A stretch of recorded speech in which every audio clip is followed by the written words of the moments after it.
Chapter 201. Although the pig was generous enough to spare the life of the female knight who whipped him, at least half of the nobles were dragged out and skinned by the bloodthirsty dead soldiers. They were chopped into pieces, sliced, shredded, and diced, just like all the people who had walked out of the camp gate before, and finally thrown into the dug manure pit together. The lucky ones who were spared were not necessarily upright and kind, and had never offended anyone. They might just be lucky. The dead soldiers who had been whipped and insulted by them before had died on the front line, or they were simply not recognized by their enemies. Anyway, this is also a kind of luck. At this moment, they are kneeling by the wall like quails with other pure-blood knights, with their heads hanging down, like ostriches hiding in the sand. Judging from the results, the noble officers who were recalled by military orders in the last few days were less than 100. In addition to the first batch of prisoners with the best luck, and the confidence of the earnest team who controlled the army, there are probably about 500 officers left. Not a small number.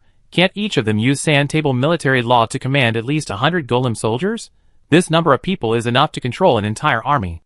There is no need to have more for temporary use. Excluding the arrangements for the battlefield lich, Sauron has 3,500 knight titles in his hand. Although it will take some operation to eat all of them, it is more than enough to arrange for the remaining dead soldiers. What is a mutiny? This is a mutiny. To put it bluntly, if there is a little self-knowledge in this roll call, if you have escaped, you should just give up the rank and don't come back. But there are still so many greedy fools who come up and try to take credit for the hard work of others. They are asking for trouble. Let the dead soldiers tear it apart to vent their anger. In fact, don't the nobles know the suppressed dissatisfaction of the dead soldiers? Of course they know. Didn't you see those female knights come up and take the initiative to help Soren vent the accumulated pressure? It's the same reason. The special facilities such as stables and prisoner of war camps in the rear are also built specifically for the dead soldiers. However, this battle was a bit too much, and the biggest problem was that unlike the previous battles where they fought half to death, this time there were too many dead soldiers who survived, especially under the help of Sauron's golden cup, and there were too many dead soldiers who survived intact. Sauron's team of 72, plus the pig team and the sword scar team, at least 700 to 800 people survived. And this battle was too brutal. From the first day Sauron rushed to the fortress on the top of the mountain, he fought for 3 days and nights without stopping, and then spent 3 consecutive days killing prisoners and cutting heads, killing the dead soldiers red-eyed. So much so that Soren didn't spend any extra effort, just gathered the soldiers like Shu and had a brief talk, and instigated them, and they quickly surrendered and attacked their former superiors. Although the dead soldiers are also warriors, and even have the same roots and heritage, they are fundamentally different from the vanguard. They have no so-called ideals, righteousness, or dreams to constrain their behavior. They are ghosts, living only for desires, and on the battlefield, they can't tolerate other fancy things. Therefore, an army like this, which was distorted and bred by the cruel system of the feudal era and has no guiding ideology, will have very serious consequences if it turns from a soldier to a thief, from a chained dog to a wolf that smells blood and flesh. They will eat people. If the dead soldiers themselves started a mutiny, the final outcome would most likely be that after having a good time, they would be surrounded and wiped out by the noble army, or with a very small probability, they would be killed and the dynasty would be replaced. But it doesn't matter. With Sauron behind the scenes, this mutiny can become a reasonable thing that benefits everyone. Soren sat on a stool with his legs crossed, pointing and directing Ernest, Breda and Gottwald, watching them kneel on the ground with cold sweat on their foreheads, shivering uncontrollably, while sorting out the pile of contracts that had been signed before. The first batch was a letter of commitment to voluntarily give up the military rank, the second batch was a confession of desertion, the third batch was a loan note to the company to compensate for the fine, and the fourth batch was a letter of investment for 3 times the military funds, which was actually the money for the remaining people to buy their lives. Those who didn't come back on time were considered to have voluntarily given up their military ranks. Those who voluntarily gave up their military ranks were even better. These positions could be directly allocated within the knights, and rearranged for the dead soldiers to be canonized. The rest were fools who were fooled and signed confessions, and IOUs for fines. The legal representative of the company, Duke Carolingian, would negotiate with them. If their families were willing to pay, give up their military ranks, and give the company a face. Then the cause of death of the nobles, who were thrown into the cesspool, would be changed to fighting the elves to death and refusing to surrender. When the time came to reward the merits, at least the military merit titles would be in hand. If you don't accept the toast, You can change the cause of death to treason with the Lancaster family, and pay for the war damage with the Lancaster family. As for the nobles, there is no need to think about how to choose. Anyway, your father is dead, so you should cry and accept the family property and noble title. Why do you have to serve on the front line with a military rank? Everyone should be straightforward. You can just invest money and wait for dividends. Why do you have to do bad things yourself? So if things go wrong, these families will become close political allies of the company. Of course, if someone still wants to die, then the vanguard will come to reason with them. This is great. The dead soldier is happy, and he gets a promotion and a raise, reaching the peak of his life. The company is happy, because it has a bunch of IOUs to collect money, a legion to ship goods, and a bunch of dead soldiers' knives to use for free. The remaining nobles are even happier. Although they are now in debt, and have a lot of swords hanging over their heads, they survived. Well, it's really the best of all worlds. Everyone is happy. Ahem, this is really not ironic. The purebloods are actually the biggest beneficiaries this time. The dead soldiers just got back the knighthood and military rank that should have been awarded to them long ago. The company also makes money based on its ability. Look at this battle. If 150280 hadn't been so powerful, would it be possible to win? Once this record is released, if you don't buy, there will be many legions coming to grab the goods. On the contrary, the purebloods don't have to do any dirty work, they just have to point fingers and finish the job. As long as they survive this time, their military rank will be upgraded at best. When the merits of the annihilation of the 7 legions of the Elf Alliance are calculated, this great merit will be secured. Promotion, nobility, and various rewards. The bulk of the soup is for the nobles. The starting point of the dead soldiers is so low, at most they can only be conferred a few hundred imperial knights. But their pure-blood faction will definitely take advantage of the situation to rise in the parliament. After fighting for so many years, isn't it just for today? So these people actually hope that the dead soldiers will kill all the other nobles who have shared the credit, and even wish they could strangle the 2 who expressed their opinions. So the smart ones, such as the acting captain centurion, immediately took the initiative to help Soren plan, wishing to owe the company more money so that their family could be tied to this big ship. Some were even more straightforward, and started to choose marriage partners from the dead soldiers. It was just that the dead soldiers were too murderous at the moment, so the nobles didn't dare to approach them and speak. Soren would not point out the little tricks in these people's minds. To put it bluntly, if his subordinates were not 700 dead soldiers, but 700 Gundams, they would have rushed to the Grand Council and captured Killian alive. Why would they still be here to cheat, deceive, and sign so many calculations? But there was no way. The situation was stronger than people. They started 1,000 years earlier, and with so many generations of inheritance, no matter how useless they were, you couldn't catch up in 3 months.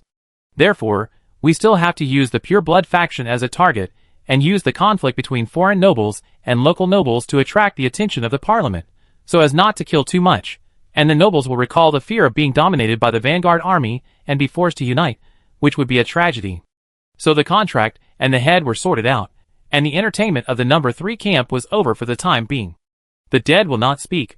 What happened on the battlefield, how to divide the final legacy, of course, is up to the survivors to decide. Some noble knights of the pure-blood faction stayed behind to compete for military merit with the parliamentary envoys, who came to count the heads. The dead soldiers returned to the number 1 fortress for garrison. The Eastern Star was also here. The river water had risen, and the gunboats saved losses and landed directly on the river. Although the opposite elf army was emptied, the Imperial army was not in a hurry to cross the river. They moved down the 280 and 150 guns and began to build defensive positions relying on the river. The strategy of the Empire was to build the psychic tower steadily and spread it forward, advancing bit by bit, forcing the elves' defense line to retreat. So this feint attack was not particularly prepared. In fact, it was a pity that they missed this great opportunity to take advantage of the Elf Alliance's open gates and attack the hinterland. But this time, they wiped out all 7 Elf Corps and the Nightmare Knights, and they were already unable to advance, and they had to concentrate on winning merits. The Empire's mobile forces, such as the Iron Dragons, were all taken to Franny by Anubis, and other battlefields were even more distant, and could not quench their thirst. And the friendly forces nearby, the Golden Lion Corps on the flank, were also betrayed by their useless comrades, destroying the Lion King Castle and being forced to retreat by the 3 opposing legions, judging from the intelligence in recent days.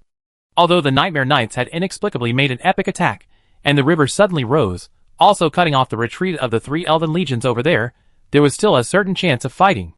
But the nobles of the Golden Lion were much more cautious, and they just stood still with the elven army that had crossed the shore. Both sides were too cautious to engage in large-scale battles, because they could not figure out which of the battle reports they had received in recent days were true, and which were false, lest they get stuck and can't get away. In this way, the entire empire had no extra troops to seize the opportunity of the breakthrough to advance into the heartland of the alliance, and Sauron could only helplessly watch this opportunity that he had finally created slip from his fingertips. Take these contract scrolls and letters of guarantee back to Lux. As the Duke of Carolingian in the Empire, she is the natural leader of the foreign pure-blood faction. In addition, the Empire has a great magic organization with her as the core. She will be the leader of the pure-blood faction and carry this banner. The nobles of the Imperial Parliament should give us face and give this legion to us. I don't need to say more. She is the most proficient in this kind of political game and should be able to handle it. The key is to snatch the canonization of the dead soldiers. This is the most important thing. Soren handed the organized contracts to Matthew and instructed, there are still dead soldiers, check their backgrounds, and rescue the family's company.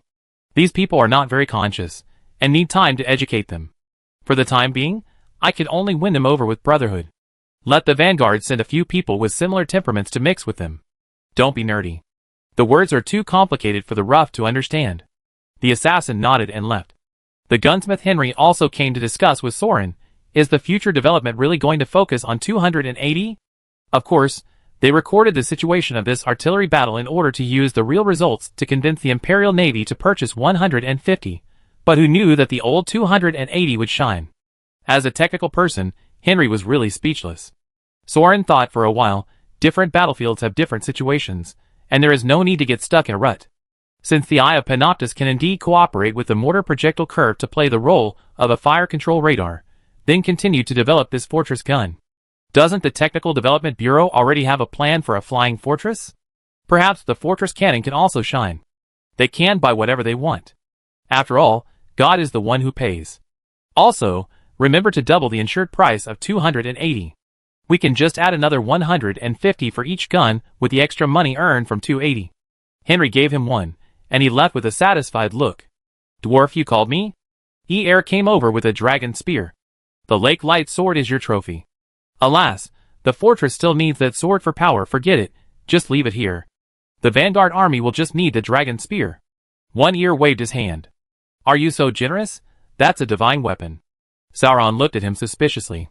I'm not stupid. Which elf doesn't recognize that sword? If I had it in my hand, I'd be killed in 2 days. Sauron was speechless, but One Ear was right. Although it was claimed that 7 legions were destroyed, there must still be elves on the south bank that had not been cleared out. Assassin. There aren't many experts who can quietly cut Cornelia Lancaster's neck in the chaos, but there are some. There must be many people who escaped during the encirclement and annihilation battle. Maybe they are hiding somewhere, gathering strength and waiting for another attack. Soren even inserted the Lake Light sword into Camp Number 1 to power the barrier, hoping to catch a few fish. But no one took the bait. It's up to you. After unloading the supplies on the Eastern Star, we have to go back to the Imperial capital. Do you want to follow us and take a look? Soren looked at him. Eir was stunned, a little at a loss for a moment. Let's get on the ship first. It's not too late to decide when we get there. Soren patted his shoulder. An old soldier like Shwe had no relatives, of course, but a new soldier like Eir Moffin, who had been here for less than a year, actually had other options. In a new battlefield that was bombarded and machine-gunned, there was no need for vanguards, like the dead soldiers, to rush forward on the front line. They would become real death knights, and become special forces to fight against elites or even top-level soldiers. But this is no safer than being a dead soldier before, and it may even be more threatening. If you meet a fearless person who kills people, it will definitely not end well. But for a veteran like Shwe, such an ending doesn't matter at all. With his strength, he can go anywhere. He still stays on the battlefield, but he knows that there is no other way to go. But Ysir and the others are different. It's not too late now. They are not ghosts yet, and they still have a way out. Ysir nodded and left. Soren stood on the wall of the camp, watching the Eastern Star depart, and suddenly realized that he had forgotten to ask what Eir was called. How is it? Is it fun to lead troops to fight? Killian said to Soren. Soren squinted and looked at the other's empty hands. Where's the gun? What gun? Alas, you are still the best. Oh, no, that's not a gun, it's the Godhead of Victory. I took it to reward the brave Franny to gain merits. Killian waved his hand nonchalantly. Oh, forget it. I lend you the golden cup for a while. Sauron raised his eyebrows. Although he was mentally prepared for Killian's sinister character, he was still surprised. Why do you really want to take that hero as your successor? He is still alive and kicking. How is Franny doing now? Did she destroy 7 elven armies like me? Did she lose 2 war gods? Killian also glanced at the kid, who was deliberately provoking him with his eyes open. That's not the case. He is doing a trial, the parade of champion lancers. Sauron suddenly realized that he seemed to have heard of this term before. Oh, that's the one where people with similar strength to him have to fight 12 people, right? Wow, that hero even chose etiquette. Who else has similar strength to him and has to fight 12 people? Wait, you mean? Killian nodded. It's easy to explain if you know. The godhood of the elf god is quite rare, and victory is killed by you. So let him do it this time. We agreed that next time you do the trial, he will give you one back. Soren froze for a long time, only to feel the cold wind blowing on the wall. What a joke. He was chopped to the ground by the fearless as if it was a game, and people have started to treat the elf god as a serial task. Are you kidding me? Etiquette and victory. So he challenged 2 gods alone. That's not how it works. The Champion Lancers Parade, 1 against 1 is a one-on-one duel. 1 against a group is also a one-on-one duel, as long as both sides have a fair chance of winning. Killian counted on his fingers. If I'm not mistaken, his trial actually started earlier, when the temple set its sights on the illegitimate daughter Rhaena. Well, the first group of temple apostles who went to rob people, the group of great knights sent by Lord Franny to assassinate, the 3 liches we sent to the regent, the killing of Ritual, the siege by Franny nobles in the Iris Palace, the single-handed defeat of the Silver Dragon army, and when I went there, he killed a real dragon. Counting the victories sent over, as far as I know, it has been completed 8 times. Oh, fortunately you only know 8 times. If it was 12 times, then you would have to count even your toes, hee. What a ghost. Soren knelt on the ground speechless, really knelt before the boss. He still felt that his progress was too fast. Should he be more cautious, develop a little, plant crops, upgrade, and recruit soldiers? Hurry up. If he was slower, all the elves and gods would have been killed. That's not the case. In terms of killing efficiency, these things you made are much faster than a gun. Killian actually comforted him. Even if it was me, it would take several days to kill all 7 legions. You are not weak. No. Then why are you still deadlocked here for 1,000 years? Wouldn't it be over if we just pushed forward? Hee. Don't take it for granted. The battles at the top are just you kill me and I kill you. Every time in this kind of Champion Lancers parade, it's a fight between life and death. One move away, and you might die. What can the record show? If you ask the elves, you will know how many legendary achievements Fearless had in the past. He stared at me with a sword for so many years, but in the end, he was chopped down by a soldier. Hee. So life and death are unpredictable. Just looking at the strength on paper may not necessarily win in a fight. Don't get too hung up on the empty titles of God of War, and Champion Warrior. Anything can happen in a fight. But you came up with these things, cannons, right? Good, very good. I think it's quite sinister, ahem, very promising. A cannon is a cannon. Don't do those mysterious and empty things. This is good. Do it vigorously. Do it quickly. Equip all the skeleton golems. I support you. Killian said, as he took out a contract scroll from his sleeve and signed his name on it. Make me a special cannon that can smash the Fearless body. I am the Prime Minister, you know. Give priority to my orders. Work hard, young man, and you will get the benefits. It took advantage of the time when Soren was numb from the Legend of the Brave, stuffed the contract into Soren's hand, and asked him to sign it, then patted his shoulder happily and walked away. Soren frowned and stared at the contract in his hand for a long time. Although he recognized every word, he still thought for a long time before he figured out what Killian gave him this time. It was the title deed of the furnace, not the furnace town, but the furnace factory. Now the factory belongs to the company. Well, in fact, from top to bottom, they are all members of the Vanguard Army. All the orders inside and outside are commissioned by the company. It's just that the ownership has been officially transferred in name. So what is the price? Simply put, it means helping the 7 regular legions of the Empire to realize the modernization of military equipment. Alas, I lost and you gained, you know. Chapter 202. Time flies, years pass by, in the blink of an eye, like a white horse passing by, in the blink of an eye. Another week has passed. After destroying 7 elven regiments and kicking open the door to the heartland of the Elven Alliance, the Imperial Army stationed on the south bank of the river boundary, doing nothing, and just watching the fighter planes flow away. Well, this is not entirely correct. Since no new orders from the Parliament and the flag bearer have been received, the Nightmare Knights will naturally continue to carry out the tasks during the previous confrontation period.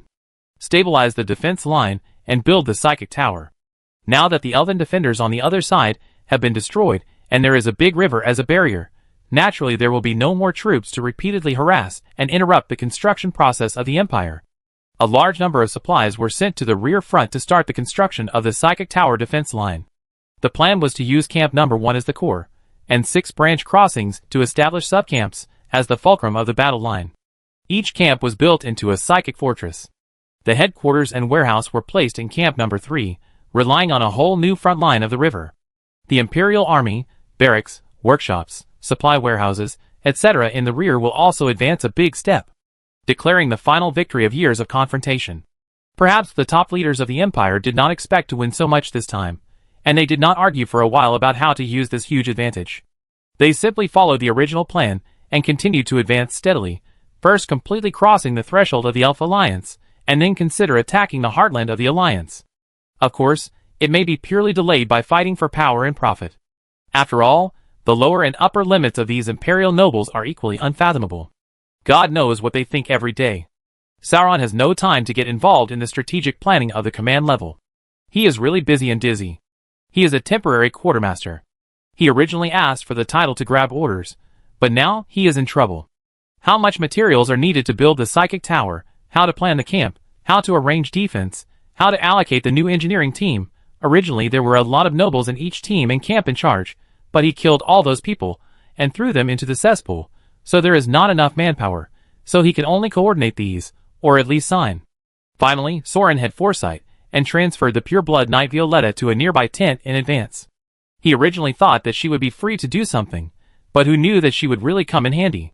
During the week, they relied on the female knight as their assistant to help arrange the construction of the psychic tower for each team.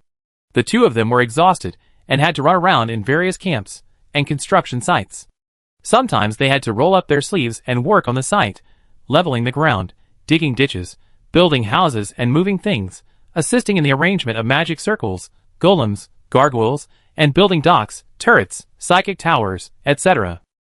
There really wasn't even time to fire a single shot. Cough cough cough, testing new firearms, don't get me wrong. In short, this week of being busy but seemingly doing nothing just passed.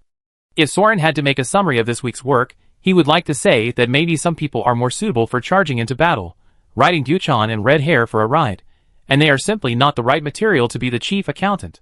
Forcing them to make performance reports would only drive them crazy, and even their godfathers would be chopped off. But no matter what, at least after a week, the spiritual tower of Camp Number 1 was built, and connected to the Eye of Panoptus in the rear, realizing the connection of the command chain. And the battlefield liches finally drove away the elf wizards. When the wizards come back, the subsequent military construction can be handed over to these professionals. And various awards and reinforcements have arrived one after another. First of all, the affiliation of the Legion. The Parliament basically recognized the existence of this political alliance corporate faction composed of the company that lost money, the Obby's family that was pushed to the top, the Princess Franny who lost her country, and the foreign pure-blood faction that was despised, and assigned the Nightmare Knights to them. Thousands of blank military commissions were filled in and handed over to the company to fill in their names. This is not to say that the imperial nobles are generous. On the contrary, they are still generous to others. It is just that the Legion organization that originally belonged to the royal party and the Lancaster family has always been controlled was transferred to the company. To put it bluntly, everyone knows that this regular Legion has been emptied and needs to be refilled and rebuilt by themselves. Since the company is willing to fulfill its obligations to the Empire, the Parliament will naturally not discourage the enthusiasm of young people, right? The reason why it took so long was purely because all parties were fighting for the inheritance of the Lancaster family, which was overthrown for treason, and they were eating the ancient family like hyenas. First, they lost the legitimate military power of the Empire, then lost their loyal master, the king, and then lost their shares in the casino, which was their source of income. Now, on the battlefield, they have lost the last heir they could expect, the last group of loyal hereditary retainers, and the last private army that they could rely on to protect themselves. The fate of the Lancaster family basically ended here. The royal family of Starla said nothing, and the other royal party kept silent for fear of being implicated. The Lancaster family and its vassal were besieged almost within a few days. They were deprived of their positions as chair officials for treason and kept silent. Then, after several absentee trials, they lost their fiefdoms and properties, and turned from a noble family into a prisoner.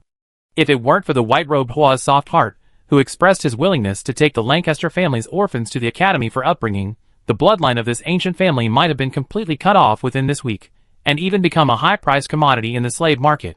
Of course, since the company has taken the Legion, the Lancaster family's property will naturally not get a single cent. But this is also expected. If the company does not cut off all the fat meat and throw it out to attract the attention of the wolves, how can it have a chance to grab the bones at once? Secondly, the company is a reward for turning the tide in this battle as a reinforcement. Since Fearless was killed by Sauron with his slave-like death squad, and Victory was killed by Sauron's slave Catwoman, if money is used to reward such a god-killing feat, the Parliament may have to borrow money from the company and give it a bounty. So the reinforcements, the victory, and the merits of killing the gods were all calculated together and turned into a reward. Furnace Factory. Killian probably gave the furnace to the company out of the idea that since the company had so many weird ideas, he might as well let them use the resources efficiently. But if you think that the idea of awarding the factory to the company was something that the Prime Minister of the Empire could think of on his own initiative, then you would be overestimating his wisdom. After getting information through various channels, Soren was sure that this reward was a proposal from the Parliament, and the purpose was probably to restrict the development of the company. Yes, restrictions. Soren is not being ungrateful, but whoever gets this factory will lose a lot of money, otherwise the Parliament would not pass this grenade like passing the parcel. Yes, the factory has the best productivity in the Empire, and everyone wants it. But as long as you know a little bit, no faction will really intervene. Because even if you are not the real owner, you can still place orders like a company. Do those civilian engineers dare not accept the business of the nobles? But on the other hand, if you really open a factory and bear your own profits and losses, you will step into a pit. First of all, the furnace bears the obligation to arm the Imperial Legion, and the planned production is completely based on the needs of the Legion. Although you will not lose money on the surface, the industrial production cycle of this kind of Legion-level equipment, golems, and parts preparation is very long, the equivalent is too large, and there are too many batches. Starting from the preparation of raw materials, production, storage and transportation are also required. In addition, the raw materials will be speculated by the nobles because of the news of the war, and the Legion's payment period is added. Each link is equivalent to occupying a sky-high capital. Compared with other businesses of the company, this is not a profitable business. The main assets of ordinary feudal nobles are concentrated in land deeds, magic books, and magic materials. There is not enough liquid capital to invest in such a bottomless pit. If the capital chain is broken, they may be squeezed out and go bankrupt. So far, the furnace factory is still state-owned. It is not because these people are so selfless, but simply because they can't afford it. But the Parliament took the initiative to push this sweet and hard bone into the mouth of the company. What is the intention? If Soren's guess is correct, it should be that the company has made too much money recently, which has aroused people's envy. Smuggling, gold speculation, gargoyle speculation, land speculation, usury, and arms sales. It would be abnormal if no one has noticed how scary the company's cash flow is. So if Soren is not wrong, there should be a very sinister hook hidden in the seemingly fat meat of the factory. Think about the orders of the 7 legions. The raw materials, minerals, and/or production areas are all in the hands of the nobles. As long as they collude with each other to squeeze the money, delay the payment period, or secretly stop a few of the company's sea trade ships, and use all kinds of means, as long as the cash flow is cut off, there will be no worries about not being able to forcibly rob and tear off a few bites from the company's business. And there is no rush. It can be launched at any time. Just pick a natural disaster or a man-made disaster. When the company's turnover is not smooth, it will be fine. It is hard to prevent. Well, to put it bluntly, as long as you do business, you will definitely encounter this kind of scoundrels who come out to make trouble. This set of things is just a temporary novelty in the other world. In fact, it is not that difficult. The nobles of the Empire have not yet figured out how to eat crabs. Wait and watch from the side to see clearly and learn it. Then today there is a stamp duty on shopping, and tomorrow there is a customs and fire inspection. How can you not be killed? Otherwise, why are so many people forced to engage in financial services, right? So if you consider it purely from the perspective of making money, in fact, Sauron can make a lot of money just by developing around the imperial capital and banks lending money and speculating on land. Unfortunately, if you want to destroy the elf gods, what good will you do with 100 sets of Thompson EP in the prime location of the Imperial City Center? What, when the gods come to kill you and step on your head, can you still say to them that my villas are all school district houses? Alas, anyway, that's it, there's nothing much to say. If you are afraid of risks, and don't ensure that the furnace factory operates according to your own design, with the current combat power of the Imperial Army, if you want to fight with the Elf Alliance, you will really tire out several white robes. I just hope that the nobles of the Empire can make a clear distinction between wartime and peacetime, and not sabotage us from behind when the battle is at a critical moment. So the Parliament's move of throwing out the factory was really smart, forcing Soren to swallow it hard. He was mentally prepared. If it didn't work, he would cut off some of the company's fat to avoid becoming the target of public criticism. In short, he had to grit his teeth even if he had to lose money, and take the furnace factory in his hands to plan the overall situation. Then, there was the formal reward of the army. More than 30,000 elves were chopped off, and there were more than 400 nobles who survived, more than 700 dead soldiers, a total of more than 1,000 people. Needless to say, the potion reward was all contracted by the Technology Development Bureau, and will be made by Baipewa's team. There were also additional bounties, and magic props rewards, which were naturally the rules. The carriage full of crystal and gold treasures directly poured out a mountain of gold to share the money. Of course, this was still a small amount. If there were living captives, especially elves, they could be sold for a lot of money. It's not that the pure-blood nobles didn't deliberately capture them alive, but the dead soldiers would rather not have the money than kill all the old opponents they had fought for so many years, so they naturally didn't dare to stop them. Speaking of the dead soldiers, in addition to the promised magic potion, the actual reward was only a bag of gold sand, which looked pretty good, and a large pile of it was poured on the ground, but in fact it might only be converted into about 400 or 500 crystals. As for the soldiers, the credit was shared by the officials, and this was the only soup they could drink. But at least they were canonized. The Parliament recognized the merits of the dead soldiers in this battle, and gave them the title of Imperial Knight Candidate. In this way, they are at the lowest level like Soren in the past, but at least, they are also Imperial nobles recognized by the Parliament. This title is more or less useful. For example, they can obtain military ranks, can marry, and get the approval of the Parliament to inherit the family names of other noble families by marrying into the family. In other words, as long as the dead soldiers are willing, the pure-blood faction can arrange marriage partners, or Lux also has the power to take out some family names of the old nobles of Franny for the dead soldiers to inherit. After doing this, you will become a proper knight of the Imperial Pariah faction. Most of the Obby's team follows this routine. Although they are still at the bottom of the contempt chain, they are only slightly higher than the slaves. But at least this is the formal promotion channel of the Empire. Many of the nobles' hawks and dog guards also go through this channel of knight canonization, so the Parliament will not raise any questions to deliberately make things difficult. The pure-blood nobles who survive this time are divided into two groups, those who have not yet inherited or obtained the formal Imperial Noble title granted by the Parliament, or those who are Imperial Knight candidates or Imperial Knights. All of them will be canonized as the Lords of the Empire. It is considered to be a formal jump from the Knight level to the Lord level. In the future, they can use the format of Lord of the Empire, so and so before their names, and they are considered to be the real masters of the Empire. And they can participate in the Grand Council, and have the status of a temporary chair who cannot inherit but can vote. Usually, the title of Imperial Lord does not have a fiefdom, but this battle is rare in 100 years. Not counting the rapid advance of the Sand Country, it is a rare expansion of the Empire in recent years. Therefore, the newly promoted lords also received additional land deeds recognized by the Empire magic, recognizing that this hilly battlefield has a piece of land as their actual fiefdom as a reward for victory. Although it is also nominal, at least they are lords with actual fiefdoms in the Empire. And those who already have the official title of the Empire Lord level title are specially given the honorific title of General. It seems that only the noble commander who defeated the regular elf army in the battle can get this title. The strategic decisions of the Parliament are also judged and made by these generals. At first, Soren thought that there would be many purebloods, such as this Earl and that Marquis, but who knew that when the names were announced during the Imperial Award, there were only two. One was the acting commander Ernest, and the other was the 1,000-man commander Obbies. Now it is General Ernest and General Obbies. The acting commander of the entire army, Dorothea Ernest, originally had the title of an Imperial Baron, and this time the Empire gave her another Baron. From the original battlefield to the advancing river boundary, this small hill that had been repeatedly fought for hundreds of years was all awarded to her, as the Barony of Ernest. So Ernest is the direct lord of the new pure-blood lords. Bridget Obbies did not need any additional title, but officially inherited the original title of the family. Now she is the Grand Master of the Nightmare Knights, and the Marquis of Obbies in the Empire. Yes, the rank of the Obbies family is really scary. After all, it is an ancient magic family.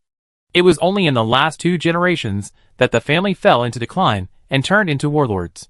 Although the family's territory had long been seized and pawned, at least her mother's title was recognized by the Parliament.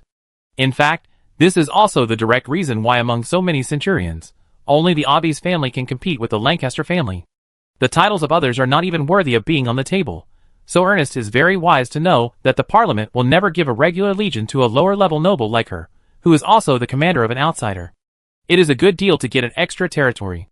By the way, based on this system of enthronement and promotion, Soren is now also the Lord of the Empire, Lord Soren.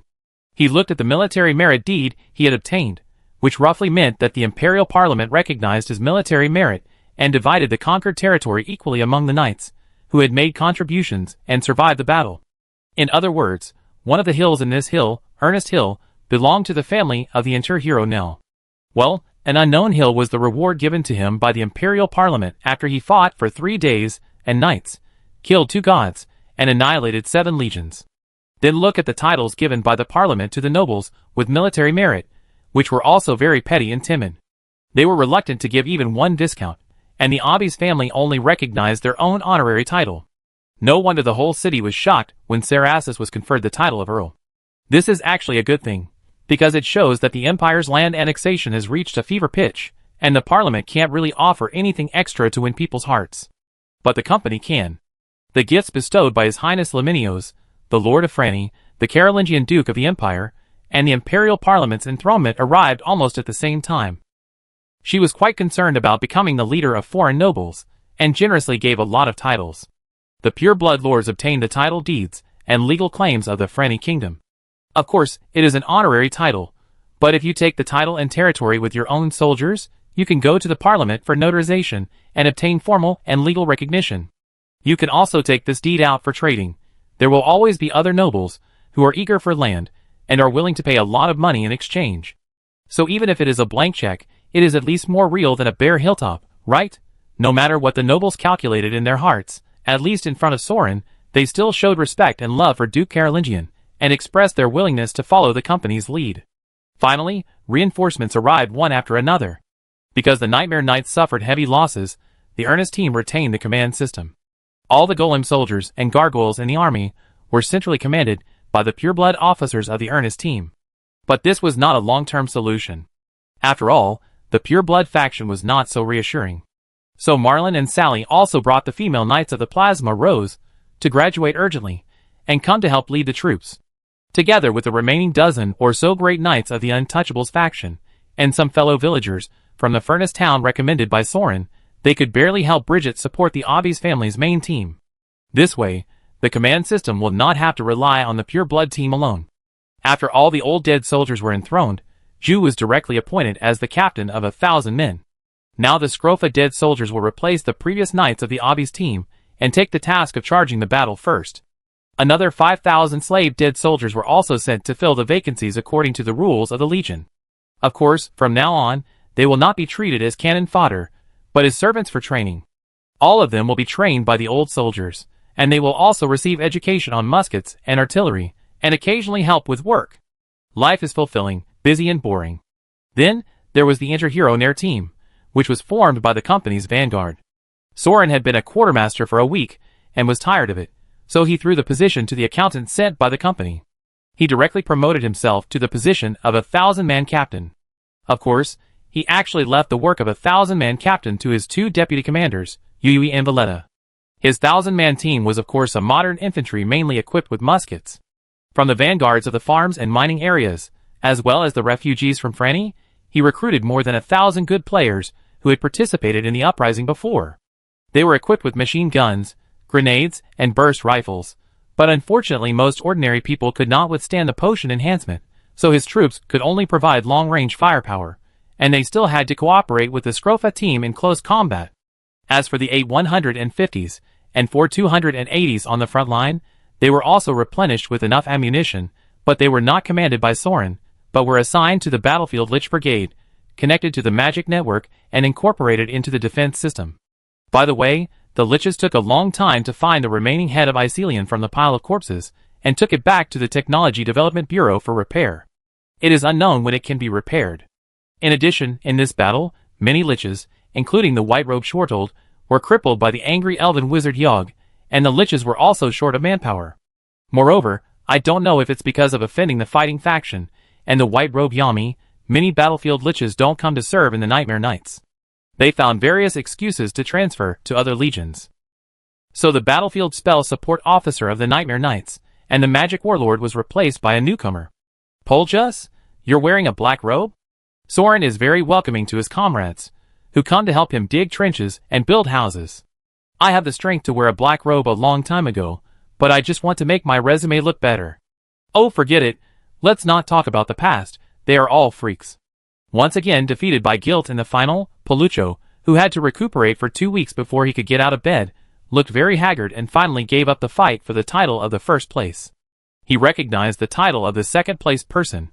From thinking that there is nothing he can't do, to realizing that there are some things he can't do even if he tries hard, this is the growth of a man.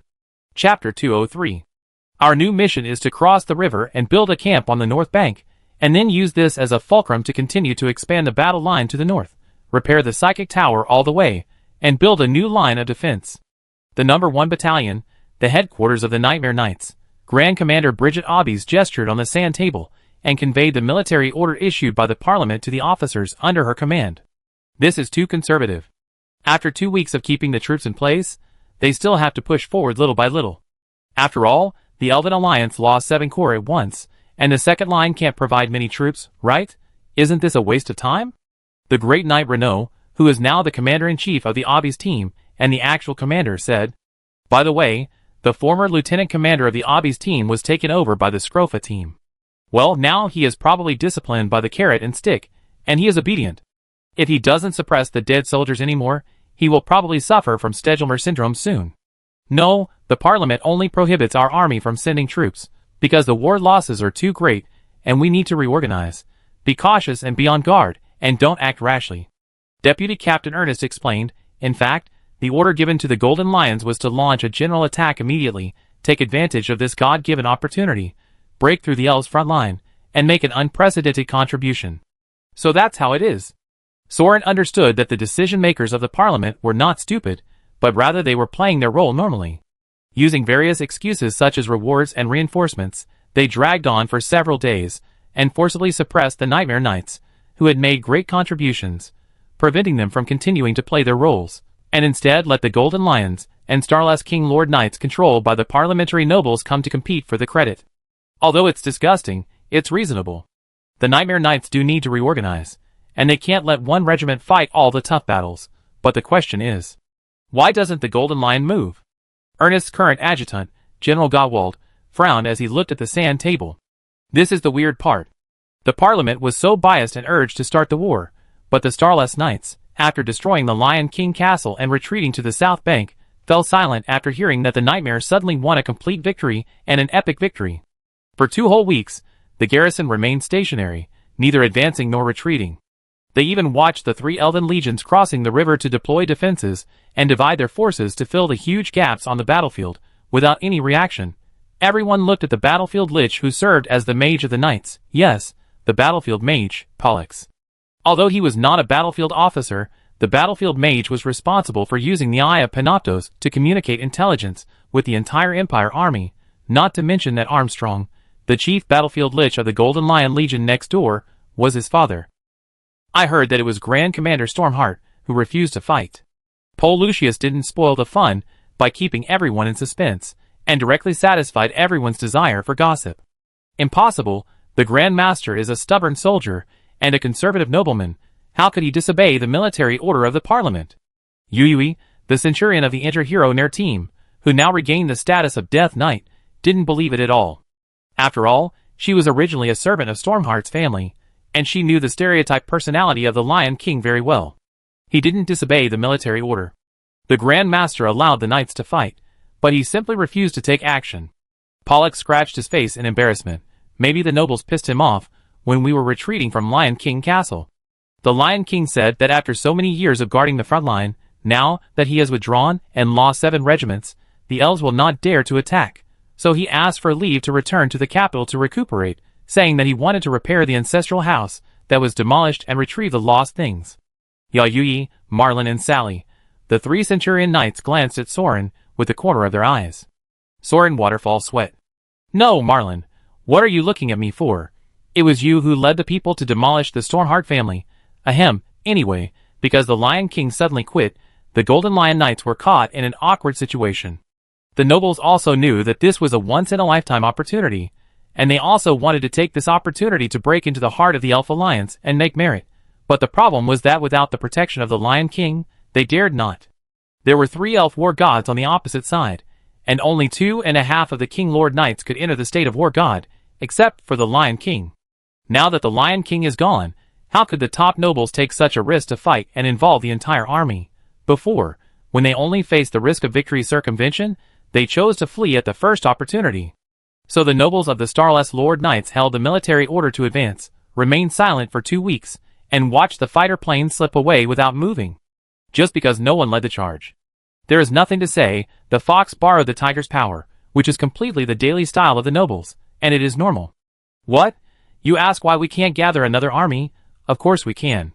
Didn't the parliament see that the nobles were useless and wasted 2 weeks, so they finally gathered new reinforcements? Otherwise, why did they wait 2 weeks to give the Nightmare Knights permission to cross the river and order them to build a camp on the north bank? Knight Commander Ernest explained, the parliament made the decision that this is a great opportunity to take advantage of the Elven Alliance's emptiness and unpreparedness to attack the Alliance's territory. The Franny Expeditionary Force, originally planned to be led by White Robe Dalen, was temporarily transferred to the front battlefield to launch an offensive from the breakthrough point. It is expected that the entire army and supplies will arrive within a week. Before that, our army must complete the infrastructure construction of the north and south of the river bank and march into the camp. Haha, it's been 2 weeks, and if the gap hasn't been closed by the elves, I think there will be a problem. Sauron sneered. Pollucius nodded. Dad told me that the Wind Army assassins actually found the Holy Legion crossing the river, but the Lion King was not there, and the deputy commander was worried that the other side was deliberately luring our army into a decisive battle, so he refused to send troops and watch the other side cross the river. Now we have at least 1 reorganized corps on the north bank. At least 2, Ernest said. If it was the Holy Legion that came, they should have sent the cavalry regiment. 1 garrison and 1 guerrilla, plus the Victory Legion's original reserve and vassal army on the second line, and the support of the Fearless Legion's Archmage Yogg and his remaining mages, it is possible to make up for the huge defense gap caused by the loss of 7 legions in the short term. Pollux also added to others who were not familiar with the front battlefield. The Holy has an elite magic cavalry, the Unicorn Legion. Not only are they the most elite magic warriors in the Legion, their contracted mounts are unicorns. This is a kind of family that is protected and contracted by holiness, and is a very powerful high-level magical creature. As far as I know, there are more than 3,000 unicorns in this group now, and there are 4,000 to 5,000 candidate knights in the contract trial. The number of unicorn knights who have signed a contract is probably less than 2,000, but they are actually the strongest unit among all the legions faced by the Lion King Corps. Oh, unicorns, what are you afraid of? Soren was talking about something else. We also have nightmares. Then the faces of the knights present suddenly became ugly. What happened? You mean those in the barracks? Those are not nightmares. They are the undead war horses that have not died yet. Maryland was the most heartless. These horses are the Warcraft department of the Technology Development Bureau, and they are bred with special herbs and magic. They are usually raised on the battlefield and driven by knights to gallop on the battlefield to cultivate their resistance to magic and murderous aura. Only in this way can the war horses transform after death, and have a strong spirit that can cooperate with the death charge and become qualified death war horses. Just to unify the color scheme of the Legion, they were given a nightmare magic headgear. The flames, brilliance, horns, etc. are just decorations. If you go to the next door, you will see that those golden lions are actually magic disguises. The Empire is blocked so badly that people can't even survive. How can there be so many legendary magic creatures? Sauron, Wow, it seems that you are still working on limited edition team skins, right? Obbies coughed awkwardly. Only after the new Grand Master completes the trial of the Nightmare Clan and reaches a new Legion contract with the Nightmare King, the Legion Knights can summon real nightmares and fight side by side with these powerful superior monsters. But that trial requires a warrior god level combat power to complete. Sorry, my strength is still a little short, so the Nightmare Knights are indeed not worthy of their name now. It doesn't matter.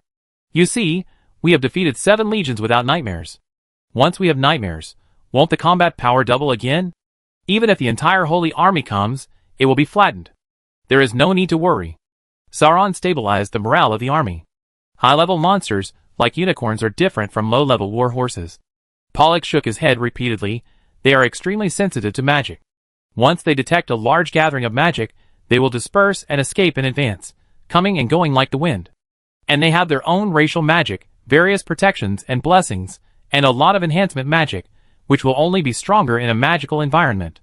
In addition, this type of soldier was also created by the elves under the stimulation of the Death Knight.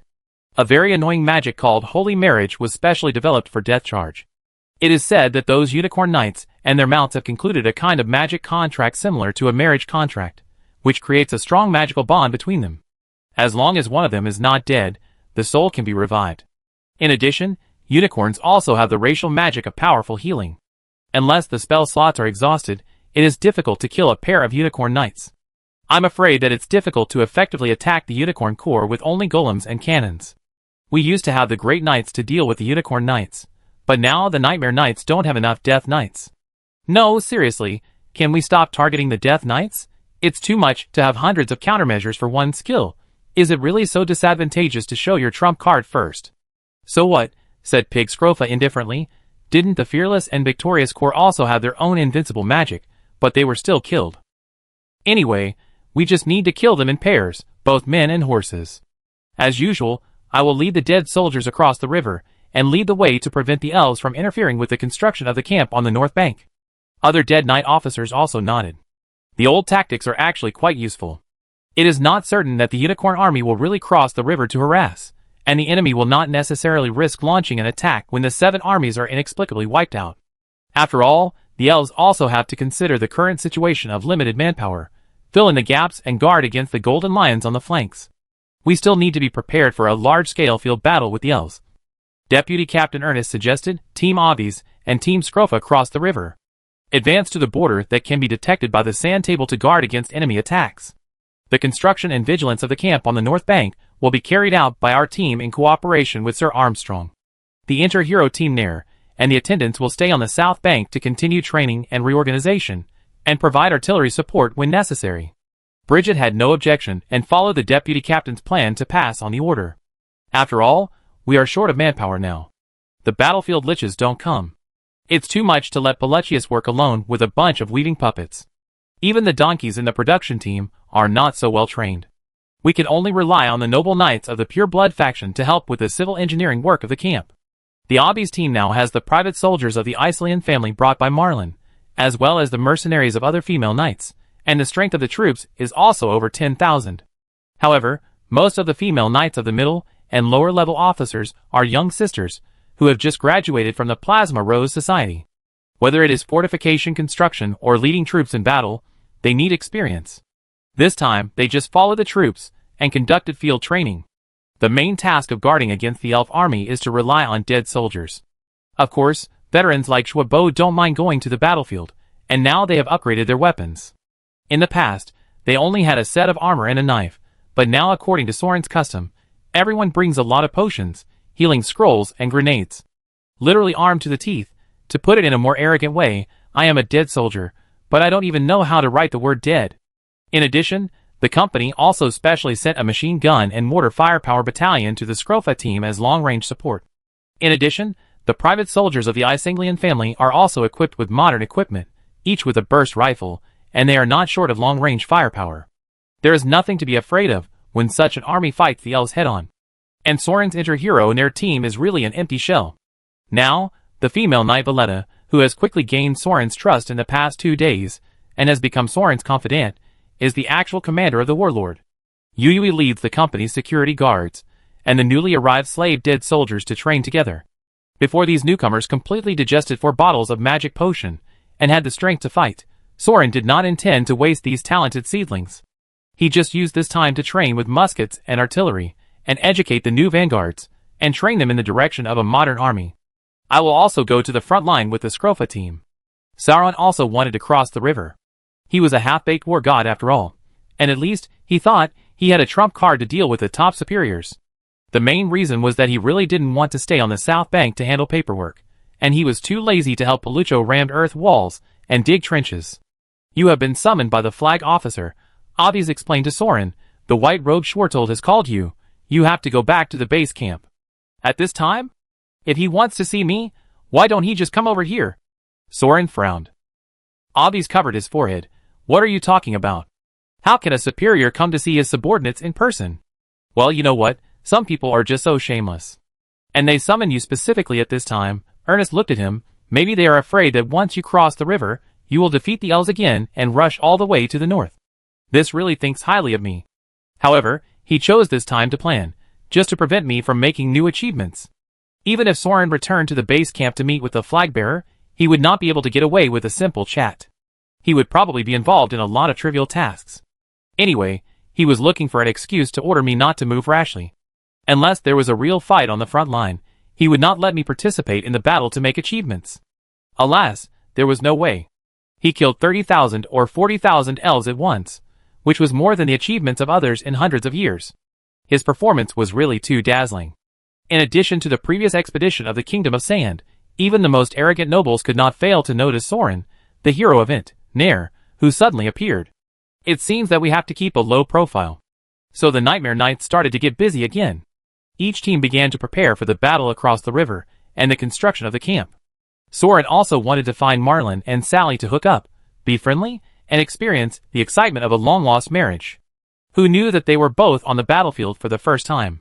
They were the Centurion commanders right away, and they were so busy that they had no time to take care of Soren's third leg. So Soren was also bored and just slacked off openly, leaving all the work to Velita and Yuyui. He found a military horse to ride, and leisurely went south to report to the base camp, intending to visit the legendary stables. The base camp, also known as the White City, is the garrison of the Battlefield Lich Corps led by the white-robed Schwartold, the first fortress in the north, where the Empire gathers heavy troops. A logistics base for supplying and supporting the two main corps of Golden Lion and Nightmare. In the Empire, only places where magicians live can be called cities. Due to hundreds of years of confrontation on the front line, the White City has also been a magic city on the border because of the long-term garrison of Battlefield Liches, the migration of military dependents and disciples brought by magic families, and the gathering of a large number of magic population. There are various military camps and fortresses in the city, as well as local academies and alchemy workshops, which provide magic education for the children of Battlefield Liches and magic support for the front line.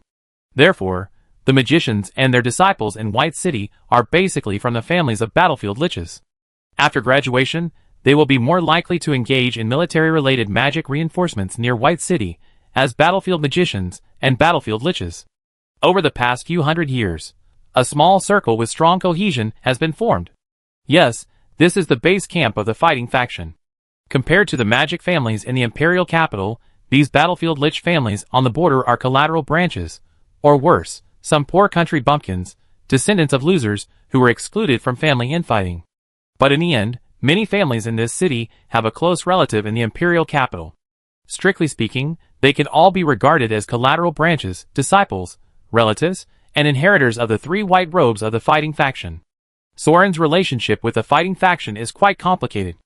Although he was favored by the white robe Grimjow and flirted with the old monster of the main family of Yaja in the imperial capital, he offended Yami after all.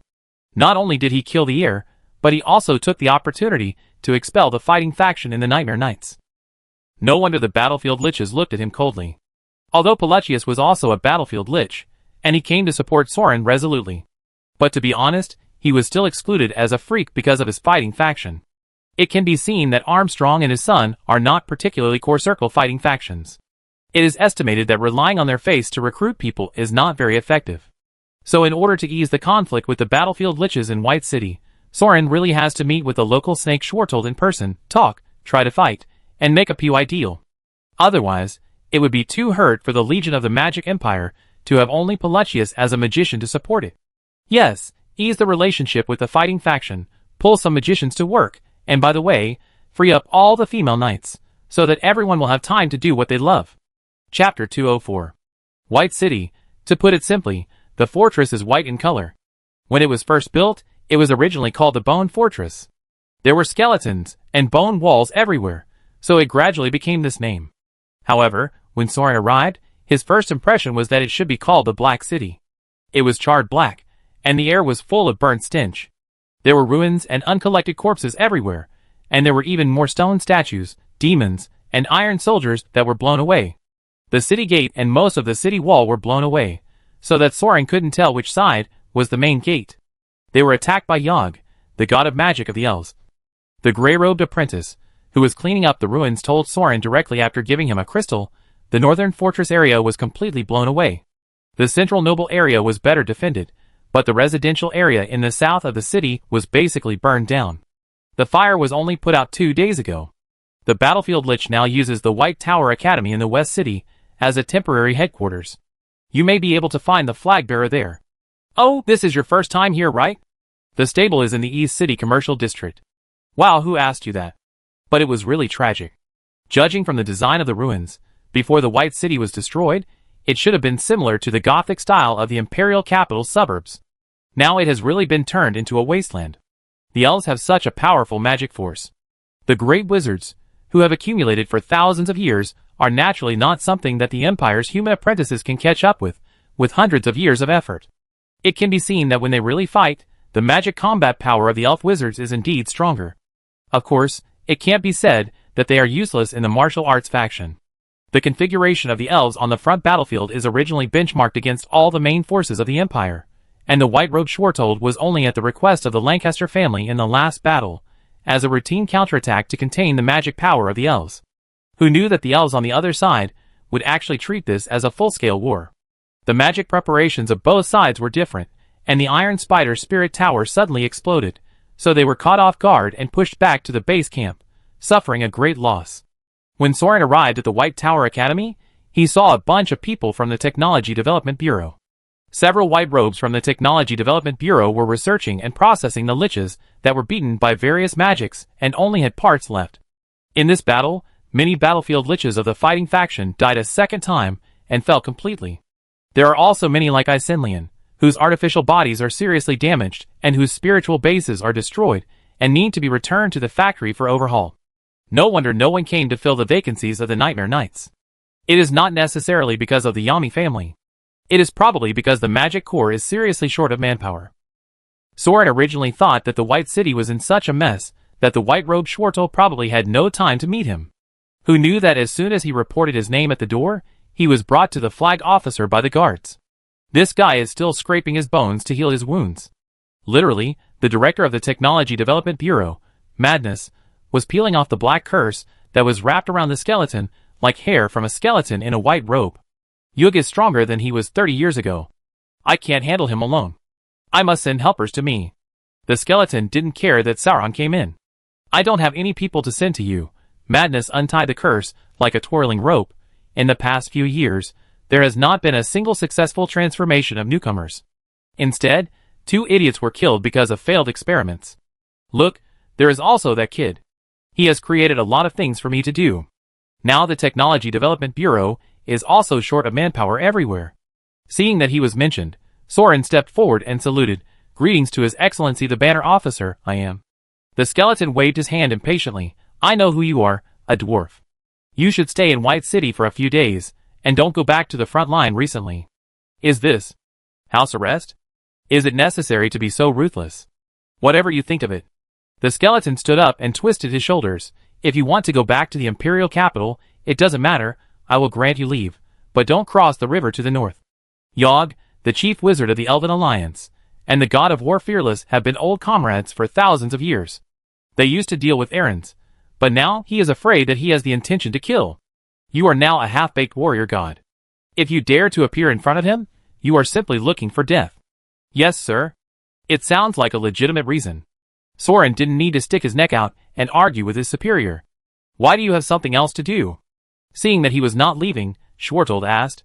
Soren was not polite either. Yes, our Nightmare Knight suffered heavy losses in this battle, but because of his hatred for me, White Robe Yami secretly instigated discord and did not allow battlefield liches to serve in the Knights. I am deeply angry at such behavior that does not distinguish between public and private, At the same time, how can my colleagues in the Empire not put the overall situation first? I am a full-time officer recognized by the Parliament, and I am a noble with a seat in the court. I will never tolerate such insults, but after all, there is a hierarchy in the army. The superiors have not yet expressed their views, so there is no need for the subordinates to break the rules. I believe that the flag bearer is selfless, and will definitely ignore the sinister intentions of Yami and his accomplices, and provide magic support for the Nightmare Knights. Don't give me that. Schwartold snorted coldly. I can't even fill my own legion. How can I care about you? If you want a magician, go and recruit one yourself. There are plenty of apprentices in the White Tower. I won't stop you. The implication is that apprentices and above are not allowed. TSK, this white robe is not very friendly. It can be seen that it is not so easy to hook up and cooperate. Soren did not waste time and left the command center directly. Although he hit a wall at the first meeting, at least this Schwartold is not the kind of noble who hides a knife behind his smile. Judging from his straightforward temper, he is probably a soldier who has changed his job. At least, he said what he wanted clearly, so it is easier to deal with. If someone has a smiling face no matter what he says, and he smiles at you with 3 different faces, then he is really hard to figure out. Hee, Captain Soren, Lord Soren, we meet again. You have been promoted in just a few days. It's a great thing. Why do you look so sad? Sauron waited outside the door for a while, and the director of the Technology Development Bureau, Madness, really came to talk to him. Sauron glanced at this weird 3-faced man with the corner of his eye. Director, can you solve my troubles? All 3 of Madness's faces were smiling.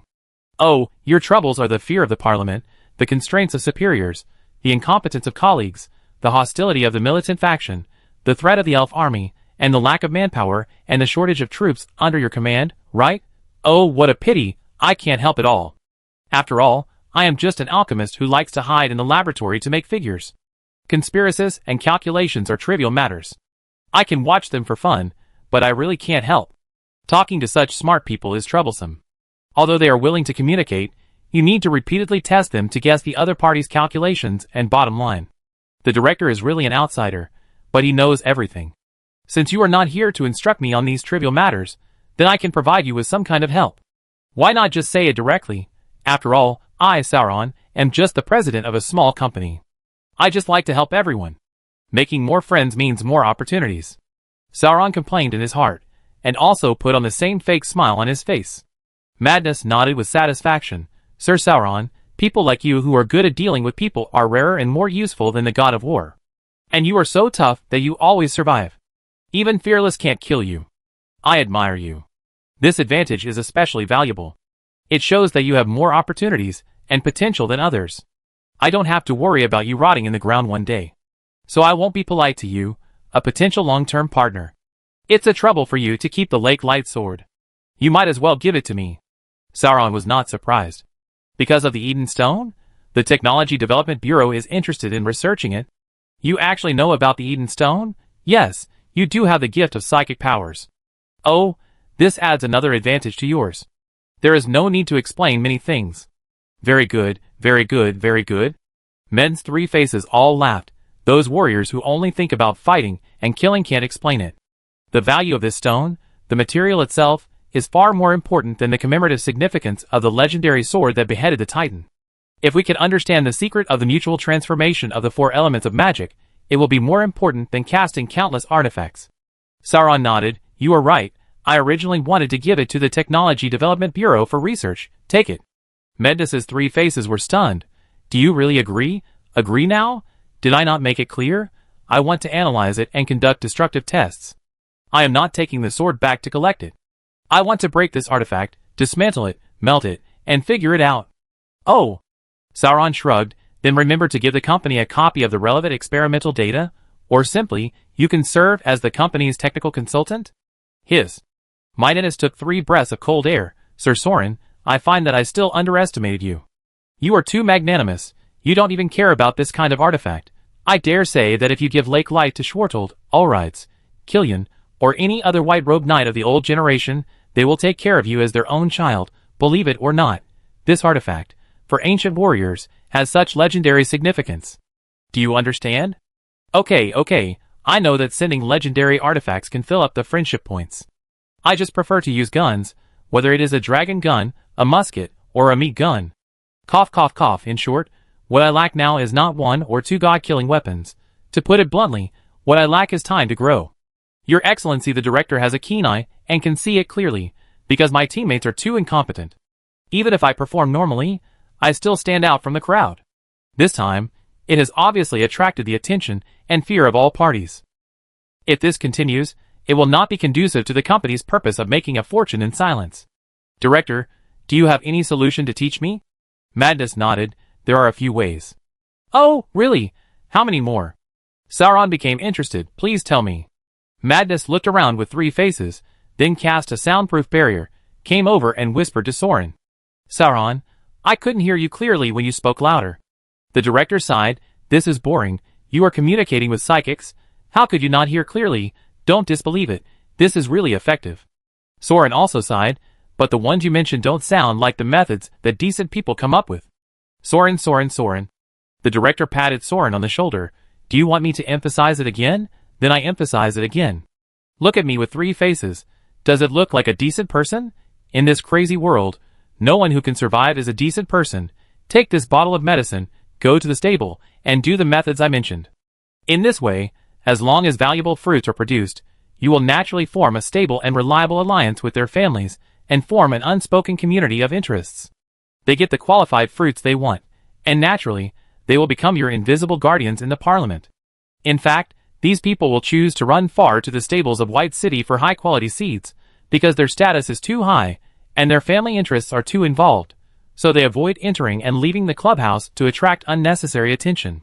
But if there is really fate, they can harvest a secret supporter with high power and heavy troops at the border, which will become their important support and trump card in the fight for their inheritance rights, which is also a tacit good thing for both parties. This game has always been played like this. You don't have to be outstanding yourself, as long as your next generation is outstanding enough. Because the great noble families have always been concerned about long-term sustainable inheritance. Although you look a little shabby, you have so many advantages. Don't worry, it's okay. Have confidence in yourself. Sauron looked at it with empty eyes. But I still think you are just fooling me. The director's 3 faces were all grinning. Sir Soren, Sir Soren, Sir Soren, the problem you are facing now is because none of the 7 shareholders, the core of your company, are serious and traditional imperial aristocrats who have been passed down from generation to generation. I won't mention you and Miss Sorg. Both of you are outsiders. The chief, Gilt, is the son of a knight from the northern border and a slave. The second in command, who is also a pariah magician whose family has been passed down for less than 3 generations. Although Miss Estelle is a bastard of the royal family, she still gave up her inheritance rights. Although the prophet of the astrology mountain is very important, the prophet is very taboo to actively interfere with the cause and effect, and has never had any power. The remaining military guards of the human king, haha, mixed with you traitors, who assassinated the king, there is no need to say what their positions are. Yes, you young people have many ideas, are energetic, and have strong abilities. You have contracts, interests, and friendships with various factions. You have made great contributions to the empire, and won fiefdoms, military power, and the furnace. But so what? Your company faction has nothing to do with the masters who control the empire and the parliament, right? If you really encounter trouble, who will speak for you? Do you think that if you gather a group of marginalized losers to form an alliance, and then the voices of injustice are louder, someone will listen and care? Don't be silly. The parliament will not sit back and watch your company rise under the banner of the Avi's family. The suppression will only follow in the future. Because no matter how much merit the company has made, you are all outsiders, and they will never trust outsiders. This is the so-called human heart. So now go pick a solution that you like and become one of her. Madness spread his hands. You don't have anything to lose anyway, right? Or do you mean that a child of your age has no interest in this kind of thing? You came to White City. Didn't you really want to go to the stables? Are you kidding me? Sauron, The director stuffed the bottle of pink potion into Soren's hand. I have told you the characteristics of those methods. Pay attention. You are not playing for fun. You are looking for allies. You have the value of being used, but you have to choose those who are worth using. You know without me telling you that in such a large council, there are only a few families who really make the decisions, right? You should make friends with people who are valuable, otherwise you will just be a burden. Also, you are not a fool, and these methods are not fish in the river. Don't think you can catch them all. In the end, I am afraid you can only choose 1 or 2. Political speculation, choose a side and stand firm, don't jump around. If you are an ally with everyone, it will be worthless to be your ally. As expected of the director of the Technology Development Bureau, he is really experienced and cunning.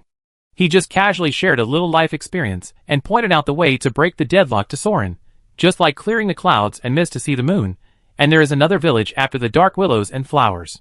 I really admire him. What a ghost! I exchanged a lake light sword for a bottle of spring medicine. What the hell, what a joke! Does Sauron, a dignified overlord, need to use this method to hook up with the nobles of the Empire? Say it again. He went to the stable just to visit the local special landscape and check in at the popular scenic spot. Okay, whatever you say, a place like the stable is for checking in or having sex, everyone knows it in their hearts. The director took out a scroll nonchalantly for Sauron to sign, completing the transfer of the artifact. Oh, there is one more thing. My medicine is an experimental product of the Technology Development Bureau, which can increase the probability of the seeds inheriting the magical talent of the parents.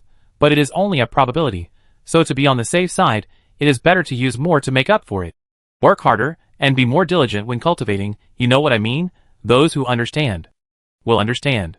It patted Soren's shoulder, gave him 3 I'm counting on you looks, and then ran away, probably to grab the sword, leaving Soren alone in the wind. This old ghost is really cunning and sly. After talking nonsense for a long time, he finally gave such a shabby idea. To put it bluntly, it's just getting on the bus first and buying the ticket later, kneeling down to become someone's son-in-law, and using medicine. Ugh, that's right, there is a stable at the doorstep, and the heirs of the fighting faction are all of that kind of character. If Soren also fell to the point of using the same method, what difference would there be between him and the few scums he had beaten to death before? Eating and sex are human nature, but a real man has his own ways and his own ways.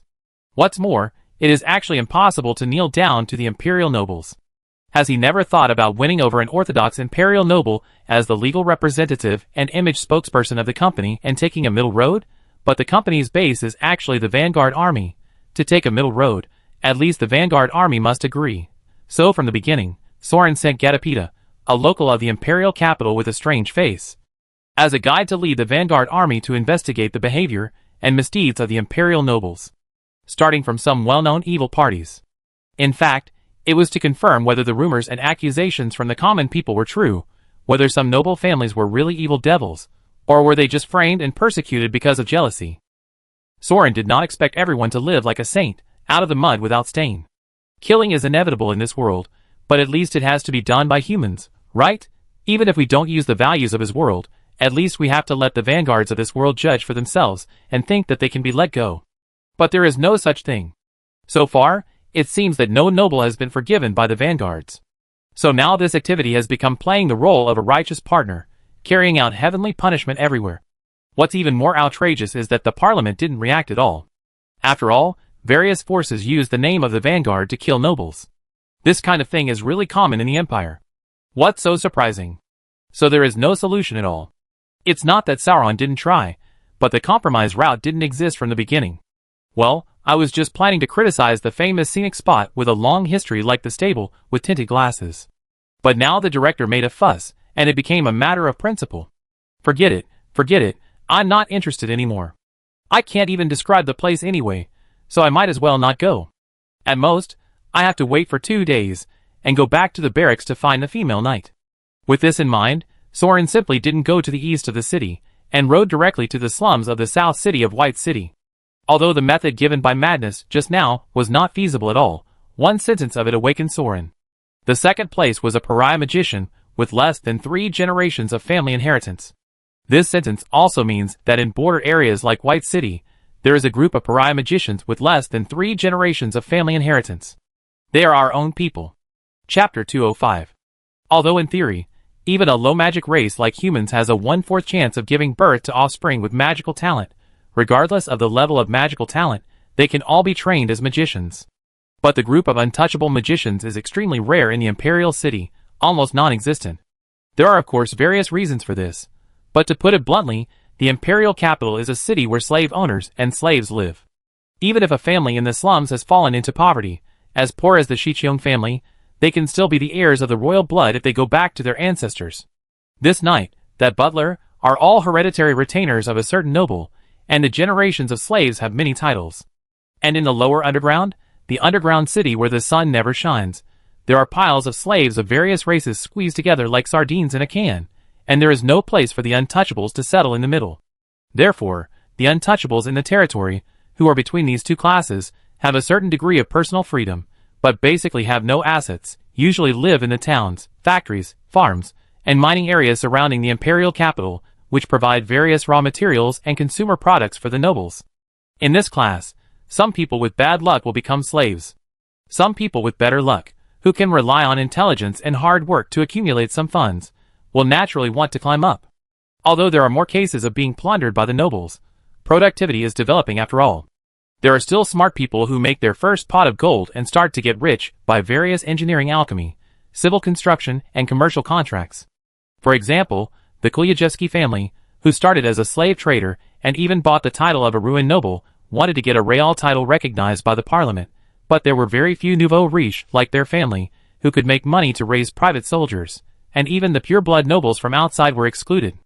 It was really difficult for the untouchables to squeeze into the circle of slave owners. But it is not impossible. In addition to the military merit route taken by the dead soldiers, even slaves can jump to slave owners by killing elves. Another way is magic.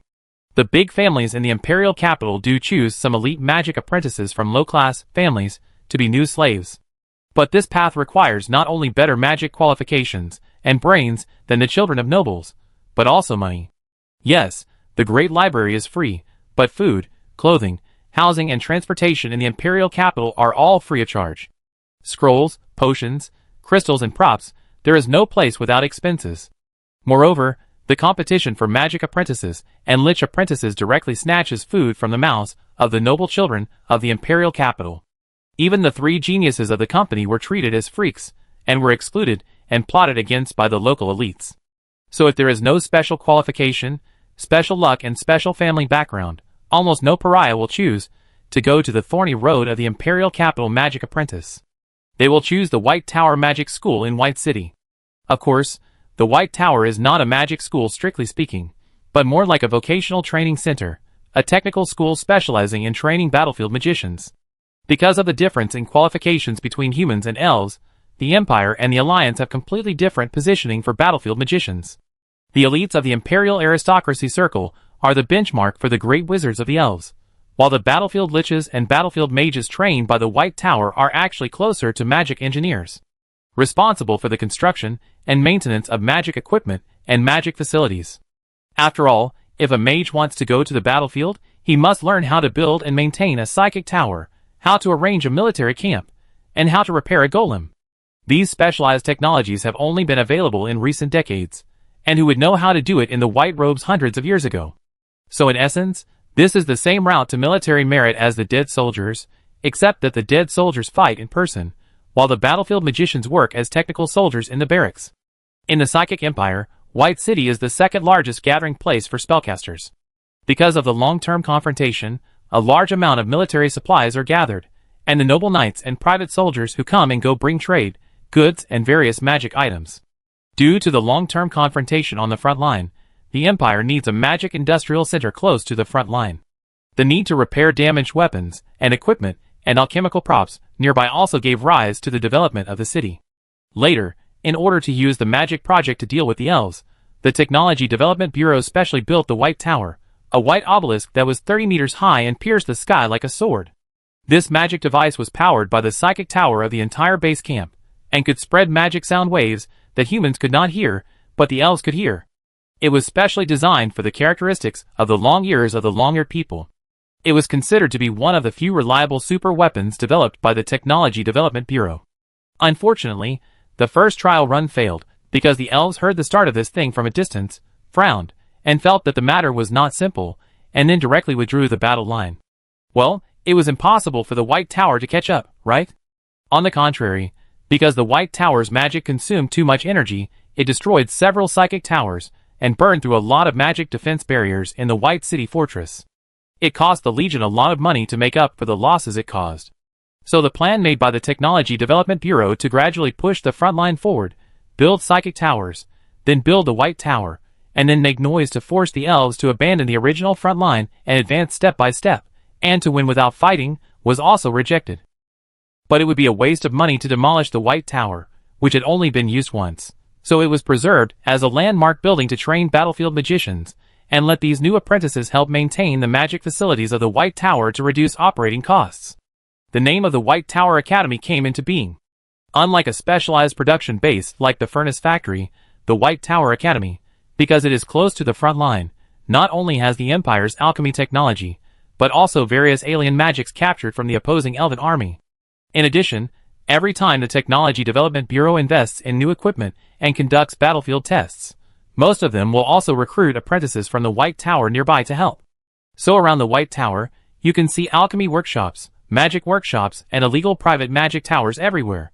In the Imperial capital, you can't see magicians building workshops so densely. But after spending some money to inquire, there is nothing mysterious. The main thing is that the land deed in the White Tower area is considered to be the reserved land for the test site provided by the Technology Development Bureau, not the territory of a noble family. So building a workshop here does not require paying land taxes to the landlady. I don't know how many bosses I work for in a month. You can also privately connect to the magic network, and use the energy of the frontline defense tower for free.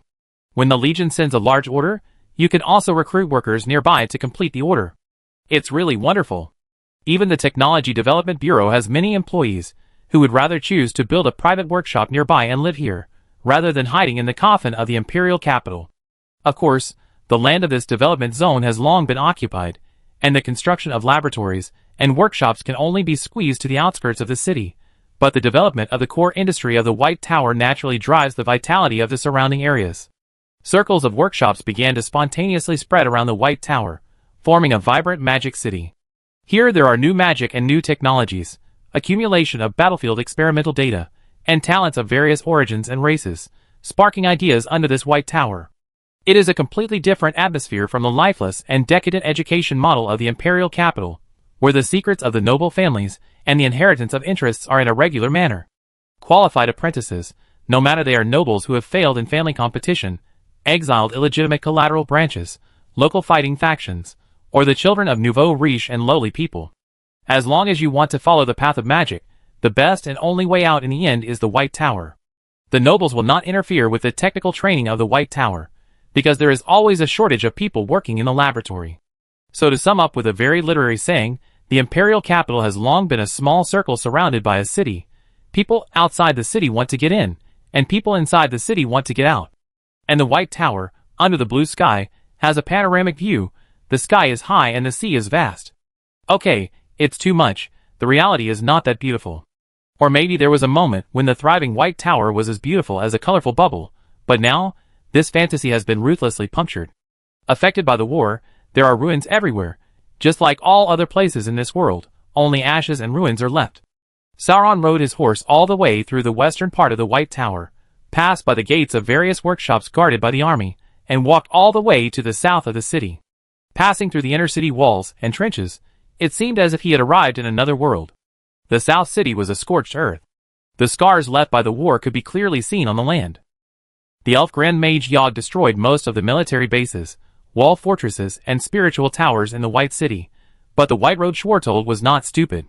He obviously understood the importance of the White Tower area in the West City for the Legion's supply.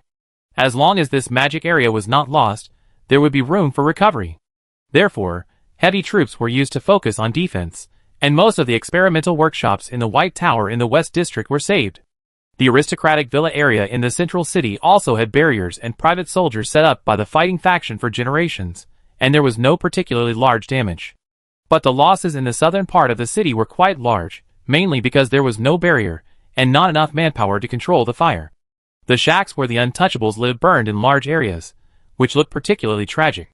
The streets and warehouses near the alchemy workshop, the noble district, and the commercial district were affected by the battle magic and burned beyond recognition. However, there were not many casualties. Ordinary people had low magic resistance. In order to avoid being affected by the magic radiation of the psychic tower, they lived in the southernmost part of the White City. When they found out that the war had broken out, they reacted in time and fled before the fire broke out, escaping the disaster. But property loss is inevitable. Soren could see that in the ruins, there were displaced civilians everywhere. It was estimated that a lot of people went bankrupt, and the unlucky ones would become slaves directly. It was cruel to say this, but it was a disaster for these people, but it was a fortune for Soren. The Black Robes, who were born as nobles of the fighting faction, might not care about the Nightmare Knights. After all, their family businesses were well protected by layers of barriers. And the valuable White Tower District Laboratory still existed. For the fighting faction, all war losses were within the controllable range, and they did not even need to pay extra attention to them. But it is not necessarily the case for the Untouchables, who rely on the magic park of the White Tower for their livelihood. Soren can see that some people are suffering, some are numb, and some are angry, but without exception, they are helpless. What else can they do when encountering war? Living near the frontline fortress is inherently risky. As long as the confrontation with the elves continues, the White Tower will still exist for a long time, and the nobles will still get the support of the parliament, and will not suffer any particularly large losses. A fire burned up the savings of these civilians for several generations. What was shattered by the fire was their dream that as long as they worked harder, they could achieve a class leap and have a warm home in the empire. It's a pity that all the wealth, shops and homes were burned, but the orders, foreign debts and land deeds they carried were definitely still there. The nobles didn't care whether the Untouchables suffered losses in the war. As long as they couldn't deliver the contracted goods at the agreed time, it was estimated that these small merchants and small workshops would become slaves.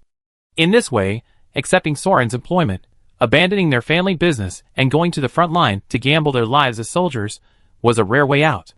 After all, they no longer had a home. So it wouldn't be difficult to recruit people. In fact, Soren could more easily select some skilled and desperate magicians than usual. Unfortunately, he could only recruit 1,000 people, and they must meet the basic qualities of battlefield magicians, be proficient in using the Empire's military magic, and assist in repairing golems and various weapons. It is best to be retired personnel with certain experience. There will not be many who meet the requirements, but there will probably be many people who need this job. Of course, this opportunity can also be used to expand the company's business to White City. Whether it is lending or building factories, there will be sufficient skilled workers available. Even if it is simply to assist in post-disaster reconstruction, donate food and supplies casually, and help the victims overcome difficulties, and win people's hearts. Soren thinks it is not a big problem. Anyway, the company has plenty of money now. But the problem is not how to act or transfer funds and materials. The problem is that if the company continues to expand its business, I am afraid that the Parliament's fear of the company faction and the dissatisfaction of the local fighting faction with him will make things worse. Not only will it not help, but it may also cause more trouble. Madness's reminder is very practical. Now that the Imperial nobles have noticed him, and don't believe him, no matter what he does, he will probably be hindered and can't do anything. It's really troublesome. Khedgar, look at it. Look at what you have done. What did I say? I warned you long ago. You can't choose this place as the laboratory. If something goes wrong, it will be too late to save it. Now it's gone. Now everything is gone. At this time, the two arguing apprentices attracted Soren's attention. To be more precise, he first noticed these two unique apprentices when he used his magic eyes to scan the disaster victims around him. He only found out that they were arguing after he rode closer. Kenneth, calm down. How can I calm down? How can I calm down? Look at it. Look at it. It's all blown up. Not to mention that you can't graduate. You can still beg your mentor for mercy. But what about the goods you took privately? We invested all the capital. Now tell me what to do. The apprentice with the big back hair and blonde hair was roaring, and the veins on his forehead were jumping. At this moment, he was obviously extremely emotional, but the purple and white magic energy with the dual attributes of feng shui was still flowing in an orderly manner around his body, maintaining a certain magic barrier to protect his body. Just this detail, and this level of magic power, is enough to impress people. Sorry, it's my fault. I find a way to make up for your loss. The apprentice who was yelled at was a young man with brown hair. Well, judging from his voice and physique, he was a young man, but he had a thick beard on his face, and that beard was emitting a dense green light, containing earth magic, as if it was also the product of some kind of magic failure. Make up? How do you make up? 5,000 crystals. 5,000. Would a passerby just throw such a large sum of money in your face and lend it to you? Kenneth grabbed Khadijah's collar and almost lifted him up. He looked like he wanted to punch the bearded man in the face, but he gritted his teeth and pushed him away. I don't have time to complain to you here. I'm going to find a new order now. Find a new job. You should get moving too. I'm telling you, if Sora and Lenny are implicated and become slaves because of you, I will never forgive you in my life. The blonde with the big back hair left angrily. Khedgar with a green beard sighed, helplessly watching his teammates go away, squatted down among the rubble, and looked at the charred ruins in front of him with lowered eyebrows. Alas, but the rent here is cheaper. Sauron looked at the bearded apprentice, and what was revealed under the grey robe when his collar was torn open just now? A silver oak leaf. Well, although the magic power of this is slightly worse, this badge can explain a lot of problems. It's time to show up. Soren coughed and came on stage. Ahem, hello, magician, I'm a passerby. Ah. Khedgar looked up, squinting at him in the shadow cast by Soren's tall horse Knight. The stable is in the East City. I'm not saying it's necessary for everyone to emphasize this. How scarce is the entertainment in your place? Sauron covered his face and suppressed his complaints and rushed over. I'm not here to ask for directions. I'm here to recruit battlefield magicians for the Legion. Oh! Khedgar looked at the dress of the warhorse that Soren rode. I'm sorry. I'm not very knowledgeable and can't join the Nightmare Knights, because I still want to stay in the White Tower. Now Soren's rating of this apprentice is even higher. He has a calm personality, is not startled by changes, can answer fluently when encountering major changes, and knows the ways of the world. Without saying anything nonsense, he not only declined Soren's invitation, but also proved Soren's guess. Sure enough, the fighting nobles also let the low-class magicians go. If there is no such fire, I'm afraid he would rashly go to the White Tower Academy to recruit people, and he might not even recruit a low-class magician. TSK, it seems that having a good relationship with the Yaja Imperial Capital family is useless in White City. Soren smiled and dismounted, squatting in front of the apprentice and looking at him. If I sign a long-term employment agreement with you, lend you an interest-free loan of 5,000 crystals, and provide you with a position in the company after retirement, are you interested? Khedgar shrugged. Your Excellency heard our conversation just now. Your conditions are very generous. I will let it go. But I think Kenneth will definitely accept it. Please don't get me wrong. He is a little impatient, and puts too much pressure on himself. But as a magician, his qualifications and talents are outstanding. If it weren't for the revival of the family, he is an excellent talent, who can marry into the Imperial capital. Don't miss it, sir. Sauron understood foreign nobles? Khedgar nodded. What about you? You are a pariah, right? Looking at your indifference to suffering, I know you have seen a lot of this kind of thing. Sauron smiled. Do you think the White Tower is a place for you to realize your ambitions? Is there room for you to rise and soar here? Or do you still have worries and family to consider? Why not tell me the truth and let me give up on a talent like you? If there is really no other way, I can go and win over the elite just now. Don't fool me. If you miss this opportunity, your friends may never forgive you in this life. Khedgar stared at Soren for a while, but he didn't give in at all, and even took out a pearl jewelry and held it in his hand. As an apprentice qualified to wear the silver oak leaf, he certainly knew the effect of the magic prop. Even Khedgar didn't expect that there would be such a thick-skinned passerby in the world, so he had to spread his hands. What does this private matter have to do with a passerby like you? Well, if you really want to know, I was adopted by my master, the Lich Elon, as a candidate disciple when I was very young. It is not an exaggeration to say that it raised me. Sauron scratched his head. You mean I have a deep relationship with my master and want to repay him for raising me? Khedgar shook his head. No, I want revenge. If I am not mistaken, my master has been replaced by some kind of demon from another world during an experiment. Although that thing pretends to be real, it can't hide it from me. Actually, I originally wanted to withdraw and grow up a little before taking revenge, but I recently discovered that it is secretly planning to resurrect the human King Yachukas. It is not a good thing. I heard from my master that my biological parents were killed by it, so I can't leave the White Tower for the time being. At least I have to see the situation and think of a way to stop it. Sauron opened his chin, looked at Khedgar, then looked at the pearl ring in his hand that did not respond, then looked at Khedgar, and then looked at the ring. Is this thing broken? Chapter 206. This should be the Eye of Pistis from the casino. Khedgar looked at the pearl. This is made from the remains of the elven god contract that fell during the 3 wars. Those vampires actually gave you this artifact. Your rank is not low, right? Sauron smiled. I am Sauron. Khedgar looked at him. Oh. Sauron's smile froze. You haven't heard of my name? The mage apprentice squinted at him. Are you famous? Sorry, I'm not very familiar with the names of noble families, so I haven't paid much attention to them. But I heard that the Nightmare Knights fought very badly in this battle, and many people died. Are you a newly promoted knight? Are you from the Pure Blood faction? The people in the casino are so flattering to you, you should be more than just a centurion. Are you a quartermaster?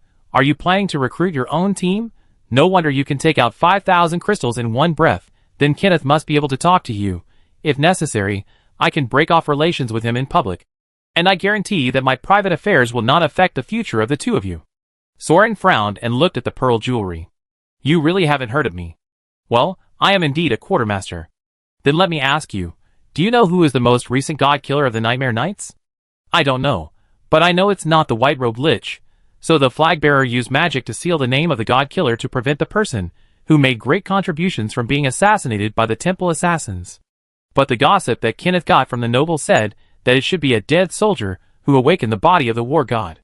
He is a short, cruel and violent dwarf who likes to tear people into pieces. He is a blood-drinking and flesh-eating beast. Once he goes crazy, he will not recognize his relatives and will kill anyone he sees. Have you ever seen such a person? Sauron, eh? Khedgar stroked his beard. Perhaps these rumors are exaggerated. No matter how powerful the dead soldiers are, they can't kill 2 war gods and slaughter 7 legions. But as for the specific image of a dwarf, there should be such a person or thing. There are many speculations circulating in our White Tower Academy now. I think the most reliable one is that the dwarf may be a man-made man secretly developed by the company. Man-made man? You have a rich imagination. Soren rubbed his temple. Khedgar shook his head. You don't understand this, right? The magic director sent by the company is that Siegen Essel, the disciple of Bipewa, who is a peerless genius. Maybe it is her latest developed humanoid magic beast, a new battlefield weapon. Look at what she used in the competition, all kinds of messed up stuff. It's really not something a normal person can think of. Oh, I'm getting off topic. Let's go. I take you to find Kenneth. Khedgar patted his butt and stood up. Wait. The key question is not yet answered. Sauron hurriedly caught up. Didn't you just say you wanted to avenge your master and prevent Achukas from resurrecting? Khedgar was surprised. Yes, but I have to ask, what does this have to do with you? I'm helping you. I also have a deep hatred for Achukas. Then the pearl in Soren's hand flashed, and Khedgar and Soren looked at each other awkwardly. Fuck, who is this rubbish helping? Well, actually, Achukas has never offended me, but I have offended him badly. If he is resurrected, he will definitely come to kill me first. It is better to strike first. What kind of a hanging demon can be beaten by fearless? At worst, I will dispatch a bunch of soldiers to surround and kill him before he recovers his strength. The pearl stopped flashing. Khedgar frowned, looking a little confused, but he should be a little tempted by this idea. In short, I want to kill him sincerely, and the world can witness it. Soren pulled Khedgar, but you have to explain clearly, is there really such a magic as resurrection? Especially for liches, isn't it impossible to bring them back after the second death? Even if they are resurrected in some way, they are just copies and fakes. Isn't it? At that time, the 7 people planned like that, so all the shadows and clones must have been killed. Even Killian confirmed that the great ritual magic based on the Lord of Man has failed. So what is this resurrection? How can it be done? Theoretically, there is no such magic of resurrection, but maybe there is in other worlds. There was no magic to transform liches 1,000 years ago, right? Khedgar looked around. Well, if you are so interested, I will tell you. If one more person knows, I will not disappear anytime soon. Well, my master Elon was originally a court magician of the Starless royal family, a noble of the Wangsua faction passed down from generation to generation, and was once a disciple of Achukas. After the transformation, he was stationed directly in the White City to assist the 2 knights here and monitor the fighting faction. But wasn't the human king assassinated by the vanguard? Then I discovered that my master had begun to study the royal blood lineage and related information on physical resurrection and reincarnation, and even planned to resurrect Achukas, so I began to doubt it.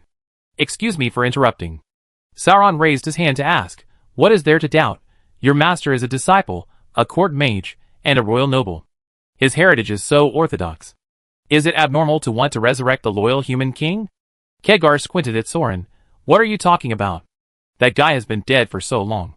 Has even one noble of the royal guards, or the royal blood school ever mentioned wanting to resurrect him? The Wang family probably wants to confer the title to the vanguard, who stabbed it to death. When my master heard the news of his death, he almost laughed out loud and joined the fighting faction that day. Moreover, it specifically chose me, whose parents were killed by Achukas, as its personal disciple. Needless to say, what is it thinking? Will it want to resurrect Achukas? Don't be silly. If you ask me, this is because the demon god from another world has signed a contract, and has no choice but to abide by the agreement and save people. Achukas, you are such a failure to be a human being. It was probably not long after that I gradually noticed that the details of my master's words and deeds were like a different person. I guess it was replaced by some kind of demon or something. But that thing was very smart, and never showed any obvious flaws. People who were not close to it could not see the flaws. I had no evidence to prove my suspicion, and I couldn't figure out how it controlled my master's body quietly. In theory, my master was already a lich, and his soul couldn't be so weak, so this must be the effect of some kind of magic contract it promised itself. Maybe it can be traced back to when it was also an apprentice, and signed a contract to give up its soul with its master, Yuchuka's. So I did some research these days. If my guess is correct, Yuchuka's has signed a contract with a demon god, and the other party is obliged to help it revive. And my master was a servant who served the king's blood for generations, and was a direct disciple at that time. Therefore, according to the contract, he was directly used as a vessel and sacrificed to the demon god, as a walking avatar on the ground. I don't know how it wants to revive Yuchuka's, but if it can really succeed, this is an incredible magic, so I have to stay in the White Tower recently and lurk around it to observe. Let's see if we can find out the details and real name of this demon. If we can sign a contract, at least there will be some clues. Maybe it's recorded in some magic book. If you are so willing to help, we can contact you through Kenneth, and if necessary, please bring troops to clean up the mess. If I fail, you could also help me get revenge or something. Speaking of this, it seems that Zaijin also mentioned that Yuchuka's had a contract with several demons, and some of the aftermath has not been completely resolved. They even killed one together. But there have been too many things to do recently, with the southern and northern expeditions, and I haven't had time to take the initiative to find the remaining ones. As expected, even if the problem is forgotten, it will not disappear. It is just hidden in an inconspicuous corner, slowly fermenting until it becomes a chaos that cannot be cleaned up. You are very brave, Khedgar. Sauron was impressed by this green beard. This guy's thinking is at least on the same level as Zaijin. You have a chance to escape. You are just a mortal. This kind of conspiracy involving demons, liches, and royal blood nobles, even if you get away, there is nothing to blame. But you chose to stay. Not only do you have the courage to lurk beside the demon, but you have even thought of a solution in just 2 or 3 sentences. You are a brave man with both wisdom and courage. And you have been looking for opportunities to help your friends find a way out. Khedgar smiled calmly. I am not that great. In fact, I am just selfish. If I leave now, I will be an apprentice who betrays my master, but if I can seize the opportunity to make contributions, I may have the opportunity to inherit my master's workshop and the heritage of the Elon family. It's just a gamble. Looking at this ruin, it's still safer to stay behind than to go directly to the battlefield. Indeed, if this demon god also needs to disguise himself as the Lich Elon and lurk in this world, he won't do anything too outrageous to attract attention. At least it's much safer than those elf gods, who are openly confronting him. And this kind of demon god hiding quietly is not easy to deal with. Not to mention their own hidden power, whether they will run away. If Sauron really brings the company's people to arrest a lich, who has surrendered to the fighting faction on the charge of otherworldly demon god, and the accuser is still a disciple who may inherit its legacy, it may be bad things, leading to more troubles.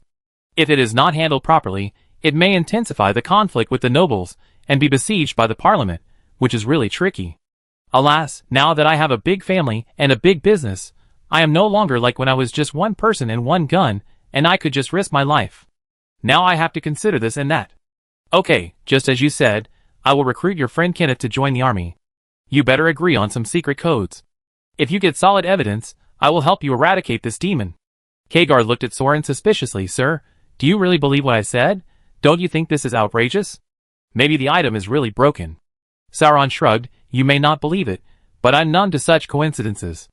Your task is a bit troublesome, but it's easy to handle if you make careful arrangements. Easy to handle? A demon? Khedgar was stunned. Soren laughed, took out a bag of crystals, and stuffed it into the apprentice's hand, put his arm around his shoulder, and walked together. Don't worry about these little things. It's just a demon. Let's do this. I ask someone to give you the list of demons signed by Yuchuka's, check them one by one, and after confirming the target, we set a trap. It's not convenient to use the open method, so we use the covert method.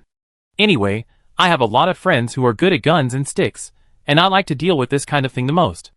I can introduce you to them some other day. Now let's go get your friend involved. Even someone as smart as Khedgar was shamelessly approached by Sauron and became his own man. Haha, relax a little. By the way, how did you grow such a unique beard? I wanted to enhance my magic power, so I got some herbs and secretly made some potions. It's a bit of a permanent side effect. In fact, It's really simple to make friends with such ambitious and courageous young people. You just need to be open-hearted with them, listen to their demands, recognize their talents, praise their courage, give them sincerity and at least respect, then they will be willing to walk side by side with you. Even in adversity, they will be high-spirited and willing to lend you their passionate hearts. Soren understood this simple truth very well, but even such a simple truth, some people still don't understand it.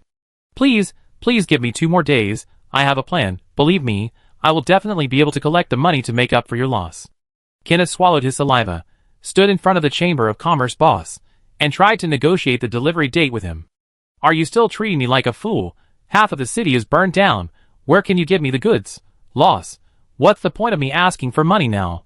If I can't complete the order of the Legion, I will lose my head. Alas, you stupid thing, you have been hanging out with the nobles in the academy for a long time, but you still don't know your identity. Let me beat him up first to wake him up. What? Kenneth was caught off guard, and was charged by the caravan guards beside him. He was hit in the eye socket with the scabbard of the sword, and a bloody cut immediately appeared at the corner of his eyebrow. He was dizzy, and knocked to the ground. Then a group of guards rushed up and beat him violently. He almost died on the spot. He fainted from the pain several times, and was beaten awake again. He curled up on the ground and shivered. He learned a lot of magic, but he was beaten by steel fists and iron boots, and couldn't remember any spells at all. Not everyone is good at fighting. In fact, most people are not good at fighting. Kenneth wanted to jump up and yell that the name of El Malloy must not be tarnished, and then tear his face, and cast some big magic to tear these bastards apart. But the fact is that he was kicked in the ribs and fell to the ground, unable to stand up. In the end, he could only curl up and lie on the ground with his head in his hands, gasping for air. In fact, for the profession of magician, the wisest way to fight is to invite the opponent out, read a line from a distance and throw a fireball to solve the problem. If you stand too close to the enemy without any other preparations in advance, there is really no benefit at all. What, do you think that this is the CD for interrupting spells in the game? If a warrior gets close to you, then every punch you get on the cheek will have an interrupt effect, okay? Hey, Kenneth. The merchant boss rubbed his face, snapped his fingers, and asked the guards to drag the bruised and swollen apprentice with messy hair to him. He reached out and grabbed the wound on Kenneth's eyebrow, causing him to scream in pain. You have to understand me. I'm bankrupt because of such a big fire.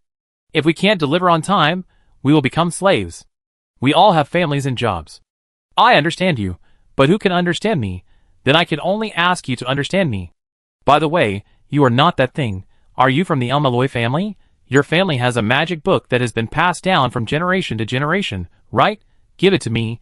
Take out the magic book that has been passed down from generation to generation. If I kneel down at the door of the noble family and beg them now, they should give me a few days for the sake of the magic book, right? Kenneth sucked in a breath of cold air and endured the severe pain. No. Impossible. My family's inheritance for generations. Absolutely not. The head of the Chamber of Commerce snorted coldly and patted Kenneth's face. So you are an idiot. At this time, you still show up in front of me in a swagger. Just run away. What? You can't tolerate violating the contract and insulting the family name. What kind of family name is that? You have been fleeing to the Empire for generations, and you still call yourself a noble. Are you stupid to get beaten for such a thing? What are you thinking? Kenneth sniffed the blood from his nose. I am the Lord of El Malloy. I have to do what I promised. The boss was speechless. This fool. There is no noble in the Empire who would not flee first when encountering trouble. Oh, Kenneth, don't be so stubborn. Take out the magic book. What's wrong with being a pariah? Easy and free. Otherwise, what's the point of you dying here today? You only have one little sister left in your family, right? Don't look at me like that. I'm not that bad, but you know it yourself. She's not even an adult yet. If you don't do everything you can to survive and protect her. Who else can protect her? Don't you want to watch her grow up? Kenneth squinted his swollen eyes, that were almost covered in blood, stared at the head of the Chamber of Commerce for a while, and finally lowered his head. When Keegar led Soren to find his friend, the young man named Kenneth was sitting in a corner of a ruin, holding his broken side, staring at the clear sky above his head, which seemed to be within reach, yet also seemed to be out of reach. His blonde hair, which had been messed up by the beating, was now neatly combed back, and the blood on his face was washed clean by his own magic spring. But Kenneth only knew the relatively low-level healing magic, so his face was still bruised. It was obvious that he had been beaten up. Kenneth, who did this? Keegar rushed over immediately, his beard fluttering in anger. Don't make a fuss, I fell down by myself. There's nothing to worry about, I've already negotiated, the delivery date will be extended by a few days. Kenneth saw Soren coming over on horseback, and smiling at him from afar, pushed away Khedgar's support, supported his knees, and stood up tremblingly. Good morning, sir, I am Kenneth, the head of the Almaloy family. Good day, I heard about Khedgar's strong recommendation, and today I see that he is indeed a man of great stature. Sauron smiled gently. I am the captain of the Nightmare Knights, the lord of the Empire, Sauron, the hero of the Ent Neil, and I want to hire some magic consultants. Would you please honor me with dinner? Kenneth hesitated. Thank you for your kindness, but it's getting late. If I go back too late, my sister might be worried.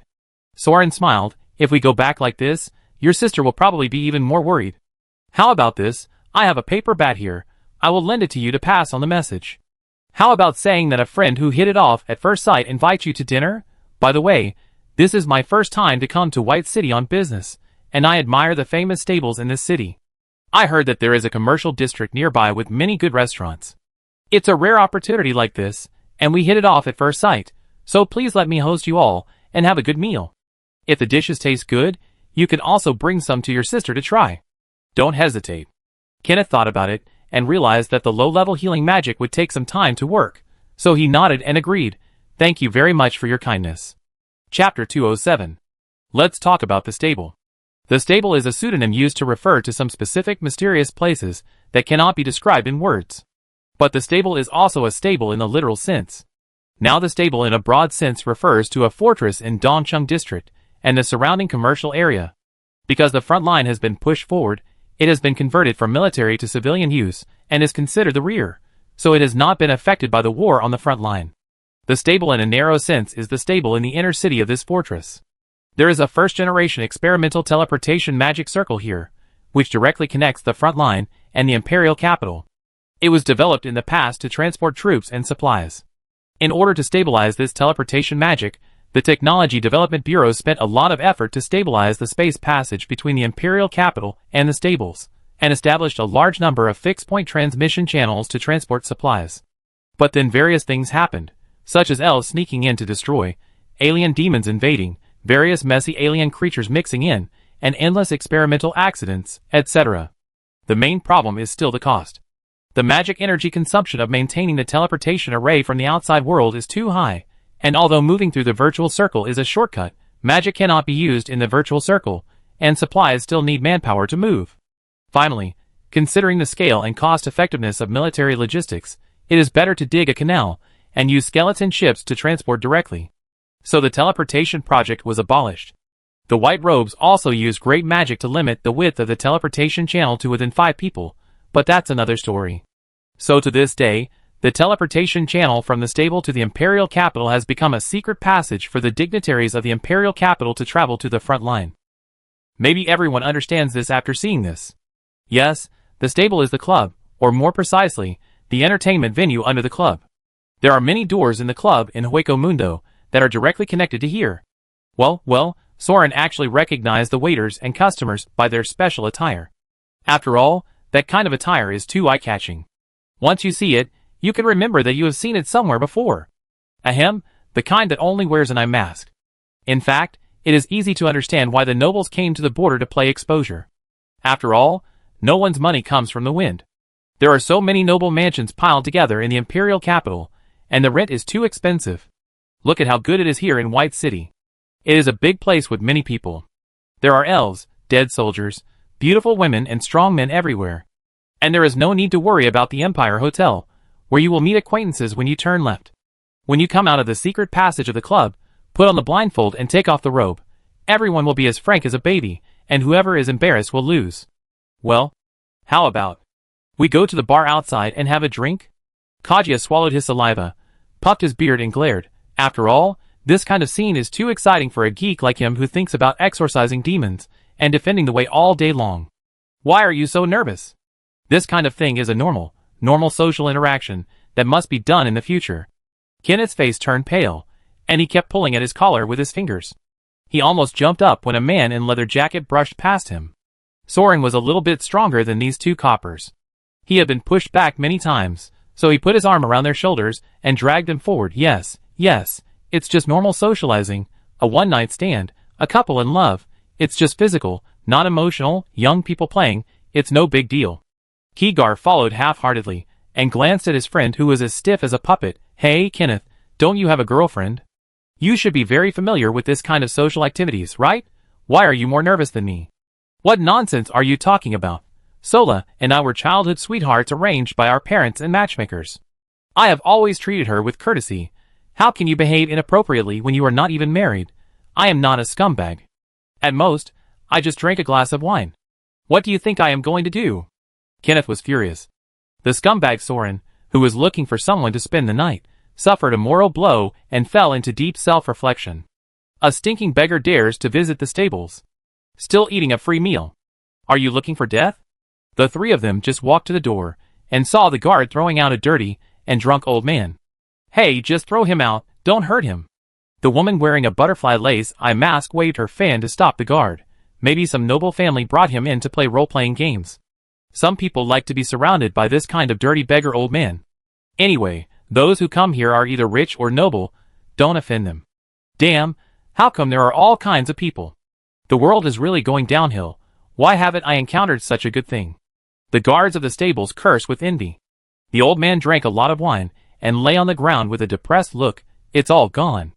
Everything is gone. Sauron looked at the old man. His body was charred. Probably just ran out of the fire. But there were obviously magic circuits on his body. Maybe he was another battlefield mage whose property was burned down by the fire. Well, there should be a lot of such people drinking near the stables recently. Just right to pick them up one by one. Ahem, I use him as a thug. So Soren put aside his brief remorse and approached with two apprentice mages. Oh, Mama-san is so beautiful. What's your name? The lady with the butterfly eye mask only took a look at the knight's uniform on Soren, and then smiled and squeezed into Soren's arms. Oh, General, why are you so polite? In this place, I know it's me just by calling the butterfly. This is your first time to the stable, right? I can't be unfamiliar with such a heroic young man who is so vigorous and cheerful. Your Excellency must have made great achievements in the north recently, and was promoted to the Lord, right? Ha ha ha. Sister Butterfly is really good at talking. I've heard of the stables in the north. I've killed too many people, so I brought my two brothers here to have some fun. Please arrange a good seat for me. If the place is good, I bring hundreds of brothers to take care of your business. Soren grabbed Butterfly's waist, and stuffed a bag of crystals into her arms. Oh! Brother, you're so sweet. Don't worry, you've found the right person. There are all kinds of beauties in the stables. Just tell me how you want to play. Keegar, Kenneth and two guards were standing by with their jaws hanging open. The two had said less than 3 sentences before they were almost hugging each other and biting each other. The onlookers were all stunned. Oh, don't just stand there. The night is short and time is precious. By the way, Sauron casually sprinkled a handful of gold sand on the guards and pointed at the old man on the ground and said, It's thanks to this old guy that I can meet my sister. I cover his expenses just now. Anyway, everyone is happy, so whatever he spends tonight will be on my head. Butterfly was immediately overjoyed. Brother, you are such a straightforward person. Go and invite the old gentleman to take a seat. So the guards looked at each other, and moved the old man, who had just been thrown out back. Butterfly is a Mama-san with good eyesight. She could tell at a glance that the two timid and incoherent mage apprentices were both beginners, so she arranged a private room on the second floor for them. There was a terrace where they could see the various performances in the hall below, and it was not too noisy.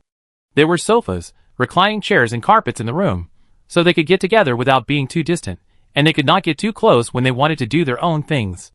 Shall I pick some wine for my brother to choose, or did you specify one? Butterfly lay on Soren's shoulder, and blew air into his earlobe.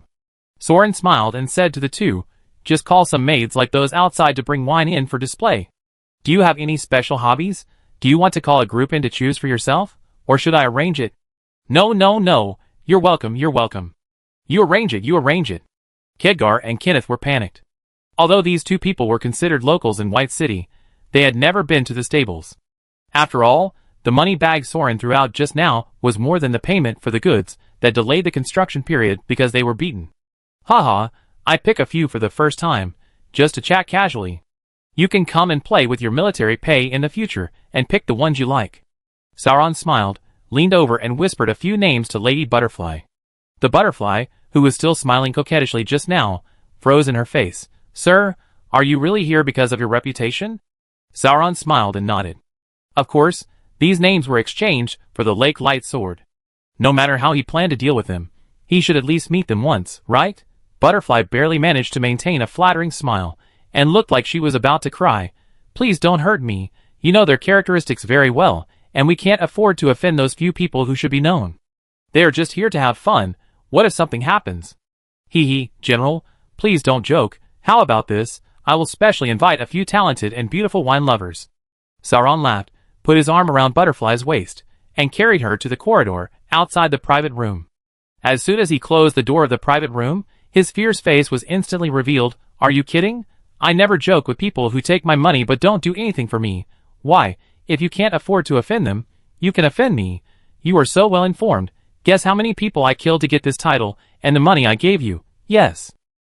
Sauron glared at Butterfly, who was almost fainted by the murderous aura. Don't be afraid.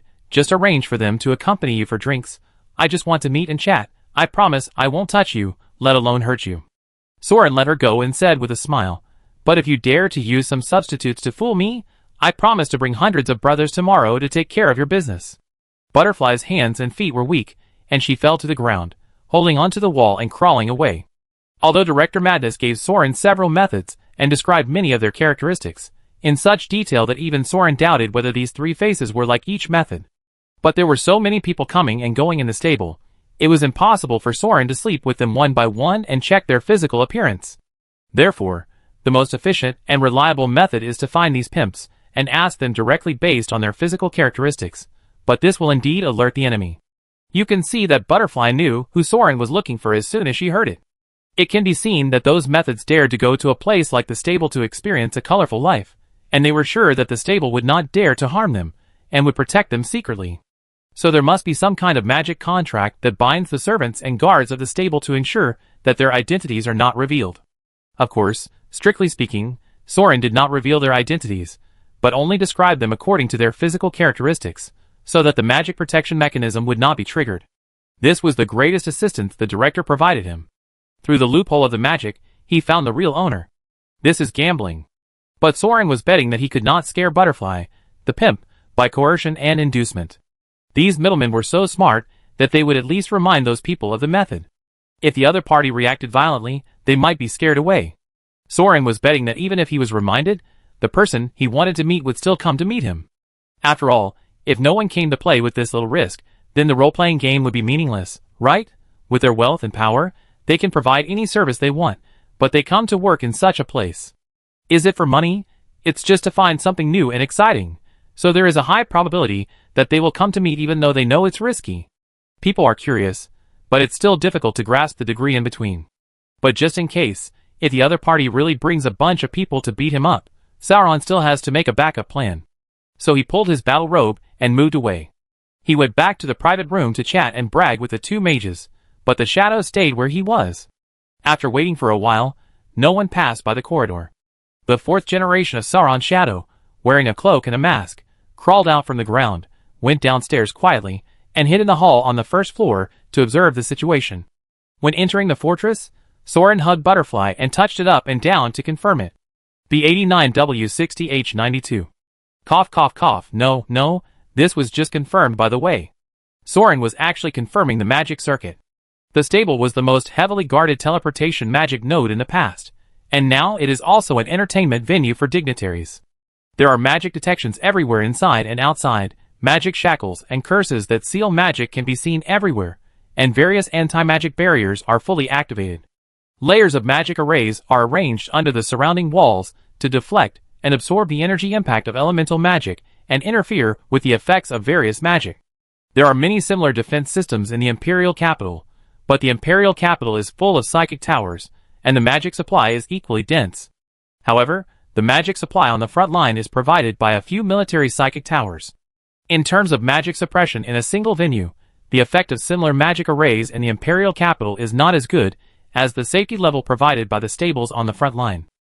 But wouldn't it be more appropriate for the clubs in Hueco Mundo to not use magic at all? Not really. Magic also has its conveniences.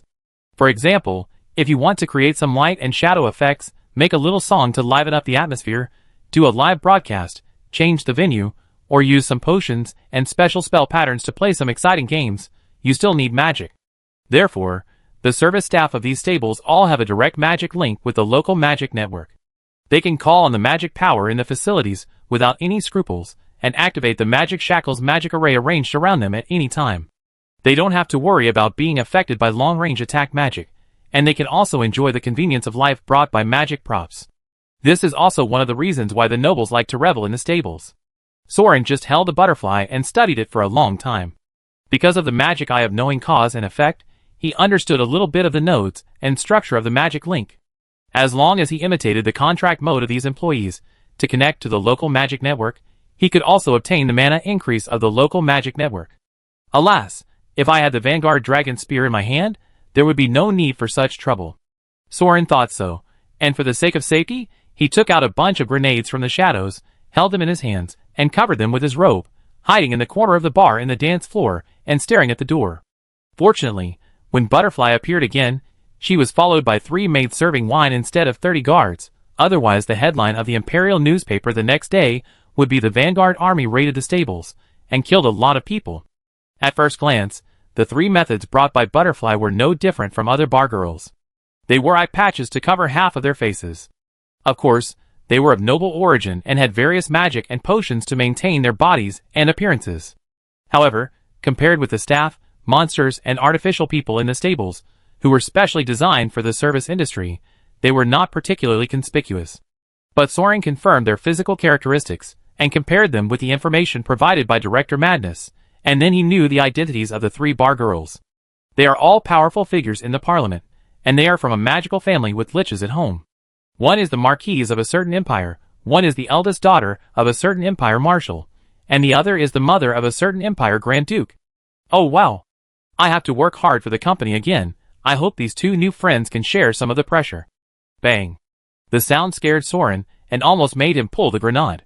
He looked closely and saw that it was the old man who was thrown out and brought back, and he pushed a bottle of strong liquor in front of him. Drink! The old man also opened a bottle and gulped it down. Wow! Soren frowned and looked at the bottle. This alcohol content should be similar to whiskey from another world. Can you drink like this? Drink! The old man punched Soren, reeking of alcohol. His nose was red. Oh, forget it. This old guy, probably a lifetime of struggle, a lifetime of hard work, a lifetime of savings, all turned to ashes in the flames of war. Just go with him, to win his heart. Cheers! Sauron picked up the bottle, clinked it with the old man, and poured the bitter alcohol into his mouth.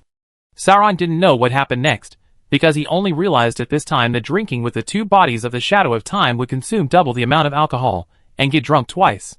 Then, when he got drunk, he naturally drank twice. So the next day, Soren climbed up from a wilderness, stood in the rubble and ruins, looked around in a daze, and it took him 3 minutes to gradually react. It wasn't that he ran to the street and got drunk all night. It was that the stable was gone. Chapter 208. If you have a bad drinking habit, you will go crazy and hit people when you are drunk, and in the magic world, you will throw fireballs to demolish houses at any time, and you may even cast forbidden spells. Then it is better not to drink at all, cherish your liver, and stay away from alcohol.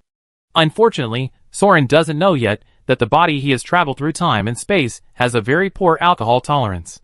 He will black out after drinking, so that he can't remember what rubbish he has done. So it will take a long time before he regrets the mistakes he made when he was young, and every time he gets drunk, it leads to irreversible consequences. But those are things in the future. At least at this point in time, Soren still thinks that the stable is gone. It's gone. It's none of his business. What did he do wrong? Since he himself doesn't remember what he did, it's equivalent to not doing anything. Ahem, well, we still have to confirm what happened last night, whether anyone was killed, cough cough in all senses. Now Soren can only barely remember that his main body was in a private room upstairs with 2 copper stickers and 3 methods, while his shadow was fighting with an old beggar in the hall downstairs. By the way, first of all, we have to confirm which body we are using now, so as not to accidentally split into 2 people and become mentally disordered if the magic fails. Okay, confirmed, this is Shadow. Can't contact the real body for the time being, probably still drunk over there. Wow, how much did he drink? Whiskey is obviously more alcoholic than champagne. What? Why was it confirmed so quickly? Oh, because Soren wrote a 4 on Shadow's palm in advance. Ahem, that's not the point. Anyway, pulling up the hood to cover his face, Soren sneaked away from the ruins. The inner walls and gates of the fortress were still there, but the internal stables and nearby buildings were destroyed, and the magic circuits were also melted. It seemed that a big battle had taken place. The broken golem guards and gargoyles were piled up, so that Soren was sleeping soundly in the wreckage of the humanoid puppet, and no one noticed him. But it seems that there are not many living bodies, which is normal. There are so many rooms in the stable, and each door is a portal. If there is an emergency, the guests can escape to the clubhouse in Hueco Mundo through the portal at the first time. If there is no such escape route, the dignitaries would not dare to gather here to play. Soren teleported to the top of the wall and looked around. He saw that the fortress was surrounded and guarded by golem soldiers. There were 2s and 3s of mages setting up barriers. Fortunately, the Legion was short of manpower after a battle, so there was no time to dispatch manpower to check such a big thing in the stable, so they could only seal off the crime scene first. Soren secretly thanked his luck and used his magic eye to find a loophole that was not completely surrounded by the alarm barrier. He jumped and sped away to escape from the inner city fortress. He ran to the nearby commercial district and looked around twice. He didn't find any notice to search for him, so he felt relieved and found a skeleton mailbox on the corner of the road and bought a newspaper. Shock! The stable massacre. Unprecedented provocation. The militant faction was furious. Is it the distortion of human nature, or the decline of morality? What is the purpose of assassinating the heir of the Gons family? The head of the Gons family swore that the Vanguard army would pay the price. I'm so mad. What did I do again? I can't remember it at all. Soren hurriedly found a small alley to hide in, ready to run away at any time before taking a closer look. Well, basically, there was an assassination in the stable last night. A noble of the fighting faction was assassinated, which triggered the magic mechanism. The retainers and guards of the fighting faction rushed out to capture the assassin. The two sides met in the stable and fought fiercely, razing the inner city fortress to the ground, but the assassin still fought all the way out of the city and escaped. Now the whole legion was alarmed. The nobles of the fighting faction issued a joint statement, claiming that the Vanguard army had assassinated a disciple of a certain family. They ordered martial law in the whole city, and sent a large number of private soldiers to hunt down the fugitives. Well, fugitives, Soren frowned and scratched his head, but he woke up from the ruins, so it really shouldn't be his business, right? At least it's not Shadow's business? To put it bluntly, the nobles also like to throw the Vanguard army out to take the blame when they fight among themselves. At least the newspaper didn't name anyone. Sneak peek, the company president Soren actually did this kind of thing in the stable. Then there is still room for easing. However, it is still necessary to confirm with multiple sources. By the way, Zygen's transcript cannot be used, and the knights and the company cannot be contacted. Soren also came to the Legion to serve, and then he noticed the useless side of this magic. First of all, the magic power of the environment cannot be too low, at least it must be the density of the imperial capital, otherwise the text cannot be sent out, or it cannot be received intermittently. Soren called for reinforcements on the front line 2 days ago, and he had to climb up the psychic tower to send a telegram. What's even more embarrassing is that the magic power of the environment can't be too high, because the level of the enchanted paper is not enough, and it can't withstand too strong magic, and it may be ignited by the 4 elements of magic, or it may be damp, or it may be cut, or it may grow flowers, just like the chakra test dam. Now, Soren can also clearly see that the magic words on the record book have been disturbed. It is likely that the Lich of the Legion used magic to interfere with the nearby word spirit spells in this emergency situation of being attacked. The magic level of the record book is still too low. Once this Legion level interference is turned on, it will be ineffective. No wonder the magic of real-time communication has not been deployed, and the Empire is still full of paper bats flying around. It seems that getting the telegraph and telephone is a top priority. But it doesn't matter, there are other ways. If you can't practice with the company and the Legion for a while, just confirm it with the fighting faction face to face. Soren reached out to the shadow and fumbled for a while, and fumbled out a cat. Alas, Guan Haifa was injured by the Fearless last time and hasn't recovered yet. Fumble it, throw it back and find it again. After searching for a long time, Soren finally found a small red box from his garbage pile, 1 finger long and half a finger wide, like a glasses case. Unlock the magic seal and open it to see a white maggot in the box. Soren cut his finger and dripped some blood on the maggot, watching the white maggot swallow the blood, quickly molting and evolving into a black and red big-headed fly with 8 wings and 6 legs, a green back, and a black belly. The head was still a human head, revealing the face of the old monster head of the Yaja family. Well, this is the ancient magic that people gave Soren for secret communication, the messenger of Beelzebub, the means for allies to secretly communicate. It is convenient and confidential, but it is disgusting like a ghost. Oh Lord Soren, it's really rare. I wonder what you want to do. The head fly spoke.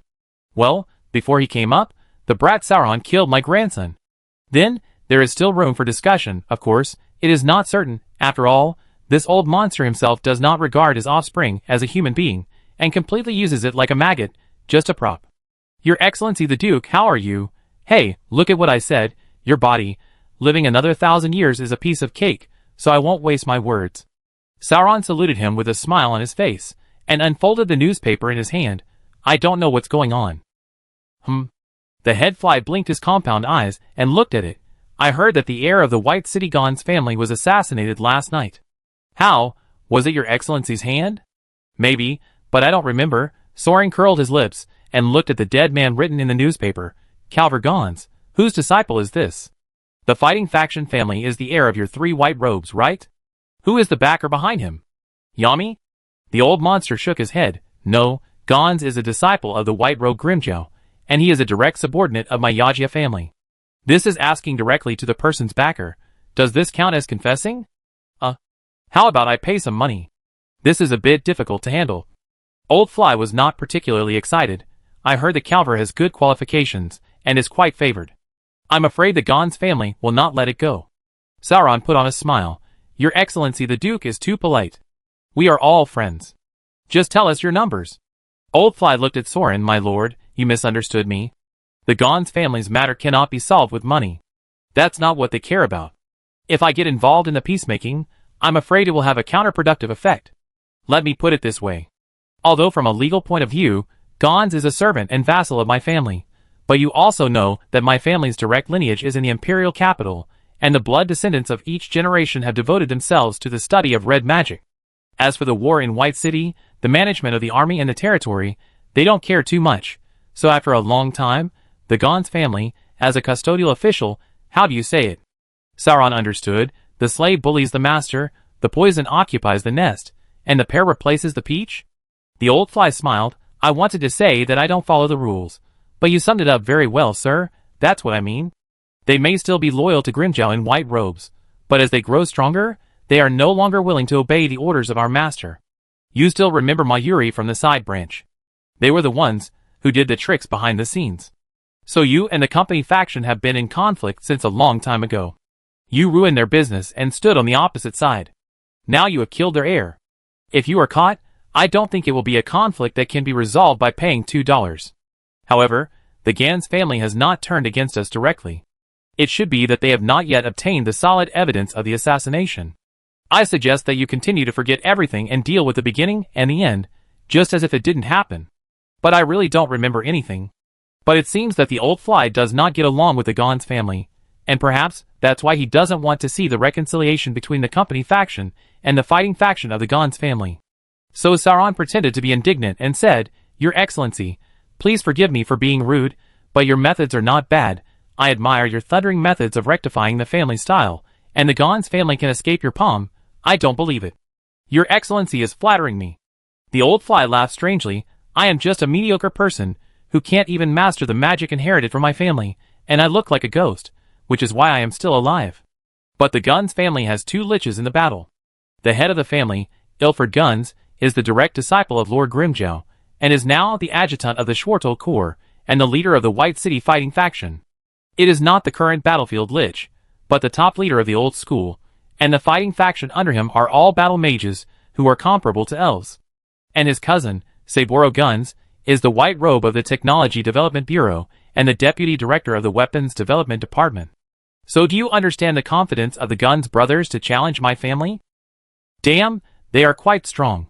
So this family is the real local boss of White City, the representative of Grimjow in the fighting army. But Soren still couldn't understand. Your ancestors didn't care about these servants? The parliament didn't say anything? Don't you have etiquette? Can the parliament allow such rebellious behavior? If it is allowed, he can also imitate it. The old fly shook his head. My lord, you are still using human thinking to guess the thoughts of the liches. If they cannot provide a suitable inheritor of magic, what about the direct bloodline? Among the Empire's liches, There are only a few exceptions, like Yami, who have taken special care of the descendants of their family for hundreds of years. The vast majority of other liches treat their bloodline 3 or 4 generations apart as if they were strangers. In terms of the depth of the bond, how can these distant relatives be closer than the inheritance disciples, who are personally selected and taught by words and deeds? Therefore, maintaining the connection with these lich backers through a qualified disciple is the fundamental reason why the big families pay attention to inheritance. But ironically, the more secrets there are in the family, the more materials and resources there are, and the more detailed the lich's teachings are, the harder it is to follow the old path of the ancestors. Because delving into unknown magic is risky. The more cherished the family secrets are, the more dangerous they are to learn. Once the secret forbidden spells get out of control, the consequences are much more serious than the low-level magic that has been thoroughly studied. Maybe a magic mistake will lead to the extinction of a family. Over time, many key tricks and secret spells that can only be passed down orally have also been lost. Therefore, without special guidance, the younger generation will continue to practice the same way, which will be more dangerous and more difficult. In fact, it is not just my Yajia family. There are many similar situations around the Lord, such as the Abis family, the White Mane family, and the Allrides family. Most of these were famous magic families in the past, but today they have fallen into decline, and their bloodlines are on the verge of extinction. On the contrary, these servants, who were originally second level, have benefited from the new systems, new products, and new magics that the liches have gradually developed over the years, and have gradually become bigger and stronger. As for the parliament, haha, you should know clearly how to become a parliamentary officer, right? Let's not talk about completing the trial and inheriting the family head. Why do you think there is an additional requirement that you can act as a parliamentary officer after getting engaged? Because too many people in the main family died while studying magic, and the remaining heirs are too young or not capable enough to handle the affairs of the territory, who can organize the power of the empire to resist the elves. Even if it is a war, the people who are actually in charge must be gathered together to arrange the work in a unified manner, right? So whether it is the Gons family or the company faction, it was originally a common practice for the Lich to acquiesce in the parliament for capable people to occupy seats. It's just that some people now, because their families rose in this way, don't want to repeat the lessons of the past and lose power, so they form a small circle to prevent later people from making progress. I think you have realized this kind of constraint, right? Okay, Soren understood, really understood. In the past, he had a distorted understanding of this psychic empire, thinking it was a kind of ancient Roman aristocratic republic, plus Western European feudalism, and a comprehensive political system of lords and knights. After all, the titles of parliament, nobles, and knights misled him. At first, he saw that the nobles had no reaction to the killing of the king and ruler, and he was still wondering if they had the ideological awareness to establish a constitutional republic and take a middle road. Now he understands that the nobles of the empire are not revolutionary at all. Fuck etiquette. Fuck parliament. Isn't it clear enough? What these innocent nobles in the imperial capital want is a system that is clear from head to toe, from birth to death. I see, I understand now. Thank you for your teaching, Duke. Soren smiled. It doesn't matter if I kill the whole Gons family, right? The old fly smiled at him. I wish for it. When he opened his eyes again, Soren confirmed that he was lying on a sofa, in front of an unfamiliar ceiling, with a splitting headache due to the hangover, but no injuries on his body. He didn't even change his clothes or take off his chain mail, so it was probably that he was so romantic that he just spent money on a champagne tower, and didn't do anything serious. TSK, what a waste. Soren turned over and sat up, and found himself in the living room of someone's apartment. The sunlight shone through the window sills and stung his eyes. The memory of the conspiracy with the old fly Yaja gradually came from the shadow, which made his headache worse. Sauron picked up the robe of the Nightmare Knights, and wanted to wipe his face. As a result, he smelled a smell of alcohol, blood and vomit on the robe. He had to stand up with a wrinkled nose and looked around.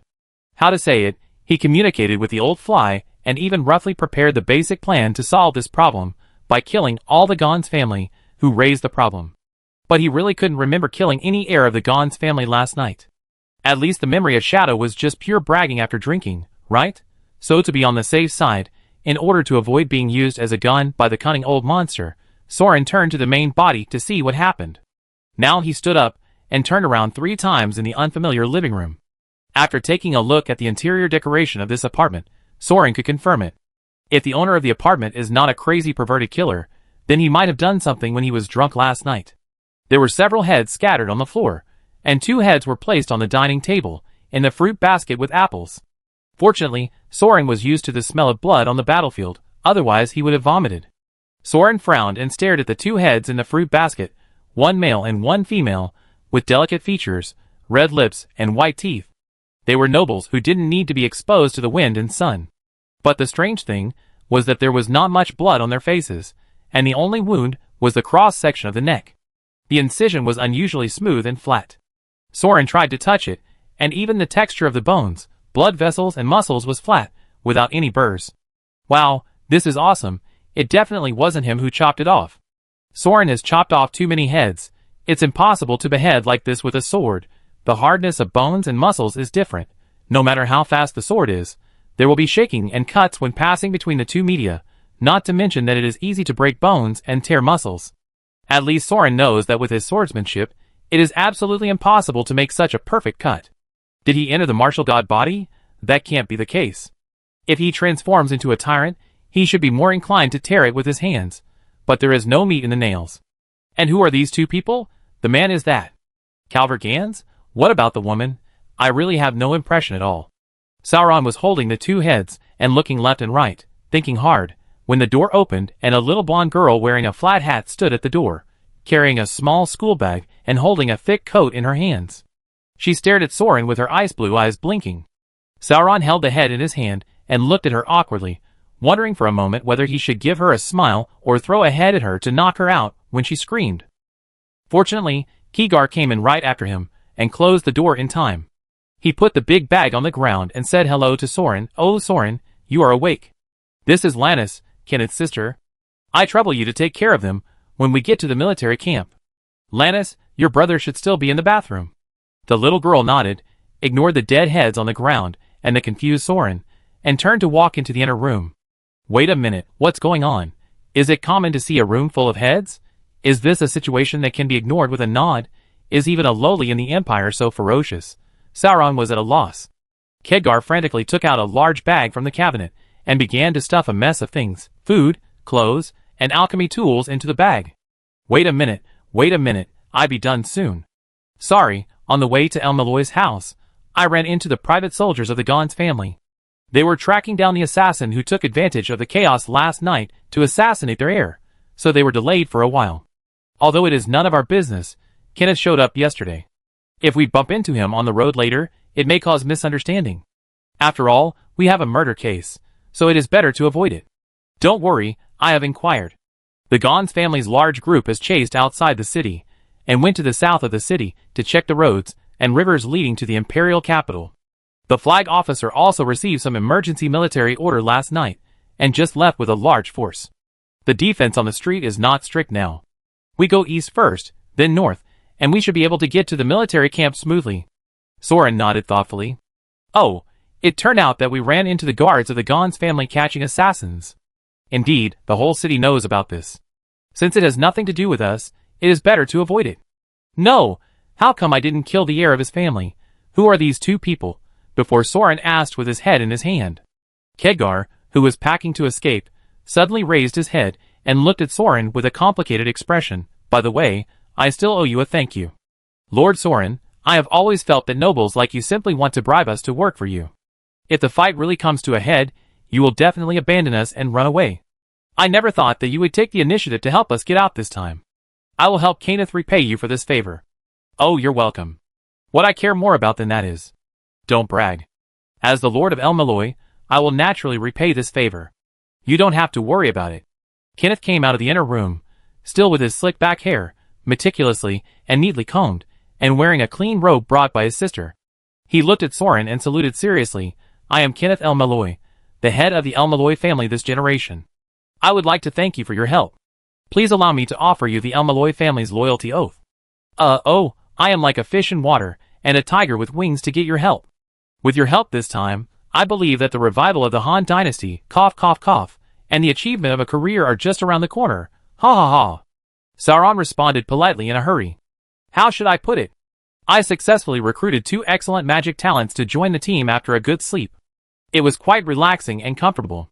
It was just like the free-up character drawn from the 10 consecutive draws. I felt a great sense of happiness that I got it for free. No, if you think about it carefully, when other fellow villagers show their domineering spirit, the natives will bow down to them. That's called freeloading.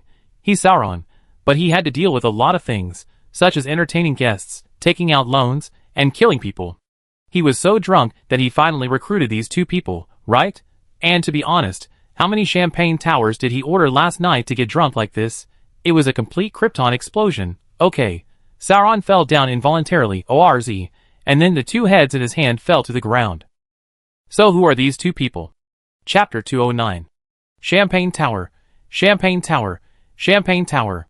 Hey, champagne and eggs. I wouldn't trade them for anything even a god would. Let's go live, my friends. Give me a thumbs up, double click 666, cheers, gudong gudong gudong. Oh, 666. Wow, so awesome. Ha ha ha. Kenneth crouched down and slipped out of the private room, closing the door and isolating the laughter behind him. Hiss, is this the daily entertainment of the nobility? It's unheard of, so extravagant. Although he always called himself the head of the El family, he always dressed spotlessly and appeared in public, maintaining his dignity and demeanor at all times, and doing his best to maintain the family name that few people in the empire had heard of. However, as a noble family that fled from a foreign country and was wanted by the temple for secretly learning black magic, El Malloy had no industry or connections in the local area. The accumulated family wealth had to support the expensive prices in the empire, the even more expensive magic research of the brothers and sisters, and the daily expenses of his fiancée Sora, which might be even more expensive. Even though Kenneth took risks to take orders from nobles to do small business, his daily life was still very tight. This time, he gritted his teeth and invested his years of accumulation. He almost went bankrupt after taking a big order. And tonight, seeing the scene of real nobles spending money lavishly, Kenneth suffered a huge blow physically and mentally. But at the same time, he also saw a vivid example, and the flame of desire was born from the bottom of his heart.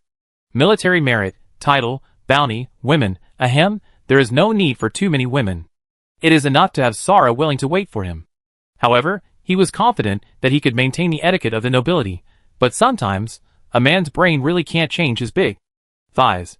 Kenneth was really kissed and touched so hard that he could hardly control himself. He panted and slipped out to relax. Hiss.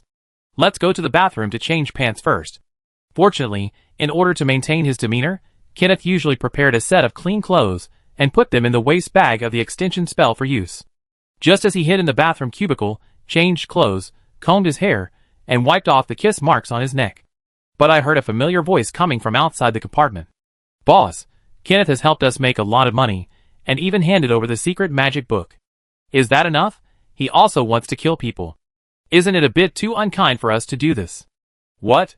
Damn, you are telling me this now. Why didn't you say it in front of the little Earl just now? You are so righteous. Why don't you go to the vanguard? But even his sister is going to be arrested. There must be a bottom line when you are out there. This is what you said, boss. Kenneth reached out and grasped the handle of the compartment door, and ice poured out of the pores of his body, staining his face white. Even after so many years of education and self-discipline, at this moment, the man was driven to the edge of losing his rationality by rage. Alas! You are the only one who has a bottom line. Am I the only one who is evil? Am I the one who wants their lives? Do you think they will have lives if we don't take action? Let me tell you, a disciple of the magic commander, the Lich Mikahudi, was beaten to death in the imperial capital. The young master of the Kalias family wants to compete for the position of the true successor, and has set his eyes on Kenneth's magic circuit. I have been trying to shun that second-generation ancestor for a long time, but this anger. Alas, I really can't stand it anymore, and if you want to blame someone, just blame Kenneth for being blind. You saw his fiancée in the private room. What a bitch, she is so vain. Breaking up is fine, but she is still so talkative, saying that the El Malloy family in the north is a famous black magic family with a 9-generation inheritance, and has a secret method of fluid operation that is no less than the elf system, and even has a water-based forbidden spell inheritance. You're so heartless to tell anyone anything.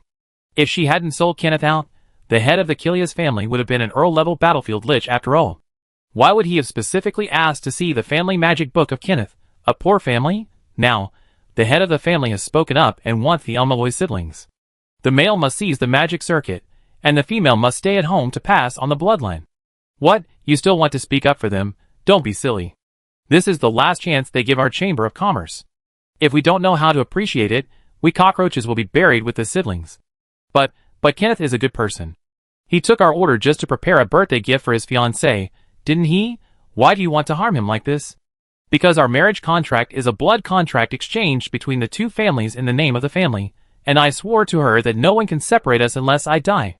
Kenneth's voice suddenly came out, scaring the Chamber of Commerce boss and guards, who were hiding in the bathroom and complaining. Kenneth! You heard it all. Then I said it's not my fault. Of course he was scared. Although he had just beaten the young man to the ground, the man who appeared in front of them was completely covered with white frost, like a snowman, and the overflowing magic power turned the surrounding ground into ice crystals. This is a magician who has exceeded the limit of self-control in various senses. Tell me, where are they?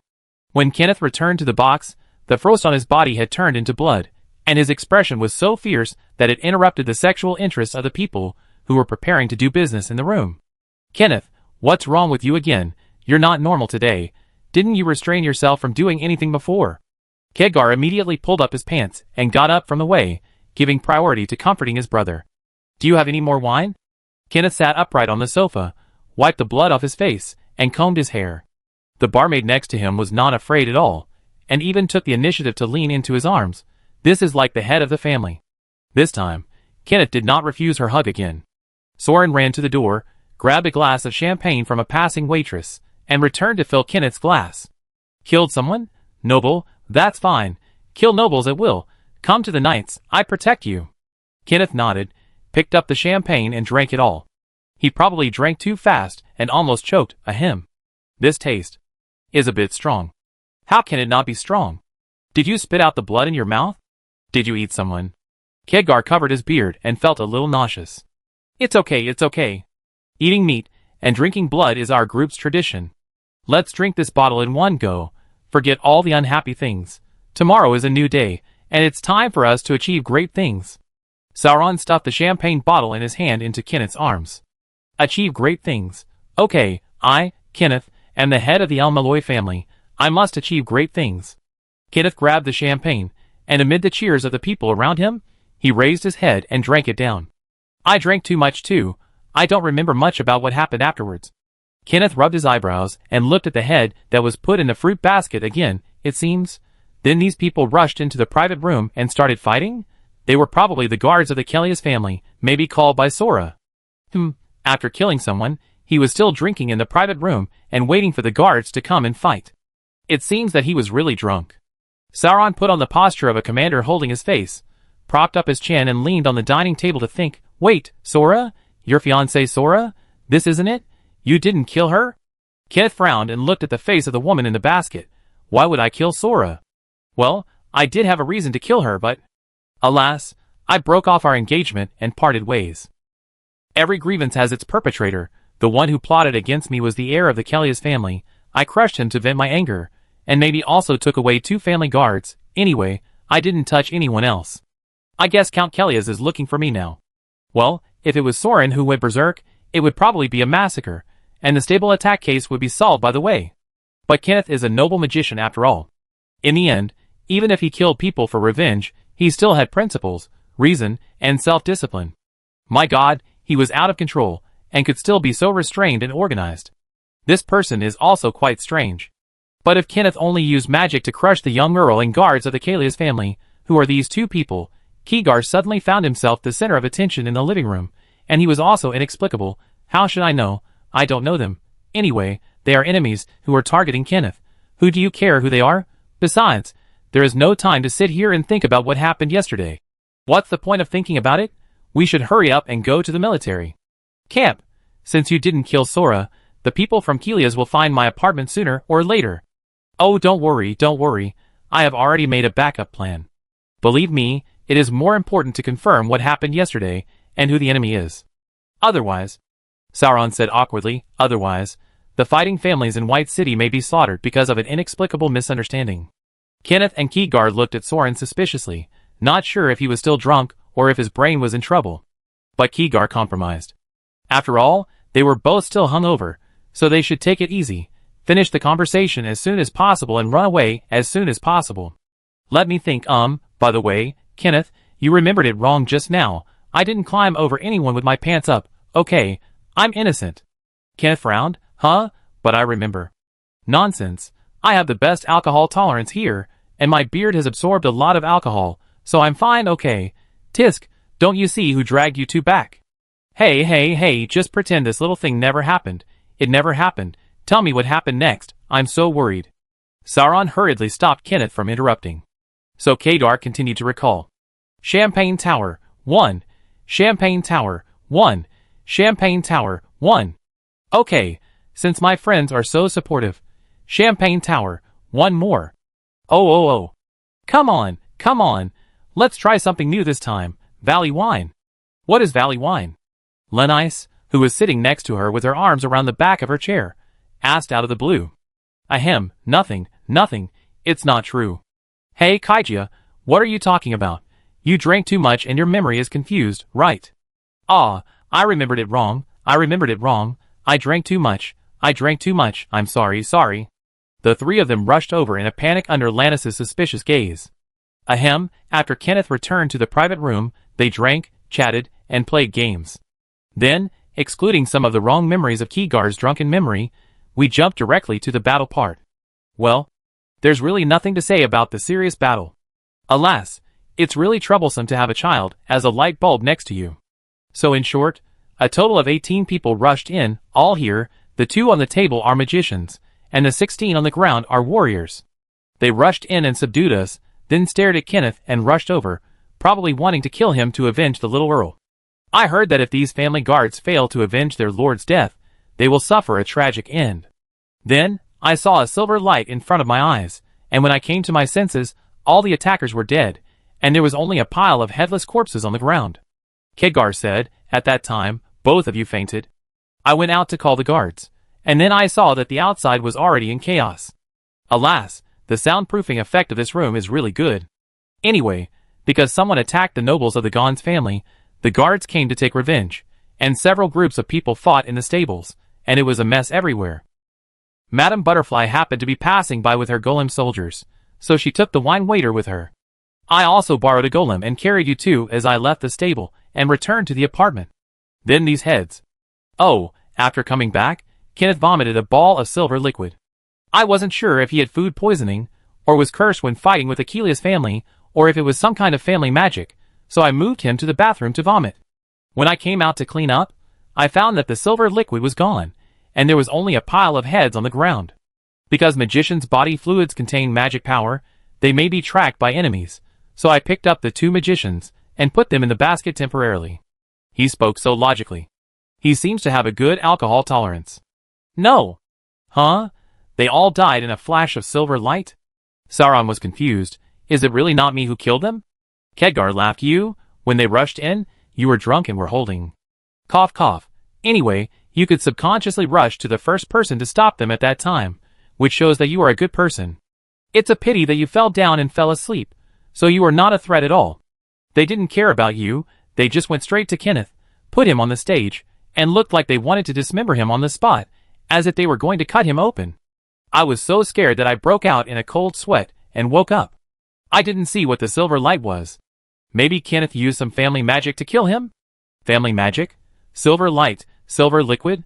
Is it some kind of family protective magic? Kenneth was confused. Lennice, do you have any impression?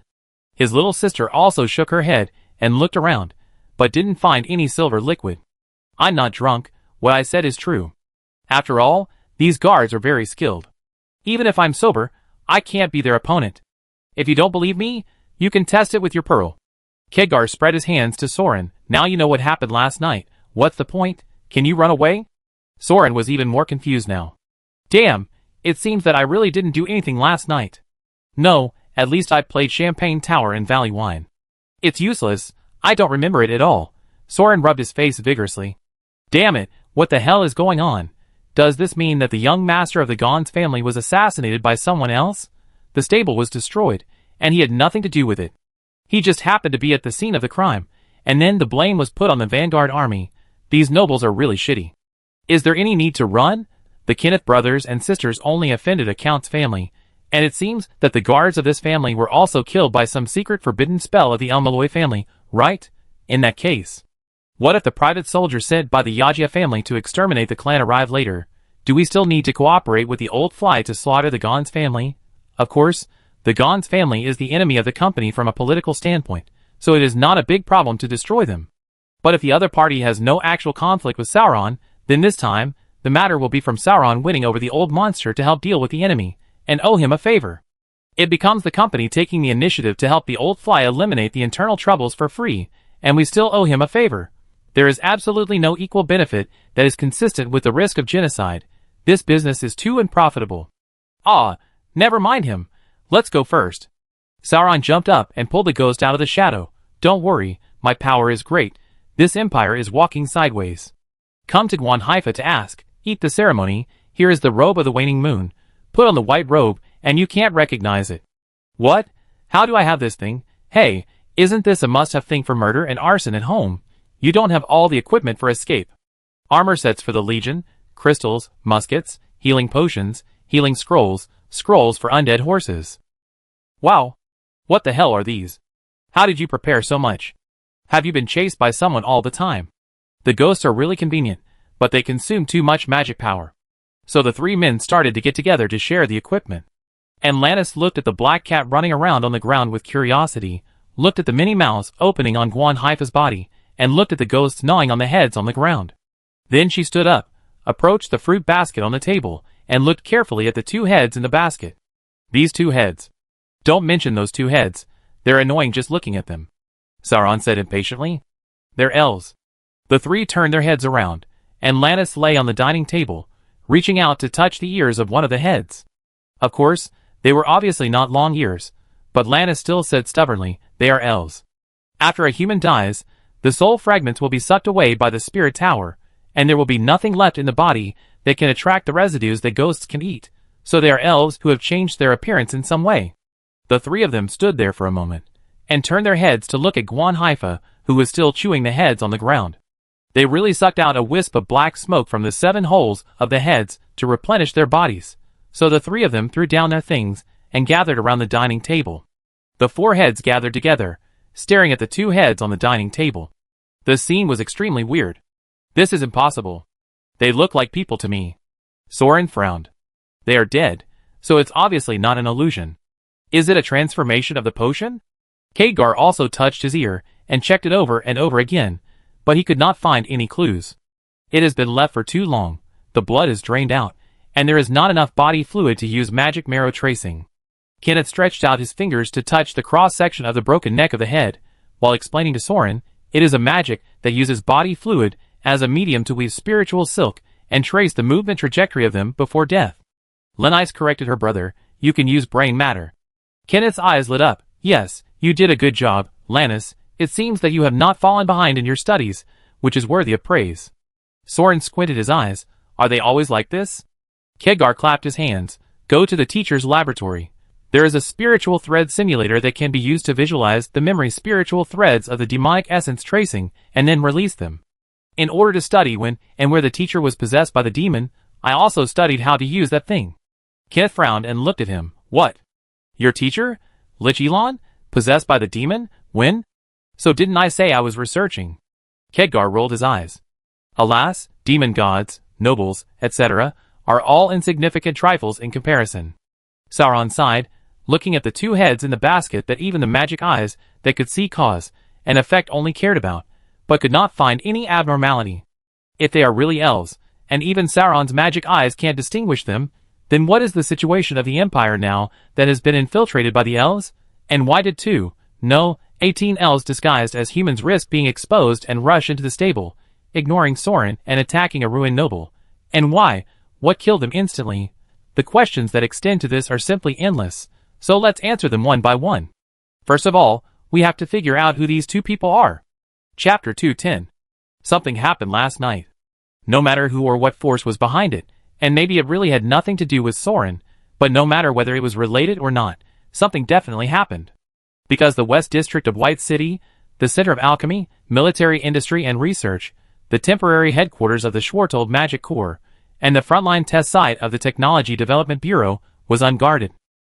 Soren, Khadgar, and Kenneth disguised themselves as the waning moon, and walked through the streets with their heads in a fruit basket, heading to the magic laboratory of the Lich Elon in the West District, but no one came up to question them. Okay, with this look, no one should dare to come and question me. But looking around, you can clearly feel the depression in the city, and according to the citywide martial law standards, the military strength is obviously insufficient.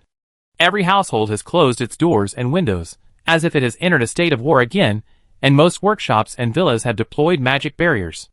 There are only some low-level wizards commanding golem soldiers to patrol and enforce martial law in the entire area. The private army mercenaries of the nobles on the streets are running around like headless flies, catching passers-by and asking about their whereabouts last night, as if they really hope to catch the assassin and are furious. Maybe the pursuit of the assassin is just a means to cover up the truth. Soren suspected that the White City had a military shortage, so he borrowed the nobles' private soldiers to make up for the lack of city defense in the name of investigating the assassin.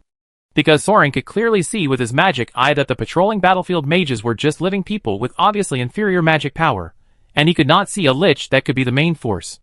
Was the patrol team with such insufficient strength really to arrest the assassin who dared to attack last night, and was strong enough to destroy the stable? I'm afraid it's not a delivery.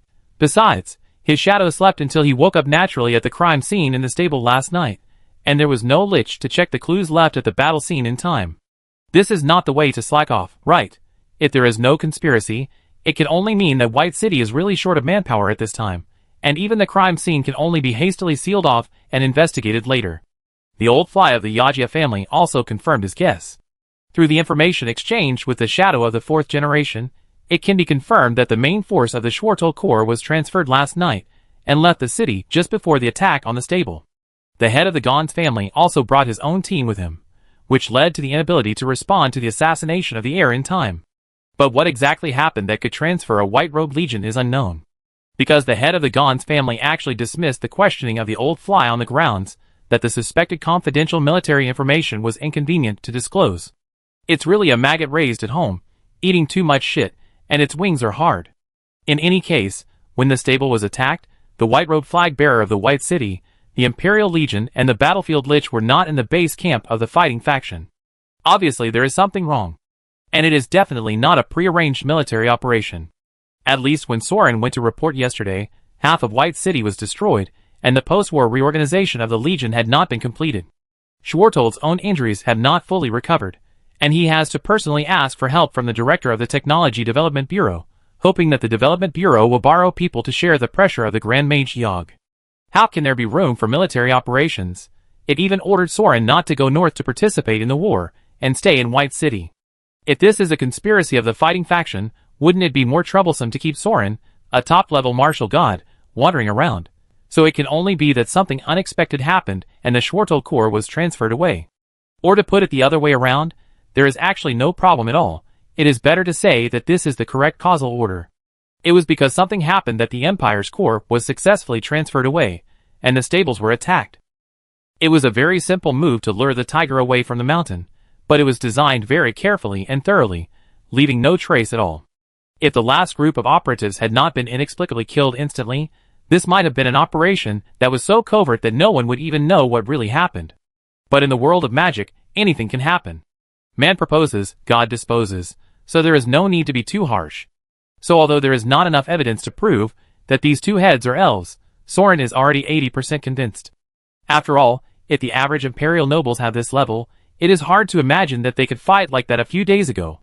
We're here, wait for me to untie the barrier. Khadija led a group of people to the magic tower of the Lich Elon. Judging from the decoration of the magic tower alone, Khadija's master is definitely not an ordinary person. At least Soren can see at a glance that this tower is obviously different from the painting style of other wizard workshops. For example, the buildings in the Imperial capital are luxurious and magnificent oil paintings, the Baroque style of the elves, the Gothic style of the Lich, and there are slight differences in the details, but overall, they are still beautiful and artistic stone buildings, typical of the upper aristocratic class. The other workshops in the White Tower area are much more practical in comparison, and are closer to alchemy workshops, like the furnace factory. The building materials used are cheap and durable metals such as brass and steel. There are not so many fancy gargoyles, golems, guards, and barriers. It is just a simple factory building and a magic shield, which is similar to the OEM factories that can be seen everywhere in the junction of towns and villages in Sauron's world. But Elon's tower is a bit awesome. It is abstract. It's like cutting a cake into different pieces, and stacking them up in a mess. At the same time, you can see the internal stairs and external walls. It's hard to describe it in words, but it feels like an ancient Gothic magic tower. The external expansion has added a lot of auxiliary equipment for alchemy equipment, and then twisted together like twisting a towel, fragmented but maintaining a delicate balance. If it wasn't designed this way, then the entire mage tower was affected by some kind of space magic. Khedgar, is your master a master of space magic? Sauron observed the expressions of others, but Khedgar and Kenneth were not surprised by the magic tower in front of them. If they hadn't been here before, then this strange state of magic was the truth that only Soren's magic eyes could see. No, there aren't that many people who can do space magic. This isn't space magic, it's just a simple barrier to drive away unwelcome visitors. Khedgar obviously misunderstood Soren's question. If you must say he is a master at academics, the master should be good at spirit summoning, demon summoning, and so on. Unfortunately, he failed this time. Don't worry, the demon god is not in the city these 2 days. He received the order from the Legion to do the mission. That idiot probably thought that the Lich's mission to the Legion and the Council was some kind of duty and obligation. He was afraid of being exposed and worked hard these 2 days, Well, so the demon god transformed the space of the Lich Elon's wizard tower. As soon as everyone entered the magic tower, Soren's guess was confirmed. He could clearly see that the space inside the magic tower was torn apart and separated, and then somehow dislocated and gathered together, just like a Rubik's Cube. Khadijah thought he was leading the way, but in fact, the Rubik's Cubes moved by themselves and pieced together the original appearance of the laboratory known to the apprentice. He obviously didn't realize that the demon god was not pretending to do nothing, but not only Elon's body, but also Elon's magic tower were completely taken away and transformed into his own shape. Ahem, there is no other meaning in this sentence, don't get me wrong. If it can already do this, it seems that this demon god is not like what Khadijah said, a fool who is still carefully disguising himself. It may have figured out the magic system of this world, and recovered a considerable amount of power. Moreover, it is a master of space magic in another world. Maybe it is not completely unaware of the fact that its disciple noticed something wrong with it, but pretended not to know. After all, it is a demon god that Yachuka can trust with a contract. It is really a bit troublesome. If it is a task that you take casually in the game, it doesn't matter if you leave it alone. But in this world, if you don't pay attention to these task monsters for a while, their strength will start to soar. It is estimated that if you leave them alone, it will cause trouble again. TSK.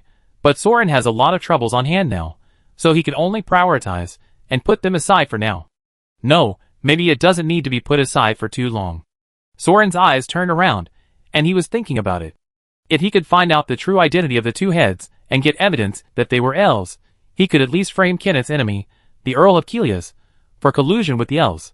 When the reinforcements of the old fly arrived, he would take the opportunity to destroy the Gond's family, and complete the two tasks of Kelias and Elon at the same time.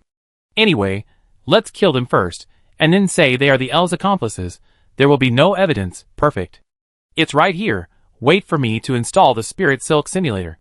Khedgar led the way to a spacious auditorium similar to an indoor gym, and pushed out a small car from behind the curtains on the wall.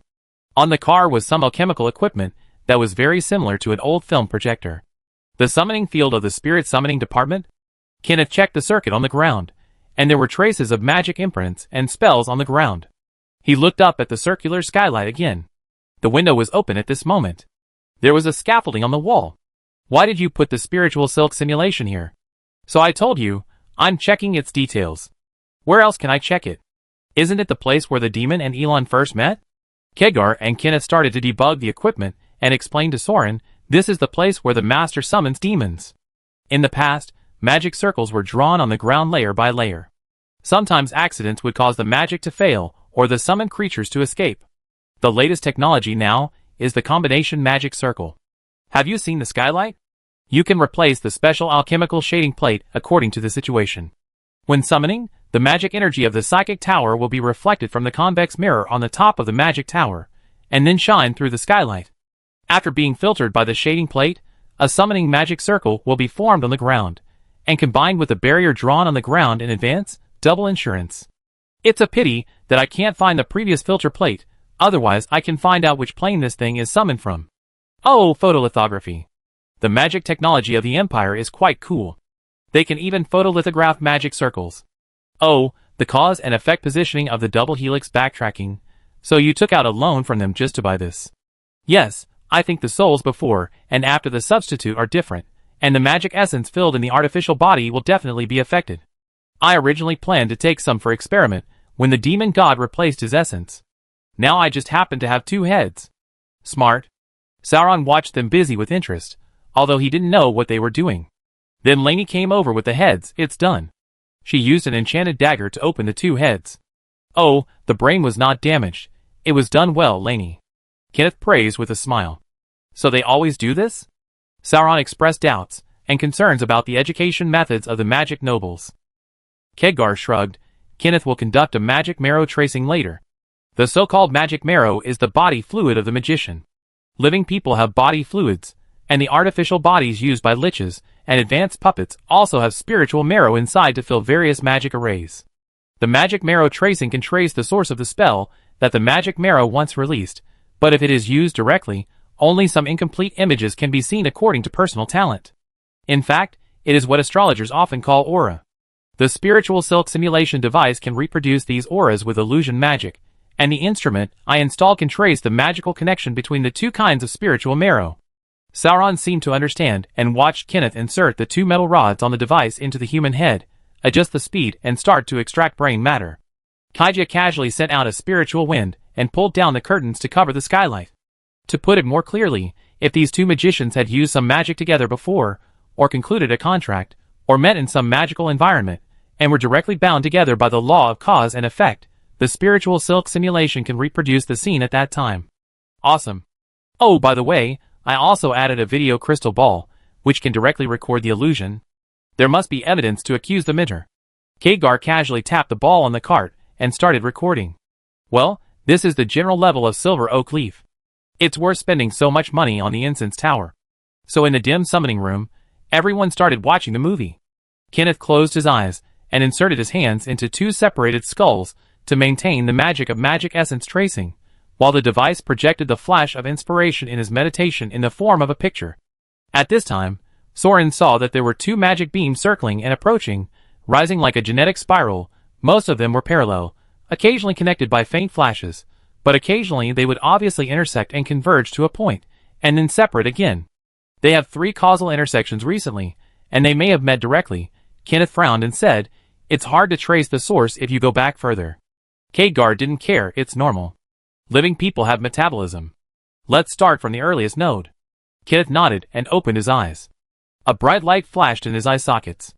With the help of the spiritual silk simulation, a light curtain illusion was projected, which gradually took shape in the dim summoning field. Soren crossed his arms and watched it as a short movie. He was quite looking forward to it. After all, it was a man and a woman. Maybe he could see them having sex right at the beginning. Then, as the illusion gradually emerged, Soren's expression froze. He had really guessed it.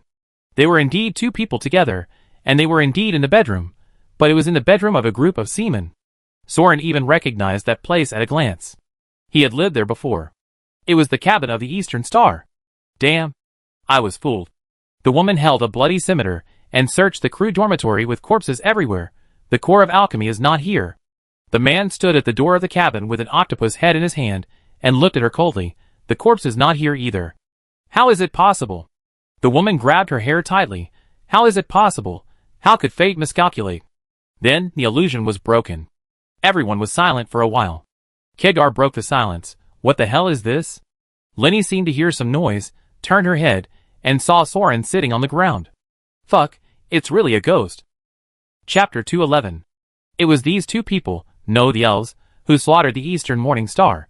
Soren grabbed his hair and thought carefully about what happened before. Are they here for the alchemical core? But the man seemed to have mentioned the dead body?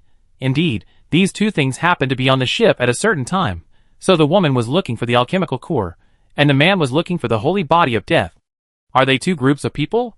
Or maybe they were originally here for the holy body, but sensed the core of the gods? Didn't General Silver Dragon say that the elves could sense it? But fate? Fate is the fate of that old bitch, the elven god, right? Could it be a plan she arranged behind the scenes? Wait a minute, can we take another look at their subsequent conversation? Sauron asked. Kenneth shook his head. No, if it's because of insufficient magic power or a disconnection of cause and effect, the image of the aura should gradually fade away, but now it's broken, which means they use some magic to block this memory. Maybe we can see this because they were too shocked just now, so they had a temporary conversation, which left traces of cause and effect. It's difficult to completely block the tracking of the spirit thread, and it's even more difficult to maintain it. As long as the contact is conspired, no matter how much it is blocked, a rough outline should appear. I have never heard of such magic that can completely break the illusion and interrupt the tracking. Khadgar also added.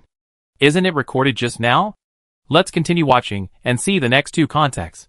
Sauron had to give up for the time being. So Kenneth began to trace the second node. The projected illusion began to change. It was the bedroom again, and can you believe it, it's the ceiling that Soren knows again. Fuck. When Soren saw the man walking into his servant's bedroom in Abiz's house, this word was the only thing left in his mind. Root. The man walked to the empty bed, looked at the bedside table and said, "Are you here? Let's talk." Root, the root of the tree, the assassin of the temple. Kenneth was shocked. This usually calm man almost lost control, with indescribable fear on his face. He almost couldn't even maintain his magic. The feeling of being assassinated by the elves seemed to surge into his heart at this moment. Sorry, Brother, they are dead. Lenise reminded him calmly, your fingers are in their brains. Sauron did not speak. To put it bluntly, his mood was not much calmer than Kenneth's. The woman, a disguised female elf, was the assassin Jinn of the Elven Temple. Although Soren did not listen to her, seeing that Kenneth, a noble magician who escaped from the north, was so panicked, he must be very cool. And on the night when Soren and Marlin bought the Holy Relic's Finger of Death and the alchemical core by mistake, it was probably just a matter of time before Jinn's woman slaughtered the Eastern Morning Star. Then in this scene, this man stood at the head of the bed where Soren was staying temporarily and said, Jinn, I know you are here. Come out and stop squatting. Let's talk. Okay, who are you squatting for? How long have you been squatting for? When did this happen? To put it bluntly, for a period of time, Jinn's assassin had actually been hiding under the eaves of Abiz's house, squatting for Soren. Fortunately, he ran around everywhere and rarely went back to live, so he escaped. Huh? Sorry for losing my temper. Let's continue. Kenneth took a deep breath, adjusted his mood and resumed the magic tracing. Then, in the frozen illusion, the river of time began to flow again. You should have left for Franny a long time ago, instead of disobeying orders and staying here. Although he did not get a response, the man stood in the empty bedroom and talked to himself. Do you know that your disobedience may affect the arrangement of fate and endanger our alliance? Moreover, didn't fate clearly tell you which ship the alchemical artifact was on? Missing the opportunity to go to sea and causing the core to be missing is entirely your personal mistake, right? You have been hiding here. What do you want to do? Shut up, slave of fate. The woman's face broke through the water curtain, revealing a face without skin, but only muscles from the ceiling of the bedroom. Are you still talking to me about fate's arrangement? The fall of sand alchemy, is it also her arrangement? The root of the tree had obvious murderous intent. You want to talk? Okay, I ask you why Ulrides appeared at the port that day. Did fate not see it appear at the port, causing me to miss the opportunity to board the ship? If she had been in Franny, she could have stopped the white robe in time. How could I have been a step slower, causing the alchemist's core to be lost and causing the alchemist to fall? The kingdom of sand collapsed. So was this beyond her expectations? Or was it as she always said, everything was as she expected? You still come to ask me what I'm squatting here for? Okay, I tell you what I'm going to do. I'm going to follow the old rules of the temple. This servant of the Abi's family was specially selected by the white robe, and he is also closely related to the fall of the alchemist and the fall of the kingdom of sand. No matter how you look at it, he is a rare talent in a century. Their ship returned to the port tonight. Although I don't know what magic he used, even bats can't find his trace, but he will definitely come back, right? I want to kill him. Kill him and I will go to Franny to carry out the next mission. Do you understand what I want to do, servant? The woman at the root of the tree, with no skin on her body, only flesh and bones, was peeled off from the ceiling like mottled asphalt, a long strip, like a python hanging on the tree, approaching the servant of fate. Shit, now Soren can no longer look directly at the ceiling. What are you doing? Isn't it our mission to lurk in Starless? Why did fate send you here? That day you said you were following fate's arrangement and tracking down the holy relics of death. What about the holy relics now? Don't make me laugh. The Dead Apostles cult is a bunch of trash, who can't even communicate with their own gods. What's so worthwhile about the holy relics in their hands? You have been hiding in the royal party. Aren't you secretly contacting Anubis's people? What on earth does fate want to do by contacting a lich? It was able to kill alchemy so cleanly and neatly. Do you dare to say that fate wasn't behind it? Isn't she just worried that if alchemy is successfully resurrected, he will compete with her for power in the temple? The man, the servant of fate, spoke slowly. Jin, I know that your faction is very dissatisfied with fate's methods, but everything she did was for the continuation of our race. Do you have to know what I am doing before you will honestly obey fate's arrangements? Well, since she arranged for me to find you, I will tell you. I am looking for the reincarnation of death. Hearing his words, not to mention the woman of the root, even the 4 people who were separated by unknown time and space held their breath. The reincarnation of death? It's a woman, to be exact, a girl, more precisely, the youngest daughter of the B family. Her name is Ji, or Sure. Born with 2 souls coexisting, death is hiding in the gap between the 2 souls of the girl. Of course, it hasn't woken up yet.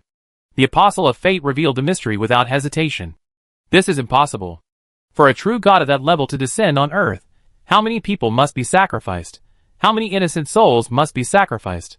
The man suddenly opened his arms like a play, and then returned to the calmness of a puppet. I thought so at first, but it's really enough. It's been nearly 1,000 years of killing against conscience.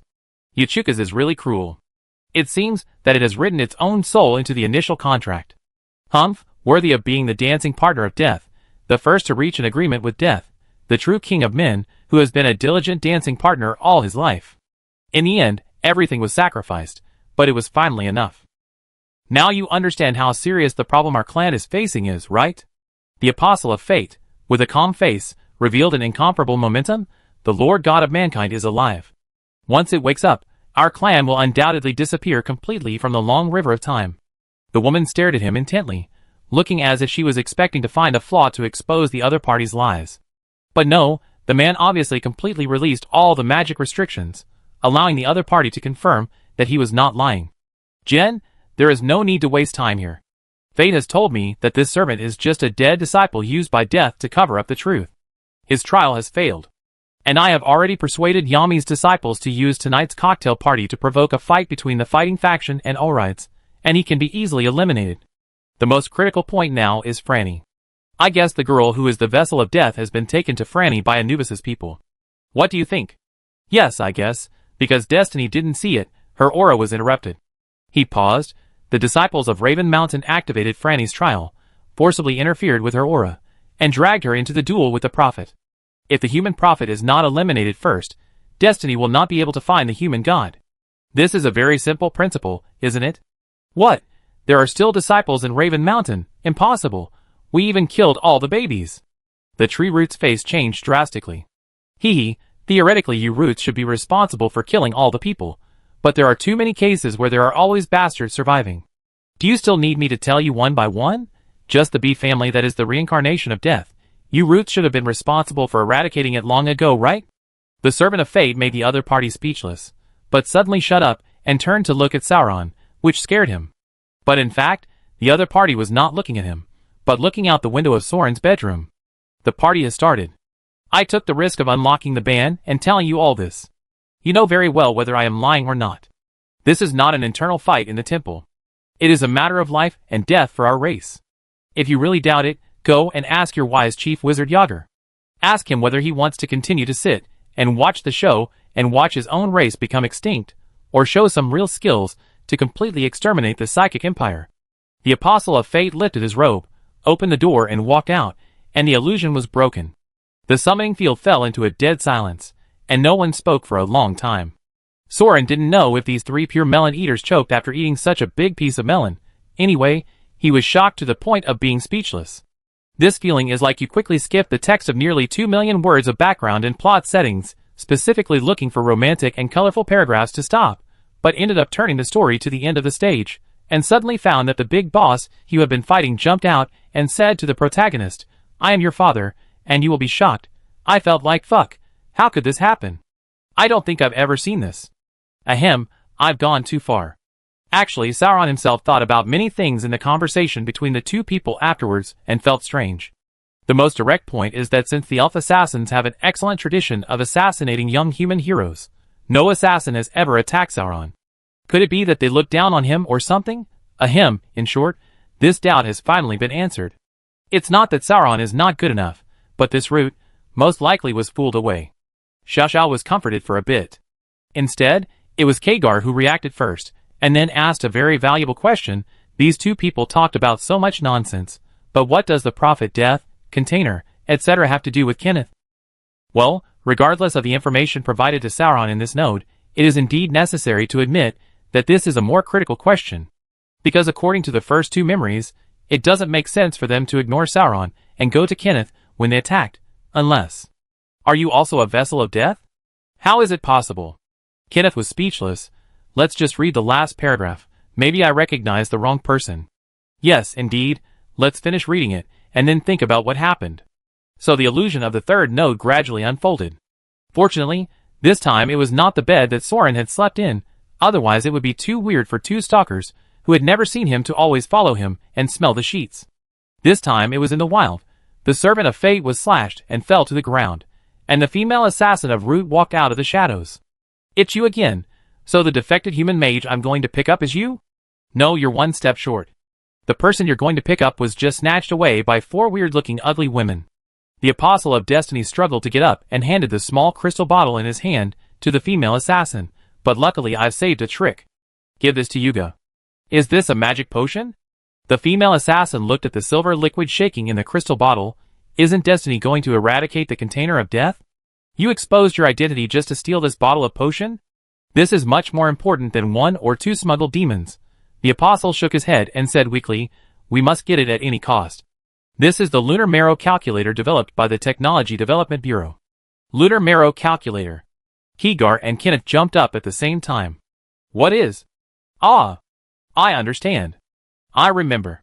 It's her. It's her. Keegar pointed at the masked female assassin in the illusion and yelled, you drank it. You drank it. Kenneth was stunned, and then he yelled, fuck. I drank it. Oh my god. I drank it.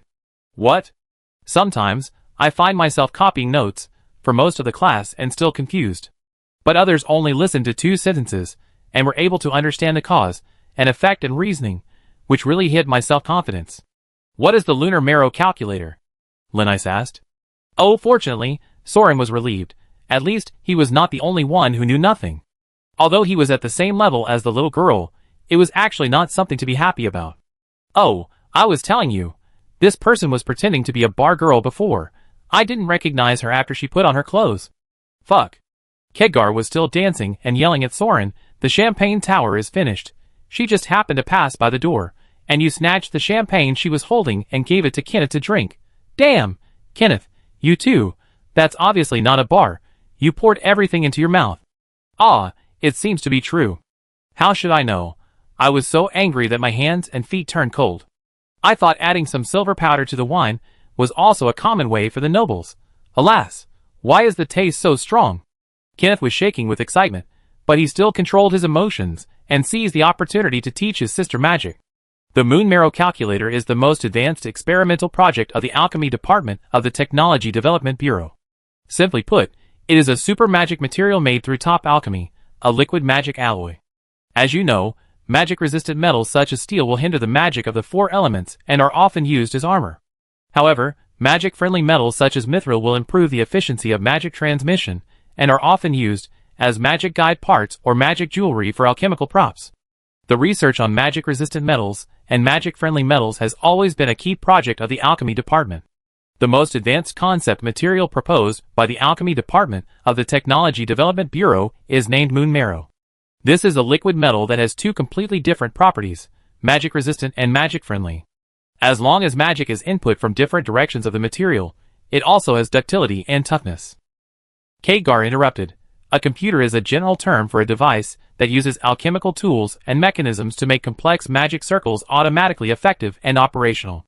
You see, this one can be called a spiritual silk simulation computer. It uses tools to control and coordinate large fortresses, spiritual towers, military camp magic barriers, and most importantly, the compatible magic network of the battlefield sand table. All alchemical equipment that assists in magic circle calculations can be called computers. Kenneth nodded. So in theory, we can use the Moon Marrow to make a universal Moon Marrow computer, because the nature of the Moon Marrow itself can achieve the connection and closure of magic in all directions, and liquid fluids can also change interfaces at any time, in conjunction with any curse and magic system. As long as the magician compiles the corresponding magic circle operation instructions in the Moon Marrow computer in advance, this prop can be used to analyze, simulate and reconstruct any alchemical tool. Oh! But it actually worked. I heard that the production capacity of Moon Marrow is very small. Didn't you drink a big bottle? And how can the instructions be engraved into Moon Marrow? At least a stable graphic crystal surface should be maintained. It should be by reducing the size of a single Kerr seal. Isn't it said that the biggest feature of Moon Marrow is that it can achieve small pitch magic rectification and impedance change, miniaturizing large equipment? The two mages have already started discussing with great interest. Soren said, "You tell me these complicated magic settings. Who could understand them? Well, is there a plot behind this? Let's finish it." So the frozen illusion continued, "Moon Marrow calculator? What the hell is that?" The female assassin also frowned and asked. Soren was very pleased. The Apostle of Destiny smiled bitterly. It was reverse engineering done by those liches. Just understand it this way. It is artificial Titan flesh and blood. Oh, look how easy it is to understand when he said it. Fuck. Chapter 212. Sauron was extremely shocked. Now the flesh and blood of Titans can be artificially made. Kenneth was extremely shocked. Artificial Titan flesh and blood. Wait, are you talking about the legendary Titan flesh and blood used to forge artifacts? Is it the same substance as the lunar marrow calculator? Khadgar was on the verge of collapse. The Empire's top alchemy project.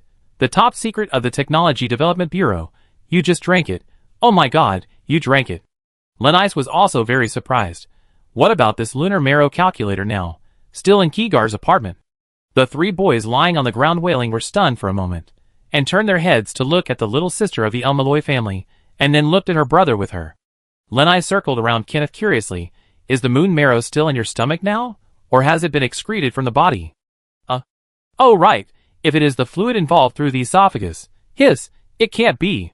Kenneth reacted suddenly, stretched out his left hand with his palm facing up, held his left wrist with his right hand, closed his eyes, and meditated. Flash, spirit spring. Soren could clearly see that the palm of the left hand of the head of the Elmalloy family was flashing with a flash of magic. The flash was like a jumping flame, and it was like a strong magnetic field, washing the white icy water magic energy out of the pores of the young man's body. In an instant, strands of ice air spread all over the young man's body, forming a layer of white frost on his face. Under this thin layer of ice, there were also dots of silver light. Soren looked carefully, and saw that there was obviously some fast-flowing silver lines between the ice and the skin. It was like a school of silver fish swimming in the lake under the frozen ice.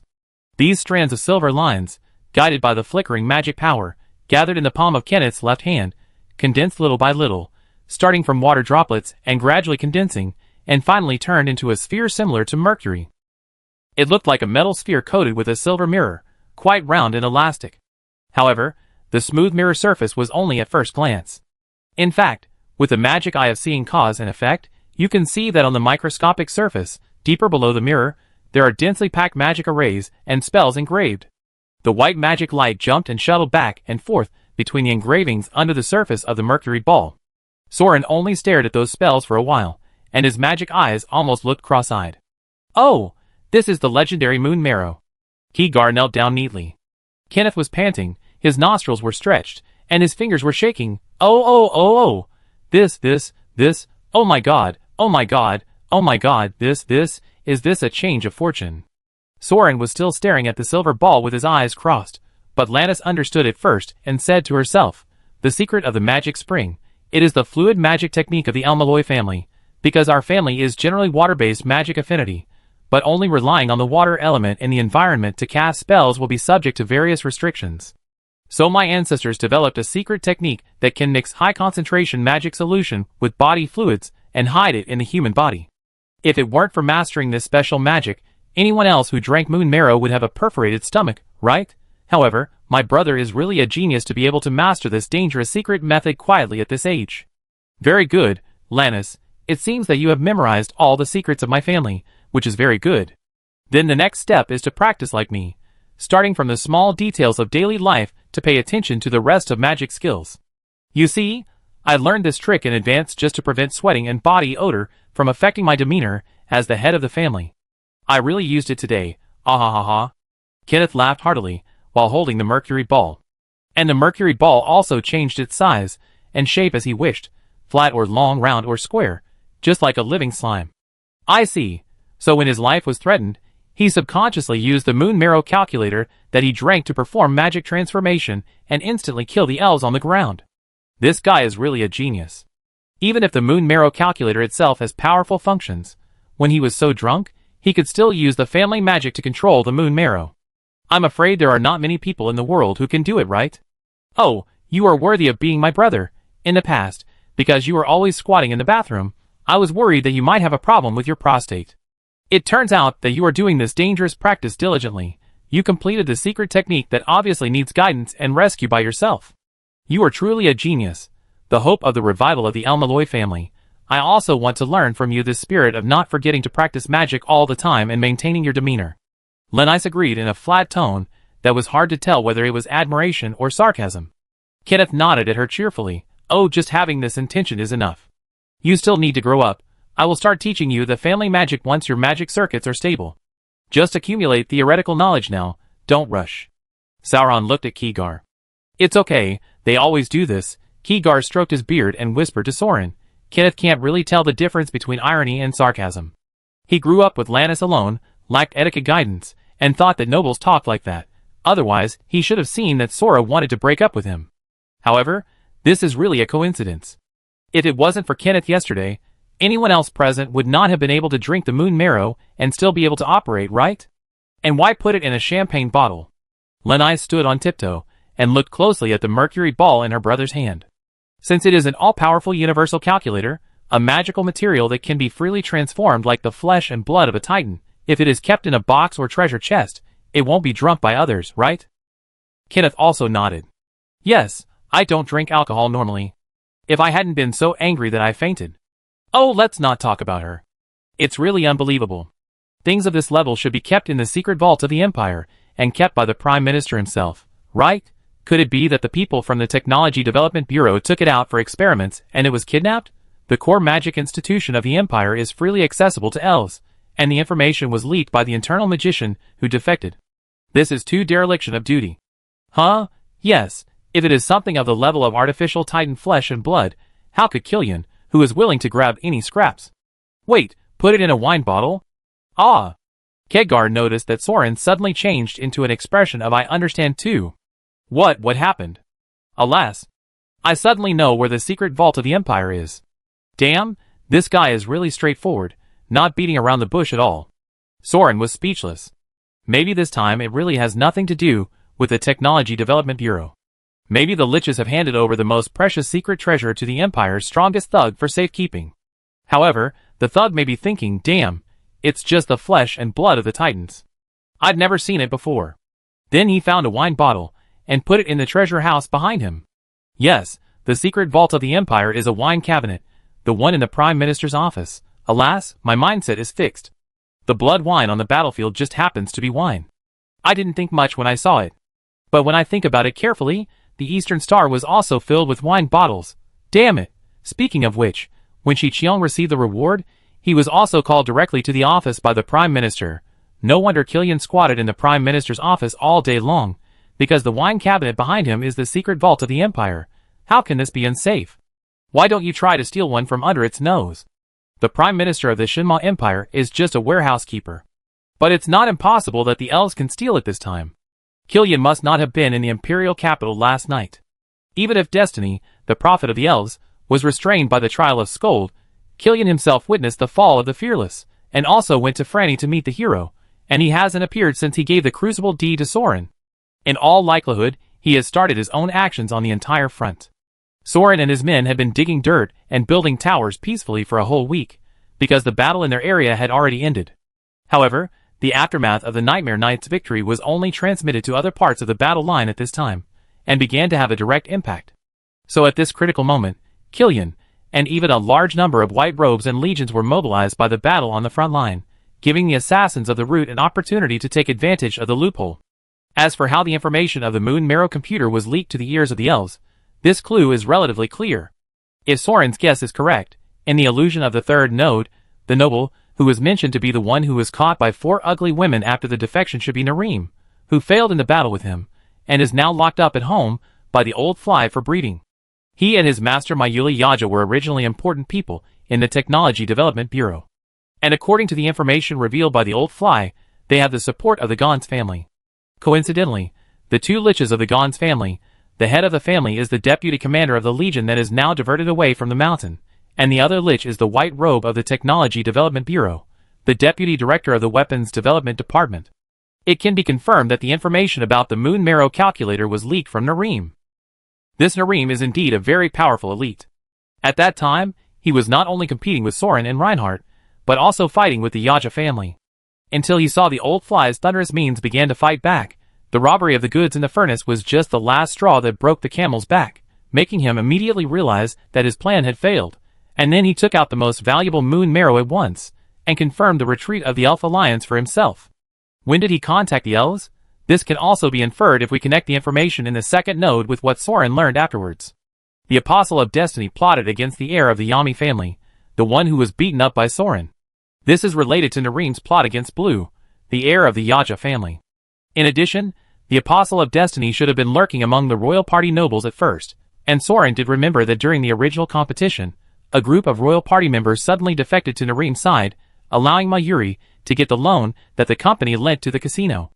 At least from that time on, he should have secretly hooked up with the elves who were hiding in the Empire.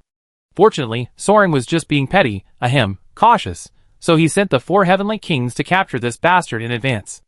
Otherwise, if this guy who even had access to the Moon Marrow calculator defected to the enemy, the consequences would be disastrous. But it seems that the situation in the past 2 or 3 months is really very dangerous. It is even possible that if any step is slow, the situation will deteriorate completely out of control. If Soren and Marlin had not taken away the alchemy core and the finger of death, Sand alchemy might be resurrected. No, alchemy might not be resurrected, but Anubis might break away from the Empire and become independent. The reincarnation container of death may also be taken away by fate. After the death of Achukas, the entire Empire was in a fragile state without the protection of great magic. If Franny's royal blood had not been renewed, the Empire would have been defeated in the previous war. With the combat power of the noble army, it would have been crushed like a broken bamboo. Are these all coincidences? Butterflies from another world flapping their wings unintentionally? No, there is no such coincidence. There is only inevitability in the world of magic. Grand Master Alfred showed up near the furnace that day to rescue Lux in order to prepare weapons for Soren's servants. Marlin took Soren to the black market and advanced to take away the core and corpse in order to repay Soren for saving Sally. The aftermath of killing Achukas has not ended yet. He killed alchemy, destroyed the kingdom of sand, and won the bet made by Anubis. Not to mention Nareem. If we just watch, no matter how this elite planned, he would never escape Soren's palm. And with the fall of Fearless and victory, if Soren had not won in advance, the 7 legions of elves would have already reached the White City. Moreover, in the entire magic world, how many magic families have mastered the secret art of fluid magic? It just so happened that the current heir of the Elmalloy family was here, and it just so happened that he had the ability to control the Moon Marrow calculator.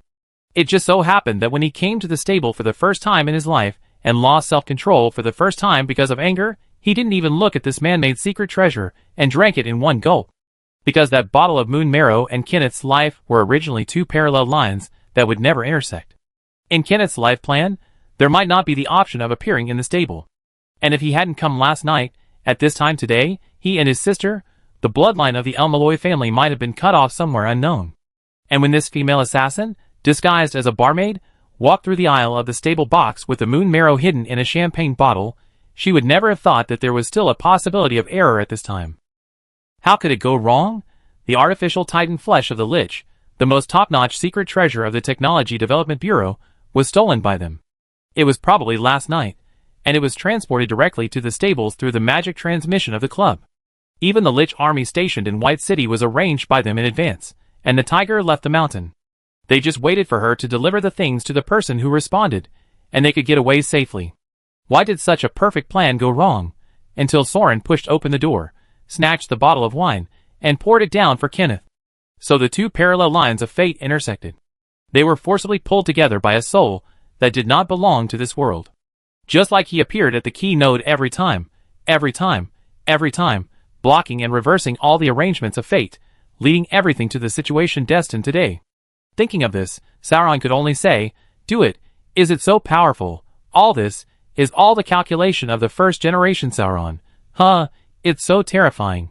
But before Soren could recover from his breath, The silver ball in Kenneth's hand suddenly lit up, flashing like a star, attracting everyone's attention. Soren looked up and found that it was not the silver ball itself that was shining, but the reflected light. The curtain covering the skylight opened a crack, and the bright sunlight shone through the crack of the curtain like some kind of holy light magic, sprinkling on the mirror surface of the moon marrow sphere. Soren looked up along the light, and saw a white bird squeezing out a crack in the curtain, circling around the light and flying down. Pasted on his face. It's a bat letter. In this world, there is only one person who can send the letter to him. Soren unfolded the letter, and looked at the beautiful handwriting on the paper. To Soren, good day. When you receive this letter, the fate of many people has been changed. I am one of them. This is the first time I saw the sunshine, grass and irises of Franny. It was also the first time I understood what the prophecy meant. Among so many futures, only this one, I didn't have time to convey that sentence to you.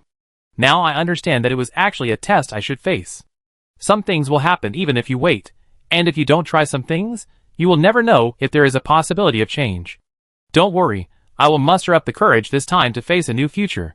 No matter how terrible the ending is, I will not back down. Looking forward to meeting you again. In addition, from here on, it is a new branch. Kaijia's master has been watching behind the door, and you can decide its fate. If you want to kill it, call its name Agar's, and then kill it with the magic sword Rivarden. But I think you went to meet it before, maybe with different intentions. Then after calling it out, it will ask you 3 questions. If you answer it wrong, it will eat you. Don't worry, you know the answer. Finally, thank you for coming back to accompany me. Sincerely, Scold. Chapter 213. There was silence in the summoning room. Soren stared at the letter in his hand. Kenneth was still staring at the ball in his hand. Keegar looked up at the curtain that had just been opened by the paper bat. Lannis looked back and forth at the 3 of them thoughtfully. Soren's face was solemn. Don't get me wrong, he was very happy that Skull came to report his safety, and he was indeed relieved. At least, at this point in time, the letter that was stuck on Soren's face was from Scold, not the hidden arrow sent by the assassin sent by fate, which means that in the trial on Franny's side, the duel between the prophets, Scold should have the advantage, right? Since the Skod from so many worlds are watching everything going on here and trying to help this little sister, there is really no need to worry too much. But the problem is, could the Valley Wine from last night have been seen? Shit. Having a prophet as an ex-girlfriend, the pressure is too great. Are we in some kind of ongoing causal law? At this time, Kaijia spoke first, his voice trembling. I remember closing the barrier to prevent the master from coming back suddenly. How could the paper bat fly in? Oh, by the way, the demon god, the master of Khadgar, is still outside the door. Sauron came back to his senses, and put the letter in his arms. Don't worry. Everything is under my control. Show up, Agars. Let's talk. The 3 looked at Soren, but the moment they turned their heads, they were suddenly stopped like wax figures. Probably only Soren's magic eyes could see. The pink and purple light curtain unfolded from the summoning room, covering the space and stopping the flow of time. Sauron narrowed his eyes, hid his hand in the shadow in his arms, and grasped the hilt of the magic sword Rivarden. In front of him, the summoning field hidden in the darkness, which was previously believed to be empty, seemed to have opened a door. An old man, with a goatee and 3 eyes walked out of the shadows, walked into the gap between the open curtains, and bowed politely in the sunlight that was projected diagonally onto the surface of the moon marrow, just like the last time they met. See you again, Death Knight. Since they mentioned the magic sword Rivarden, it must be this demon god. After all the others who crossed the door were killed by Soren. Soren nodded at him. What should I call you? It's not polite to always call you by your real names, right? Demon God? Demon King? How considerate. I am just the deputy of the Demon Lord, a demon general with some children under my command. The great demon General Agar smiled like an amiable old man who often squatted on the roadside and chatted. You can call me the destroyer of heaven and earth, the master of the universe, the king of all nations, the supreme demon, the supreme eastern destroyer. How about I tell you to get lost? Ha ha ha, just kidding, don't mind it. Agar smiled and stroked his beard. This is not the first time I've come to your plane. To be honest, such a dangerous place is quite rare. I can't even remember the last time I conquered a different world and dozens of demons fell. The last time you fought against the alchemists? Or the time before that when you fought against the lizardmen? Sauron kindly reminded it. Don't you think that with the strength of your army, it is very dangerous to fight against high-difficulty cross-level enemies? You always get wiped out, but your demon lord still tolerates your failure, and is willing to reimburse you? What a kind and generous boss. Agars curled his lips. Your Excellency seems to have a deep prejudice against my tribe. Sauron laughed. Why should I serve tea and water to thank the conquerors for their invasion? You can't be so mean, right? Ha ha, just a joke. I don't want to have 8 eyes planted on my forehead, and there is a risk of headshot at any time. Let's not beat around the bush. You are so active in resurrecting Yachukas. Did you reach some kind of agreement with it? Attacking the Elf Alliance from both sides? I don't care about your previous agreement. I killed it, and now Arishi is also my territory. Please tell your master to change the place of invasion. The Elves' territory is so big, there is no need to focus on the desert of Arishi, right? If you are willing to help us attack the Elf Temple, there is a possibility that we can make peace. Agars nodded, then shook his head. What do you mean? Disagree? Is it really that fun to conquer alien worlds and enslave alien races? Since you are called the king of all nations, you should have a large territory. Isn't it enough for you to survive? Or do you want to ensure living space? Well, if you want to fight then. Your Excellency misunderstood. I can't bring this proposal to you, because the Demon Lord has been killed.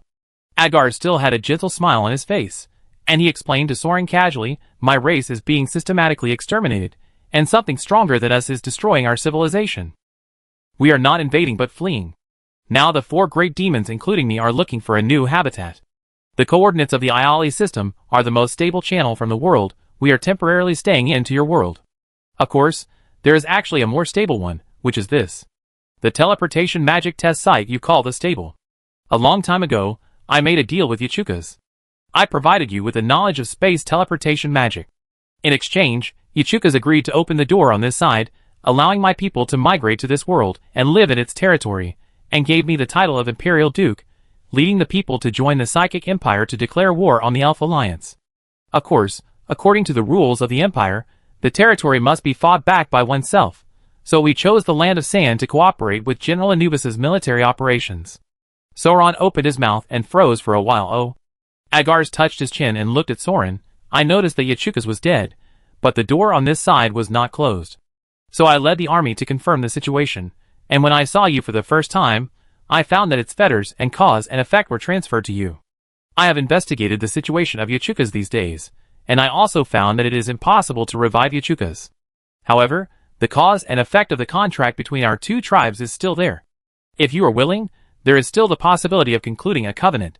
Of course, it seems that you are dissatisfied with the customs of our tribe because of your personal preferences, right?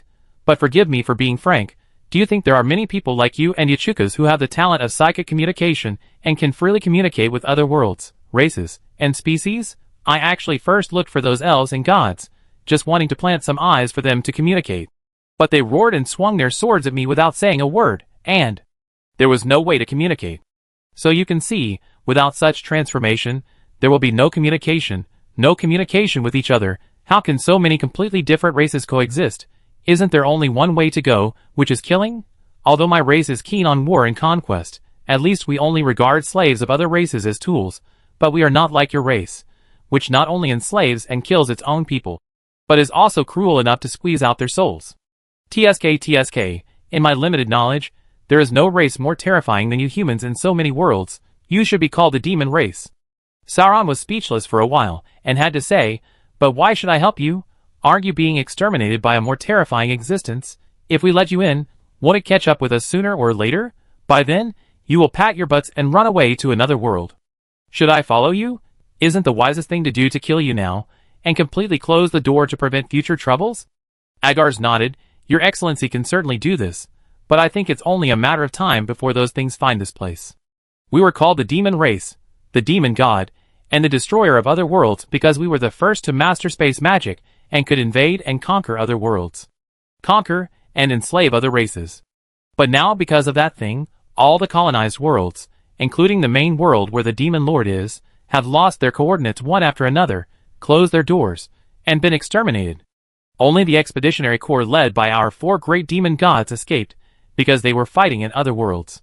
I can at least be sure that this kind of existence has mastered space magic that is superior to my race. If I can find your world, how difficult is it for them to find you? But on the other hand, your world is also very dangerous. Maybe there is a chance to resist that thing. And your learning ability is really strong. Our civilization heritage has almost been cut off by that thing. The colony where the core is located has stagnated in development, but every time I come to this world, I see some strange new things. What is the moon marrow calculator? I was listening to it from the side. Although I didn't understand what it was, I felt it was pretty powerful. Maybe if we unite, we can have more choices in the future? More races, more exchanges, even conflicts, can breed new hope. What do you think? Sauron frowned. He just took his hand out of his arms, loosened the hilt of the magic sword, and took out the pearl jewelry. It didn't dodge. Of course, it might be that the other party's existence level is too high, and this magic weapon doesn't work, but if it says the truth. What on earth is that? I don't know. They sealed the world over there. The door can't be opened and I can't go back. Agar stroked his beard and sighed. Before the demon lord was exterminated, the last message he gave me was about the moon. The moon? Agar sighed. There are so many worlds, and there will always be something that cannot be understood or resisted. Maybe it's some kind of metaphor or code, or a civilization that uses the moon as its emblem, or maybe it's really a moon that went crazy and destroyed my people in the heavens. However, although I said it so desperately, this is actually a very long process. The demon realm's colonized world suddenly loses one every few hundred years on average, and it took us a long time to realize that such a thing exists. Your clan is very young. Not many can live to be 100 years old, and the entire empire is only 1,000 years old. You may all be extinct by the time that thing arrives, so don't worry about it. This is not a question of whether to care or not. Sauron frowned and thought, okay, that is to say, from tonight to tens of thousands of years in the future, there will be a new threat of the moon hanging over your head during this long period of time. In fact, there is no need to worry too much. But if you consider his own situation. In the first week, Sauron sent him back to save Skuld. Who did he save them from? The elves that he had almost defeated in the past 2 or 3 months? Or something else? In fact, after getting the core of alchemy, the Sand Kingdom would be destroyed if these demons appeared. Why must he meet this old devil in person? So is this also a hint from Sauron to himself? Making one more friend means more paths? Or in case he fails again in the second round, he will have a companion on the road to the underworld. Sauron frowned and thought for a while. The 8-eyed slaves you left behind really worked honestly in the Iali system, and had no sequelae. Okay, I can renew the contract, help you join the Empire, and allow you to migrate to the Empire to survive. After all, as long as they can fight against the elf god together, the drunkard can even join forces with the fucking walrus, let alone the real demon god. By the way, what about this, the Lich Elon? He's dead. Ah, mentioning this, there's a problem. Agar smiled and said, the Lich Elon is dead. It actually wanted to take the initiative to replace Yachuka's role. Taking advantage of the current opportunity of your parliament's struggle for power, it wanted to gain the support of our demons, and become a great noble. That's why it summoned me to sign the contract. I agreed, but its soul was too weak. To conclude a covenant, at least there must be a strong enough magic bond to connect the two souls equally. If the magic of the covenant is too weak, it will not take effect. If the gap between the two sides is too large, the weaker party may become a servant slave, or even be torn apart in an instant and swallowed by me. Before, Yachukas was able to sign a contract with me because of the various titles and magic blessings of fairness, contract, etiquette, and human king. After all, my soul level is probably only close to that of the prime minister in your empire. Knight, although you have potential, but at your age now, do you really have a way to renew the contract with me? Ah, this question is really easy. If you are at the same level as Killian. Soren looked at his right hand, then stretched out his left hand. To bind the magic of our existence, use the oath of love. I, Soren, swear in the name of my lover, and sign a covenant with the great demon Agars. Agars was stunned. Love oath? Are you sure? In whose name are you swearing? Who else could it be? She even wrote a letter to me. Oh, it's not because Zygen's name was signed with one hand, so she wants one too. My lover is Skad. The great demon looked at Soren doubtfully. Sir Knight, I think I have reminded you that if you and your lover's soul are not bound enough, I will tear them apart and devour them, right? If you die, the door here might be closed. I can't risk the life of my people. So it's presumptuous to ask this, but do you have evidence to prove that she is really your lover? Soren was speechless for a while, silently reached into his arms, and took out the missing. His. Agars, the great demon who suppressed the world, the god of destruction, also took a breath and looked at Soren with awe. Sir, please allow me to say that even in our demon clan, there are few people as cold-blooded as you. You have almost no strong feelings for this Skord that can be called true love, but she can actually weave such a strong bond of love for you. This means of playing with people's hearts. It's really amazing. It's so scary. It's so terrible, I really give up. Please accept the covenant I have made with you on behalf of the demons. From now on, my Agar's legion will be your most loyal comrade in arms, and obey your orders, until we conquer the heavens and the worlds." So Soren shook hands with Agars, and signed a covenant based on the oath of love. Speaking of which, to some extent, Soren felt that he was also calculated. Chapter 214. Yachuka summoned death, the trial of fate, the conspiracy of the elves, the great demon Agars, the escape of the demons, the moon that destroyed the world, and the alliance with the demons. Khedgar rubbed his brows with a headache. Am I still hungover? Wait for me to digest it. Then you saw it, I didn't lie. Sauron put the pearl in his hand to show the mages. What do you think, Khadgar? Do you still want to avenge your master? I'm not saying that I have to stop you, but that guy is both a great demon and a god of destruction. I'm afraid he's quite strong. Why don't you go and level up first, and then think about it after 100 or 80 years of wearing a white robe? Khadgar looked at his gray robe and sighed helplessly. It would be fine if you were really lying, but so many outrageous things don't seem to be made up. Alas, revenge. Actually, it's not my turn to take revenge on it. I'm just a prop to help it take the transcript book out of the library. But anyway, if it weren't for Elon, I would have died a long time ago, right? It's just a bit sad. Kenneth has now regained his composure. This is far beyond our horizons. Lord Soren, you are not very cautious to tell us such confidential things that we have only known for 2 days. Soren waved his hand indifferently. I have already laid down and given up resistance. The law of cause and effect, prophecy, and trial are too idealistic and hard to guess. It's better to talk about it, and discuss what to do. But then again, since it's you three who are by my side witnessing the node and turning point of fate at such a critical moment, and not others, then I think that in the future that has not been reversed, there will be a closer bond and connection between us. But now that fate has taken a turn and the future has changed, the bond between us may also change. Since you are already involved, it would be too unfair to keep these things from you. So, I hope you will consider joining the company and start a business with me. Khedgar and Kenneth looked at each other, and nodded one after another without any objection. After all, there is no choice, right? Khedgar's master was replaced by the top demon god. As an orphan who was picked up, he was relaxed. But if he wanted to continue his magic research without the financial support and protection provided by his master, he would naturally have to find a sponsor. No matter what, Soren was a golden thigh who could light a champagne tower without blinking, right? Kenneth didn't have to hesitate. To put it bluntly, as an outsider noble whose position was close to that of the pure blood faction, serving in the Nightmare Knights might be his only way out. After all, he was wanted by the nobles, hunted by the elf assassin Root, had the lost treasure of the Empire in his body, owed a large sum of money, and was completely bankrupt, and had to revive the name of the Elmalloy family, raise and educate an underage little sister, and was just cheated on by his girlfriend yesterday. Wow, Kenneth, you are too miserable. Since there is nothing to worry about, pack up and set off to the Legion quickly. Soren nodded. The most important thing now is the alibi. Alibi? Lenise frowned, realizing that things were not simple. Soren smiled at her. The rest of White City will be burned tonight, so it's fair for everyone to be in good order. A large group of cavalry galloped past, crossing the mountains of the Empire and rushing towards the northern border. Due to the attack on the stables, the Technology Development Bureau temporarily closed the passage to the clubhouse to investigate the stability of space magic transmission in the virtual world. However, this requires a large number of manpower, and the Technology Development Bureau has recently been busy with new projects, large orders, military preparations, and some confidential emergency operations. The secret passages in the clubs used by the nobles for entertainment are too low a priority at this juncture, so in the short term, the teleportation magic circles in the imperial capital and the border have been cut off. So the private soldiers of the Yajia family also spent some time gathering from all over the place, and gathered in a secret manner somewhere in the south of White City. One after another, about 1,000 people entered the barrier.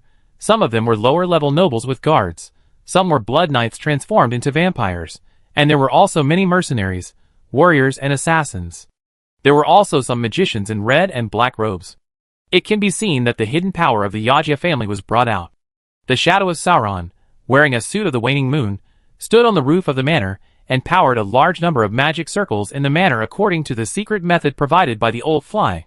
Activated by the secret method, a large number of insect eggs hidden in the basement barrier began to hatch, producing various kinds of magic insects with human heads, such as spiders, centipedes, flies, cockroaches, and beetles. These magic insects made by the secret method of the Yagia family have many obvious disadvantages that are not conducive to military use, such as the need to maintain the insect nest and eggs, otherwise they may be completely destroyed by magic attacks, and the lifespan of the hatched magic insects is also short, and the magic power of the adult insects comes more from nature, which is only equivalent to some monsters with a certain intelligence, and the appearance is very disgusting, etc. But the advantage is that there are many. Thousands of flying insects and reptiles with human heads gushed out from the cellar, secret rooms, doors, and windows of the manor. The dense and hideous human heads and faces were crowded together. Even though the elite private soldiers of the Yagia family knew very well what their signature soldiers were, and used secret incense in advance to prevent accidental injuries, they still had livid faces and trembled in front of the sea of insects, just trying not to turn around and run away. With a rustling sound, a 40-meter-long human-headed centipede coiled around the villa where the insect eggs were hidden, and climbed onto the roof. The old monster, wearing a human skin mask that was almost bursting, smiled kindly at the shadow of Sauron on the roof. "Your lord's talent is really amazing. You can actually hatch so many adult insects. Why don't you consider marrying my family again, or are you interested in breeding with my queen insect or something?" "Thank you for your appreciation, Duke. I respectfully decline the idea of insect girls, because they are too strong a flavor." Sauron shuddered. "Are these demon insects enough to deal with the Gond's family? Hee, they are just servants. Why do I need to go through so much trouble? I just don't have the time to deal with two liches at once. With your help this time, I will eat up these ignorant servants." The human-headed centipede laughed, and made a disgusting sound. It was unclear whether the sickle-like tentacles were hitting the scales, or the shackle-like iron horns were grinding their teeth. "Is that so? Why not take advantage of the absence of the Legion, and the transfer of the nobles' private soldiers to defend the White Tower, to eat up all the nobles of other families in the noble district of White City?" Sauron turned his head, and smiled and suggested, "My people have captured some elven assassins. There is solid evidence that the Gond's family has contacted some of the fighting nobles, including the Kelias family, and is preparing to surrender to the Elf Alliance and betray the country. They deliberately pretended to be defeated and fled in the previous battle, causing heavy losses to the main legion, and even sold the Technology Development Bureau's Moon Marrow calculator to the elf god Fate. Fortunately, although I don't have much ability, I have many friends. Everyone helped me, and I got the things back from Jin. If you don't believe me, Nareem and Mayuri in your hands are witnesses. If they haven't been killed yet, Duke, you can check their memories to prove that what I said is true." The gurgling sound of the giant centipede disappeared in an instant, and the demon insects all over the sky and the ground turned their heads to look at Soren at the same time. The scene was so scary that it could scare people to death. But Soren was not afraid of death. He thought he could just get another shadow after death. So he continued to advise with a smile, "I am thinking about the inheritance of the Yagia family. Your family's slave. Your family's offspring. Your family's heir. You actually did such a treasonous thing. It's really embarrassing for Grimjow in white robes. I'm afraid if the Parliament knew about this, there would be no way to defend yourself. The Yagia family might also repeat the mistakes of the Lancaster family. By the way, I was not in the Parliament, but you should have been there when their family was exterminated, right? How is it? The way the members of the Parliament eat is very pretty, isn't it?" The human and insect heads all over the sky and ground stared at Soren without saying a word. The giant centipede slowly lowered its head and blew a fishy wind at Soren. "Lord, what do you want?" Soren laughed and waved his hand. "Don't worry, you and I are old friends and good partners. I, Soren, fully believe in the loyalty of the Yagia family, but unfortunately, I am just a lowly lord in the Parliament, and my words are not taken seriously. After thinking about it, I can only fight for this opportunity for you. For the sake of the adults, the Yagia family should take this opportunity to kill relatives for the sake of justice, cut the Gordian knot, stand up as the orthodox inheritance of the fighting faction, and thoroughly clean up this group of corrupt and traitorous tumors. First, do the thing thoroughly and create an established fact. I believe that at that time, based on the personal relationship between the three white robes, they can only acquiesce to the change of the leader of the fighting faction. After all, no matter what, the meat is rotten in the fighting faction's own pot. If the sapling grows crooked, it is necessary to stop the loss as soon as possible. Moreover, there are witnesses and evidence, and it can re-establish the prestige of Yagia. I also like the White Tower. In the future, our company will definitely support the reconstruction of the White City. I guarantee that the company will fully support the fighting faction headed by the Yagia family. Killing multiple birds with one stone, what's there to hesitate about? What do you think?" The human face forced out a ferocious smile. What you said is really reasonable. I will follow your orders. All your orders? Hee, that's good. Sauron nodded with a smile. If the nobles of the fighting faction were as sensible as you, became my friends, and honestly served in my army, how could there be today's disaster? Even if something really happened, I, as a good friend, would help them cover it up. Just like covering up for the Yajia family now. But now there is no other way. Since they are not my friends, then everyone can only be loyal to the Empire and handle it impartially. Okay, no more chat. Go and slaughter the noble district. Don't worry, I have arranged many friends to help you watch, and no lich can disturb you. But I have to remind you again, that the Gon's family has been deeply rooted in the border for many years. If you don't take ruthless action, if his accomplices survive, and bite, and involve the Yajia family, then all the previous efforts will be wasted. You are right. Everything you said is right. The giant centipede Grogger retreated from the manor, leading the private soldiers, and the swarm of insects, leaving the barrier like a tide. The ugly head disappeared into the shadows with a smile. Sauron watched the Yajia faction's troops leave the secret base, and go to the empty, and unprepared White City noble district to confiscate the houses and massacre the city. He snapped his left hand. How are you doing, Lord Elon? The Lich Elon came to Soren's left-hand side. I have destroyed the teleportation magic circle in the central area and blocked the permission for space jumps, ensuring that no one weaker than me can escape or jump in. Soren nodded. Then I trouble you to work harder and help the Yajia family make up their minds and give them more tokens of loyalty, so that they won't be so hesitant to think they have a way out after joining our company. If they turn against us, it will be embarrassing for everyone. Elon teleported away in response. Well, with Agar's watching, it won't be difficult for Yajia to clean up the militant faction. But the old man Yajia is quite easy to talk to. He turned against his party, and surrendered as soon as he saw that he was caught. He is really a smart person, who has lived for so many years. He is not like some idiots. He really doesn't accept the toast, and drinks the punishment. He lacks the beating of society. In fact, Soren was willing to cooperate with the fighting faction at first, but the other party was obviously unwilling. After all, this group occupied the military power, had the military-industrial base in Baicheng Baida, and had a high degree of cooperation with the Technology Development Bureau. It was completely a direct competitor of Soren's company. They must have been jealous of the large number of orders and benefits obtained by the Aiali faction. This time, they came to snatch a regular army, which had already touched their bottom line. So after the first attempt to ease the relationship failed, Soren gave up reconciliation and chose to solve them by force. Why, to destroy mere elves? Do you still need the help of your families? Is it not easy to find people with 2 legs in a place like the Empire? If they are useless, and would just flee and surrender on the battlefield, then don't waste so many magic resources. There are plenty of people to fill the vacancies in the Legion and the Development Bureau. So even though the matter of the elf spy and the moon marrow was actually an excuse that could not stand up to scrutiny, Soren just used it. Yes, anyone with a discerning eye can see that the Gon's family is most likely being wronged.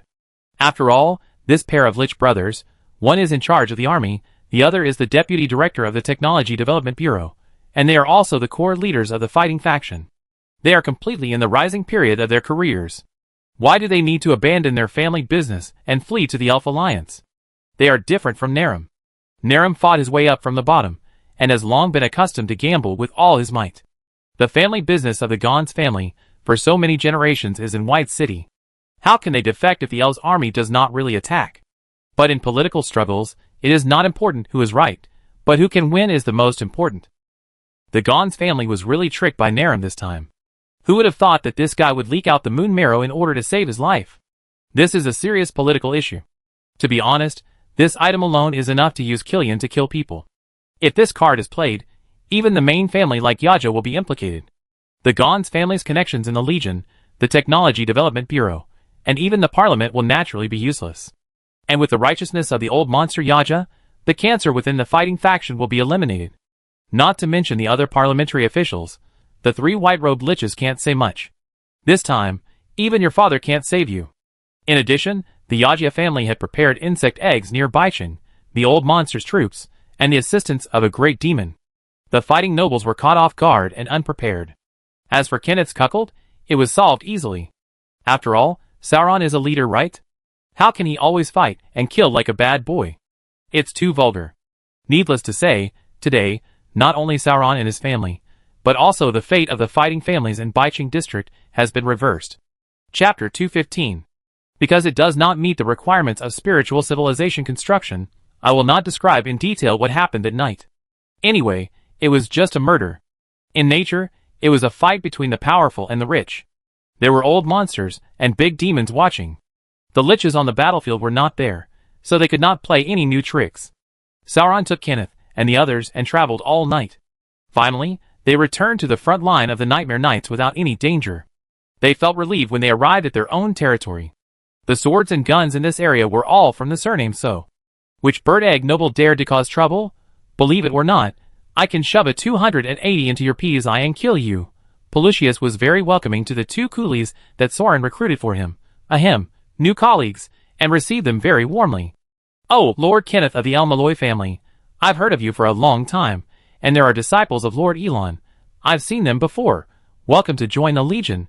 Come on, let me introduce you. This is the foundation of the third phase of the Psychic Tower, which must be completed before next month. Over there is the embankment turret, which needs to be poured with concrete.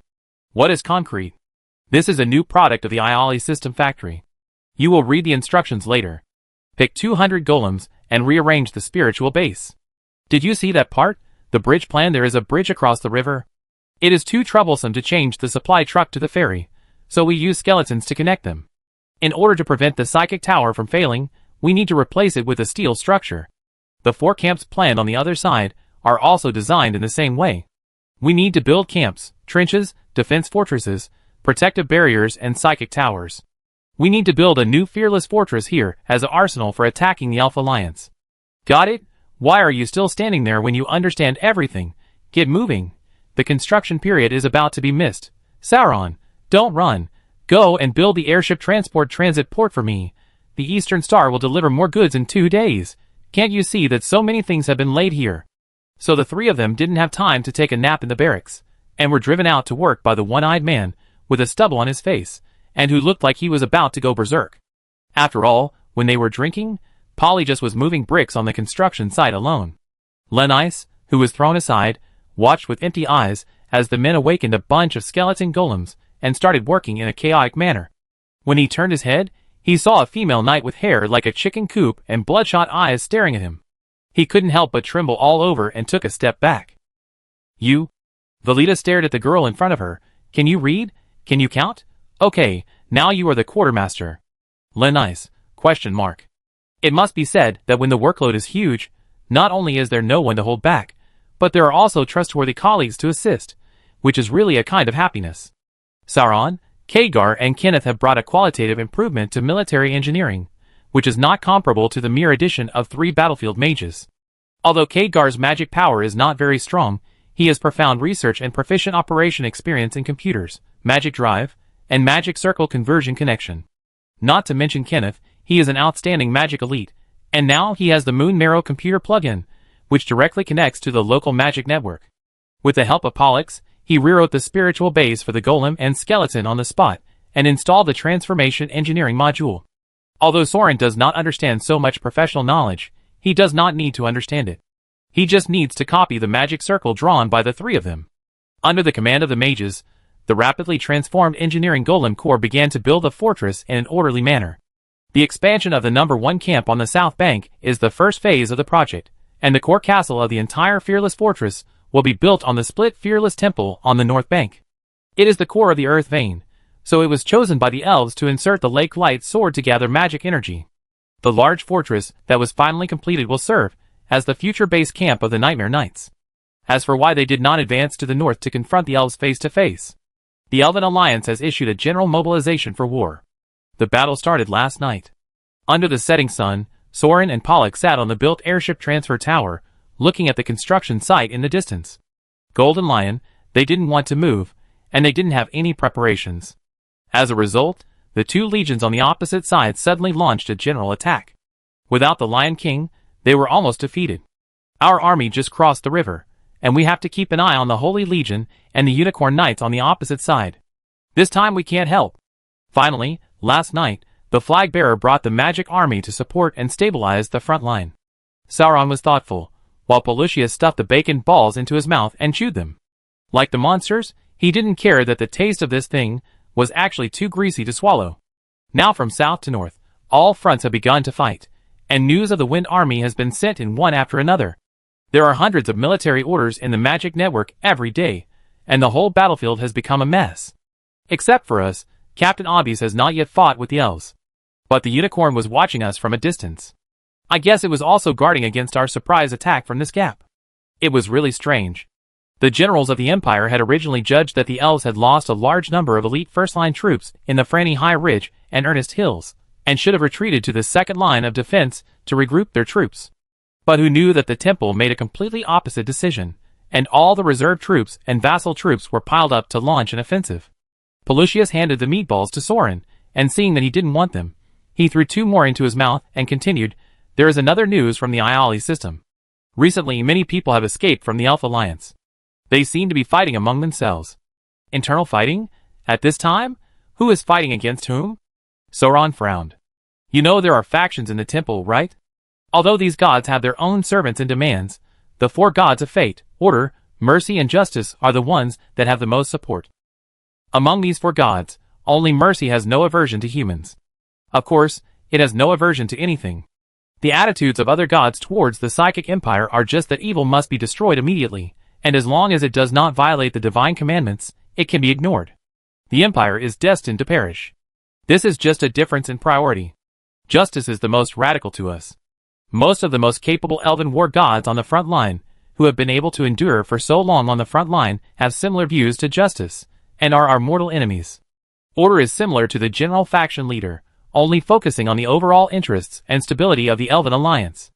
The alchemists we killed before, and the ritual of Franny's fall actually tend to be Order. So we suspect that Order has lost power in the temple, or its faction has been angered, and must make a fierce reaction similar to Justice to maintain support. This quick and decisive all-out war should be due to the change in the balance of power in the temple. There are actually elves escaping to the Iali system. I am afraid that the internal strife has ended. The mobilization for a full-scale war now shows that Justice has won the support of the majority. Pelusius clapped his hands. You should know that the elite of the Elven Alliance is the Elven Legion, but because of its limited number, we can actually deal with it. The most troublesome thing is actually the endless vassal army. The general mobilization they launched is of the nature of a holy war. In a few years, there may be hundreds of thousands, or even millions of vassal armies summoned, just like the avalanche that destroyed the old empire in the past, overwhelming and extinguishing the sparks of mankind. In the last war, all the people in the imperial capital died. No one knows how long they can hold out this time. But now that Li is dead, the magic shackles have become ineffective, and the internal stability of the Elf Alliance is not that stable, right? Sauron thought. Indeed, but the premise is that we can withstand the offensive of the Alliance. Only if we defeat the elves on the battlefield, the ambitious people will dare to jump out and cause trouble, right? Pelusius folded his arms and looked into the distance. The Alliance and the Empire, one will perish in this war. How long do we have to prepare? Sauron asked. I estimate about 5 years. A hasty mobilization of 100,000 or 200,000 troops is enough to destroy Franny, but it is no threat to us at all. The One-Eyed Dragon calculated, at least there must be a large army attacking in all directions at the same time to hold back our main force, and make us lose sight of the big picture. Otherwise, it will just be a wave of corpses and materials. Each country must gather and prepare its army, and the frontline countries must also prepare garrisons and food for the army. The siege last time was so long, the Elven Alliance will no longer hope to defeat us in the short term. At least it will take 3 to 5 years to prepare and mobilize. Anyway, the elves have a lifespan of hundreds or thousands of years, so they are not in a hurry. Of course, during this period, the Alliance will definitely launch a small-scale invasion, using elite soldiers to consume our strength, and the small-scale war will not end. Sauron nodded. 5 years is a bit short, but it's okay. The Alliance is not stupid. It is impossible for us to slowly prepare before going to war. Pelusius shrugged and turned to look at Kenneth, who was helping to set up the defense line with a jumping mercury ball. Is that a moon marrow computer? You won't hand it over to the Empire? Sauron would not spit out what he had eaten. Why hand it over? Anyway, the Technology Development Bureau can make it. As long as it doesn't fall into the hands of the elves, it's fine. Besides, they may not have a better way to use the function of this thing. Instead, they asked Kenneth to share his secret magic and usage experience. When the time comes, we can also find out the manufacturing process of the moon marrow. It's a fair exchange. When the company can commercialize the moon marrow, everyone can get a set of this good thing. How can you take someone else's stuff and ask for a fair exchange of the craft formula? Pollucius was speechless for a while, but still nodded in agreement. Stop talking about the moon marrow, who doesn't want it? By the way, where is Guilt? Sauron suddenly remembered, we are so short of manpower, let's ask him to help with the work. Oh, of course I asked him. He said that he will bring a batch of mass-produced new things with the Eastern Star to do battlefield testing in the next 2 days. So didn't I ask you to repair the aviation tower first? It should be here soon. Oh, is it that? The one-eyed dragon pointed at the huge flying ship that broke through the clouds in the south, which were illuminated by the setting sun and turned golden. Soren also squinted his eyes and looked around. The eagle-like magic, I saw it from a distance. Fuck, this new thing can also be mass-produced, which is a bit too much. The 4-meter-tall giant humanoid, with a nightmare horn as decoration on its round head and 2 tubes on its nose, is made of heavy iron and its alloy deck is painted red. He held a rotary machine gun in his hand and an enchanted battle axe on his back. With 3 pairs of high-strength wings on its back, it maneuvered in the sky at an incredible speed, dived toward the terrace of the aviation tower, and then pulled straight to an emergency stop. The magic wind blew up the dust, blowing dust all over the faces and mouths of Soren and Pollux, who stood there with their chins open. Guilt opened the chest armor of the mobile magic weapon Zaku, revealing a face without any expression. Yo. Poo, poo, poo, what yo? This red 3 is the one I ordered. Soren jumped up and down. Look, I've written my name on my shoulder. Guilt piloted the magic soldier Zaku and landed on the aviation tower platform, then jumped out of the cockpit. This one has extreme performance, so I'm the only one who can test it, and it matches my hair color better, so you can pick one from the mass-produced models and dye it yourself. Hey! Is this a special model? It seems the speed is quite different. Pollucius noticed that there was another green mass-produced Zaku, with only 1 team of wings, which slowly flew to the aviation tower and landed. How many did you bring? Can they form combat power? We brought 7 or 8, but we don't have enough drivers. This operating system was modulated by Zygen, according to his own standards. It is too complicated and must be simplified. Guilt also had a metal glove similar to a bone on his hand, which was connected to the Zaku by magic silk. He could control the various parts of the Zaku by moving his fingers. Although every simple action can be done, it is quite convenient for me, but instantaneous reaction is more important on the battlefield, and there is no need for so many complex functions. At this time, the green mass-produced Zaku also opened its cabin, and one ear crawled out. Guilt, I couldn't find the accelerator pedal after searching for a long time. The mass-produced model has been dismantled, and the acceleration of the high-speed maneuver is too high, which requires a bit of physical fitness from the driver. General Mage apprentices will vomit after turning around twice.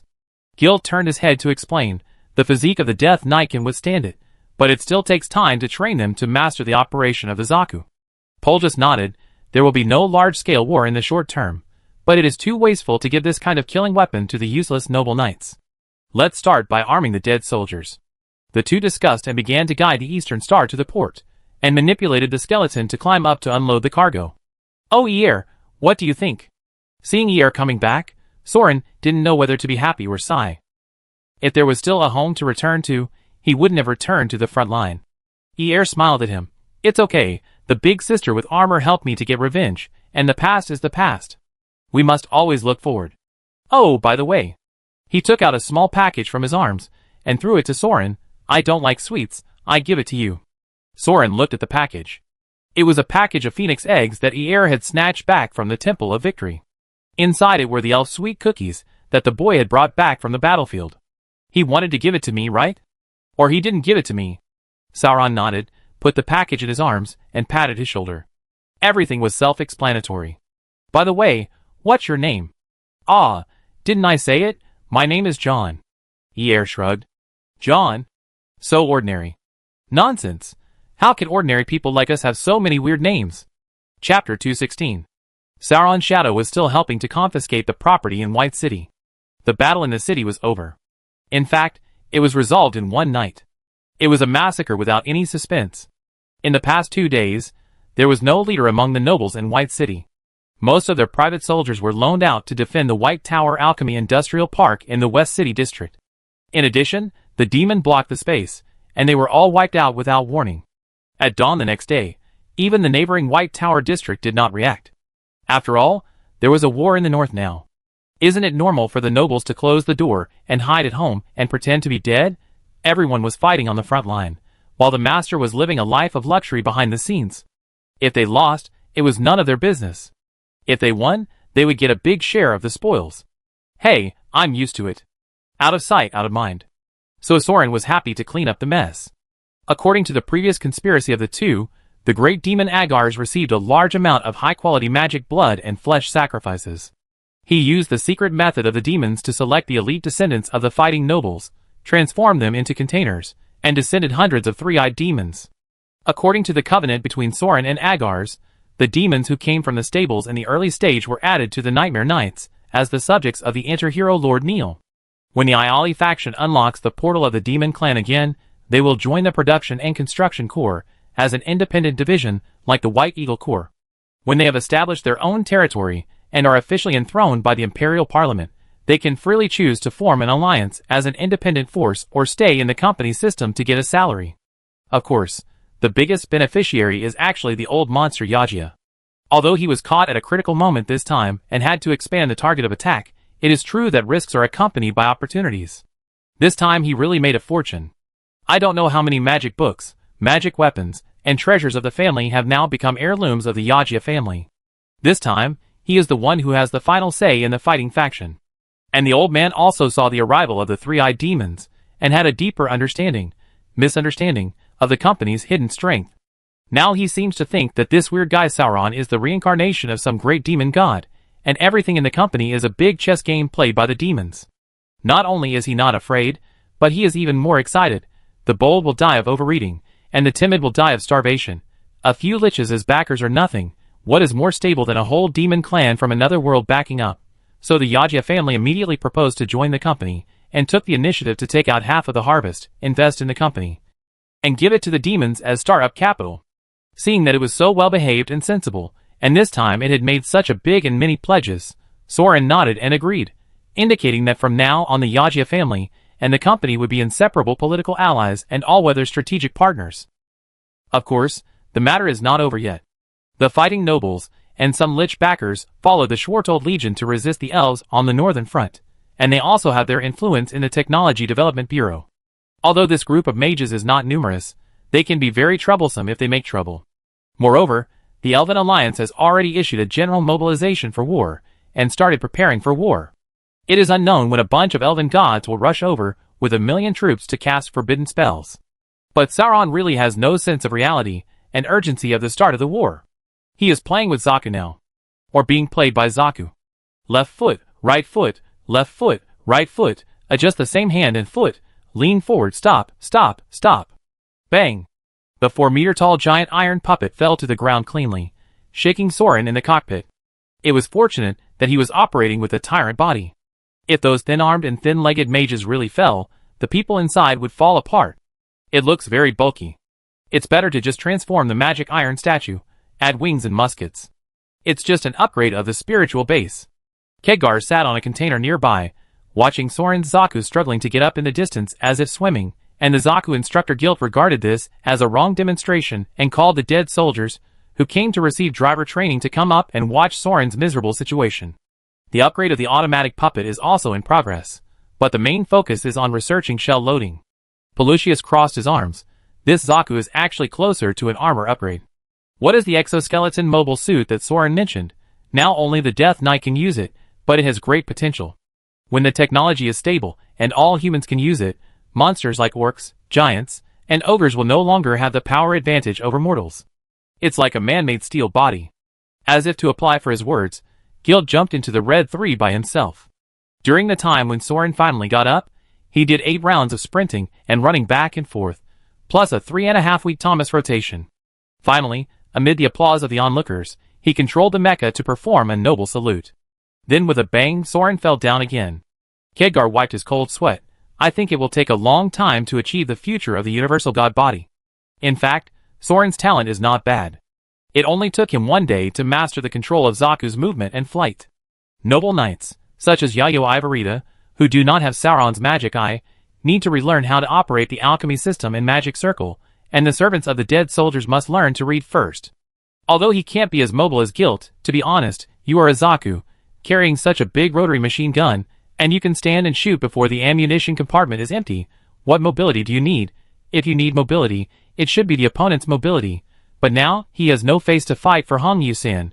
Guilt is really a bit strong, just like the most annoying classmate that everyone has. The child of other people's family. He knows everything, and is always victorious. He is a complete winner in life. According to Killian, he is also a heart of the god of war. Then maybe playing Zaku here is a mistake. But Soren really didn't expect that Eir's driving skills were better than his. Although Eir had contact with it a few days earlier than him, in just a few days, he can now fully utilize the performance of the mass-produced Zaku, which clearly shows that he is also qualified to obtain the ace pilot of the customized Captain machine. So on the other hand, it makes no sense to use Eir as a template for ordinary drivers to design the mass-produced Zaku operating system. That's why they brought the equipment to the front line to find drivers. Then Soren took the initiative to recommend himself, and showed his wisdom as a mortal, so the task of mass-producing the template fell on Soren. Fuck. On the second day, the improved, simplified, operating system was adjusted with the cooperation of the magicians. Soren and Eir operated two Zakus to fight each other, holding shields and battle axes, and the two steel giants interacted in a routine manner, which looked really powerful, at least not clumsy. I still think it's better to directly install the spirit base of the golem into it for assistance.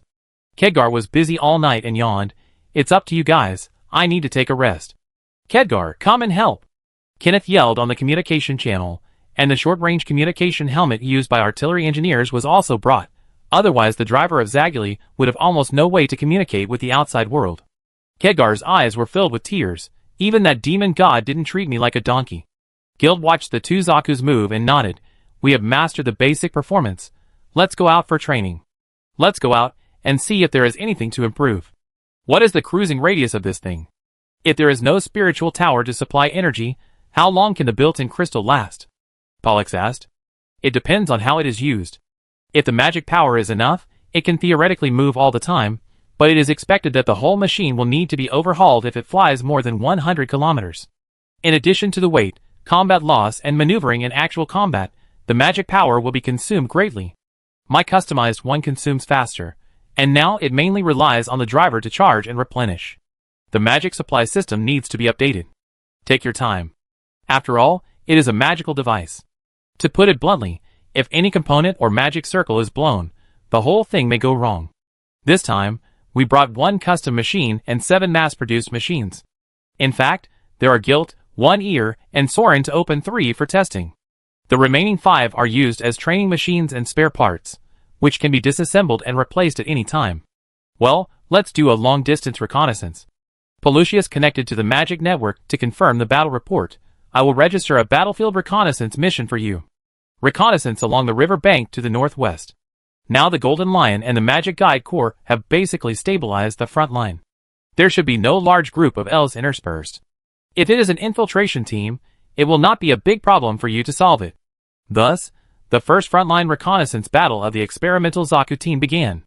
The Magus Commander Guilt, the Centurion Soren, and the Death Knight John were in charge of the field training and battlefield reconnaissance of the new equipment. Of course, there were not only 3 Zakus, but also a team of flying gargoyles. In case the Zaku broke down, they could help carry it back. Soon after, a group of bats flew over the rolling hills, and in front of the bats, 3 frogs jumped, 1 red and 2 green. Although it's not very beautiful. Eir controlled the Zaku, sprinting, jumping, squatting and sliding, sprinting again, and jumping forward like a frog, but it's still quite fast. And it doesn't consume magic power. Guilt also agreed, indeed, compared to flying the whole way, just jumping in the first half to accelerate and start the wings, and then sliding completely by self-weight, as long as the pilot can hold on, it saves a lot of magic power. Sauron, you really have a lot of weird ideas. Sauron didn't care. This is how mobile weapons move on the surface of the planet. Eir was curious. Have you used it before? Isn't this your first time to use this batch of test machines? Hey, I used to use MSPS, but I'm just not used to the magic operating system. I tell you, you may not be my opponent in a real fight. Soren began to brag. MSPS? Mars Marine Space Combat Equipment. Forget it, a hero doesn't brag about his past achievements. Soren was too lazy to brag to the natives about how another world fought a space war. No matter how much he said, these souls bound by gravity would not understand. The radar technology tree must be pointed out. The loopholes in this magic network are still too big. We usually use drones, and those flying gargoyles still have potential to be tapped. I wonder how Mednus's cruise missile project is going. Alas, you can't eat a fat man in one bite. Let's make cannons first. It's really like playing with children to throw mud. One ear? ? Guild said with a blank expression. Don't mind it. He often talks to himself and says some inexplicable weird things. You get used to it. The three of them jumped forward like frogs and moved quickly north along the west bank of the Boundary River. The performance of Zaku is okay. After all, it is modified from something like armored golem. It is originally designed to withstand shock in close combat, so the shock of jumping will not cause any problems. Guild's modified machine has an additional computer installed, which can be connected to the magic network to unilaterally receive the military orders sent by Pollux from the Fearless Fortress. There are unreported signs of magic power at 11 o'clock in the northwest. Guild reported the received military orders to the two members of the team through the short-distance crystal communicator. So Soren felt that the performance of this magic net was not good. Although it could detect the magic signal within the range of the spiritual tower, it could distinguish the strength, quantity, and attributes of the magic. If it was tracked in advance, it could also track the movement trajectory of their three Zakus. But that was all. If the Imperial Army's spellcasters did not input the magic frequency signals of the magicians, golems, and barriers into the magic net in advance, even if they saw the target with the eye of Panoptos on the sand table, they would not know who it was, and it would be impossible to further analyze and scan the unknown target. And it is easy to be deceived by other magic disguises. Is it an elf? Yer was curious. If an elf assassin dares to come here, it won't be discovered by the magic network, right? Or is it a monster? Soren guessed. Not sure. It is said to be heading east towards the river boundary, but if it is the action of the Imperial Army, it should inform us. Guild was silent for a while. It is said that the signal was suddenly lost. It must be a deliberate disguise. It can't be a monster. Let's go check it out. Get ready. Maybe there will be a chance for actual combat.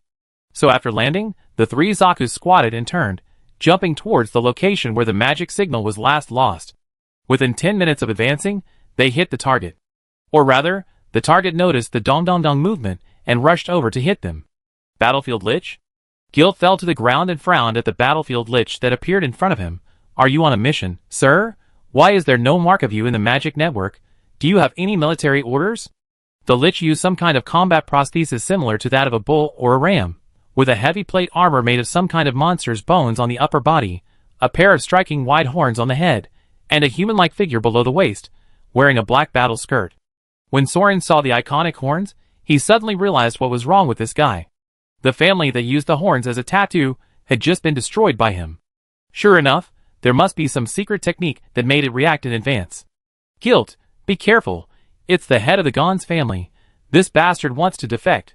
What? What the hell is this? The head of the Gons family, Ilford, the deputy commander of the Schwartold Corps, saw Zaku for the first time. He was stunned for a moment and didn't take action immediately, but he still made a decision. Is it another thing made by the Technology Development Bureau? Humph, it's your misfortune to hit me. Red Lotus Red Fire Cannon. The head of the Gons family swung his right arm like a baseball pitcher. On his empty right claw, the hot fire element swirled and condensed rapidly, condensing into a red fireball.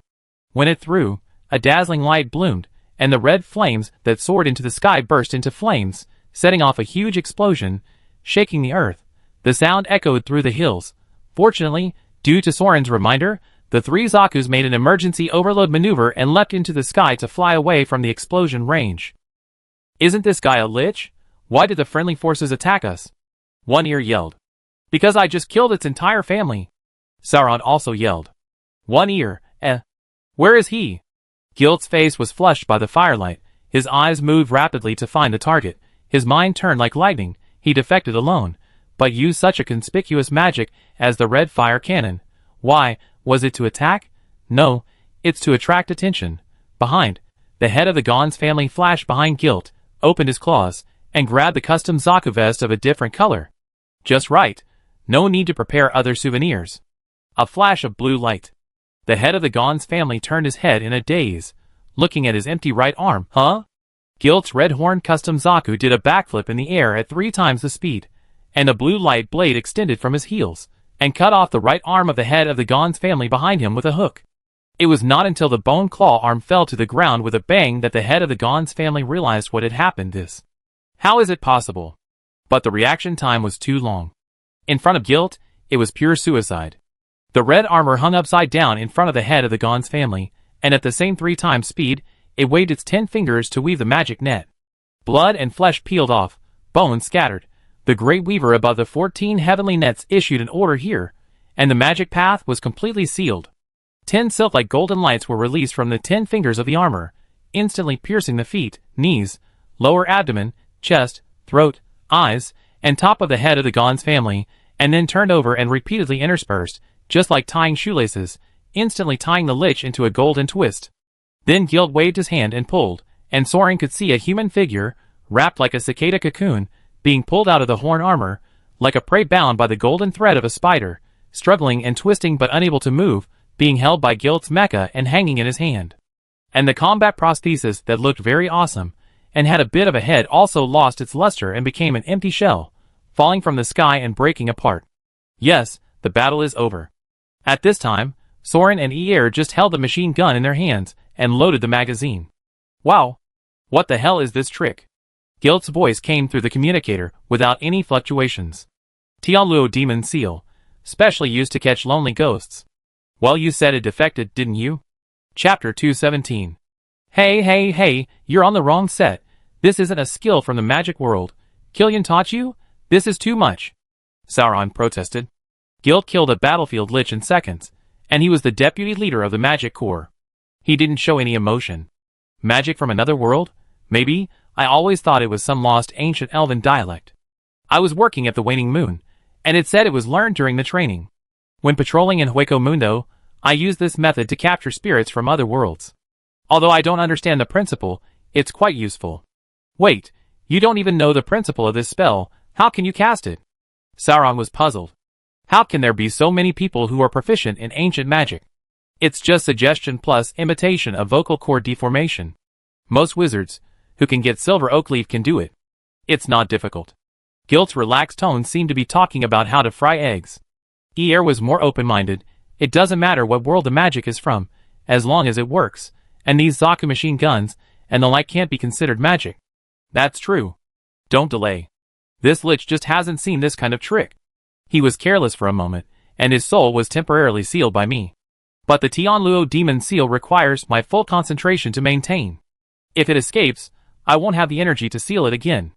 Guilt manipulated Zaku, holding the humanoid spirit bound by gold wire in both hands, and gave verbal instructions. Go and confiscate the artificial body. The combat artificial body has strong magic power, and can easily use the upper flame magic of the red fire cannon. It is already a strong man standing at the top threshold. If we fight head-on, our 3 test machines will not be a match. If you can't recycle it, destroy it just in case. So you know that you just killed a top-level warrior with one move. Well, although Guilt's words are very Versailles and very mocked by the crowd, Soren also knows that this kid has real skills. He may not be strong, but he knows how to win. But dwarf, what do you mean by killing this guy's family? One Ear asked. Soren descended to the fallen battle corpse.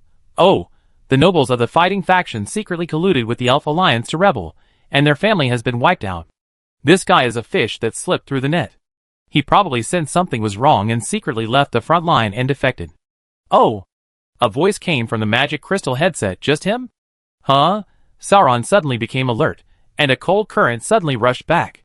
He subconsciously pulled up the Zaku at full speed. The huge humanoid mecha quickly maneuvered, drawing a V-shaped magic trajectory in the air, and rushed into the sky again. Almost at the same time, 4 white shadows jumped out from the ground, like killer whales jumping out of the sea after chasing bait, and rushed straight towards the Zaku driven by Soren. If Soren hadn't pulled it up at the critical moment, he would have been caught by them. But fortunately, Eir reminded him. Not only did he remind him, he immediately fired a burst of bullets, and the silver fire snakes poured down on his head. The dense magic bullets directly swept down an ambusher and forced the other 3 to retreat, which gave Soren a chance to distance himself. The battlefield lich of the fighting faction, the remnants of the Gons family. Sauron shouted in the communication channel while firing, forming a crossfire with Eir, forcing the 3 remaining battlefield liches who had seen the lethality of the magic bullets to fly around the field like frightened wild ducks. Yes, in an instant, only 3 people were left. The battlefield lich that came up was hit by a burst of bullets on the head by a man, and died immediately. The artificial body was riddled with holes, and fell to the ground like a piece of honeycomb coal. Because the machine gun ammunition compartment of the test machine Zaku was all equipped with holy silver demon-killing bullets that had been certified in the previous war and confirmed to be effective against elves. Moreover, it was a special reinforced ammunition for mechas, which had more firepower than a burst rifle. This time, the target was still the lich, which was originally prepared for them, so it was considered to be back to the old business. These liches also suffered a great loss. It was already a surprise that the head of the Gons family would fail. In order to exchange for the soul, they wanted to capture a weapon puppet of the Technology Development Bureau alive, but they were caught off guard and lost another person. Moreover, these three strange iron giants flew very quickly. While grabbing the head of the Gons family and flying backwards at a high altitude, they kept their distance from each other, supporting each other on the left and right sides, and launching intensive long-range firepower strikes. When the liches rushed at one, the other would cover from the flank. Moreover, the silver magic bullets that had never been seen before had an extremely fast firing speed and were particularly dense. They also had obvious penetration and destruction effects on the lich combat limbs. The three liches rushed a few times, and were quickly beaten back. In fact, the machine gun barrage did not hit the target very much, just scratched it. But the nobles, when they gathered together, would unconsciously calculate against each other, hoping that others would rush forward to block the bullets first, and secretly save their strength. As a result, they pulled each other back, and no one was willing to take the risk of being concentrated. So the three liches moved cautiously, avoiding the suppression of the barrage of firepower, while thinking about strategy. As they hesitated, they found that the distance between the two sides was getting wider and wider, and they were falling further and further away. It was not that the liches were not chasing, but the huge Iron Man on the opposite side was flying faster and higher, and their flying magic could not catch up. Wait a minute, don't get me wrong, we are here to hunt down Ilford Gons. A lich who used crab-like claws as a prosthetic weapon suddenly roared. The two companions also looked at each other, and understood what their teammates meant. They are not stupid to reach the level of the battlefield lich today, on the contrary, they are too smart. In the current battle, although the lich flying speed is too slow, and they will not be able to catch up if they continue to pull, they can still use virtual flash to teleport, cooperate with the explosive power of the battle skeleton to launch a surprise attack, teleport to the face of these magic iron soldiers, and launch a strong attack. This is a simple battle method of using the strong to bully the weak. But the head of the Gons family, who did this just now, was killed instantly in front of him, which caused great shock to the lich. So they dared not to act rashly. So their previous tactics were to ambush, and launch a siege of 4-1. Who knew that the magic iron soldier seemed to have some kind of detection magic, and they saw through their ambush, and at such a close distance, they were able to jump out of the encirclement and escape. This mobility made them helpless. Even if they used large-scale magic, they might not be able to stop the opponent. Combined with the opponent's coordination and response in the battle, it was obvious that it was not something that the spirit base could make up. Considering the huge size of the magic iron statue, there must be someone sitting inside and driving it, which made it even more difficult. It is impossible to catch up with it, and it is difficult to fight it. Ordinary means may not be able to hide from human wisdom. If the problem cannot be solved simply by violence, then we can only talk about it. The lich shouted with amplification magic, "Are you troops belonging to the Technology Development Bureau? The one who suddenly attacked you just now was the deputy commander of the Schwartold Corps, Ilford Gans. We found that he escaped from the battlefield, and came to capture him. This is the truth. These 4 people are indeed battlefield liches of the fighting faction, and they are indeed subordinate officers of the Gans faction. They really came to chase after the head of the Gans family. After all, the deputy commander suddenly violated the military order and left without saying goodbye. Several people are also old nobles.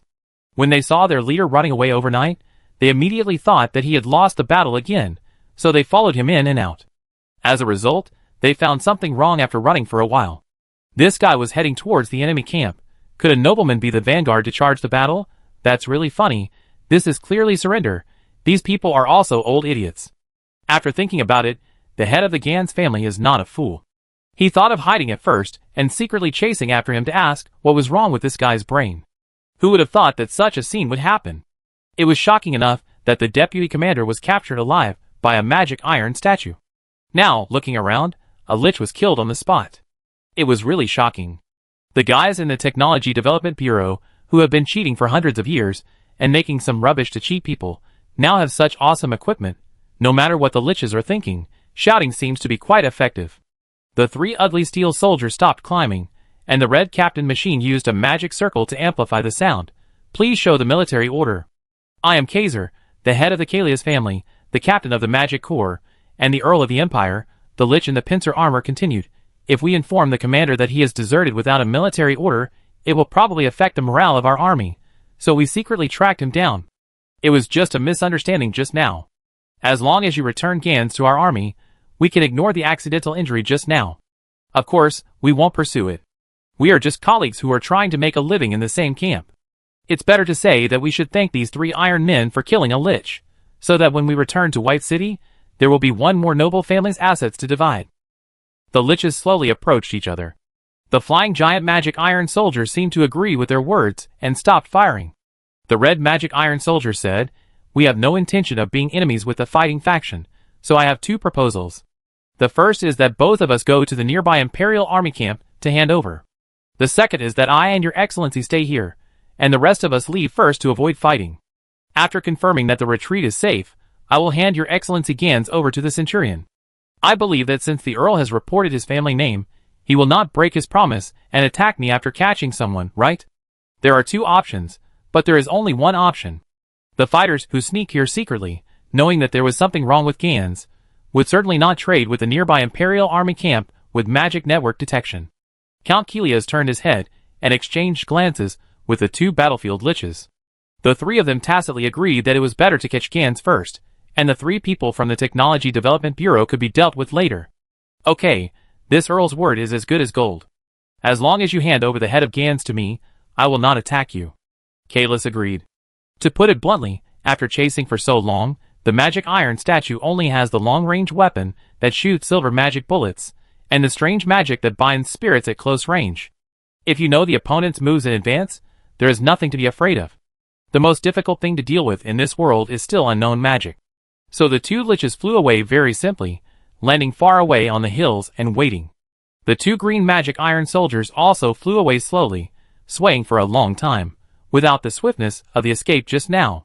It was obvious that it was intentional, and they were worried about them. "This safe distance is enough, don't delay, hand over the person." Kilias spoke impatiently. The red magic soldier also spoke, "I can only directly remove the magic that binds the spirit." "Are you sure you can deal with it, Count? This is the deputy commander, isn't he?" "Humph, do you need to care about this?" The lich snorted coldly. "Of course, if you are defeated, this defector will be the first to trouble me. I don't have the magic power to catch it again." This guy really openly said his weakness. Is he really stupid, or has some other ulterior motive? Kalias thought quickly in his mind. Don't worry too much. The spirit and the artificial body of the lich have been perfectly combined after a long period of running in. It is like using an arm and a finger. It is not easy to replace parts, let alone replace the entire container. Your magic forced it out of the artificial body, right? Then before it returns to the combat artificial body, find a place for Mr. Gonza's soul core. The Earl said this, waved his pliers, and a book fell out of the void. This magic book is enough to accommodate its spiritual base. Let it go, just throw it into the book. The red magic soldier looked at the magic book in front of him in silence, but still held the humanoid spirit. What, you want to regret it? Earl Kilias sneered. To be honest, if there were 3 fighting liches together, they might all be restrained, but in a one-on-one fight, they can exert their full strength. There is one last thing, the magic soldier said. A friend asked me to ask you how you would evaluate a fool who killed his family for a book. Kalias was stunned for a moment, his mouth curled up to reveal a ferocious murderous intent. What did you say, you bastard?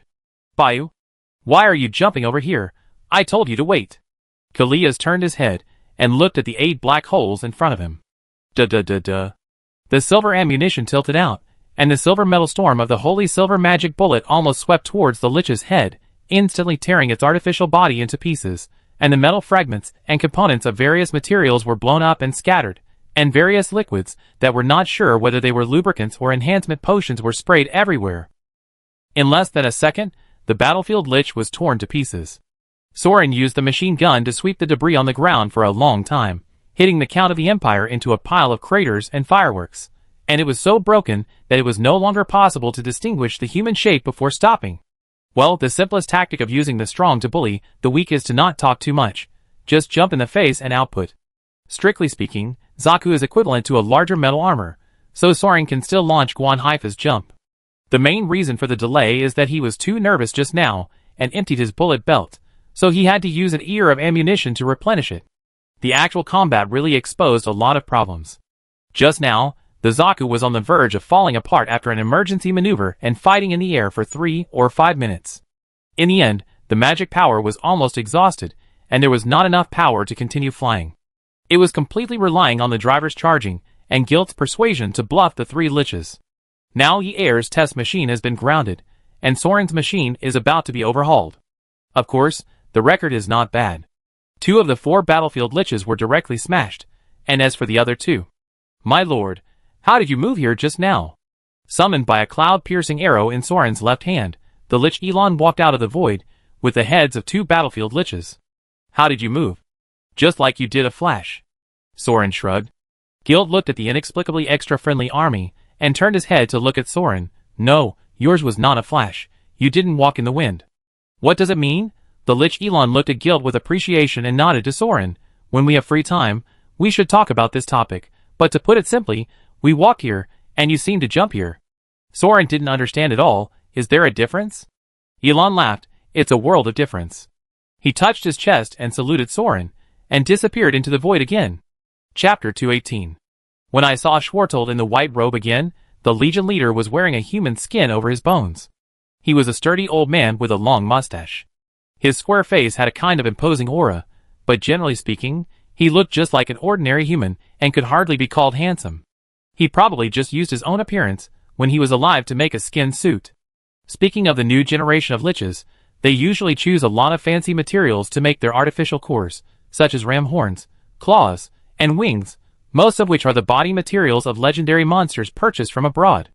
The older generation of liches, those white-robed crescent moons, mainly use their own bones as artificial bodies after rebirth. Of course, this is also related to the fact that most of them were already top-level strongmen before they died. Even if we consider the rarity of the materials, the bones of top-level humans are not much worse than the materials of demons and monsters. Moreover, the degree of fit between one's own remains and one's own soul is of course the highest. Of course, from the battles in which Soren and his men casually crushed several battlefield liches, it can be seen that to some extent, the artificial body technology of liches is still not up to standard. It was obviously a degraded imitation of the second-generation elven divine body magic. The strength of the puppet body was still far behind that of the artifact that could withstand the death charge. It had no function of recovery after being shattered. The soul was helpless after being captured by targeted magic. However, the lich was not really useless. At least from the perspective of soul magic, the lich's spirit body was stronger than the godhood of the elven god. Although the holy silver demon-killing bullets shattered the artificial bodies of these battlefield liches, they did not die. The 2 liches killed instantly by Agar still had their spirits sealed in their heads, and the first one, that was swept by the machine gun, also had its core parts recovered.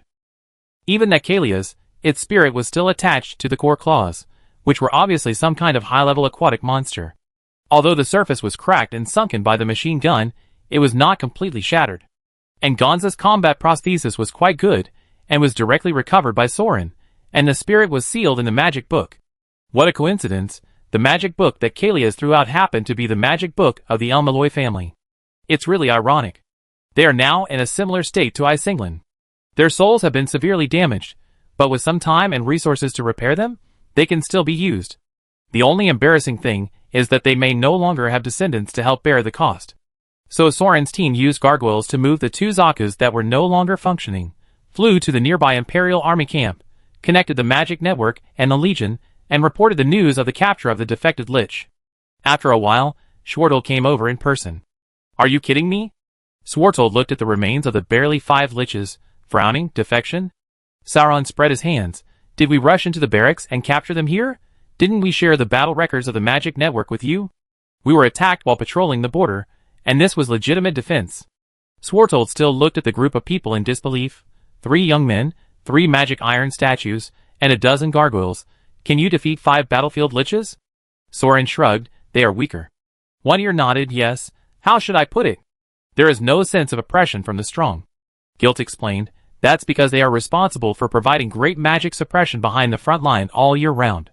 From the emphasis of the artificial skeleton, it can be seen that they are all magic output firepower enhancement, not warriors who are used to frontal close combat, and they have no murderous aura, and their spiritual pressure is even weaker. One ear suddenly realized, I see, why is the battlefield lich not as stressful as the elf swordsman centurion? Soren smiled, it's normal. What do you expect from a noble? You should be thankful that this kind of bastard doesn't run back when fighting. You see, it's even more powerful this time. He ran directly to the other party's territory. Ahem. Schwartold was also embarrassed when his senior officers were killed by a few young men in seconds, and still sneered. I recognize your military exploits, and will report to the parliament. After all, these useless guys are my subordinates. I will take them back for investigation first. How do you plan to deal with them, Commander? Soren asked. Even if they betrayed their country and attacked friendly forces, should we spare their lives for the sake of their unity in the fighting faction? Schwartold glanced at Soren. Captain, don't worry. The artificial bodies have been broken into pieces by you, and their spirits are probably injured. I'm afraid that we can only piece their souls together for interrogation after the Technology Development Bureau arrives. The military situation is urgent recently, and there is no time to deal with these trivial matters in the short term. Just keep them in custody for the time being, and deal with them according to military law in the parliament later. Soren and Guild looked at each other. This was basically the same as what they had guessed the reaction of the white robes before they reported the military situation. There was no reaction. So what if they were militant? So what if they were officers under his command? Schwartold had been stationed on the front line for many years, coming and going, and had seen everything. His adjutants and subordinates had changed countless times. Did he become sworn brothers with every subordinate? No one has such rich emotions, and energy is always limited. So Schwartold's rules are to follow military law. As long as you don't violate military orders, you don't break the rules. So they immediately reported according to the normal process that the patrol for testing weapons was attacked and captured 5 suspected liches who defected. The Legion also investigated and found that the 5 battlefield liches were all senior officers who deserted without receiving military orders. Hidden it. If such a thing can be covered up, will there be wars in the future? Of course, it will be handled according to military law. Give me a copy of your battle report. Before leaving, Schwartold still glanced at Soren with suspicion. And send me the data of this ancient thing you are experimenting with. Yes, sir. Since you are interested, the company will immediately sort out the price of the mobile arms Zaku. Although the Zaku is a special product and is not included in the normal armament supply list of the furnace, please rest assured that the company has always regarded responding to customer needs as its first duty, and we will definitely meet your order as soon as possible. Soren immediately agreed with a smile. I don't want a quotation. Oh, whatever. Schwartold rubbed his brows and left. So this matter can be said to be settled just like that, the whole matter of the fighting faction. If there are still people who doubt the accusation of the Yaja family, the 5 noble family heads, who tried to defect to the Elf Alliance were arrested. Even if there is evidence, it is impossible to clear the name even if they jump into the Yellow River. Even if the Technology Development Bureau has time to interrogate and find out that 4 of the 5 liches were inexplicably tricked, the case of the martial arts faction's defection has been concluded for a long time.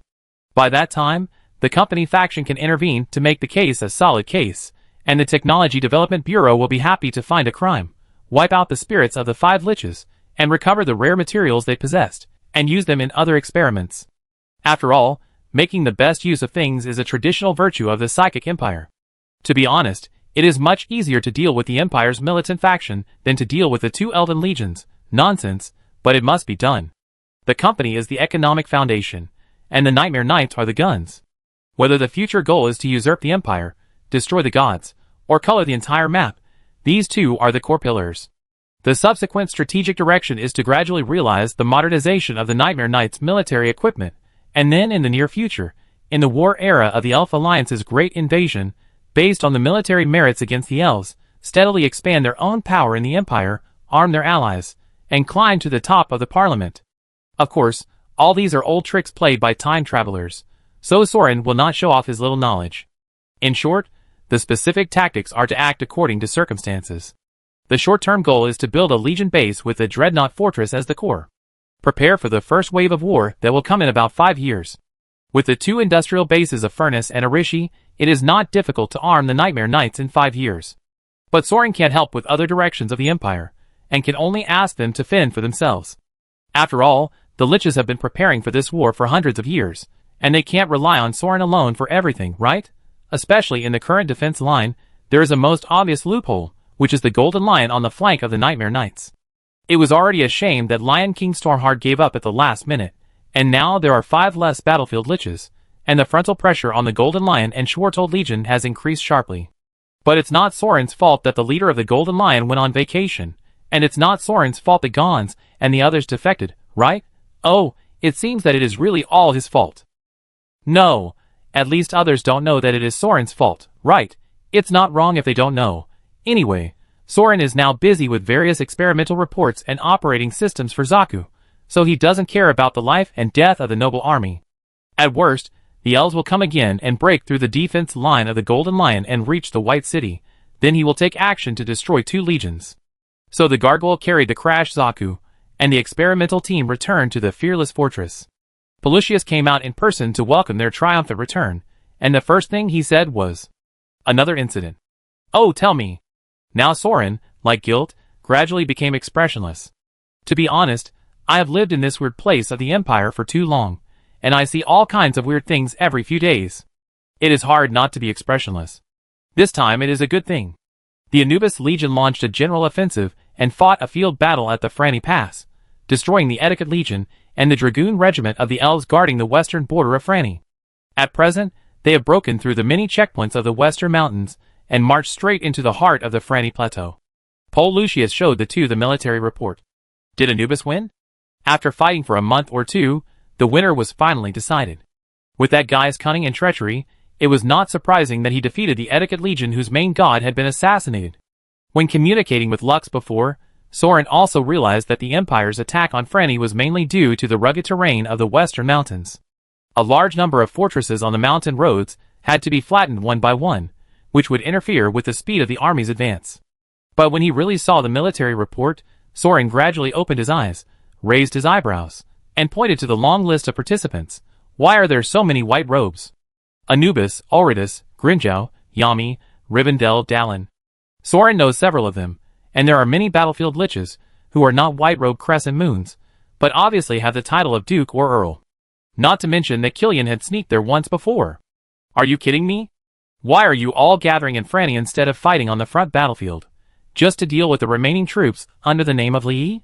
Or is it not for war, but for the trial of Skord? Most likely Soren curled his lips. No wonder Skord sent a letter to stop him from going to Franny. After this, let's take a look at the list. The Empire's main force is the top force, and the elves are probably even more terrifying. However, judging from the battle report, the large number of top leaders on both sides probably did not participate in the field battle at Franny Pass. Or to put it the other way around, it was precisely because there were not many top leaders participating that the large-scale field battle of miscellaneous soldiers could be fought. The battle record shows that the Allied forces took the initiative to attack, abandoning the fortress and mountain terrain at Franny Pass, and actively attacking the Anubis Legion. In the early stage, the Elven army had the upper hand. The Elven Dragoons, the elite of the Ceremonial Corps, and Franny's knights successively broke through the Anubis Corps' front line and launched 3 general assaults. They defeated the Imperial army and chased them all the way, not giving them a chance to regroup. They killed them all the way to the Imperial territory, and then a reversal occurred. I don't know what happened. Maybe some magic was used, or the top leaders decided the outcome. The battle report only recorded that Anubis launched an ambush and sent elite troops to raid the Allied general's guards, causing chaos in the Allied forces. The defeated Empire's army also took advantage of the situation to launch a counterattack. The Elf Alliance lost its command and was defeated by attacks from both sides. They retreated all the way back to Franny Pass, but the fortress had been occupied by Anubis' second-hand ambush, the Iron Peak Dragoon Regiment and the Gargoyle Regiment. As a result, the defeated elves were blocked in the narrow corridor outside the mountain gate and were annihilated by the Imperial army. The corpses of humans and elves filled the 7 trenches and 3 moats at the entrance of the mountain pass. There were probably 10,000 or 20,000 elves killed, and the main force of the Franny nobles was countless. 100,000 should be there. 100,000, it was just a line of words in the battle report. This is the age of war. It was quite unexpected that the elves actually gave up their advantage, did not use the terrain to defend, and gathered their forces to fight a decisive battle with the Anubis Legion, and then were ambushed, had their city stolen, and were surrounded. Pelusius shook his head. I don't think the commander of the elves is a fool, but I really don't know how Lord Anubis managed it. I heard that Franny's vanguard army wiped out the Silver Dragon Knights of the Elves in the capital. Perhaps the Legion of Etiquette was also disrupted by this. They planned to concentrate their forces to defeat the invading enemies of the Empire first, and then return to fight the vanguard army. Guild speculated. After being reminded by him, Soren also remembered, by the way, how is Franny's vanguard people's army? Is there any news from the company? The heroes must have participated in Franny's battle on the top, right?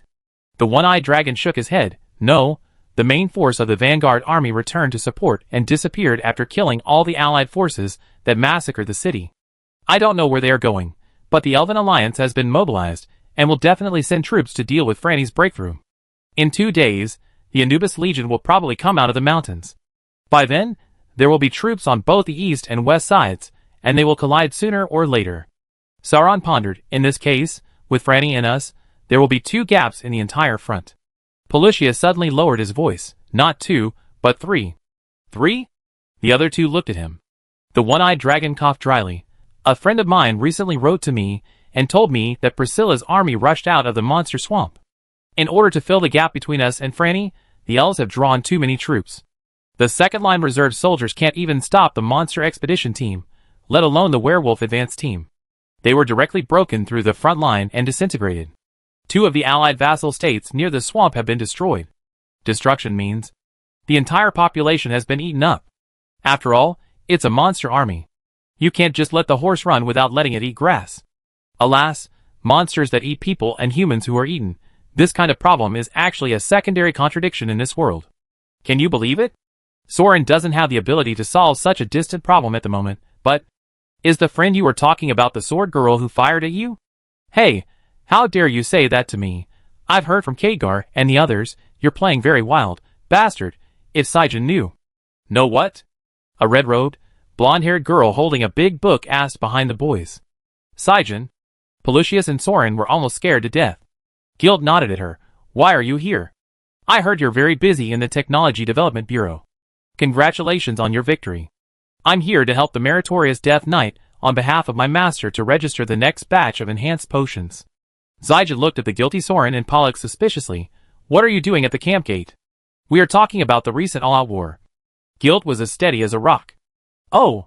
Sijin still had some doubts, but when it came to the recent war, she did have some new news to share. I heard some news from the Technology Development Bureau that wheat has grown on the southern front. Pelusius and Guild's faces suddenly changed, and Soren looked confused. What? Sijin explained. The southern front used to be the farming area of the Kingdom of Starless, but it can no longer be cultivated after being cursed by the elves. So, this is a good thing? Sauron asked uncertainly. No, it's terrible. Pelusius shook his head. Logically speaking, the land affected by the Spirit Tower cannot grow crops. The only possibility is that the elf god Harvest blessed the land in the south. Bless the Empire? Sauron still couldn't understand. It's not a blessing for the Empire, it's a blessing for the land, but the scope of this blessing is too large, even affecting our territory. Xiong explained. It happened once before.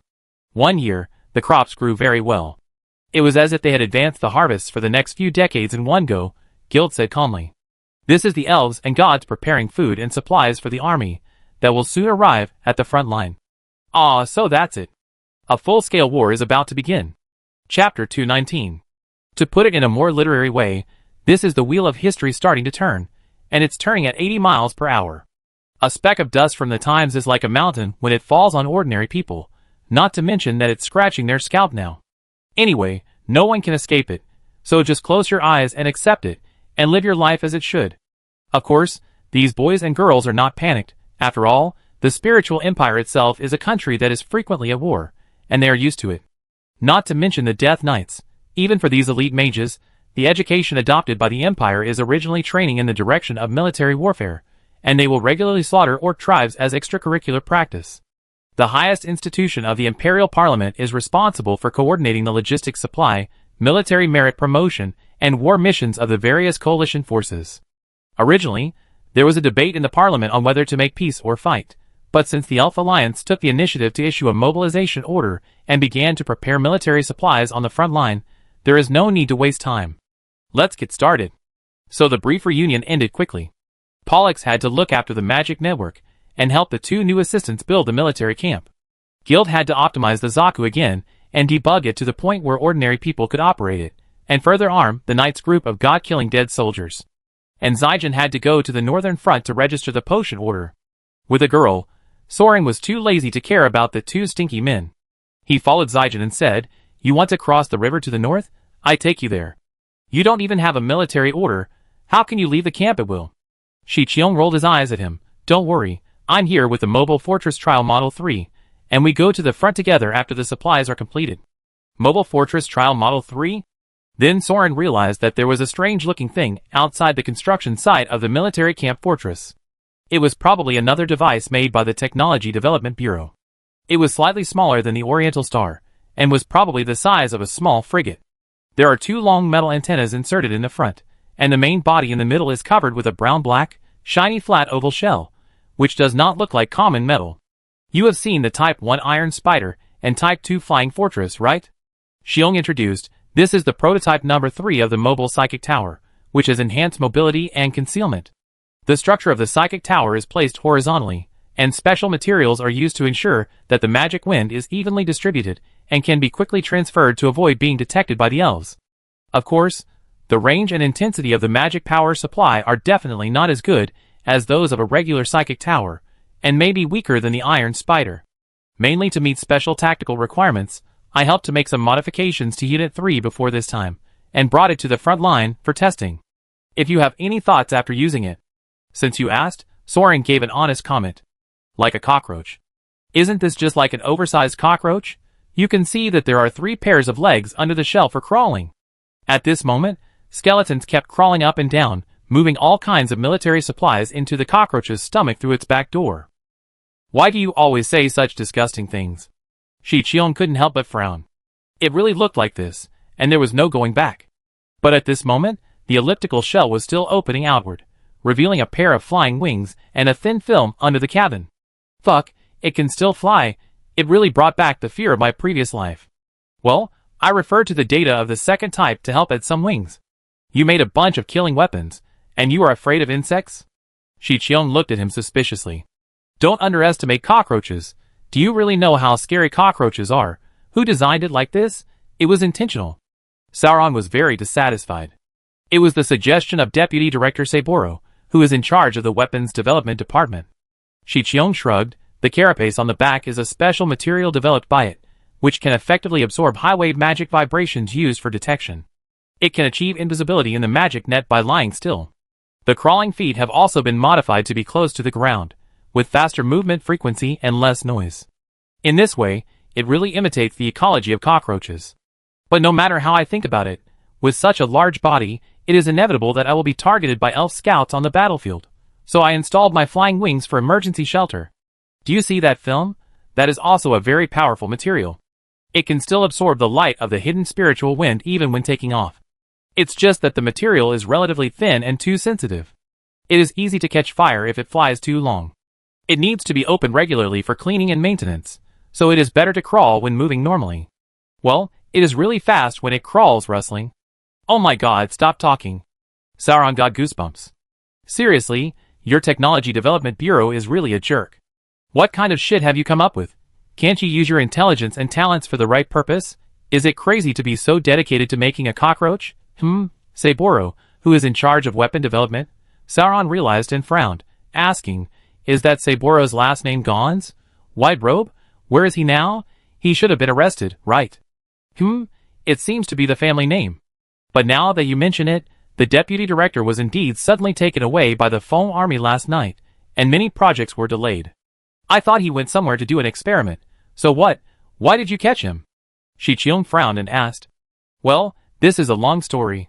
Because it involves drinking wine, Soren hesitated and considered the words to think about how to clear himself.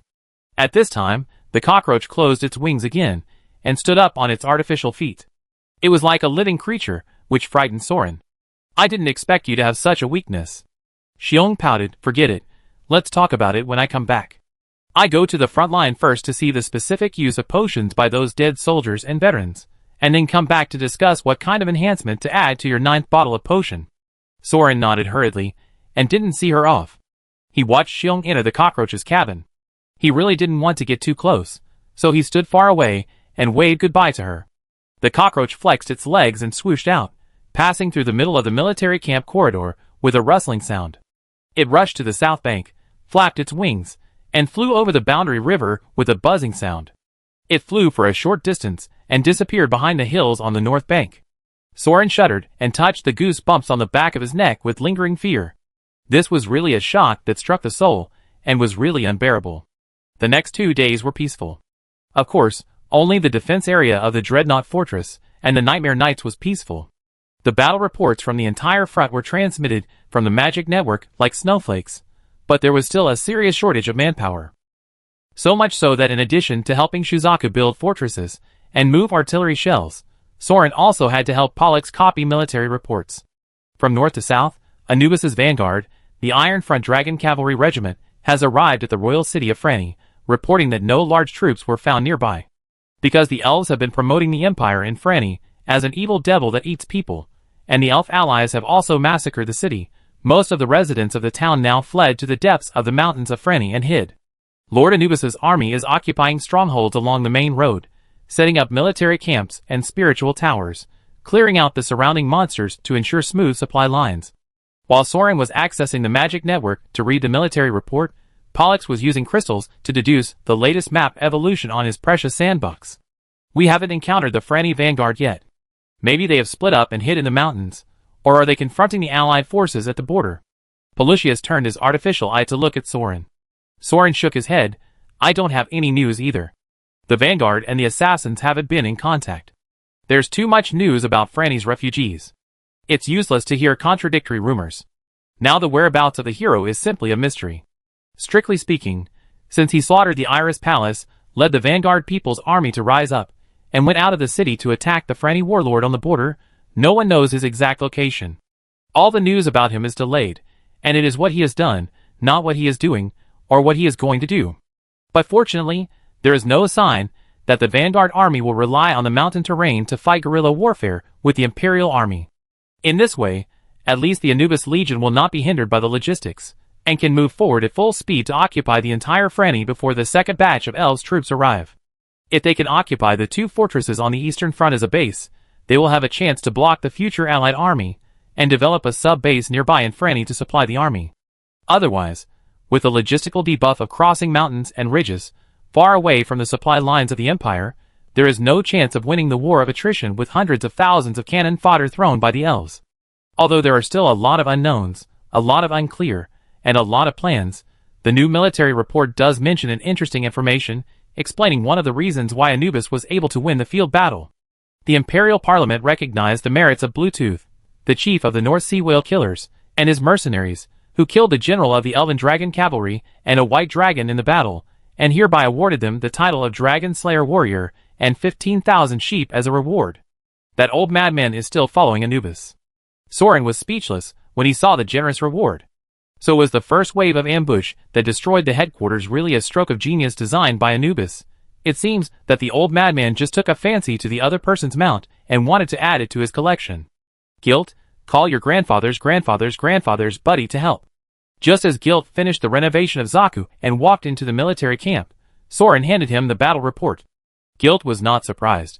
Of course, he was not surprised by anything. I can't command him. Bluetooth is just traveling around the world, looking for opportunities to fight with strong people. But you can write to him and tell him about your awakening as Overlord. I promise that Bluetooth will come to my house soon. Damn, he's coming to beat me up, right? Sauron hesitated for a moment, considering that Nightmare might not have a war to fight in the short term, and if Bluetooth came, he would definitely pour all his energy into his head, so he immediately decided to put this proposal on hold for the time being. How is the Zaku repair going? Guild shook his head. It's not easy. I haven't studied alchemy and magic circles much, and I only know a little bit about puppets and computers, so I have to study it for a while. If you want to use it, change it first. This is the result of a battlefield test. If the Zaku is too sophisticated, it will be damaged in a high-intensity battle, and even elites like Guild cannot quickly repair it.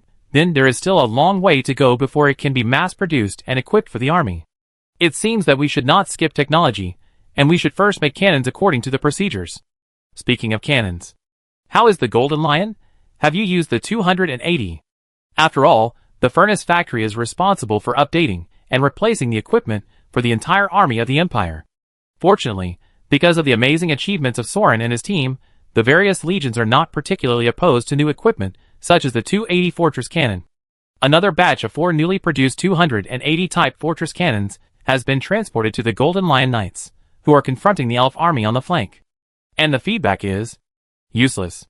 Pelusius spread his hands. Useless? Impossible. They killed so many people in the last game, and they already have a countermeasure in the next game. It's too much for the elves to cheat like this. Sauron jumped up and down. The 280 orders are all money. Well, it's not useless, it's that there is no chance to use it. The one-eyed dragon was also sweating, and changed the map to another battle zone to show Soren the elves have distanced themselves. Originally, there should be 2.5 legions.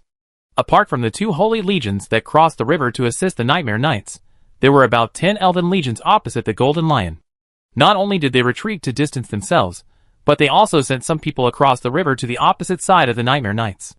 Now it is estimated that the 4 legions under the command of Holy have crossed the river to fill the second-line defense fortifications previously stationed by Victory, and confront the Nightmare Knights. The other 2 legions may retreat further to the north. According to this situation, they may even retreat to the north of the Boundary River, relying on the demolished Lion King Castle, and restore the previous confrontation line. Why did he suddenly switch to the defensive? Sauron scratched his head in surprise, then figured it out. The Lion King is back. Pelusius also nodded. He's back. Why not? They were already short of manpower, and 5 deputy liches died inexplicably. Schwartold was almost crazy, and he ordered the Lion King Stormheart, who was on vacation, to come back. It is estimated that all fronts are advancing, but only these Luodu are dragging it down, and Captain Stormheart is also ashamed. Anyway, once he showed up, the elves' offensive was declared over. TSK, what a pity. If he came back later, the nobles would act again, show their true abilities, and induce the elves to launch a new offensive. Then our cannons would have room to play. What a pity. Sauron thought, what about us? Can we launch a counterattack and keep the elves?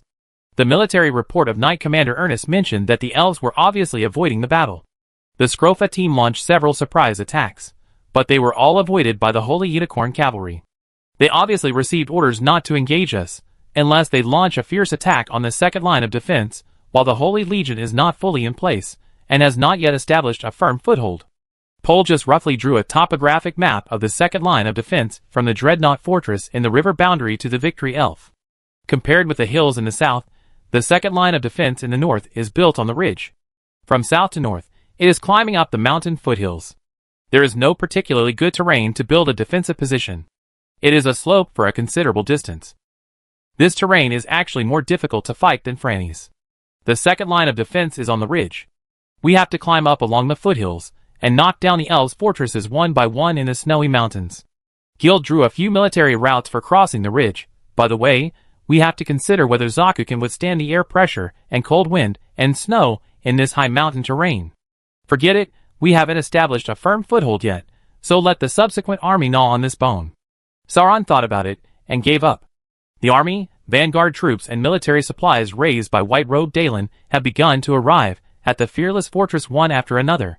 The priority now is to build a fortress, so that the army can have a stable foothold north of the Boundary River, and then slowly plan. After all, the Empire is now flourishing on the entire defense line. Even if only Soren and his men do not fight, they can still tie up a large number of elves' living forces, and cannot be mobilized at will. It is enough to play a strategic role. At this time, a military report came from the front line, the front army of Obbies. Oh, it was sent by the pig. Soren read it out directly. Didn't the Parliament say that it would provide free new potions? When will the magician be sent to prepare the potion? Many people's potions have been digested. Gilt and Polly just raised their heads after hearing this, and turned to look at Soren, who was silent with the letter paper in his hand. What happened? It's been 2 days, and the mobile cockroach hasn't arrived at the front camp. Chapter 220. First of all, there is no possibility of not arriving yet, or getting lost. In order to ensure the safety of the construction of the Fearless Fortress and the North Bank camp, the main force of the Nightmare Knights, the Obbies team in the Central Army, tried to go north to defend, and the outpost of the Scrofa team would go further north to guard. But Ernest's rear team still left a camp station along the way. According to the military system of the Empire, within the monitoring range of the Eye of Panoptus, at least a logistics base similar to Camp Number 3 for storing military supplies must be built. This camp is within the range of artillery and magic support, and military stations are built along the way to maintain the supply line, just in case the front line suffers a defeat, and the defeated soldiers can also be collected along this road. Even if the vanguard of the dead soldiers could not be found, the distance to the rear army base was at most 10 kilometers, and if they followed the supply line, they would not be lost. But obviously 2 days had passed, and the cockroach that fluttered across the river must not have reached the central army of obbies, otherwise the military report questioned by the pig would never have been sent to the rear base camp. Could it be that the Technology Development Bureau is doing a test? Guild took the military report translated by Soren and read it. Only officers with official military ranks can manipulate the magic circle through ritual magic, and transcribe the military orders transmitted in the magic network onto a special scroll to show runes. Of course, we have to translate it against the military code book, which is a normal operation. Pelusius frowned and flipped through his magic book. Impossible. The mobile fortress uses the secret order of the Technology Development Bureau. If there is any contact in the past 2 days, I will not miss it. The last order is to go to the center of the obbies team, and then cooperate with the vanguard to conduct battlefield experiments. The auxiliary magicians of the knights are also called clerks, which means they have to record every military situation and provide battlefield advice in a timely manner. Although the father and son of Pollux look like monsters, as a family of battlefield mages, they are very professional in military matters. Soren frowned and thought, do we have a way to contact that cockroach? Doesn't Guild Saku have a computer that can receive military orders? Cockroaches should also have similar computers, right? That fortress. Cockroaches are highly mobile psychic towers that enhance concealment. They are confidential equipment that the Technology Development Bureau has just developed. They are different from the military command chain system. Unless we find its trace, we can only wait for them to contact us. Pollux waved his hand to quickly move the illusion on the sand table, and recalled the battlefield information recorded in the previous 2 days. Look, this bright spot is the cockroach. It took the initiative to contact us to access the military command network in order to facilitate the command of the skeleton supply. Soren squinted his eyes, and approached the crystal simulation illusion of the fearless fortress 2 days ago to observe, and barely saw the 2 tentacles of the cockroach, hidden among a pile of magic circles, equipment and puppets. Pollux began to deduce one by one. It must be said that this thing is really awesome. It is right under the nose of the fortress, and it is still a blurry shadow when moving. Only when it flies across the river, it is inevitable that magic energy will overflow from so many wings on its body, but it is still absorbed by the special white film. Most of it is still absorbed by the special white film, and only a blurry mist is left in the crystal image. After landing on the other side, it crawled for a while, and escaped about 3 kilometers from the eye of Panoptus, then hid in the natural magic of the terrain and disappeared completely. It should be a stealth device designed and manufactured specifically for the detection function of the magic network. Guild speculated, if it has no effect at all, it would be impossible to get it tested on the battlefield. But at least it shows that the cockroach itself is still functioning normally.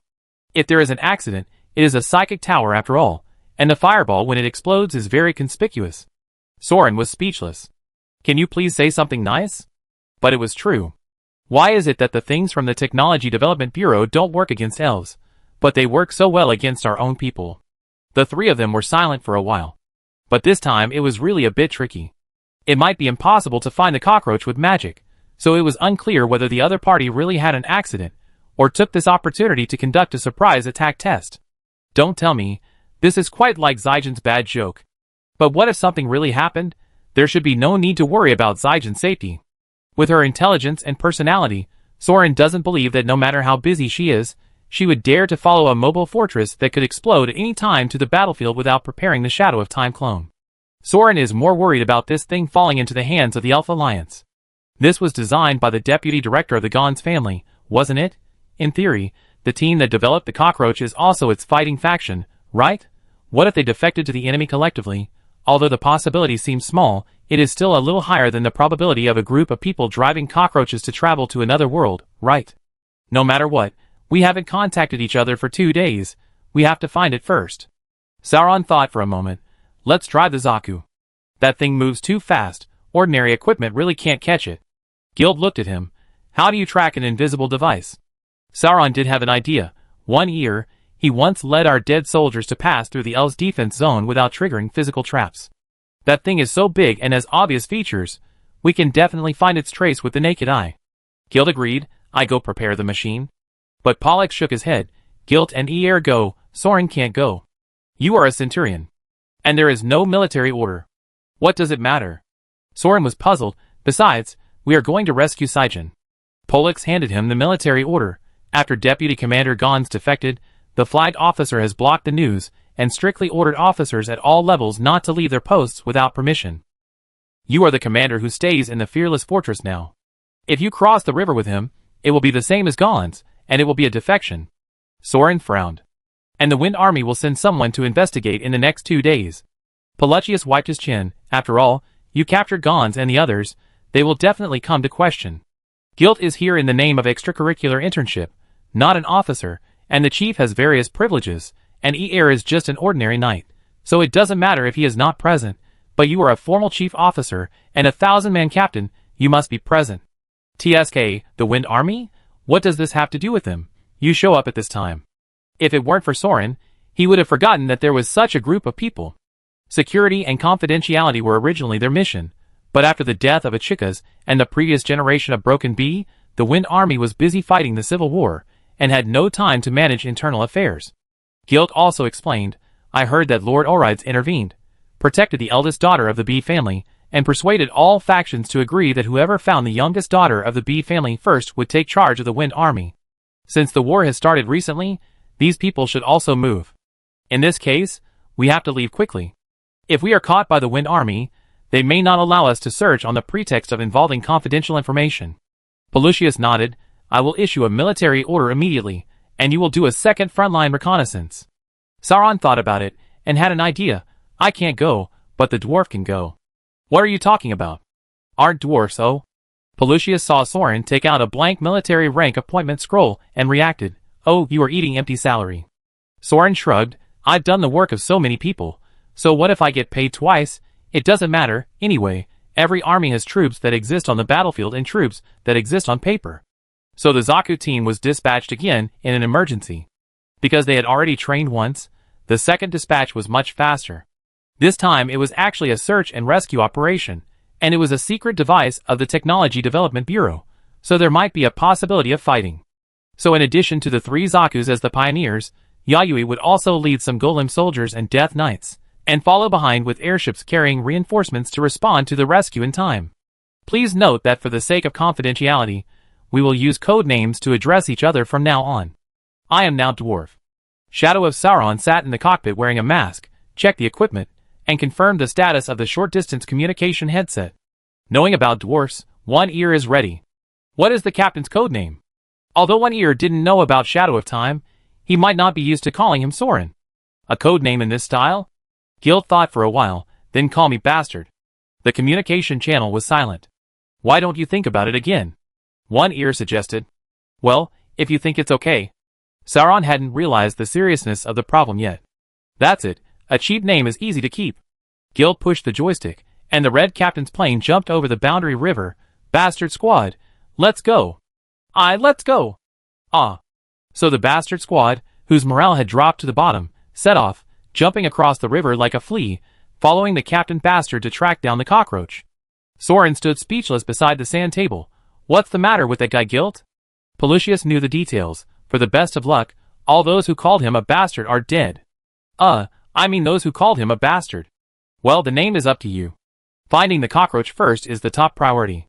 The bastard team was chasing very quickly, which actually showed that the things made by the Technology Development Bureau were all unreliable in the end.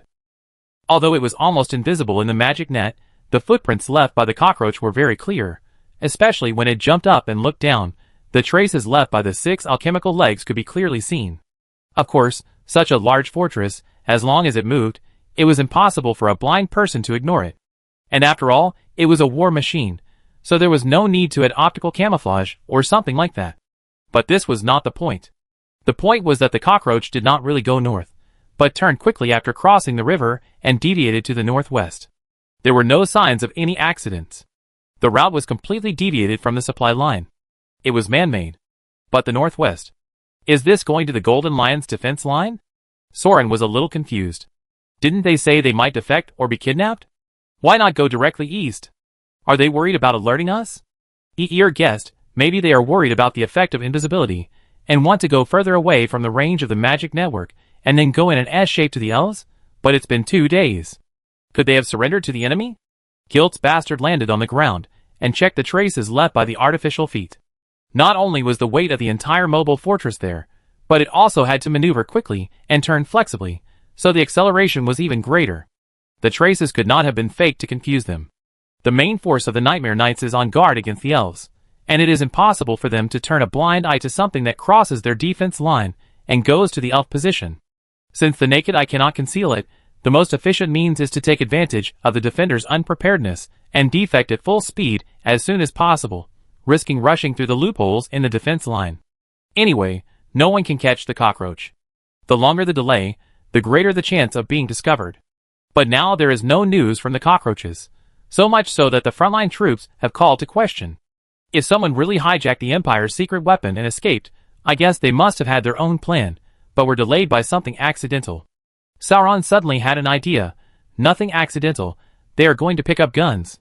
Perhaps since Naram disappeared with the sample of the moon marrow, the deputy director of the guns family has been preparing for today. Otherwise, why would they add wings? Ear also reacted. It is indeed possible. If we hadn't stopped them, they would have reunited that night, brought the Empire's mobile fortress, and directly surrendered to the elves. If that's the case, they probably won't wait any longer. Gilt activated the Zaku and jumped up directly, accelerating to sprint. The cockroaches themselves also have a built-in magic network computer. We can't communicate with them, but they can see the information in the military network. If the army received the military report from the Scrofa team, and the Imperial Army also began a large-scale search, the cockroaches would also realize that they could not delay any longer. Hurry up. That is a fortress-level equipment. Once they start to flee at full speed, the stability of the Zaku will not be able to catch up at all. Sauron and Eir immediately followed. Then if we pretend that we haven't found it yet and nothing has happened, respond to the dead soldiers and wait a little longer, maybe we can stabilize them. It's useless. If it's really a fortress failure, they would have contacted us long ago. It's impossible that they were attacked without being discovered for 2 days. Now the possibility of active defection is the greatest, so the other party must be monitoring the magic network the whole time. Yes, although the magic network transmits messages in a fixed direction, it is not impossible to intercept intelligence with magic, otherwise there would be no need for a code book. The Technology Development Bureau may have a way to eavesdrop. I suspect that they deliberately stopped at the Dreadnought Fortress to replenish supplies, and also took the opportunity to obtain our military intelligence reports. So it is impossible for the cockroaches to not pay attention to the inquiries from the Scrofa team, and it is impossible for them to ignore that our bastard team was sent out for detection as soon as possible. Once they disguise themselves like this, they will notice something is wrong and immediately give up waiting and choose to run away. No, we are already too far behind. We will never catch up if we chase like this. Gilt stopped so suddenly that Eir and Soren rushed past him, and stopped after jumping. Gilt thought quickly and said, but what if we do the opposite, and immediately issue a full alert military order, and deliberately issue a large number of instructions to confuse the other side? For example, we can order the entire army in front to block the border now. The Elves' defense line relies on the mountains, and there are only a few lines of troops for the army to enter and exit. Even cockroaches have to consider the performance of their equipment. They can't force their way over the mountains. Moreover, if they want to defect, they have to find a leader on the elves who can make the decision. In this way, the escape routes they can choose are also very limited. If we arrange those troops that exist on the battlefield and exist on paper in the military network to block the border, then the cockroaches must consider giving up some of the pre-planned, fastest, and shortest routes, and try to rush through the loopholes in our defense zone based on the real intelligence monitored from the military network. If we can trick them, we don't have to follow the trail and chase the cockroaches. We can take a shortcut in advance and use the military report to trick the cockroaches to the path we specify and ambush them. Is it feasible? Will they give up the planned optimal solution? Change their escape route? Sauron asked. Gilt quickly judged. If it's someone from the Technology Development Bureau, they will. The field engineers all know that practice and theory are not the same thing at all. When conducting experiments, they can only judge based on the actual situation. What's more, their original plan has been delayed. But what's the point of saying this now? One Ear was puzzled. Zaka can't contact the base camp, so should we send someone back to inform? No need. Although the military network can't find the cockroaches, Pollux will understand when he sees our marching trajectory. Gilt's calm voice came. Rely on the tacit understanding between companions? One ear was speechless. But Soren nodded secretly, yes, it was based on tacit understanding, because the dwarf heard it, Soren heard it, and then Pollux naturally heard it. Now it's enough to trust the judgment made by guilt. Be it intuition, talent, or luck. But this bastard just knows how to win. Chapter 221. Mobile Fortress Type 3. Cockroach has a huge abscess on its inner cabin wall. The abscess is filled with white fluid, just like a cockroach egg about to burst. This is not a malicious imitation, but a necessary auxiliary function. It can be called a rest cabin for the crew. Because Cockroach not only has the hidden characteristic of magic detection, but also has super high mobility. For such a huge and heavy hull to achieve instantaneous mobility that is no less than that of Zaku, its output can be imagined. Since it is a sole crystal generator of the psychic tower, there is no need to worry about the energy source, but there is still a bottleneck for putting it into use, which is the physical fitness of the crew. It may not matter for the Lich, who has replaced the artificial body, but the flesh and blood of ordinary humans cannot withstand excessive acceleration. Even if it is replaced by a Death Knight, it is impossible to endure the vibration and acceleration for a long time to travel. Moreover, in most cases, the battlefield mages with ordinary human bodies are the ones who maintain the mobile fortress. Therefore, the Technology Development Bureau specially developed eggs filled with acceleration solution to protect the crew and provide them with rest when the mobile fortress moves. At this time, the last egg in the cabin also burst, and the pus-white juice flowed all over the floor, revealing a tightly wrapped human-shaped silk cocoon in the egg sac. Shichiong stretched, crawled out of the silk cocoon, changed clothes, and wiped her hair that was stained with a lot of nutrient solution. She was really surprised. Although this thing looked super disgusting, it was quite comfortable to sleep in. To be honest, it was the first time in these few months that she could sleep until she woke up naturally. Huh? Have you reached the front line? Why didn't you wake me up? Shichiong looked around and found that the eggs around him had been punctured, and the mages from the other Technology Development Bureau, who came with him, had already woken up in advance. These colleagues actually let me sleep soundly. Shichiong couldn't help but frown. There are no nobles or commoners in the Technology Development Bureau. It can't be said that there is no discrimination based on bloodline and region, but it's mainly because they are too busy to express it.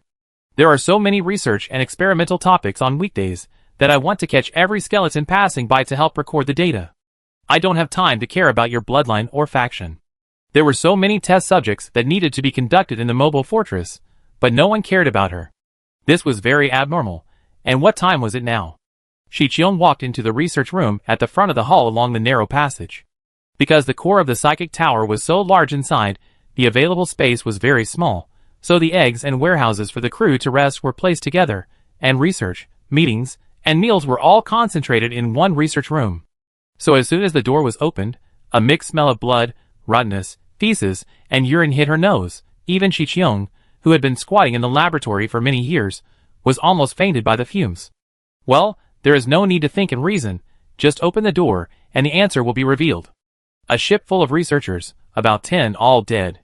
Oh, not all dead, except for Shichiong, there is still one alive. Lying flat on the dining table, the belly is swollen like a pregnant woman, a man, because the whole body is severely edematous and infected. The giant can't tell who it is, but it is still alive. Pus and blood and body fluids are gushing out, screaming, and the belly is getting bigger and bigger. Shichiong looked at the dead state of the surrounding wreckage and the mess in the room, and roughly guessed the end of this guy, so he stepped back a few steps. Bang! With a sound, indescribable blood, flesh, and tissue splashed all over the cabin.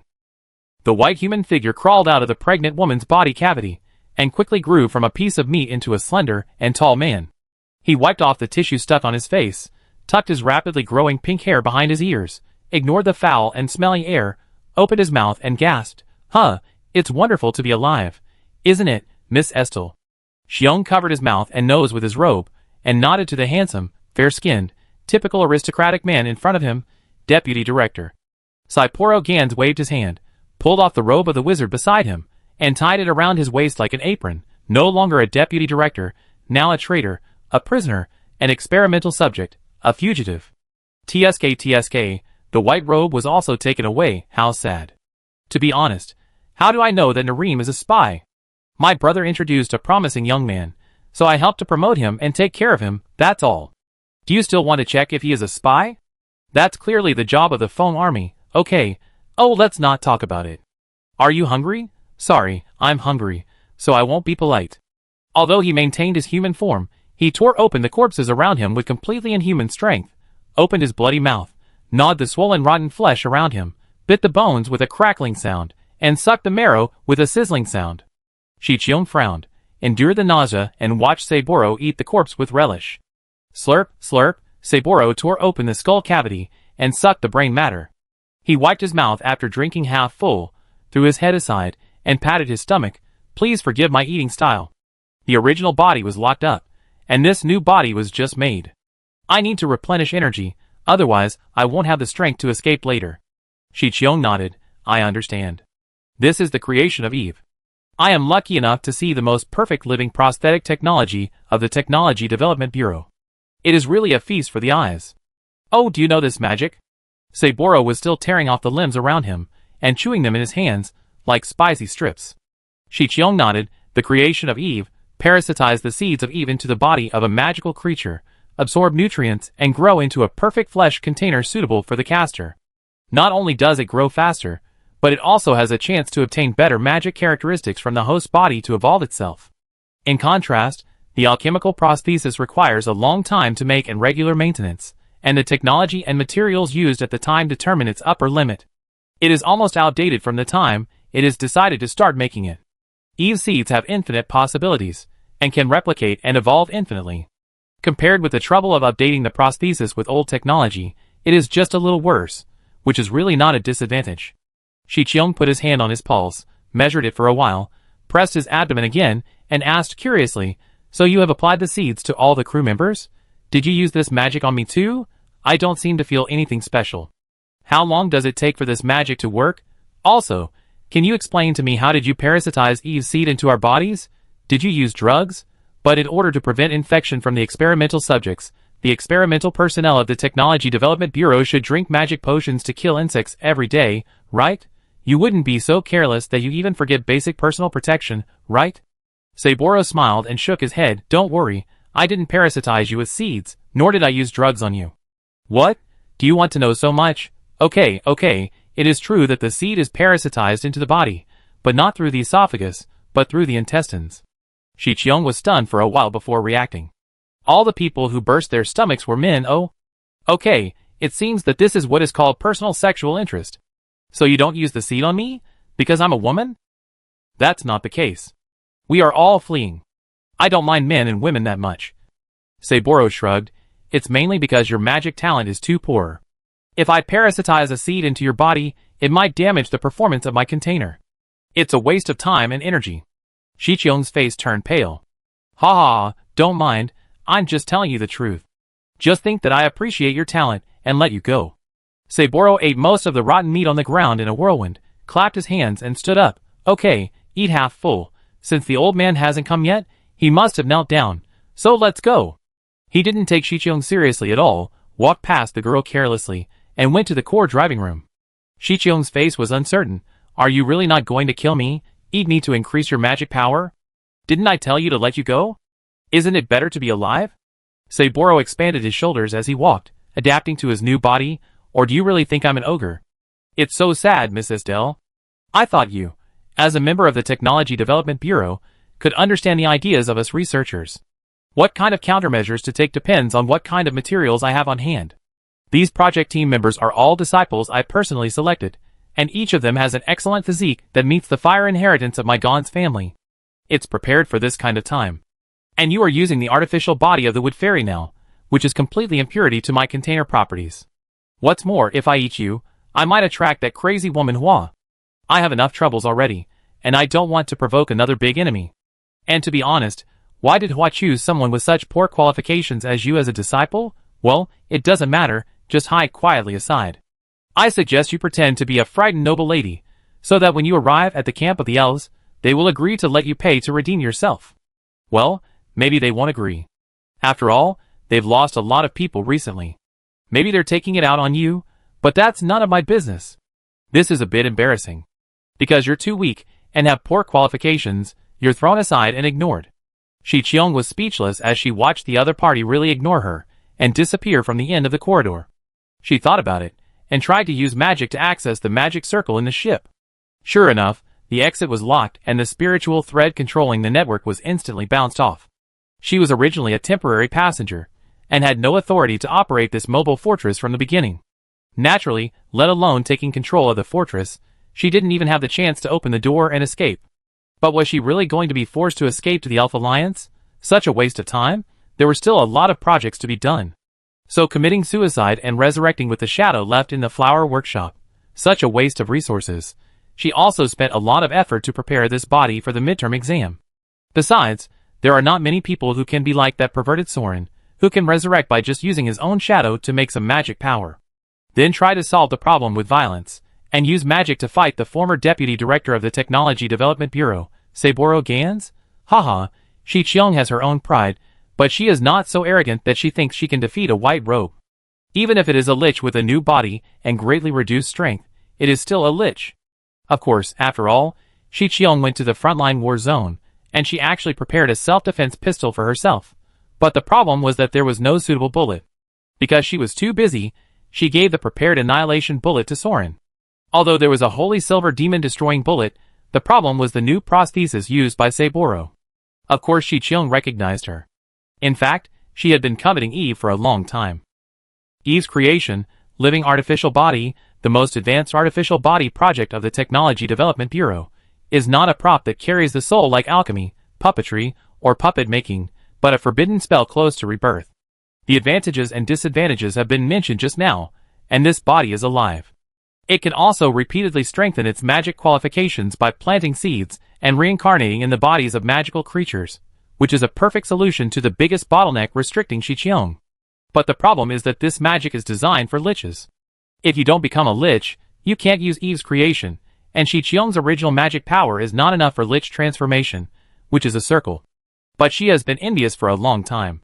Because of the extremely high confidentiality sequence, she doesn't understand the principles of magic, but from the relevant academic reports, she can still clearly infer that the holy silver demon exterminating bullet is aimed at the spiritual body of the godhead lich, and it is probably ineffective when it hits Eve's living body. It can't be said that it is completely ineffective, it just makes a hole with a penetrating effect. Then the opponent can make up for it by biting off a few pieces of flesh and blood. Then use other magic? Haha, let alone, Zijin is not Pollux, she is not an old-school combat magician who grew up on the battlefield, she is a researcher. Even with the enhanced body of the Wood Fairy, the spell slots and magic are definitely not enough to destroy a container of Eve's level. Don't say she can't think of it.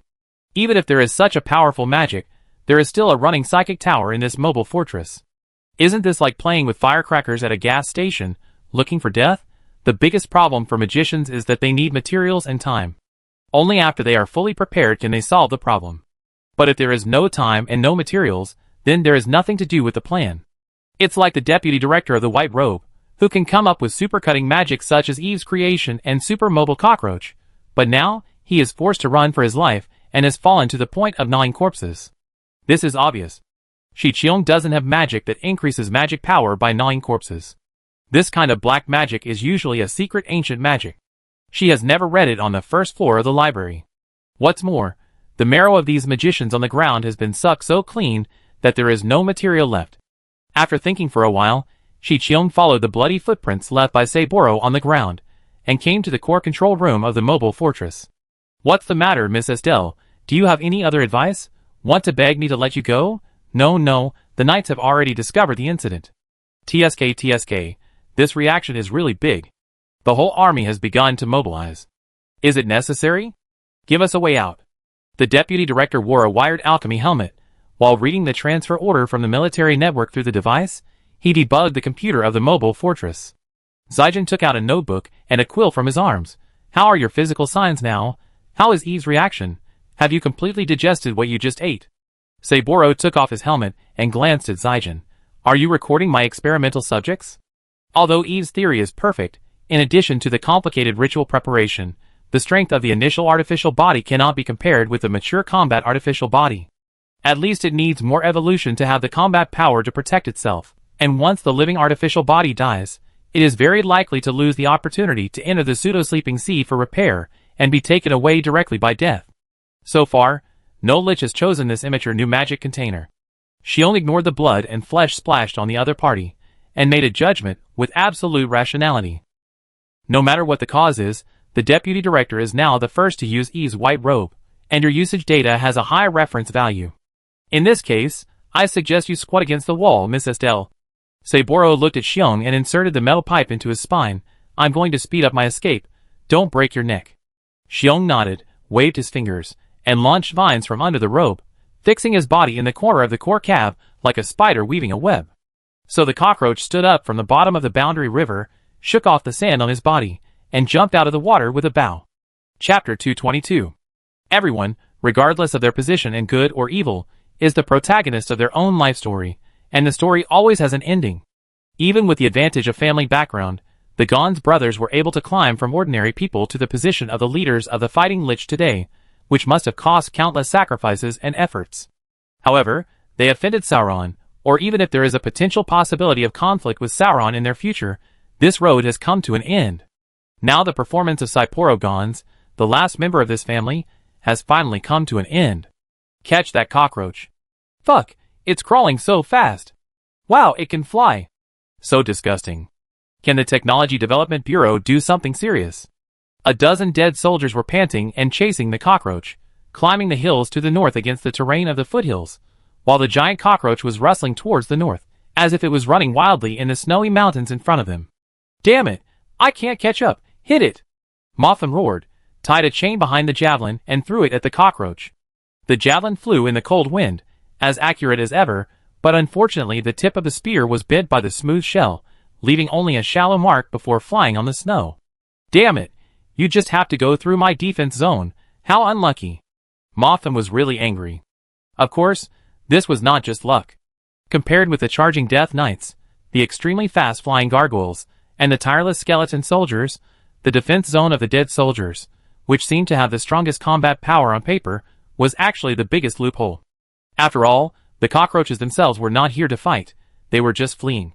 Although Motham was also known as the Centurion commanding a 100-man team, in fact, the new recruits were all in training, and the number of veterans was not enough to set up a defense line. And this thing is too fast, so even though such a big guy was discovered from a distance, it still rushed through the defense line in a flash, pulling further and further away, and the two-legged dead soldiers could not catch up at all. So Saburo, who had been monitoring the orders of the military network, chose this kind of gap to get through all the way. Shoot! Shoot its legs! Are you crazy? Didn't you listen to the military order? What if the psychic tower is blown up? Get on the horse, keep chasing. The dead soldiers roared in frustration, but helplessly. Reluctantly tearing the priceless scroll of the undead horse, he mounted his horse and continued to chase. It's quite stable when running. Maybe we should consider adding some attack systems. What do you think, Miss Estelle? Taking advantage of the gaps in the defense zone all the way, before the Legion's encirclement closed, Saburo escaped from the Imperial defense zone and smiled easily. It's unnecessary to do this. It will only create useless traces of magic energy and expose your position on the magic net. Even mobility is just icing on the cake. Concealment is the key. This kind of mobile mechanism will be doomed once it is caught. Sejun lay on the web of vines like a spider, fixed in a corner of the core control room, so as not to be thrown away by the cockroaches that were moving at high speed. In addition, you might as well consider how to reveal your identity to the elf archers.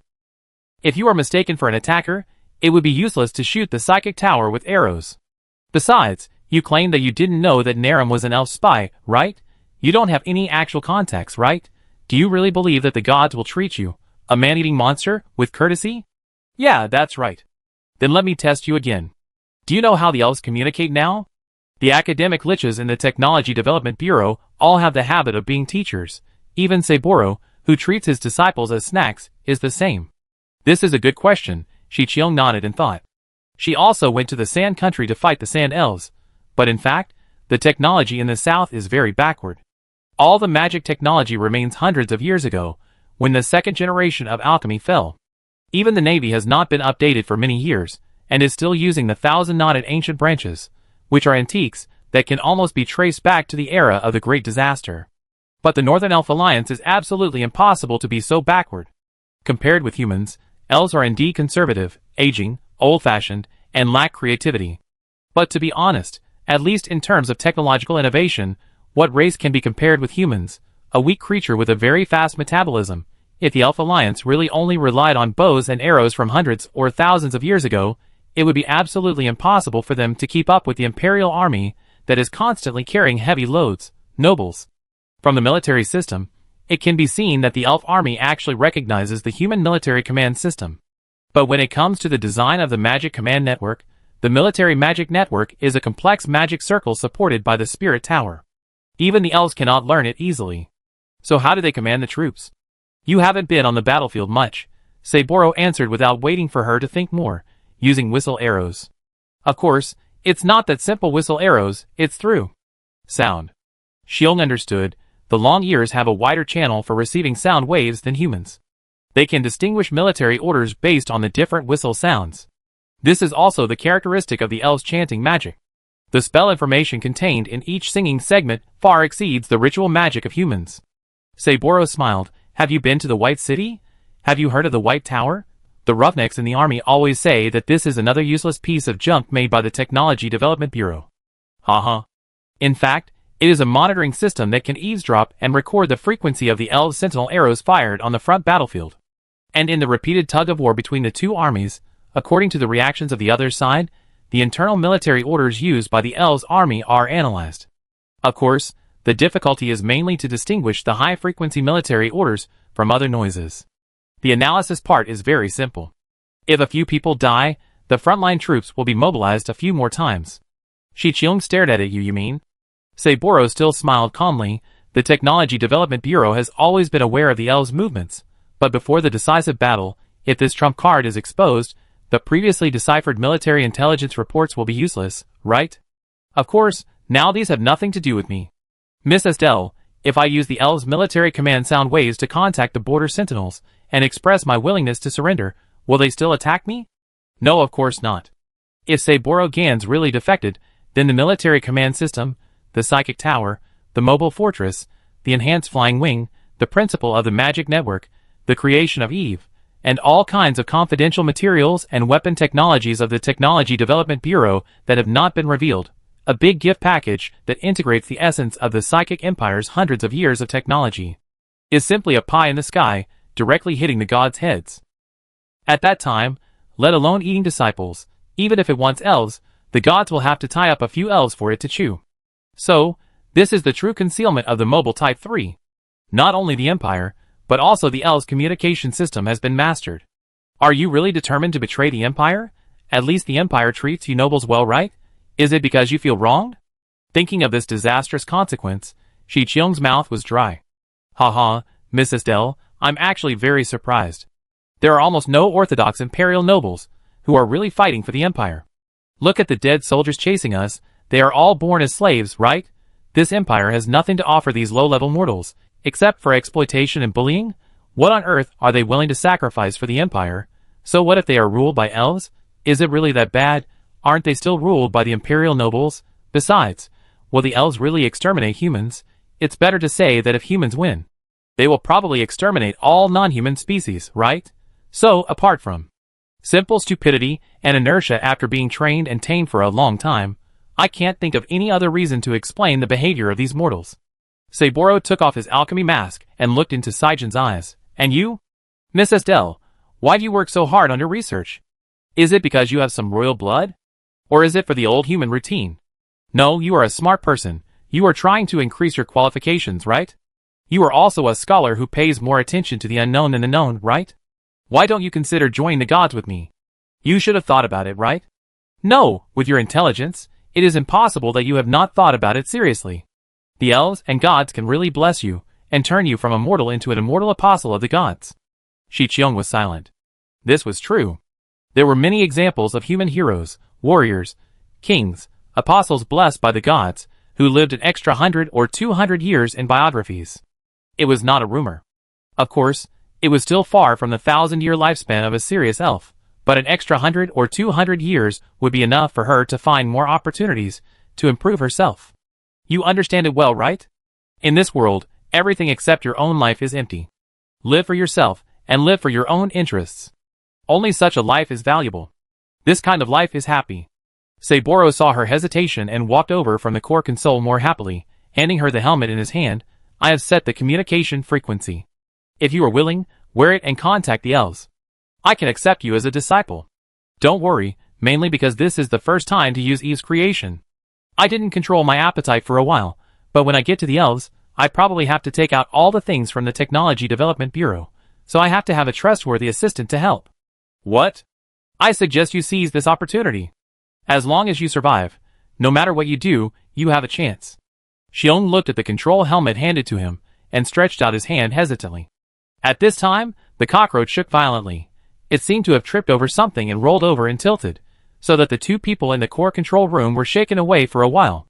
The helmet was also shaken out of his hand, and bounced somewhere else. What's going on? It has clearly rushed out of the Empire's defense zone. Cybele frowned, and waved his hand. The crystal ball popped out from the console, projecting the image around the cockroach.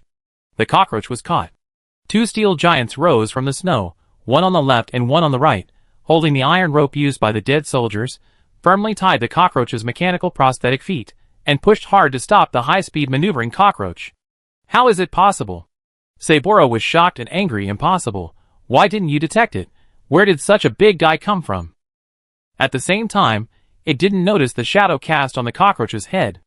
As if suddenly appearing from nothingness, the red giant broke through the shadow screen in midair, like a giant eagle hovering in the air and swooping down on its prey, and the right foot ejected a flashing lightsaber, the blade flashed with blue light, and the 3 pairs of iron wings on its back flashed with purple light, like thunder and lightning, like an angel announcing death.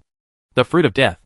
Guild only took a glance, and found the note of the magic network that Soren told him.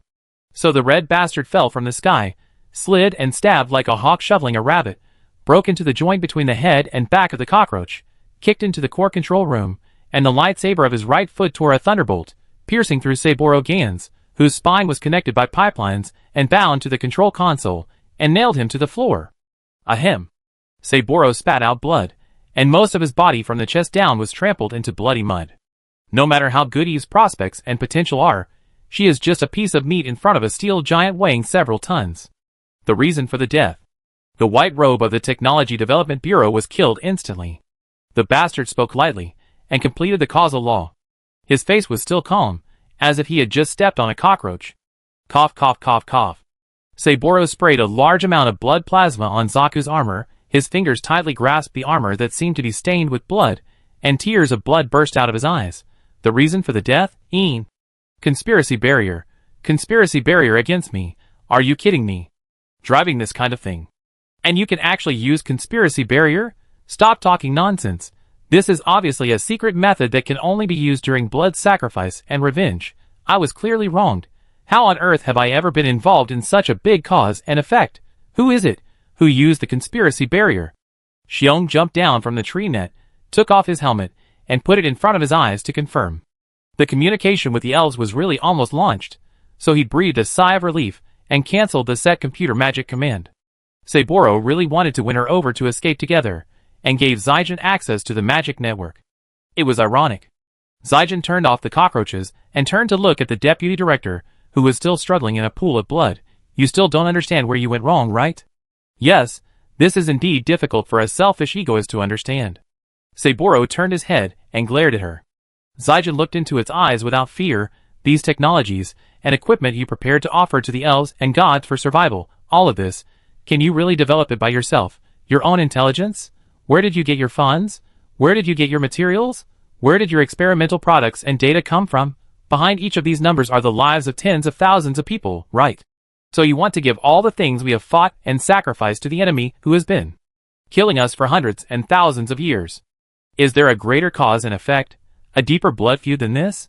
As long as it is a creature that thinks it is still a human being, it is enough to trigger the cause and effect of killing you, right?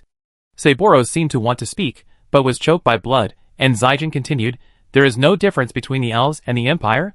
There is indeed no difference, but make no mistake, we are not fighting for the nobles or the Empire. We are fighting for the future, a future where there will no longer be elves and nobles. Kill all the elves, kill all the nobles, kill all the monsters, and kill all the oppressors, exploiters, and predators of mankind. This is the future we choose for mankind. Zygen took out a notebook and a quill from his arms, sat down next to Sapporo, who was in a daze for a moment, brushed his golden bangs behind his ears, and said softly, If you still think you are a human being, no, a scholar. Just save your energy to talk nonsense. Now tell me, as the first user of Eve, how does it feel to die? Saiporo Gans looked at the red-robed girl in front of him in confusion, the blood-red giant in front of him, and the sky in his eyes, all dyed the same blood-red. A bloody future. No matter what happens, this noble, traitor, and cannibal is destined to be invisible. Chapter 223. Xiong, are you okay? I'm here to save you again. Sauron flirts with girls as soon as possible. It was a close call. We're almost at the L's outpost. I'm so impressed that you can guess the movement of cockroaches. Eir admired him sincerely. It's just human psychology. When you escape, you're the most relaxed. You finally get rid of the pursuers, so of course you choose the shortest way to come here. Guild didn't mind. He stood on Zaku's shoulder and looked coldly at the snow-covered ridge in the distance. But it was a close call. We were just a little bit away. On the ridge, a team of unicorn cavalrymen looked at the strange-looking Imperial weapons below the hillside. They also had high mobility, and had been monitoring the movements of the most powerful Imperial army, the Nightmare Blood Cavalry Corps. When they found that the Imperial army suddenly began to mobilize on a large scale, they naturally sent out scouts all over the line to guard against the Imperial offensive. This team of scouts also noticed the battle between Zaku and cockroaches, and they were almost watching the whole process. What is the Empire doing? Is it another trick to lure us into a fight? The leader of the team was also confused. Her mount, however, saw the clues, and the white-maned, golden-horned superior monster transmitted its perception to its contractor. My partner said that the iron bug was very strange. I could feel the huge magic power contained in it, but I couldn't grasp its location.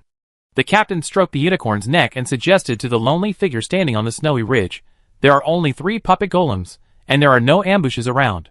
Why don't we try to attack and capture these Imperials? Master Archmage? Yuga, the chief archmage of the elves, looked down at the foot of the mountain and exchanged glances with guilt from a distance. Was it this kid who used the conspiracy barrier just now? He is too young. At this age, Jillian is still picking up trash. Could it be?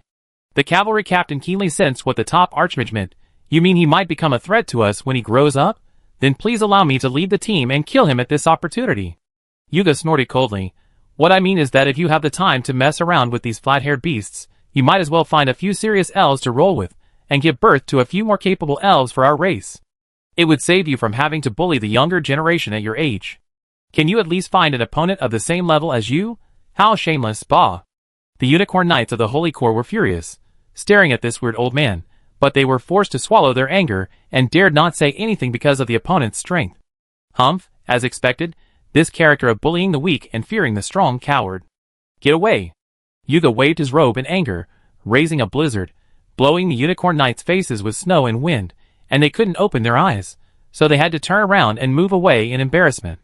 Yuga drove away the disturbing passers-by, put his hands behind his back, and walked down the mountain unsteadily, leaving a thin snake-like footprint in the snow, and walked slowly towards the cockroaches lying in the nest. He did not use magic to hide his whereabouts at all, so the people down the mountain would naturally not miss it. Guild still stood on the shoulder of his custom-made machine, and Soren and Zygen also walked out of the mobile fortress. Soren stopped himself from raising his machine gun to aim at the other's ear, fearing that his teammates would randomly start the boss and enter the battle state. After all, he saw the opponent's magic power at a glance, and it was really the level that could kill the whole field in one wave. It was the best among the best. He could easily kill them. He came over to trigger some plot. Sure enough, he really recognized him when he got closer. If the old man's ears were shorter, he would be the old beggar who blew several bottles with him in the stable. See you again, sir? I am a dwarf. What's your name? Sauron walked forward with a smile on his face. When traveling through time, it is inevitable to encounter some monsters that you can't beat. It doesn't matter. Just use oral tactics. I know. You talk too much nonsense. I won't talk to you today. The Archmage rolled his eyes at Soren and scanned the room. Humph, you have all kinds of people under you, including royal blood, half-blood, and a vanguard. Ahem, well, anyway, since you are brave enough to come here in person as we agreed on that day, I will admit defeat and tell you my name. I am Yog Deadless. Royal blood and vanguard are fine, but half-blood means. Before Soren could react, Zygen had already jumped up. Chief Archmage Yug. Wait, the first alchemist Deadless. Yug looked at her in surprise. It's normal to know my name, but not many people know my last name now. Oh, you built the labyrinth. Sauron realized it after a while. Yug glanced at him. Sijin was so excited that he spoke rapidly. The first alchemist Daedalus, the great sage of the elves, fell in love with the queen of the Minoan kingdom and gave birth to a son. He built the Daedalus labyrinth, a cage and shelter for his son, and developed the first generation of elven divine bodies for him, becoming the first generation of alchemists. But he died for unknown reasons, and the relevant records were deleted by the temple, and the Minoan kingdom was also destroyed. When she said that, Soren also remembered these secret stories. Anubis's disciple, the snake-headed one, had said how Sijin. Oh, she was disguised as guilt at that time. Yuga shrugged. Yes, because of a private affair, I helped the people of the Minoan kingdom to improve their magical physique, and was punished by the temple, and deprived of the title of alchemist. Of course, the title at that time was really just a simple honorific title, without any actual magical meaning. It's just that the kingdom I helped was destroyed, and my descendants were also sealed as demons. Well, it happened a long time ago. Sijin stared at him. Why did you do this? Yuga asked back. Why do you think I did this? Sauron thought of Tim in Furnace Town and the place where he first met this old man, so he answered quickly, because he is a rare freak among elves who likes humans. But he does exist? Haven't we talked about this topic before? Yuga glanced at Soren speechlessly, turned his head to look at Zagu. No, looked at Ir, who was sitting in Zagu on guard. It was this kid who killed Fearless, right? Soren nodded subconsciously, a little confused as to why Sijin suddenly looked like he was facing a great enemy. And Gil jumped down and stood in front of Yug to block his sight. Sir, life and death on the battlefield are determined by fate and ability. Bullying the weak is not a heroic act, but will humiliate the reputation of your best friend Fearless. Oh. Humph, one is more talkative than the other. Don't worry, I promise to give you a chance. And wait until you can really grow to the top level before taking action. If you can really live to that time, I promise not to let you go. But let's be clear, I'm not here for these personal grudges today. Yog turned his head to look at Soren, who was still confused. Tell me, which one is the prophet? Prophet. Prophet. Soren opened his mouth and found himself sandwiched between confused A and confused C. Fuck, did he skip a plot, forget to do a side quest, or didn't get all the quest items? At the critical moment, the plot couldn't progress. What should he do? But he didn't know how to answer, and everyone's eyes were focused on Soren's face. He could hear a crow flying over his head. Crack. No, really. Everyone looked up. Seeing a huge raven, it broke through the clouds and slid out, flapping its wings and descending towards the snow, landing on the cockroach's back. Skad, carrying a small bag, slid down from the raven's back, and Soren quickly caught her in a princess hug. Sejun, Oh, it's really the prophet of Raven Mountain. Yuga was convinced after just one look at Skord. Her eyes, no longer wrapped with ribbons, became bright and clear silver pupils, dazzling like the stars in the sky. School, you're back. Sauron couldn't help but turn his head to look at the crow.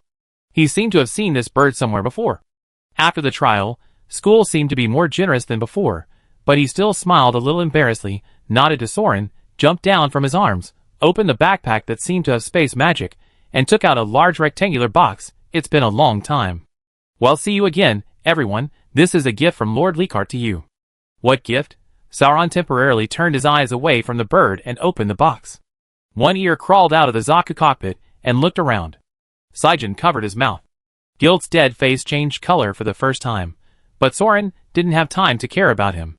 There were two heads in the box. Damn, they were both elves. Sauron was so embarrassed that he stared at Yid beside him. No, we have no ill intentions. Your Excellency, listen to me. And the chief wizard of the elves squatted down. Etiquette. Destiny. Wow. T. F. K. Sauron knelt down with his legs weakened, and lay on the ground with Archmage Yog, carefully studying the two elf heads. Well, this magic is real. Completely core level, a little stronger than the alchemist in the Eastern Star, and Soren had seen the face of Etiquette before, and knew that this guy was killed by the hero. But the other one? Yog stretched out his hand, and opened the eyes of Destiny. There was only a blank in his eye sockets. The old man tilted his mouth and lay on the ground, turning his head to look at Skod. Are you looking for the Eye of Destiny? Skod blinked, and the silver pupils in his eye sockets turned into a pair of twin pupils shining with silver light. Yes, I won the trial of the prophet, and she lost. Well, in fact, Soren has been guessing in his heart these 2 days whether this is the result of Franny, and it turned out to be true. Kneel down, Kneel down to the boss. Soren Orz. Oh. Yuga sat cross-legged on the ground, staring at the head of Destiny in a daze. Oh, thank you. Soren lay beside him and looked at him warily. You don't get angry, but you thank me? Are you stupid? Who do you think stripped him of his title and killed Minos? Saijin was also emotional for a while. Oh, no wonder. No wonder Anubis's disciples knew so much. They had also contacted the Apostle of Destiny before. Yuga took a long time to slowly nod, then slowly shook his head. I can't believe that Destiny, that bitch, has a lot of weird magic and can see the future. She is so difficult to deal with. I have been unable to deal with her for so many years, and she died in your hands so inexplicably. No, it's not me, it's Lord Lakehart. He asked me for divination, who should be responsible for Franny's tragedy, where he is, and what he looks like. Scott folded his hands humbly. I just responded to his request and guided him in the direction of Destiny. Sauron and Yod twisted their mouths, twisted their faces, and looked up at her. Well? Anyway, Destiny is dead. Everyone is still calming down. Yod looked down at Destiny's head. Really, it's a bit scary. You are an apprentice of Raven Mountain, so you know that although she is Destiny, she is actually the second generation of Prophet, right? Scott nodded. Sister has seen that Destiny was not satisfied with the first Prophet passing the title and the inheritance of Raven Mountain to humans, so she slaughtered her fellow disciples and stole the title of Destiny, but... Yuga nodded. The first Prophet is my friend. She probably saw what happened later, but the Prophet, you know, is mysterious and keeps things secret until the time comes. It won't work if you tell it out or something. Anyway, the first Prophet entrusted me to take a newborn human baby to escape, probably the ancestor of your family, and said that I can find my true love in the adventure? Oh, I did find it, but the people of Minos were also implicated and killed by this bitch. What is going on? Alas, this old man is also suffering. Soren patted Yug's shoulder. His friends died, his wife died, his son died, and now even his enemy died. No! Counting it, I am also his enemy. Then what will happen next? Destiny is dead. Sauron asked cautiously. Yug looked at Soren. I understand. All the conditions you promised have been fulfilled, so I will also fulfill my promise. What? No, don't look at me with such admiration. I am just as ignorant as you. Yod looked up at Skad and said solemnly, the only prophet in the world, please point out the direction of my destiny for me. I want to protect the elves as much as possible, and give them a way to survive. Please tell me what to do. Skad nodded. I heard it, I saw it, and he will help you. Of course, Skad was referring to Sauron. Yog shrugged. I'm not surprised at all that this is the answer. Well, sir, tell me what you have proposed. If it can really point out the way for the elves, I will consider forming an alliance with you. Wait a minute, sorry I can't keep up. One Ear raised his hand with a sad face, and pointed at Yog. Isn't this guy an elf? Aren't humans and elves enemies? Why are they forming an alliance again? So the eyes were once again focused on Soren. This time, Soren seemed to have realized something. A full-scale war between our two races is inevitable, but we still cannot give up the hope of peaceful coexistence. There are upright elves and despicable humans in this world. One-sided liquidation and massacre can only breed hatred, but the source of the problem cannot be solved. It's like saving people from a fire without really putting out the fire. You may be able to temporarily rely on violence to eliminate all threats, but if you get used to this shortcut, you will wait until greater violence ends everything for you. This is the lesson that the past fate has taught us. This world is about retribution after all. There is no such thing as coincidence. What exists is only the cause and effect of the past. Master Yog, you gave the descendants of Raven Mountain a chance, and also gave the Minoans a chance. It was your choice at that time that led to today's result. Then I will repay you for your help to humans, and leave a glimmer of hope for the elves. Now go and gather like-minded elves who are willing to coexist peacefully with humans, and go to the Iali system in the Land of Sand. I promise to coexist with you. As for those who don't want to, then forget it. Humph, you are really good at bragging, as if you can really win, but it may not be a lie. Yugur looked at the Zaku and cockroach beside him, sighed and stood up. The first generation once told me that one day, when I lose my best friend, I will get drunk, and the person who brings me a bottle of wine will guide me to change the fate of the elves. I didn't expect that it would be you who invited me to drink in the stable. Alas, I have always hated prophets like fate, hoping that their predictions would fail, but in the end they were never wrong. I hope this prophecy will not be wrong. Ali system, well, it's been long enough. I can go back home to take a look. He glanced at the whole place again. The faces of these young men and women who were about to change their fate, no, had already changed their fate, sighed softly, and suddenly turned into a flash of lightning, which struck into the sky and disappeared into the horizon. Soren looked at the lightning of Yud thoughtfully. And Skode suddenly began to pant, and squatted down, his whole body trembling, and sweat oozed from his forehead. Hey Skode, what's wrong with you? Soren was startled and hurried over. Sorry, it's so scary. This is my first time to lie. I'm so scared that my stomach hurts when I think about being found out. Skod trembled. Lie? Everyone was completely confused. Skod smiled bitterly. The first generation of prophet is really amazing. He can even see that bottle of wine. This time span is really more amazing than mine. No wonder Destiny, and I can't see the aura related to Yug. She protected him. And Destiny's trial is not over yet, because she is probably not dead yet. Soren looked at the head on the ground, which was numb. But Zygon had already reacted, because Destiny is not only a prophet, but also a god. Due to the characteristics of the second-generation divine body, she still has the opportunity to be reborn in the form of Destiny trial, right? Skoder nodded. I can only do so much. In fact, too many things have changed. At this point in time, too many people who were originally dead have survived. I am afraid that the future I knew in the past has no reference value. From now on, it is really an unknown future. If there is no flash of inspiration, I don't know what will happen.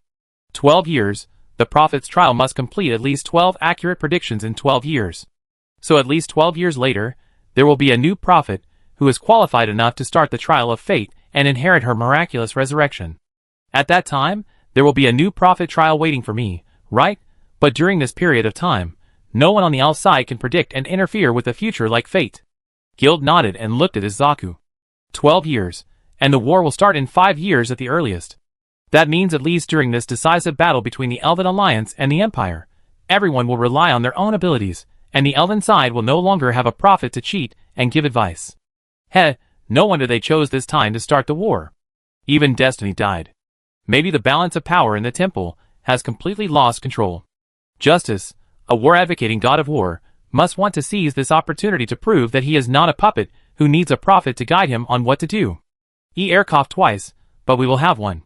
Sauron spread his hands. I can't wait to open the whole map. They have been cheating for so long. They should let us have some fun occasionally, right? Skod smiled at Soren embarrassedly. I have to go home first. My sisters are waiting for me anxiously. If I have any inspiration about the future, I will write to you. She bowed to everyone embarrassedly, ran to the raven beside her, and was wrapped up by the breeze fanned by the raven's wings. She rolled up and sat on its back, waved her hand, and soon disappeared into the sky riding on the raven. Aw, that bird. I said I recognized this silhouette. Oh, so that's it. Never mind, it's just a piece of cake. Sauron turned his head and saw Zygon staring at him.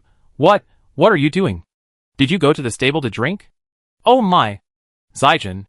We are discussing humans and elves, prophets and destiny, war and peace. Such grand and magnificent issues can't attract you.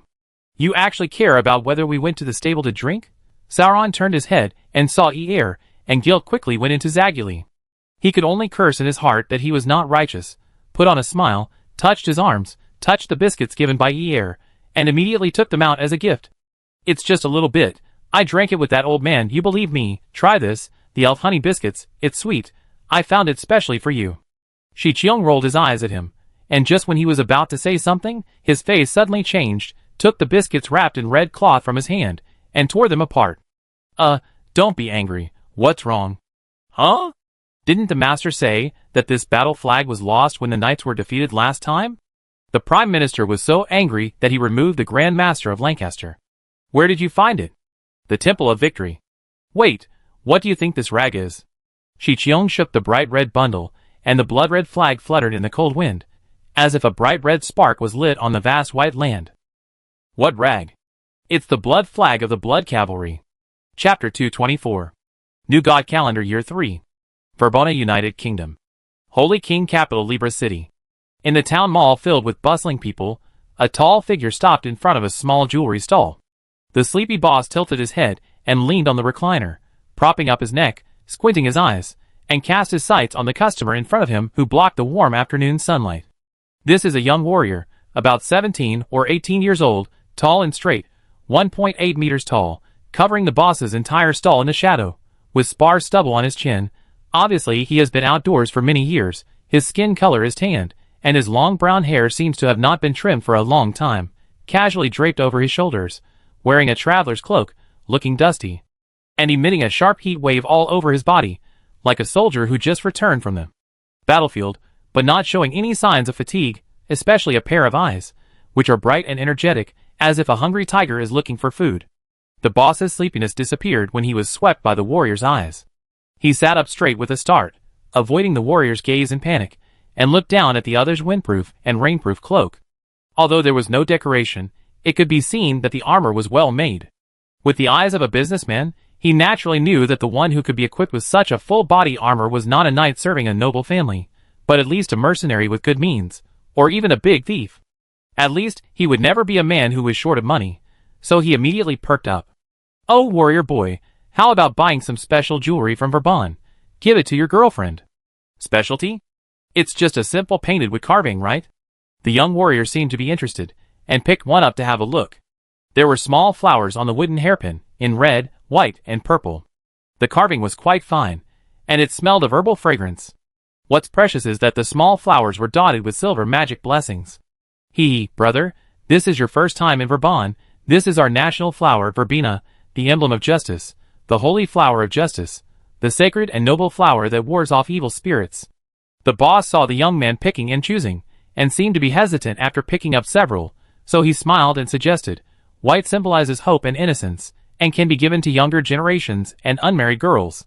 Red expresses family and loyalty, so it is naturally given to wives who are engaged. Purple represents the desire for love and freedom, and is given to the lover you admire." The warrior counted on his fingers. "Okay, give me 1, 2, 3, 4. 3 red ones, 2, yes, 3, yes, 4 purple ones, white. Anyone can give it to the younger generation, right? Brother, are you serious? You can't be such a jerk." "Hey, you talk too much. Boss, is it not okay for me to have a wide range of friends? Forget it, pack them all for me. I brought them for my friend. Don't get me wrong." The young man threw a purse over. The boss raised his eyebrows, and couldn't tell for a moment whether this guy was here to mess things up, but when he opened the purse, he immediately gasped. It was all shiny gold sand. "Ah, my eyes." "Boss, please don't be so exaggerated, you can go back to acting now." The young man grinned and smiled at the small merchant, who just held the purse tightly. The boss looked at the purse in his hand with pain, and then looked at the stall, more than 30 hairpins and jewelry, sighed, and took a gold sand from the purse. "I can't make a change, so I take 1 cent from you." The warrior looked at him in surprise. "So cheap? Your things should be considered magic jewelry here, right?" The boss quickly raised his finger and shushed. Brother, you are not an ordinary person. Just know it yourself, don't hurt me." The warrior raised his eyebrows, squatted down, and approached and asked, "What do you mean? Boss, you can see that I am a traveler from afar. Since you are taking care of your business, why don't you give me some advice? Grab a handful more just as tea money." "Hey, I didn't expect you to look so fierce, but you are quite generous. However, as a traveler, you speak dialect very well." The warrior smiled and said, "No, I learned it from my friends. When we were drinking together, I heard him tell some stories about the United Kingdom of Verbona. He said that this is a holy kingdom protected by the god of justice, a paradise jointly governed by elves and humans. I just came here to have a look." "Really? There is such a fate." The boss sighed, and spoke for the sake of his fellow townsmen and Jeanshaw. "What else could it be? Conscripts. Justice has issued a divine prophecy to fight against what? The undead? Anyway, now every potential spellcaster has to go to the front line. I skip it, I have a family to support. But looking at your physique and size, if you are confident in your own strength, you might as well join the army. This is not like helping those nobles to grab territory. Even if you work hard, you can only get a few copper coins. This time, Justice personally launched a holy war, and the temple gave a generous reward. Maybe there is a chance to be appreciated by the gods, obtain magic weapons, or even be selected as a temple knight. It's just a few skeleton zombies. Such a simple task can be done by ordinary adventure groups. It's a rare opportunity." The warrior was about to speak when a commotion came from the side. He looked back and saw that it was a noble army with bright armor passing by. The crowd avoided them. Wearing iron helmets, holding axes and halberds, wearing half breastplates, and wearing purple-bottomed gold-edged robes, with a scale embroidered in gold thread on the robes and flags, the noble soldiers lined up in 4 parallel rows of 100 people and crossed the streets of the big shopping mall. In front of the infantry square, there were several soldiers holding long sticks to clear the way. If the pedestrians and vendors did not dodge in time, they would be knocked over by a stick, kicked and dragged to the side and beaten. The magic merchant waved to the foreign warrior and moved into the stall, so the warrior also got in. The two of them squatted together on the side of the road, watching the soldiers clear the way and escort the 2 nobles. One was a fat noble knight, with a slick face and a plump face like a white cake. He was in his 30s, and wore a silver magic knight armor. The armor was polished to a shiny shine. A long feather dyed purple was inserted on the helmet. On the breastplate and shoulder armor, there were countless patterns and decorations carved like oil paintings. It was obviously a valuable work of art. Unfortunately, the armor didn't seem to be very breathable, and the fat master was sweating all over. His short fingers with gemstone rings pinched the silk and kept wiping his sweat. Beside him was a young noble girl. They both had the same blonde hair and purple eyes, and their facial features were somewhat similar. I didn't know if she was a sister or a daughter. Under the black lace corset was a purple long skirt, and her chest was bulging from being squeezed, dragging a gold pendant in the shape of a scale. The tall horse under his crotch was also covered with purple and gold scales, and there was a staff inlaid with large gems inserted diagonally behind the saddle. Obviously, this is a rare magician, and a very rare one, who can obtain the magic license of the temple, that is, a magician who can legally and openly learn and use magic on the land of the Alliance. Such a legal magic girl is really rare in the Alliance territory. After all, the magic license cannot be bought with just a little money. Usually, the main gods only give it to their newest servants, which is a proof that the family is highly valued by the temple.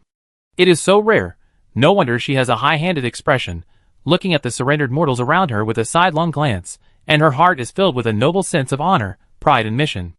Of course, the most unseen thing was not the noble team or the magical girl, but the creature following the rear team, being led by the soldiers with more than a dozen chains. A giant snake spitting out its tongue.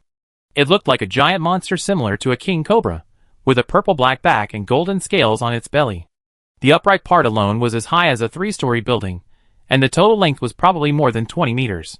This huge monster was led like this, and paraded through the city. Even if it was a daily occurrence, it would be impossible for the people not to be terrified. But the nobles, at least judging from the half-smile on the magical girl's face, were enjoying the jealous and fearful gazes directed at them. The 3 great families, the people of the Chosen One, the Libra family, the boss said to the samurai as he watched the team pass by, the Holy King's patrol. The samurai raised his eyebrows. Just a patrol? Aren't you afraid of monsters hurting people? And what are the 3 great families? Bah, they don't care if monsters hurt people, they are pets of the Libra family, but they are the trump cards in their fight with the other 2 families.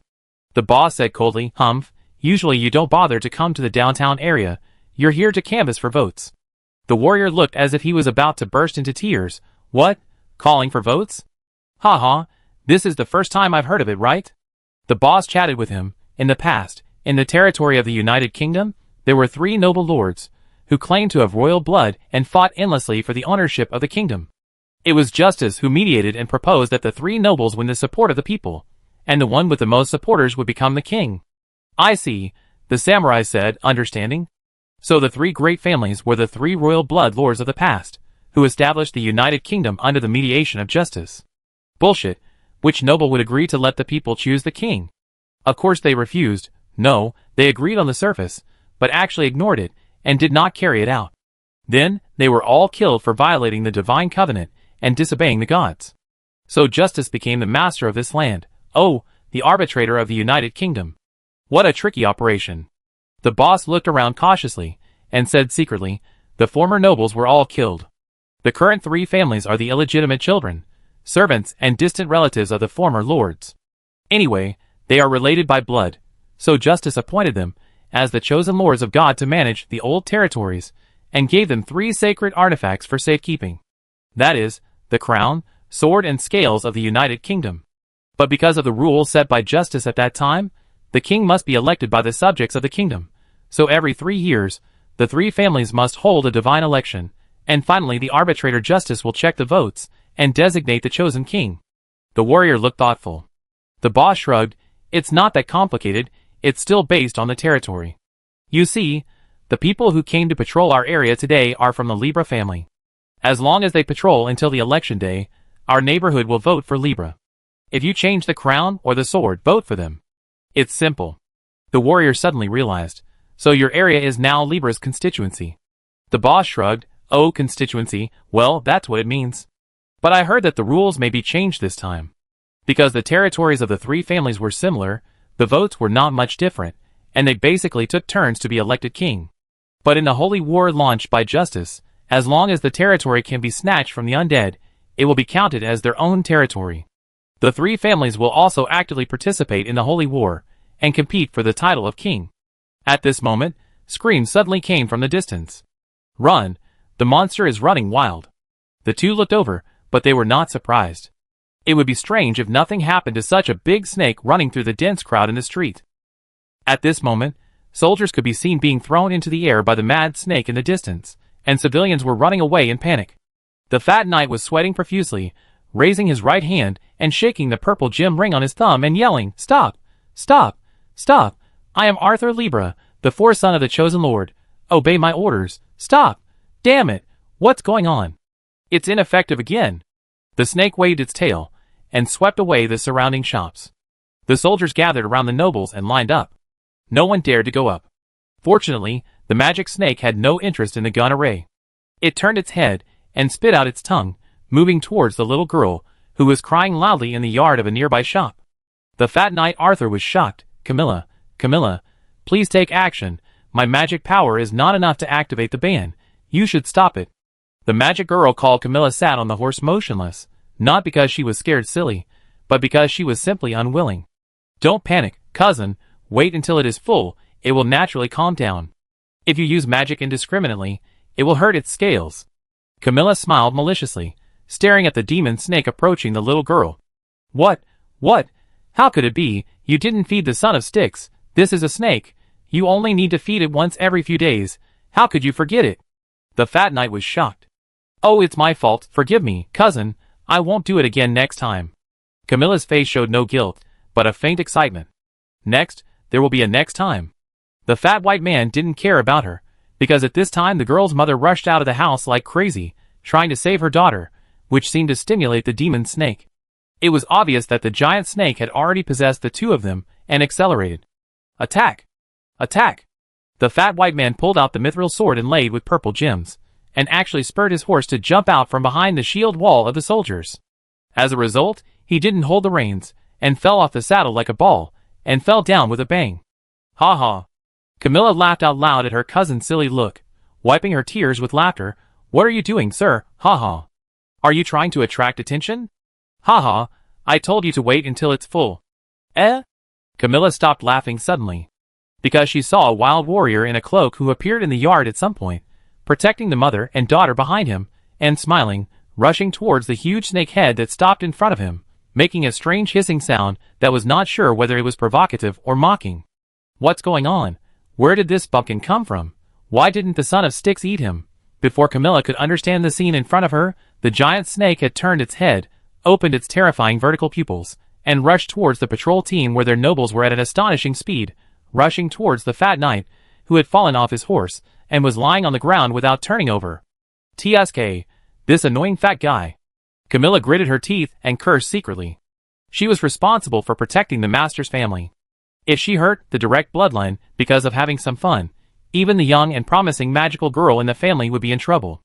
The magic girl immediately drew out her staff, and rushed out swinging the staff in her hand. "Protect my cousin, son of Styx. Don't eat that fat man. In the name of Camilla Libra, forbid the thunder punishment." But although the staff flashed, the so-called forbidden magic did not work. But at least the magic snake did not eat the fat man. Instead, it almost flew over the fat knight, and its huge body stirred up a gust of fishy wind, sweeping through the street, and opened its bloody mouth towards Camilla. Camilla looked at the snake kiss that pounced on her head in a daze. "Huh? Ah! Miss! Oh my God, ugh! Camilla, quick, save her! Master, hide quickly. She only has so much left. What's the point of saving her? It's coming this way, run!" The warrior turned around, too lazy to care about the farce behind him. He took out a handful of gold sand and a bottle of herbs, and stuffed them into the mother and daughter, who were still in shock behind him. "This is a tranquilizer. Soldiers on the battlefield can sleep well after drinking it. Give it to your daughter. Move as soon as possible just in case. After sending the two implicated passers-by back to the house, the warrior tiptoed and leaped back to the previous shop. The boss looked at this human warrior who could move back and forth in the blink of an eye, who was countless times faster than the demon snake, with his chin hanging open, and then looked at the bloody scene on the other side that could be mosaicked. The boss stared at him. Who are you? Me? I'm a dwarf. The warrior smiled at him. The boss looked up at his height. If you don't want to talk about it, forget it. Then he looked at the other half, the nobles and soldiers who were screaming and screaming at the giant snake. Aren't you going to stop the monster? What's there to stop? Didn't she say that it would calm down naturally after eating? The warrior smiled, picked up the wrapped jewelry, waved goodbye to the boss, walked into the alley, and disappeared in the blink of an eye.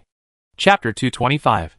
According to the temple ballad sung in the United Kingdom of Verbona, the city of Libra got its name from the Libra River that divides the city into three parts. The glaciers from west to east, and the frost rivers from east to west pour into this plain from the continuous snow-capped mountains in the north, converge into the Libra River in the center of the city, and flow slowly to the south into the vast plain. The abundant water resources bring rich fertile fields, abundant crops, lush forests and inexhaustible fishing and animal husbandry resources to the river basins on both sides. Even on this continent, it is the most livable area, nurturing hundreds of races and tens of millions of lives. Therefore, this rich land was once filled with war and smoke, and various races fought endlessly for this paradise of reproduction. It was justice who presided over the judgment, mediated the disputes between the various races, and established this united kingdom where all races can coexist peacefully. She also became the patron saint of this land. According to the historical records in the Great Library of the Spiritual Empire, the Verbona River Basin was originally one of the homes where humans lived and reproduced for generations. Ancient humans established a powerful agricultural and commercial civilization here, and invented a scale for fair trade. That's why it's called the God-given scale. But nearby ogre beasts and monsters have been harassing human settlements for a long time, attacking villages, and looting food and women. So the residents sought the protection of the ancient emperor. The emperor also responded to the expectations of his people, and sent out martial gods and monster-killing teams to clear the nearby monsters. From then on, humans could live and multiply in this plain with peace of mind. The Libra River has also become an inseparable part of the sacred territory of the human empire since ancient times, and a granary that supports the empire's wars to eliminate inhumans. It was only due to climate change that the Libra River froze and monsters swept in again, and humans had no choice but to leave their homeland. When they came back, their homes were occupied by their own monsters and monsters again, and the so-called false god Justice violated the contract with humans and conspired to kill the royal blood heir of the kingdom of Wabona. The empire will never tolerate such blatant and treacherous acts of aggression. The false god Justice and his descendants will be killed without mercy. No matter which statement is made, it can be seen from the side that the life and wealth brought by this God-given scale. Both human and elf civilizations have benefited greatly. And now the United Kingdom, which occupies this rich, powerful and populous fertile land, deserves to be one of the four major powers in the alliance of the elven gods and the human empire that rule the continent.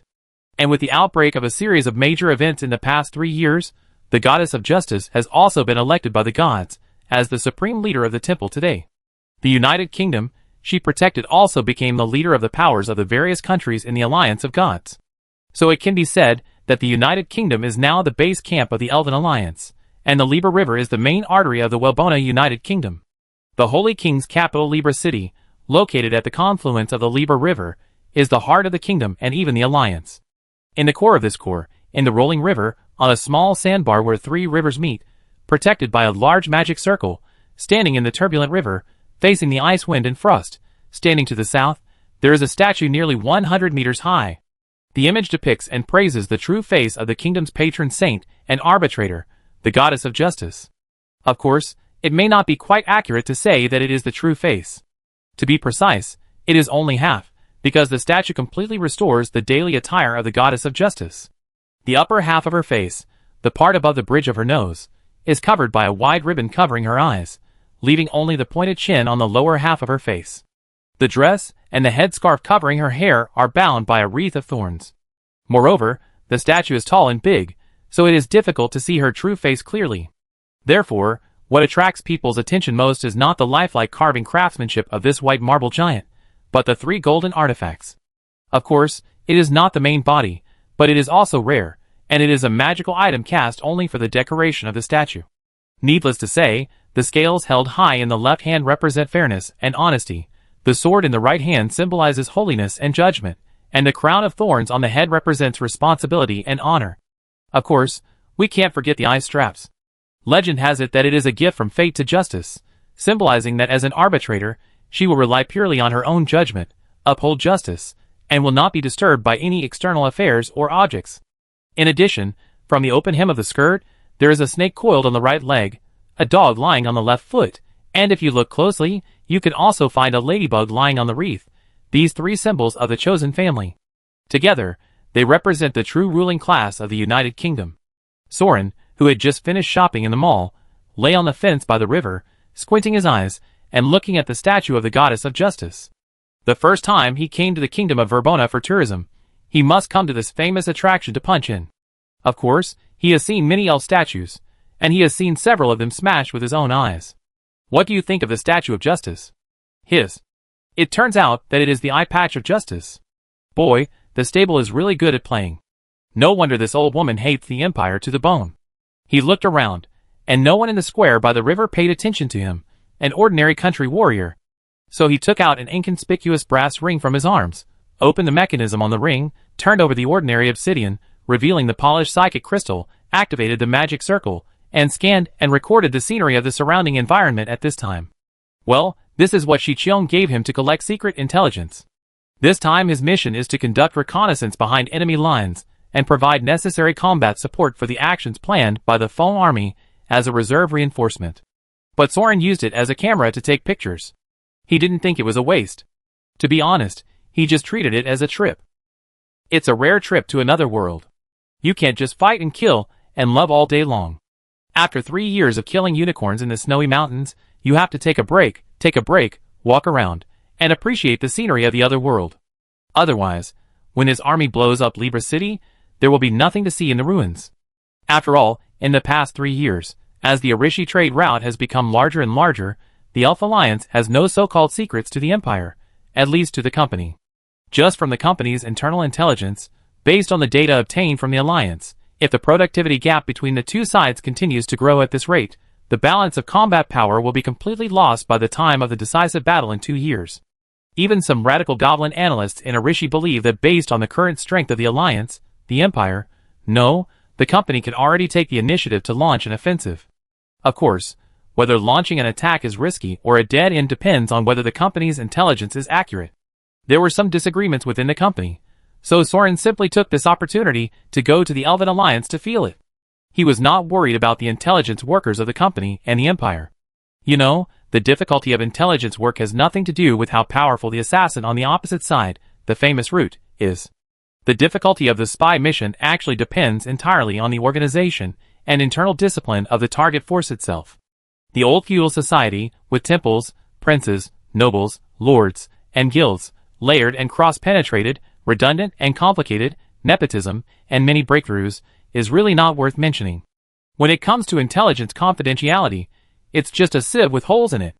Most of the time, you don't need to use magic or force to solve the problem. Just spend some money and give some gifts, and you can get all the confidential information. In the past, 3 years ago, the Elf Alliance could rely on the guidance of Destiny to capture the spies of the Imperial Wind Army in a very targeted manner. But after Destiny died, the apostles and assassins under her command became blind. Because they relied too much on divination, they were completely new to intelligence warfare.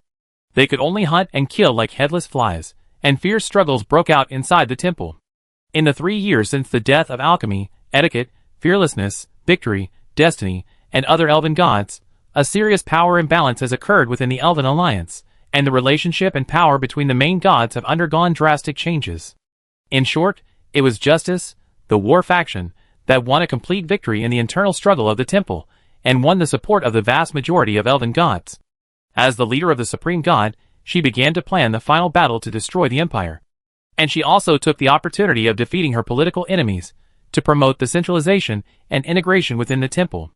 Not only did she first create a new divine calendar to unify the chaotic eras of the countries within the alliance, She also used the excuse of raising coalition forces to unify weights and measures and currency, and liquidated the actual military strength of the vassal races and vassal states. Relying on the command power, she began to eliminate and suppress dissidents, set political enemies to the front line as cannon fodder, and took the opportunity to develop the strength of the vassal, win over allies, and place confidence. Generally speaking, there is nothing particularly new about this centralized reform. But there are naturally many rebels who resist reform, which has led to the root and the temple being increasingly involved in the quagmire of internal strife, and they have increasingly no time to take care of other things and have no energy to deal with the infiltration of corporate spies. Of course, there is another important factor that cannot be ignored, which has completely distracted the attention of the elves' upper echelons. Brave Leichardt.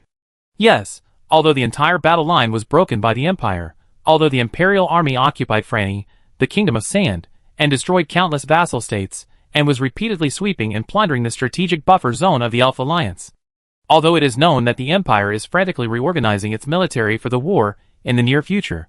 But the attention of the elf gods is still on this human. Leichardt, a human hero who only appears once in 1,000 years. He killed Etiquette, slaughtered the Silver Dragon Knights, and in the Prophet trial, he almost killed all the Apostles of Destiny and the Chosen Warriors, and even assassinated Destiny himself. And this is not over yet. Yes, this is not over yet.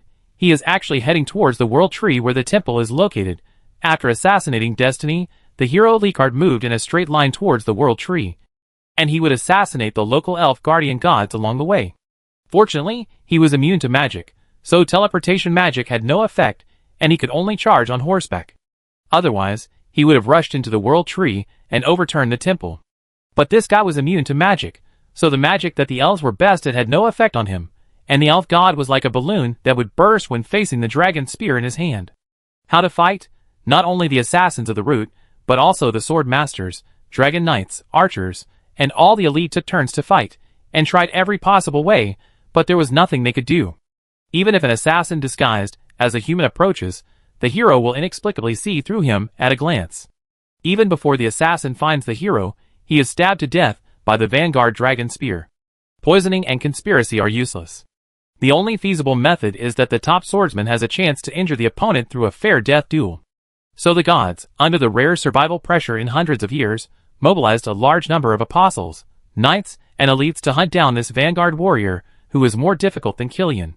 Thousands of battles in 3 years have successfully delayed the hero's journey. The hero Leichardt is not really invincible. He has been on the verge of death at least 10 times, but every time he is about to succeed, the white robes of the Empire will jump over at the right time, sweeping the encirclement and rescuing the hero. It can be regarded as a lesson for the elves. No matter how well you do or how super you fight, when there is an omniscient prophet staring at you and preparing to unplug the network cable, the game experience is really bad. As a result, the hero could not be killed, but could only be injured. Slowly and steadily, with the secret support of the Empire, the elven gods were assassinated one kingdom after another, which consumed and tied up a large number of elite warriors of the Elven Alliance, and they were exhausted. It would be fine if it happened once or twice, but it happened every time. The gods also knew that the Empire was determined to disgust them with the hero. Therefore, although justice still focused on the hero, it did not intend to make other actions such as fighting trials, ambushes and sieges that could actually solve the problem. The temple changed its strategy. To put it nicely, it sent out the elite of the root to intercept and contain him. To put it bluntly, it killed his horse first. Let him walk on 2 legs. This is probably because 3 years have passed, and justice has gradually taken control of the entire alliance, and there are fewer thorns that need to be eliminated by the hands of the brave. Secondly, it is not worthwhile to continue to fight head-on. After all, the threat of the brave is only this. Leichardt is indeed very strong, and it is not worthwhile to exchange him with an ordinary top level. But in fact, there is no need to exchange. Because he is a person. When Leichardt gets old, in 10 or 8 years, his peak period will be over. By then, Destiny can be resurrected, and it will not be too late to deal with the hero after sending away the prophet of the Empire. So in general, the hero Leichardt is now like a walking natural disaster, and he is placed and dealt with like a dragon running around. The elf gods have to listen to the report of the temple every day to confirm where the hero is now, and then decide whether it is suitable to travel today. And the Empire continues to consolidate its defense line. Yes, it has been consolidating its defense line for 3 years. The regular army does not cross the border or attack. It was still a battle between elite troops as in the past.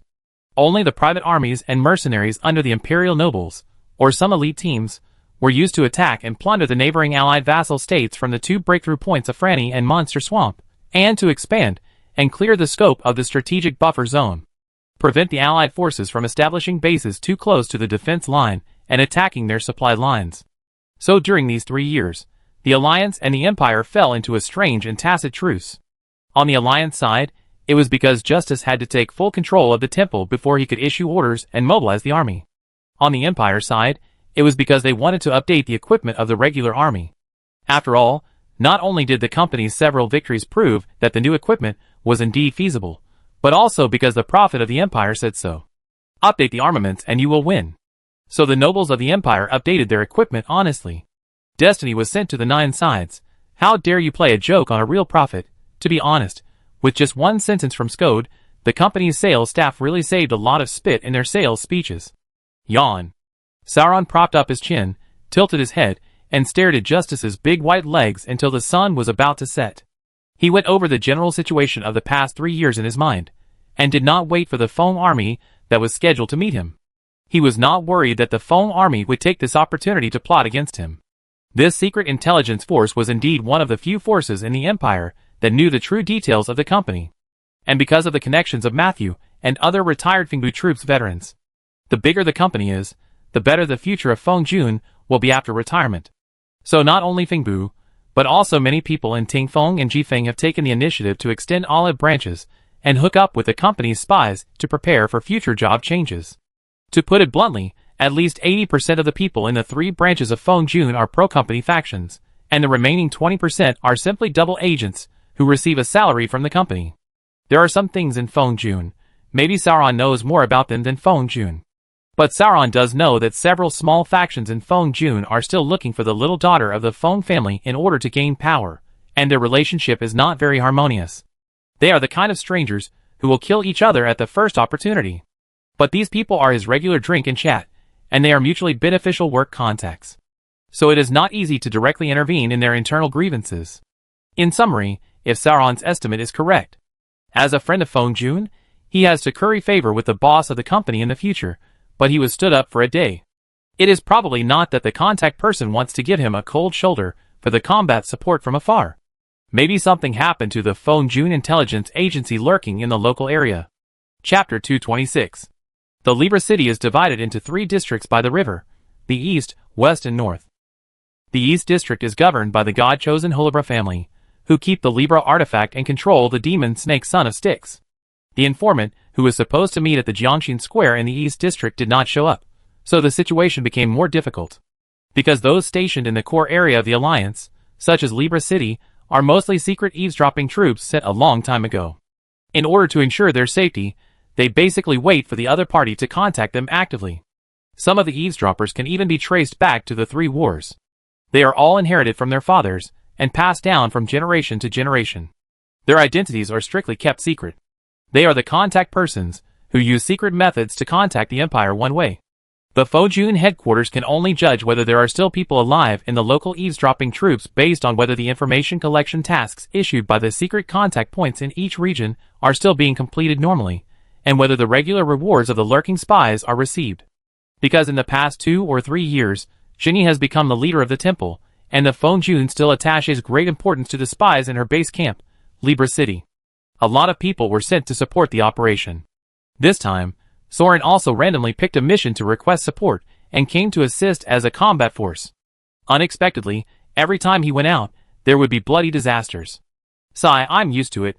In any case, Soren came all the way here, and he couldn't just punch in, sign in, take photos, shop, post to moments, and go to the toilet, and then end it, and go back to the capital. He planned to stay in Dongcheng district for a while, and visit other intelligence points and safe houses. If something really happened, it could also alert the intelligence personnel in Xicheng and Beicheng to avoid greater losses. To avoid any trouble tonight, Soren did not stay in the safe house provided by the Wind Army. He returned to the commercial street in the East City district and rented a room in a decent hotel near the square where there were a lot of people. Then he spent the whole night in the restaurant on the first floor of the hotel, drinking beer and eating. Observing the bustling crowd, occasionally sharing a table with travelers who came out for supper, chatting with them with a smile. First of all, it must be admitted that Libra City is very prosperous, but it does not mean that every elven god is like Franny, who collects taxes 4 times on the harvest from the land. Of course, this is indeed due to the unique geographical location of Libra City. It may really be located in the core of the continent, with the largest population gathering place. Grain is grown in the south, swords are forged in the west, mines are mined in the north, and gold is weighed in the east. Soren even heard such a local proverb from the merchants, which is simple and clear. Libra East City is the commercial district. It is also the earliest old city where ancient humans lived. The road to the east connects with other powerful countries, and is an important trade route within the Elf Alliance. Or mined from the northern snow-capped mountains, fruits and vegetables grown in the southern fields, ironware cast in the western wilderness, and wild game hunted all gather in the trading market in the East City district and are transported to foreign countries through carriage roads or rivers. But to be honest, Soren casually chatted with the merchants traveling north and south, and learned about the prices and yields of various crops. Local farmers can actually crush the harvest of the empire in 3 or 4 years in 1 quarter. This is not to mention that sometimes the elf temple will pray for a good harvest. At the most exaggerated time, the difference was 30 times. Yes, I am not bragging. Most of the people who come to Dongcheng district are foreign merchants. They themselves know how ridiculous the grain production near the heaven-given scale is. There must be something wrong with the soil here. A young boss, who was quite talkative, and had been fed 4 or 5 glasses of wine by Sauron, proposed a more interesting theory. My family's farm has to stop farming for 1 year after 3 or 4 years to wait for the land to recover. So every time we stop farming, we start fighting because there is not enough food. But in Verbon, I have never heard that they would stop farming. Have you seen the farmland in the south? The soil is black and full, just like it has been soaked in oil and water. Even if there is enough river water, other cities in the south have never heard of such good fields. Really, you should go and see it. Not to mention the fields managed by humans. Even the fruits and vegetables planted by the humanoids are growing big and good, which is really enviable. Soil fertility? Sauron didn't study a lot about agronomy. After all, who farmed in his era? Everyone grew up eating food additives and only knew about jinkala, nitrogen, phosphorus and potassium. But this is indeed an interesting topic. Maybe I can dig up some soil and bring it to Zygen for research. Maybe she will be happier with some mud than some verbena hairpin jewelry. Of course, what Soren talked about most with these well-traveled merchants was not the messy soil, but their views on the holy war. The undead? I heard that there are a lot of black magicians and undead in the far southwest. It is said that they were destroyed by the gods a long time ago, but they revived again hundreds of years later, so they are going to launch a holy war again. The talkative young businessman said, "There are also undead in my hometown. Skeletons and zombies are quite scary.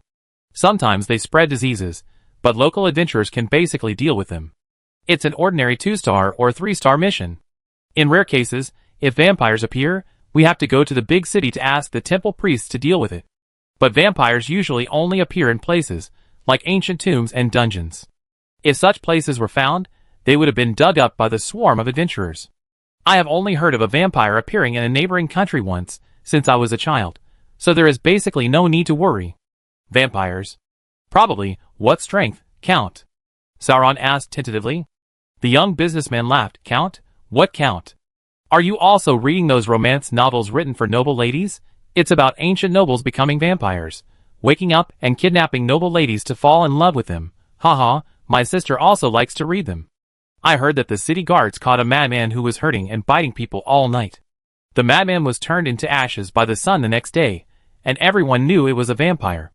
Later, the temple came to exorcise the demon and everything was fine. Soren hesitated to speak. How come vampires turn gray when exposed to the sun? Is this a normal setting? But didn't the Blood Knights say that the sun was a bit dazzling, but it was okay, mainly because the night shift had higher wages? Maybe Justice wants to take this opportunity to mobilize the army for exercises and announce to the entire alliance that she has power, the businessman analyzed. The noble lords from all over the country are very active in responding. There are not many opportunities for the holy war promised by the temple.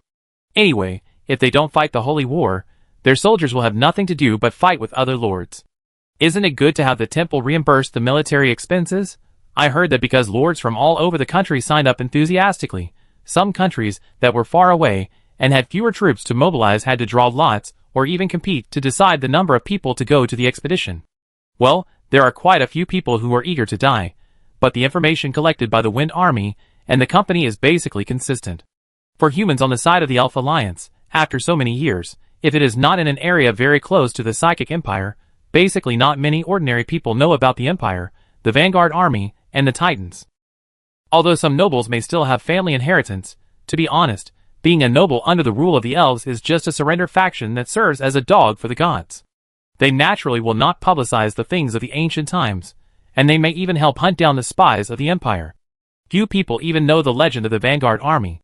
In fact, since the founding of the Empire, the Vanguard Army organizations in most areas of the Elf Alliance have been basically eliminated by General Silver Dragon and the Temple. Otherwise, why would the 7 great leaders risk their lives to escape to the Empire?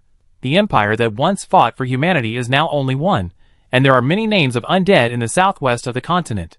And the vast majority of people live peacefully in the medieval countryside ruled by gods and nobles. Farming, paying taxes, fighting and killing, spending their lives.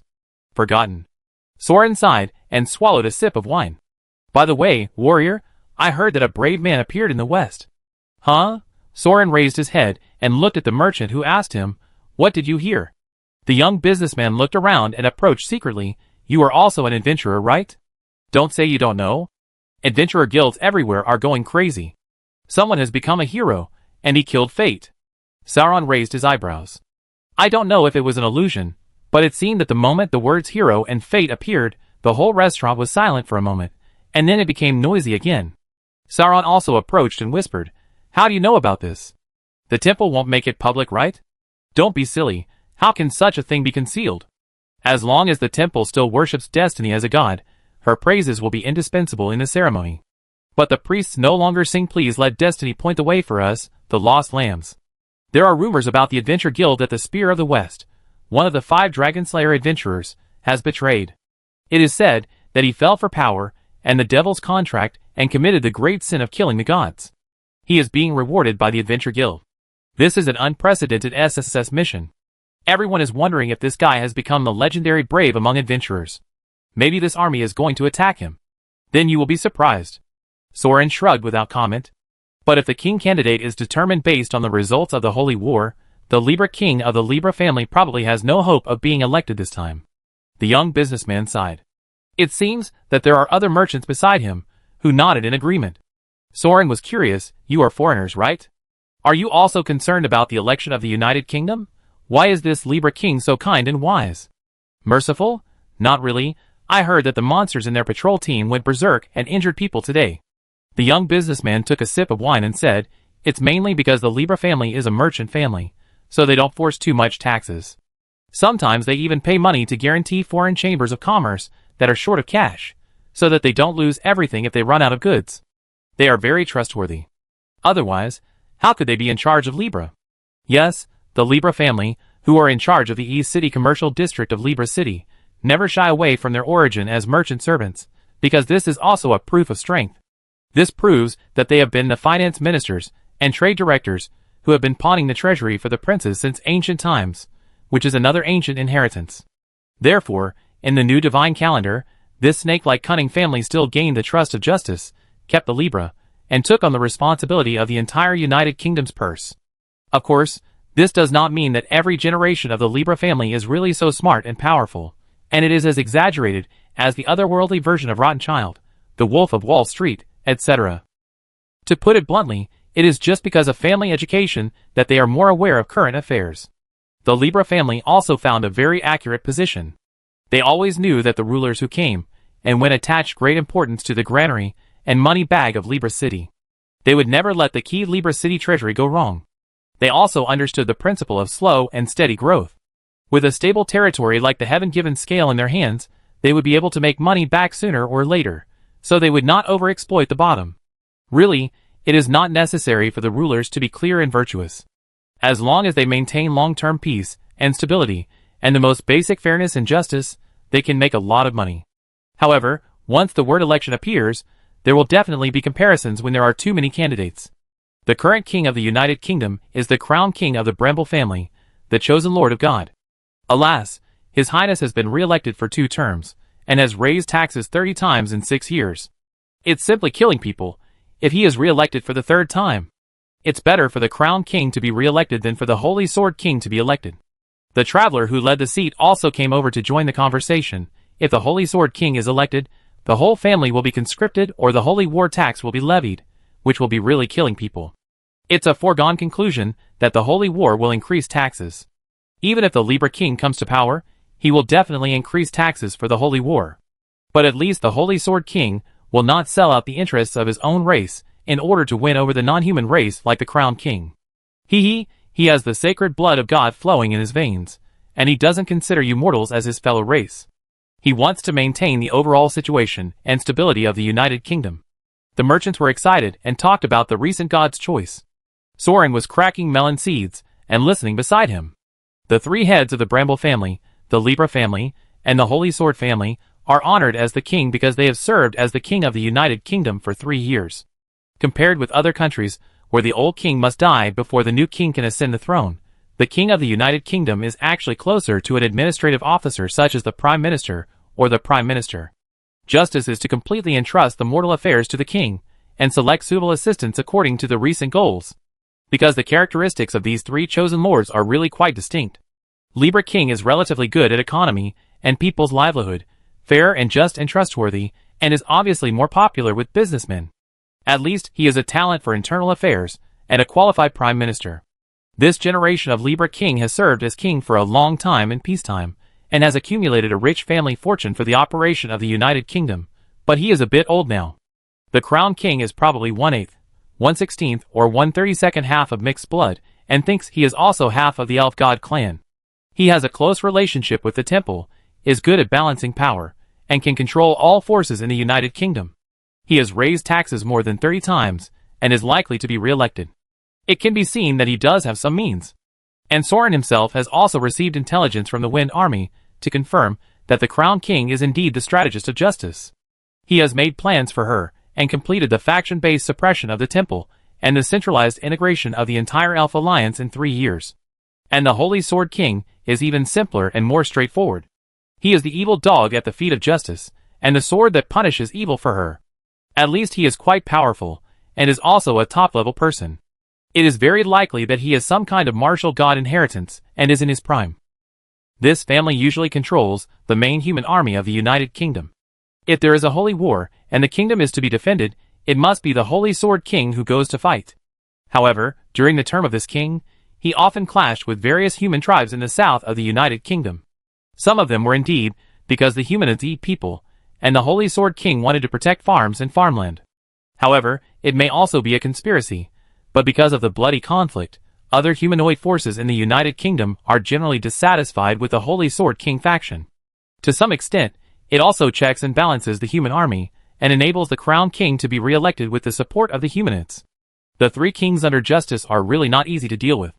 Any one of them probably has the strength to establish a kingdom by themselves, but they are still loyal to justice. It can be seen that it is not without reason that the huge Elf Alliance can be unified. Amid the loud voices of the merchants, Soren waved his hand to drive away the insects that flew to the table, and sipped the beer slowly and thought. Even the foreign merchants were talking enthusiastically, which was obviously the hottest topic in the United Kingdom recently. This time, the Wind Army's request for combat support must be inseparable from the election of the 3 kings. But what exactly is it trying to do? Chapter 227. Sauron kept trying to find out information until late at night, then he returned to his room to change his clothes. He took off his cloak and armor, and put them back in the shadows, revealing a piece of tight leather armor underneath. The dark blue leather armor looked like a ninja's nightgown, outlining the curves of his muscles. The whole thing looked like a layer of new skin, except for the arm guard in the shape of some kind of beast's bone claw on his left forearm. Sauron clenched his fist, and used magic to activate the arm guard. The arm guard stretched out claws like a living thing, piercing through the flesh and penetrating into the muscles and bones, sucking his bone marrow. While in great pain, Soren could also feel that the clawed guard had become a part of his body. He could stretch out his claws at will to attack, or grow bat-like wings from his fingers to perform short-distance leaps and gliding. Moreover, physical fitness, various strength, endurance, and perception have once again gained amazing increases. Yes, this is the bee suit developed by the Technology Development Bureau for the Wind Army.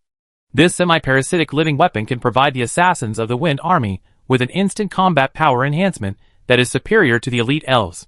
But ordinary people can't stand the bone marrow being sucked like this, and it won't take long for it to be removed, otherwise it will be paralyzed at best, and life will be in danger at worst. Even if the retired Wind Army can now receive treatment and join the company for retirement like Matthew, the side effects of using the bee suit will still seriously damage their strength and lifespan. But Soren is not a human being at all. If he is sucked to death, he will just change into another shadow. Of course, he does not really need to increase his combat power. He uses the bee suit mainly for enhanced perception. Because Soren has only recently mastered the dominance, and then he began to learn the skills of stealth from old assassins like Matthew. To be honest, he is not very good at it, because stealth is not a kind of magic, but a special physical skill similar to the martial arts skill. However, it is not quite right to call stealth a martial art. Soren cannot enter the state at any time by himself. Now he needs to rely on the assistance provided by the bee suit to increase his perception to assist himself in entering the stealth state. Think about it, what Matthew said. First, vision. You have to close your eyes, otherwise you will be disturbed by too much messy information. If you see the cause and effect, you will be contaminated by the cause and effect. Even if you are just a bystander, you will be written into the law of cause and effect by the fortune teller. Second, breathing. You have to stop breathing. Otherwise the fluctuation of air flow and even a little bit of panting may be noticed by top warriors, like the Vanguard. Finally, heartbeat. You have to stop your heartbeat, otherwise every time the ventricle beats, it will cause a surge of blood, transporting the magic contained in the blood to the whole body, forming a magic circuit in the body, which will cause the weaver to notice it. You have to rely on your senses, the sixth sense in addition to the five senses, to avoid the messy information and turbulence splashing on the surface of this world, walk through the real darkness, pass through the realm of death, and reach the real world behind the curtain. The bat wings on his left arm trembled wildly, and Sauron's ears gradually rang with a sharp sound like boiling water, as if someone was drilling his eardrum with two long needles. Then in an instant, it was as if the eardrum was suddenly pierced. All sounds disappeared. Soren raised his head. He did not open his eyes, but his perception was amplified by tens of millions of times, and he could see everything around him. He could see the entire hotel, every living person breathing, walking, drinking, laughing, and having sex on every floor. It was like turning on a night vision goggles. The breathing and heartbeats were extremely clear and noisy. Heat, sound waves, vibrations, and circles of water waves were slowly transmitted in the air as sticky as glue. The bee suit that was shaking like a wild bee just now was also slowly moving large circles of ripples in this sticky bottom of the water. It was as if the clock of the world slowed down. No, it was Soren's own perception that became faster. This is stealth. To put it bluntly, it is to enter bullet time by enhancing super perception. As long as you are so fast that no one can see you, stealth is successful. Of course, Soren is more accustomed to the stealth method of killing all witnesses. He pressed his left arm to disconnect the connection of the bee suit, and could feel the fangs that had just been inserted into the bones, rubbing against the nerves and muscles, and slowly shrinking back. The time around him also began to flow, as if the dead lake was gradually stirred up by the wind and waves and began to flow. This was an illusion caused by Soren's nerves, which were slowly exiting this supersensory state. Boom, boom, the heartbeat started again. 300 heartbeats. From the moment Soren entered the stealth state, to gradually regaining normal perception and completely exiting the stealth state. Now he can probably hold on to 300 heartbeats. We have to hurry up. Soren took off with a slingshot and jumped out of the hotel room against the resistance of the air backflow. In the supersensory state of stealth, Soren can avoid and dodge the vibration waves around him, and try to avoid appearing in the perception range of others. Of course, this is not magic, and it will not immediately exit the state just because someone really sees it, but if you see a flash rushing past you, you will definitely scream, right? That's not stealth. But fortunately, it is not difficult to avoid passers-by. As long as you don't appear directly in the passers-by's field of vision, you can often just pass by the blind spot in the corner of your eye. Most people can't hear the sound, and won't pay attention to the creatures approaching behind them. If they are not fully alert, it is impossible to see clearly what just passed by them. At most, they can feel a breeze. If you measure the speed from the perspective of a bystander, the speed in the stealth and dominance states is not much different. But Soren feels that these two states are completely opposite. In the case of dominance, or the second-level dominance, he is simply harder, faster and stronger. Running sprints are running sprints. Killing is killing, and his mind will no longer pay attention to other messy things. It is just pure intense exercise. Stealth is different. Under extremely high perception, Soren is just objectively fast. From his own body feeling, he is not doing strenuous exercise, but just moving normally. He still carefully chooses the route, and sometimes he has to crouch and crawl to avoid the surrounding sight, so it is called stealth. In this stealth state, Soren can clearly feel the wind resistance in the air and the huge load on the body every time he moves. Even Soren's physical condition is not enough to use the hegemony at the same time in the stealth state. Not only will the bee suit hurt his body, but if he loses balance and falls during stealth, he will probably suffer a comminuted fracture or even paralysis. Therefore, even he had to try to avoid collisions and injuries. No wonder Matthew and the others retired at such a young age. After sneaking out of the hotel, Soren hid his figure in the night and returned to the Riverside Square as agreed before. But he did not lie down by the fence, but jumped onto a nearby bell tower in 2 or 3 steps. Soren did not stare at the white thigh of justice all day long. He had watched a lot of spy movies and had of course made plans. If someone was secretly monitoring him, or if the contact person who heard the news was not sure about the support, he could hide somewhere to observe the person he agreed to meet. The best location is this bell tower. Soren rushed to the top of the building and finally exited stealth with the last few heartbeats. He observed the dust at the scene with his supersensory state. There are footprints heading towards the river. Soren can be seen clearly. Sure enough, someone is observing him. If it is a route of the Allied army, there is enough time to catch him. The possibility of a scout of the Wind Army is relatively high, but this person obviously came, but did not choose to contact Soren. Something must have happened. Soren squatted in the shadow of the clock tower, scanning the entire city. The local vendors and foreign businessmen, the two most well-informed groups, had not heard of any unusual events recently. The hottest topic was still the triennial election of the United Kingdom. This showed that it was not a sudden situation such as a public event that aroused the vigilance of the local spies or interfered with the other party's plan to contact. Otherwise, it would be impossible that there were no rumors at all. So one possibility is that the local intelligence network of the Wind Army was indeed attacked by some force in an organized and planned manner, and the news was kept secret. Considering that the other party specifically requested combat support, perhaps the Wind Army was not really arranging any action, but it could be that the spies who heard the wind themselves realized that they were being targeted by someone and needed rescue, right? Sauron now thinks the latter possibility is more likely. Because the overall mission of the Wind Army in the past 3 years has been mainly to gather intelligence on the Elf Alliance, and there are relatively few active assassinations and sabotage. This is also determined by the change in the Empire's overall strategy towards the Alliance. In fact, it was Soren who promoted it through the company sent to the Parliament. He even colluded with several leaders of the Wind Army, and gave them a lot of money to ask them not to attract the attention of the Alliance to the Empire in the near future. Because the production capacity of the furnace has reached its limit. Even now the production lines of armor and iron golems have all been planned to cast cannons, build ships, and produce ammunition. Even if the civilian factories planned by the Iali system can share some military orders. Even in accordance with the previous agreement with the third-generation alchemist Ejo, the military factory in Fayum, the Kingdom of Sand, has gradually started normal mass production and can share some of the arms production. But the production capacity is still seriously below the standard, and it is impossible to achieve the plan formulated by Soren. Now only the Nightmare Knights sent by the company have completed the basic modernization of military equipment, but both the firepower intensity of the equipment and the training level of the personnel are quite far from the passing line planned in Soren's mind. As for the other legions, they really just upgraded from the small fish that used swords to fight hard to small fish that used artillery. Therefore, in the past 3 years, Soren almost stood together with the Technology Development Bureau to prevent the Prime Minister from launching a full-scale offensive immediately in the Parliament. But Killian really couldn't wait any longer. It was fine when there was no hope before, but now that there is really hope, this guy can't help but want to go out. But Soren still kept saying that the army is not ready yet. Whatever he said, his lover, the little prophet, would follow his words, and there was nothing he could do. This made the old man so angry that he couldn't stand it anymore.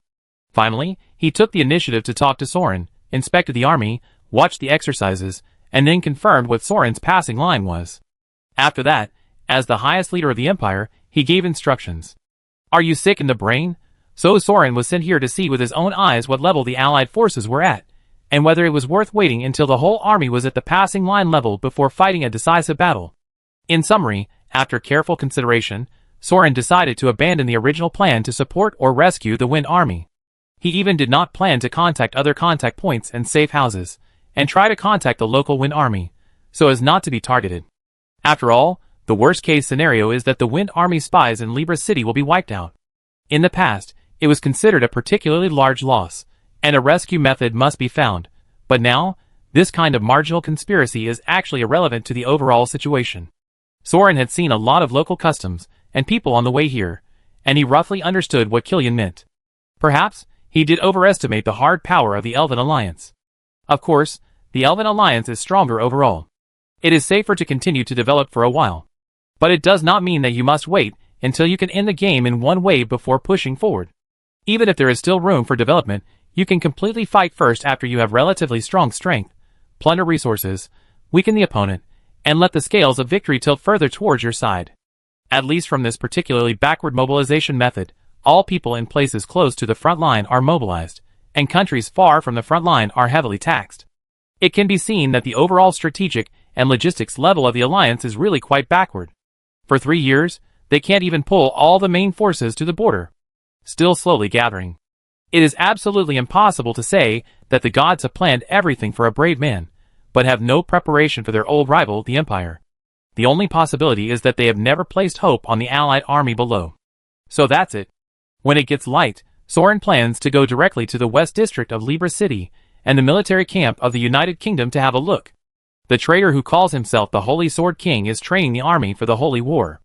If there is no unexpected trick, he will go back to prepare for the troops.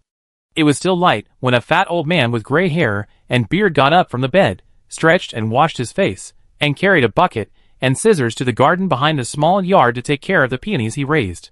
Those who don't know him might think that he is just an ordinary old gardener, a kind-hearted old man, but the secret guards, who guard the small garden in the dark, know his details. This is the King of Libra, who has been ruling the country for decades in the turbulent political whirlpool of the United Kingdom. Huh? I said, what is so big, Arthur? Why are you sleeping here? The old man kicked his youngest son, who was lying at the door of the garden. Move aside, you are blocking the door. Arthur Libra opened his eyes in a daze, and saw his father blinking. He suddenly reacted, turned over and knelt on the ground and wailed, Father, I'm in trouble. Please punish me. You're in trouble? The Libra King frowned and looked at the guards outside the garden. The guards shrugged. It was obviously not a big deal that was worth disturbing his rest, so he didn't care, and even spoke with a little hope. What's wrong? Did you kill someone? Or did you rob someone's woman? Or did you offend the temple? Offend the temple? No, that's not the case. I didn't protect my cousin. The son of Styx suddenly lost control and ate her. Several guards at home were injured. It's all because I failed to activate the ban. I'm so sorry. Arthur hit his head on the floor with a thud, making himself dizzy. Oh. The Libra King nodded with a smile. Is the snake okay? No, it's okay. I was afraid that if the trouble continued, there would be casualties, so I gave my horse to the son of Styx to eat. It became quiet after eating too much. Arthur covered the bump on his head and answered dazedly. You gave the horse. The Libra King grinned for a moment, and his expression almost fell. But after all, he was also a veteran in the political world and had the ability to control his expression. So he returned to being a kind and gentle elder and patted his youngest son on the shoulder. Arthur, I'm glad you're okay. Go and find allowances for the fallen soldiers. If you don't want to patrol anymore, forget it. Don't force yourself. Giving birth to more children for the family is also a way of contributing. Arthur opened his mouth. But I didn't protect my cousin. She is an important magic talent in the family, Father. Won't you punish me? The Libra King sighed secretly. Arthur, how many times do I have to tell you that her duty is to protect you, and your duty is to make her pregnant? Well, whatever. If you want to punish her, then take some money from your family treasury and compensate her family. Arthur nodded vigorously. I understand. I will take my cousin's place, treat her parents as my own, and take good care of her relatives for her. I'm not saying. Well, whatever. Just do what you want. The Libra King waved his hands helplessly and watched his youngest son leave. He didn't get up for a while, and finally the guards helped to carry him away. Is this idiot my child? He looks like he was printed out of the same mold as you. How could he not be your child, your majesty? A voice in the garden sneered. What's wrong with a fool? At least you don't have to worry about him being too ambitious and causing trouble for the family, right? In that case, I envy your luck. The Libra king snorted, "What luck! I was afraid that my son would have too many children and cause trouble, so I educated him like this to save some trouble. But now it seems that I have gone too far. Forget it, let's not talk about these family matters. Have you found out the origins of those people, your majesty?" The voice in the garden sneered, "Humph, who else could they be? They are just spies from the empire. It's really thrilling. They may have found out the trump card that person prepared. Fortunately, the last one that slipped through the net was caught yesterday. I was worried that this spy would show up at this time. The reinforcements have arrived. If we delay any longer, we may face more troubles. The holy war needs to be started in advance to distract the attention of the empire. You should know that, your majesty, the elves have even taken out that kind of thing, and are really determined to destroy the empire. Now is not the time to balance. Thank you for your reminder, your majesty." The Libra king nodded, and cut the flower stem short with a knife. "Then let's start the war." Chapter 228. After confirming that no one was following him, Soren set out for the west bank of the Libra River the next day. Generally speaking, humans gathered in the old city of Libra on the east bank, and elves lived in the mountains and giant forests on the north bank of the river.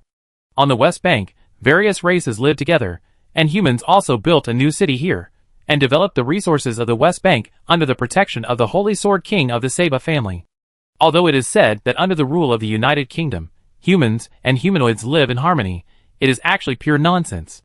In fact, it is ethnic regional autonomy. Most of the time, different races do not meet each other. If they do meet, there is a high probability of bloodshed, just like the natural order that has been in place for thousands and tens of thousands of years. Justice simply divided the land on both sides of the Libra River into zones for the main races to live in, and left a few hunting areas, planting areas, and gathering areas as economic areas.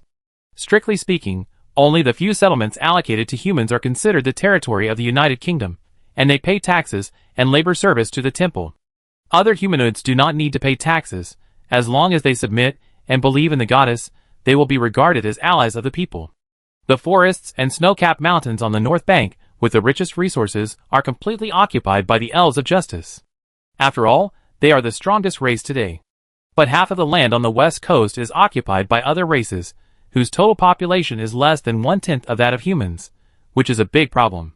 Although Libra City looks like a paradise with a large population and a rich life, in fact, only the wealthy class, which accounts for less than 10% of the population of the entire continent, can enter the city for trade and residence. Most ordinary people are crowded in farms and shacks on the east coast. In the past, when the population was small, the fields on the east coast could feed most of the alliance. Now the population is exploding, and even if the temple explicitly prohibits it, humans continue to infiltrate the west coast and cultivate and collect in the territories allocated to other races. Of course, they were met with bloody revenge from the aliens. The aliens could attack and plunder these illegal human settlements because this was the land given to them by justice, and the humans who were killed and plundered would be punished, imprisoned and forced to work, or even executed for resistance. But even so, more and more refugees were forced to flee to the west coast to survive, by the heavy taxes added by the Crown King year after year. Therefore, the Holy Sword King was also entrusted with important tasks by the temple, and his power became greater and greater. This also caused more and more dissatisfaction among the aliens. What, do you think the Holy Sword King is responsible for organizing these refugees and making enemies with alien races in order to protect humans? Haha, on the contrary, the Holy Sword's duty is to punish criminals who break the law and discipline for justice. So the main duty of the human army under the Holy Sword King is actually to punish and expel the human refugees who fled to the west coast. The army of the Saba family can legally plunder the crops and prey stolen by the refugees, and enslave and punish these criminals like slaves, throwing them into the snow mountain mines to collect or directly sell them. It is said that by plundering these sinners and monopolizing the trade of goods on both sides of the east and west, the Holy Sword King can maintain a standing army of up to 100,000 people. This of course caused dissatisfaction among the aliens. After all, for the aliens who never work, the harvest of these human refugees is also a resource needed by their tribes, and these are all humans that can be legally hunted. If they are all captured by the Holy Sword King as slaves, what will they eat? Therefore, the leaders and chiefs of the human race do not like the Holy Sword King who competes with them for prey, and are more inclined to support the continued re-election of the Crown King who regularly gives them gold and silver materials. The above is the information collected by Soren after he crossed the river to the west bank and left the commercial dock under the jurisdiction of the Libra King. After wandering in the wild for a day, he was ambushed by a group of Holy Sword patrols, 2 groups of humanoid hunters, and 3 groups of refugee bandits. Well, the public security is not that bad in normal times. Isn't this still for the holy war against the undead? In order to protect the main tax area inhabited by humans on the East Bank, the armies of various countries and races were transferred to the West Bank for assembly. In the area originally used for grazing and hunting, tens of thousands of troops were crowded. Everywhere there were soldiers robbing and killing each other, competing to plunder the refugees' villages and settlements. Even the army of the United Kingdom could be ambushed, because those dragons were the elves' closest comrades in arms. When they swooped down from the sky to grab people and eat them, they didn't care whether you were an ally or a servant. Of course, these chaos were mainly in the peripheral areas. The well-planned army camps still maintained basic order. After all, the military concepts of humans were all inherited from the same source. The gullies and outposts were well organized, and there were artillery platforms and crossbows everywhere. No dragon was so stupid as to rush down to the central army tent to seek death. The foreign troops that arrived and gathered one after another were placed around the camp by the Holy Sword King according to their races. Soren put on the armor that he had pulled off the Holy Sword patrol that he had killed and sneaked into the camp. He wandered around to confirm the strength of this Holy War Alliance army. To be honest, it was a mob. No, that was too much. If they were just fighting skeleton zombies, beating up vampires that would die in the light, they would still be able to do it. First of all, the main force was the Holy Sword Army's standing army, and the average strength of the soldiers in this unit was actually not bad. Of course, in an era when people were not getting enough food, how could one get such a good job as a soldier without some skills? Not to mention the moral character of the soldiers of the Holy Sword Army. At least they were soldiers who had been fighting against foreign hunters on the West Coast for many years. They also had to shoulder the task of defending the United Kingdom and expelling bandits from various countries. Whether it was personal combat experience, daily training, or equipment and supplies, they were the best in the entire continent. Let's make an analogy like this. Many of them had the level of the pioneer warriors of the furnace 3 years ago, and the equipment of the Empire skeleton soldiers 3 years ago. When placed in the military flags played by the nobles, they were also chess pieces with relatively high data. There are at least 50,000 regular army soldiers gathered here, which must be the main force of the United Kingdom's holy war. Looking at the entire vassal state of the alliance, it is also a first-class strong army. The second is the army of the humanoid tribe, or the hunting group. There are also mercenaries of various races, and conscripts mixed with adventurers. This level is put together because of the uneven strength, no unified military command and tactical training, but at least the organization of the small team is maintained. Small camps of 300 to 500 people gathered together.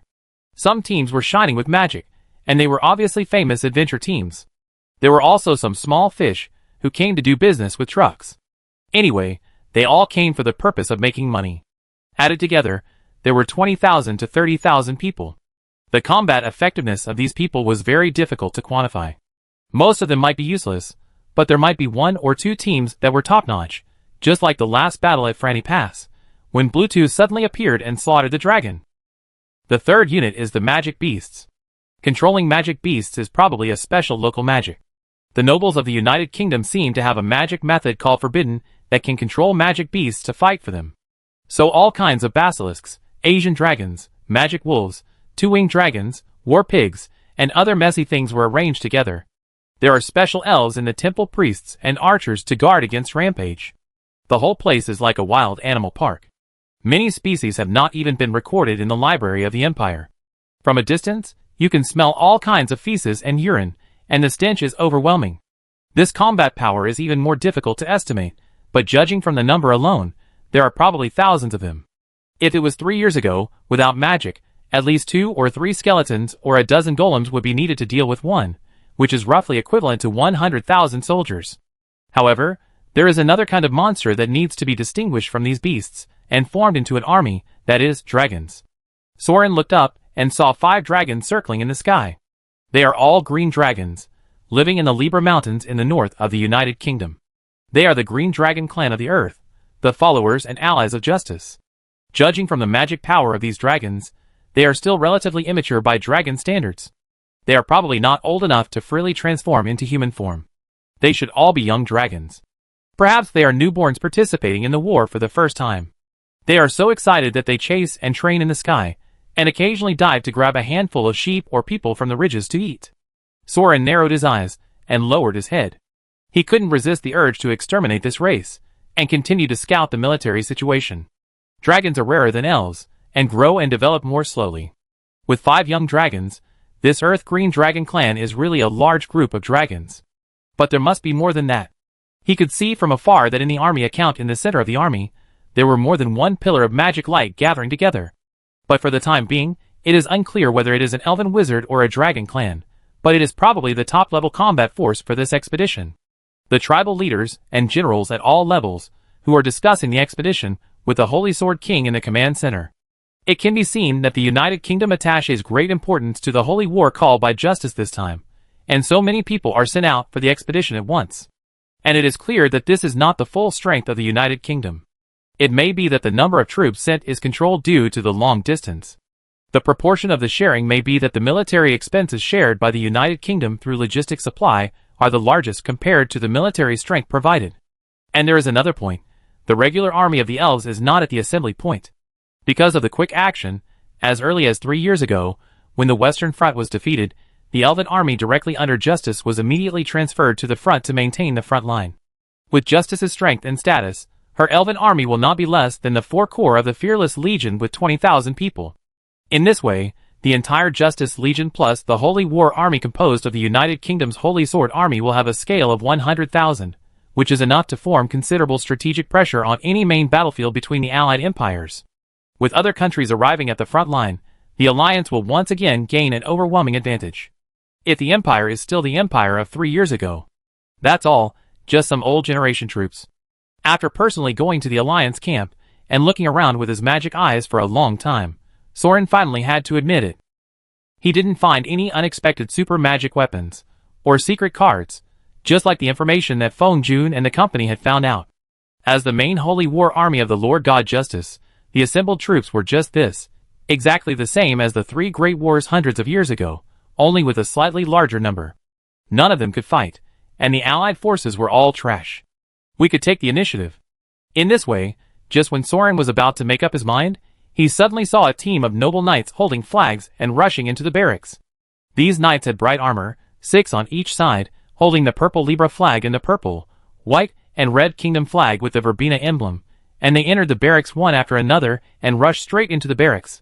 What? The United Kingdom is also going to take action. Since he was here, Soren followed the army to the core and watched the situation in the base camp from afar. Sure enough, after a while, the military camp began to stir.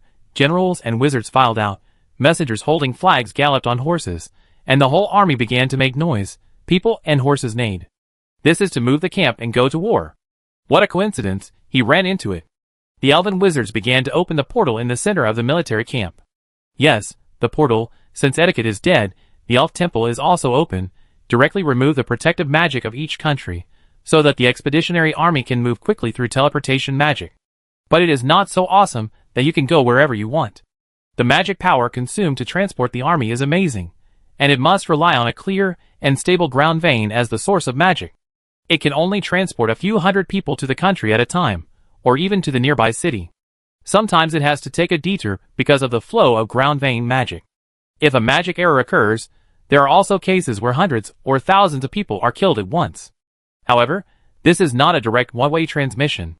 In the past 3 years, the nodes of the teleportation magic arrays in the Alliance countries have been built, and the two-way transmission channels have been stabilized a lot.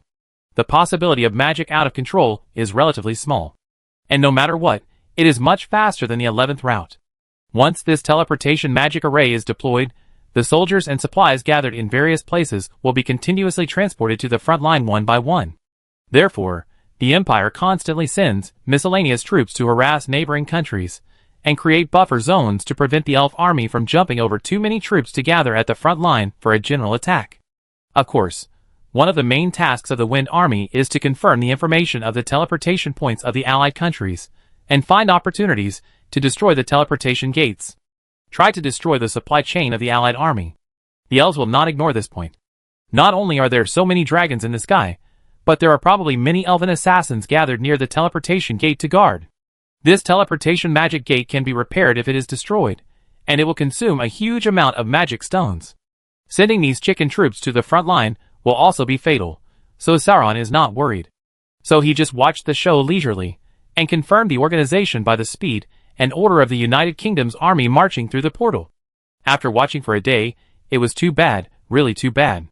There was no basic order. There was no coordination in command at all, just everyone went their own way. The kingdom's regular army of the Holy Sword Army was well trained, at least they were able to break camp and line up before dark, and pass through the gate according to the combat sequence of 100-man and 1,000-man teams. The conscripts were completely in a mess, and many mercenary leaders clamored to get a wave of money before breaking camp, otherwise they would not move, and they almost fought with the Holy Sword Army again. The Libra King seemed to have anticipated this. The messenger knight came first, and the carriage carrying military supplies and military expenses came right after. The piles of silver coins calmed the mercenaries' complaints in time, and they were able to get on the road with peace of mind after receiving the money. The Warcraft army was a complete disaster.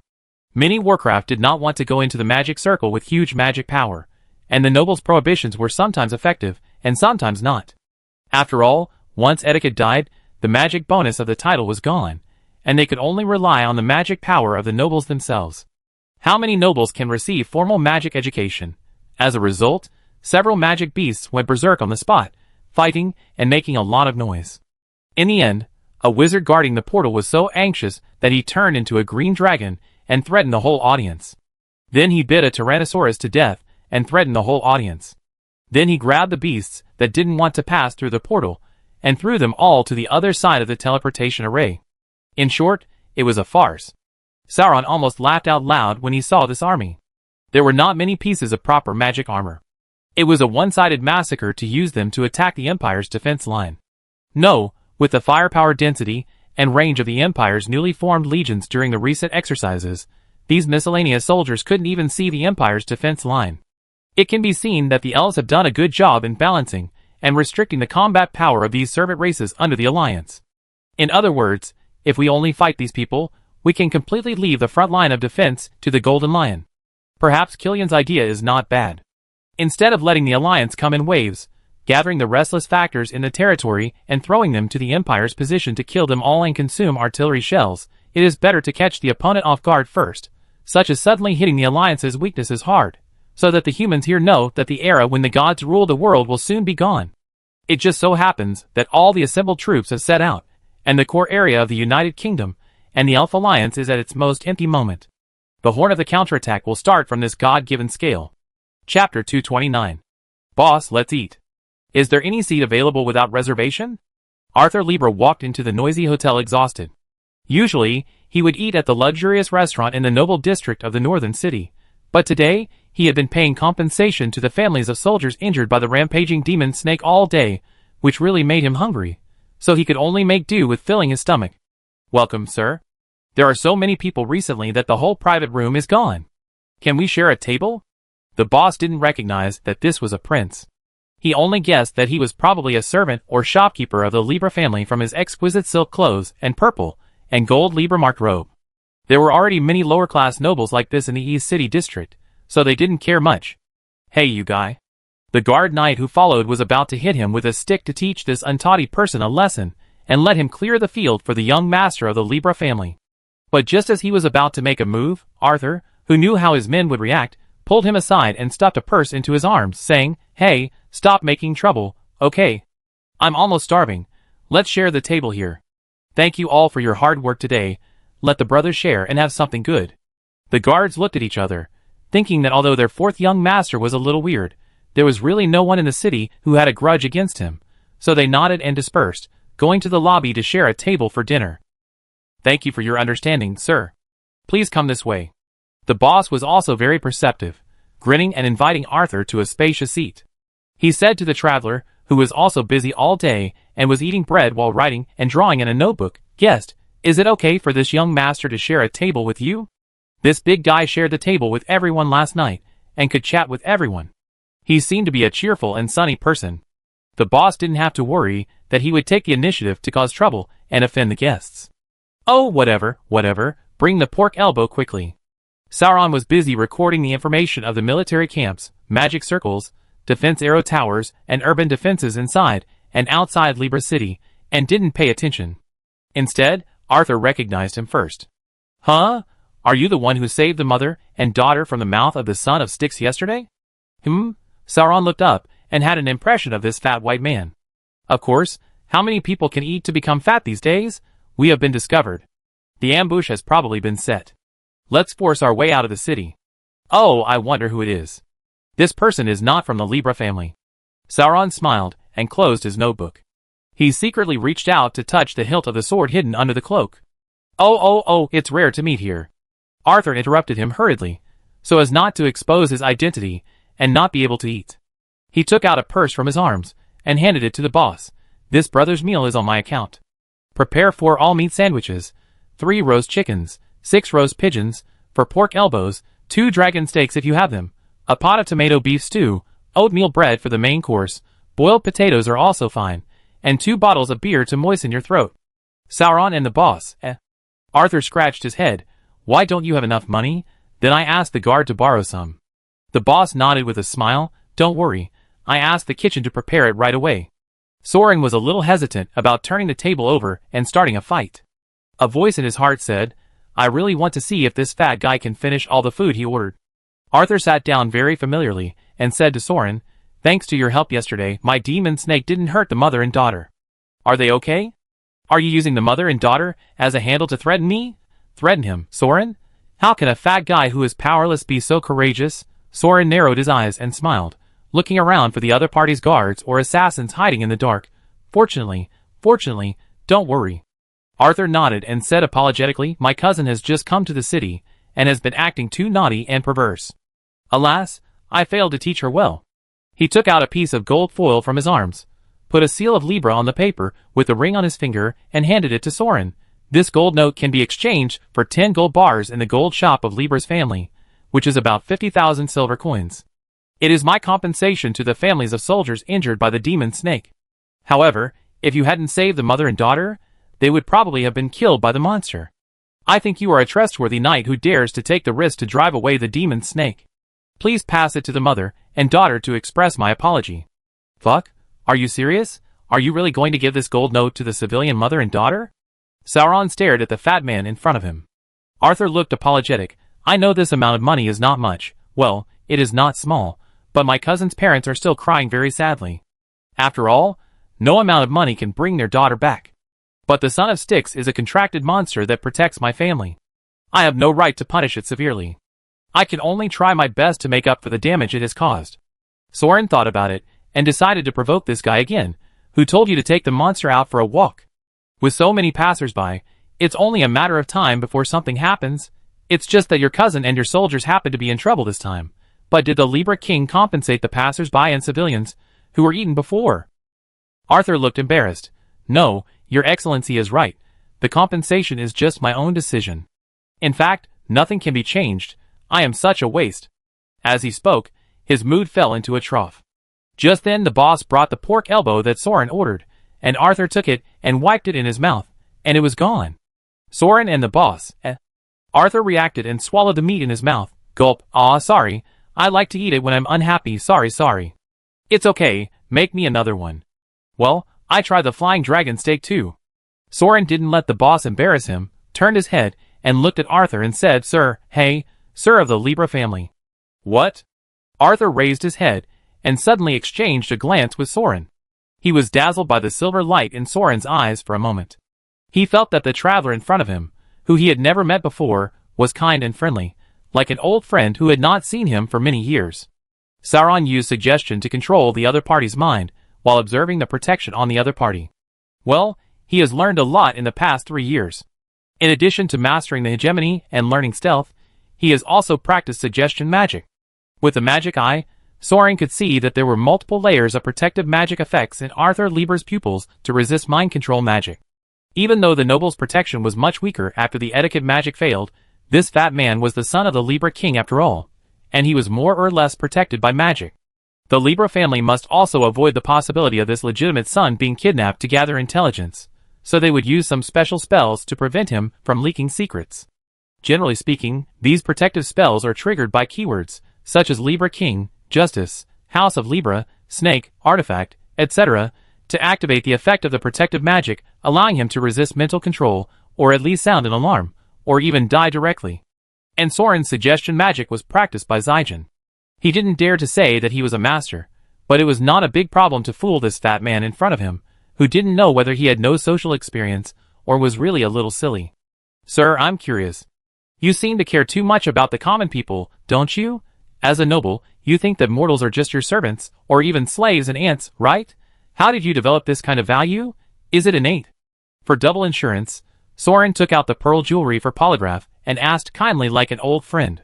Arthur said in a daze, "Because I have wanted to be a knight recognized by everyone since I was a child." "Oh, knight!" Soren couldn't help but look at his belly and double chin. "Are you serious? With your family background, it should be okay to hire a proper instructor for training, right?" Arthur nodded. "I hired one, but I couldn't stand the hardship and gave up a long time ago, so I just thought about it." "Sauron, eh?" Arthur continued, "But Lord Sid told me that you don't have to use your fists to become a knight. You can help others with money, and even help more people than with fists. But over the years, I have seen that many things cannot be done with money." Soren asked curiously, "Sid? Is this Sir Sid your teacher? Idol? The knight you are imitating?" Arthur nodded. "Yes, Sir Sid is the famous East Lance, the great knight under the command of Mercy, the strongest human. Well, but he is old, and now, the fallen West Lance is probably the strongest. Oh, are there also South Lance and North Lance, making up the four wonders of the Central Plains, the five great masters, etc.? But can they be compared with Leakart? You can find out the top strong people among the allied humans. If they have similar values of being close to civilians, they should be able to be won over." Soren opened his notebook and wrote down the name. "So I want to participate in the god selection." As Arthur spoke, his pupils suddenly became clear, and he was free from Soren's hint. He turned his head and grabbed a piece of dragon roast ribs from the plate brought by the boss, sucked off the fat on it, and turned his head to Soren and said, "I want to be the king of the United Kingdom." Soren and the boss, eh? The boss was not surprised. The king was nothing. There were many drunken guests who dreamed of conquering justice. So he shrugged and joked, "I think with your appetite, you really can't order so many dishes randomly. I asked the kitchen to speed up now." Soren was a little surprised. This fat man obviously had poor aptitude. His physical strength was not to be mentioned, his magic power was not good, and his mind seemed a little confused. It was surprising that he could break free from the suggestion spell. Could it be? No, maybe he was just hungry. So Soren poured him a glass of beer that the boss brought with him, and used the suggestion spell again to induce Arthur's true words. "What do you want to do after becoming the king of the United Kingdom?" Arthur shook his head. "I don't know. Although I can't help everyone who needs help, heroes like the three kings can do it, right? It's just that although they can do it, they don't rule for the purpose of helping others. So I want to at least work hard for the king.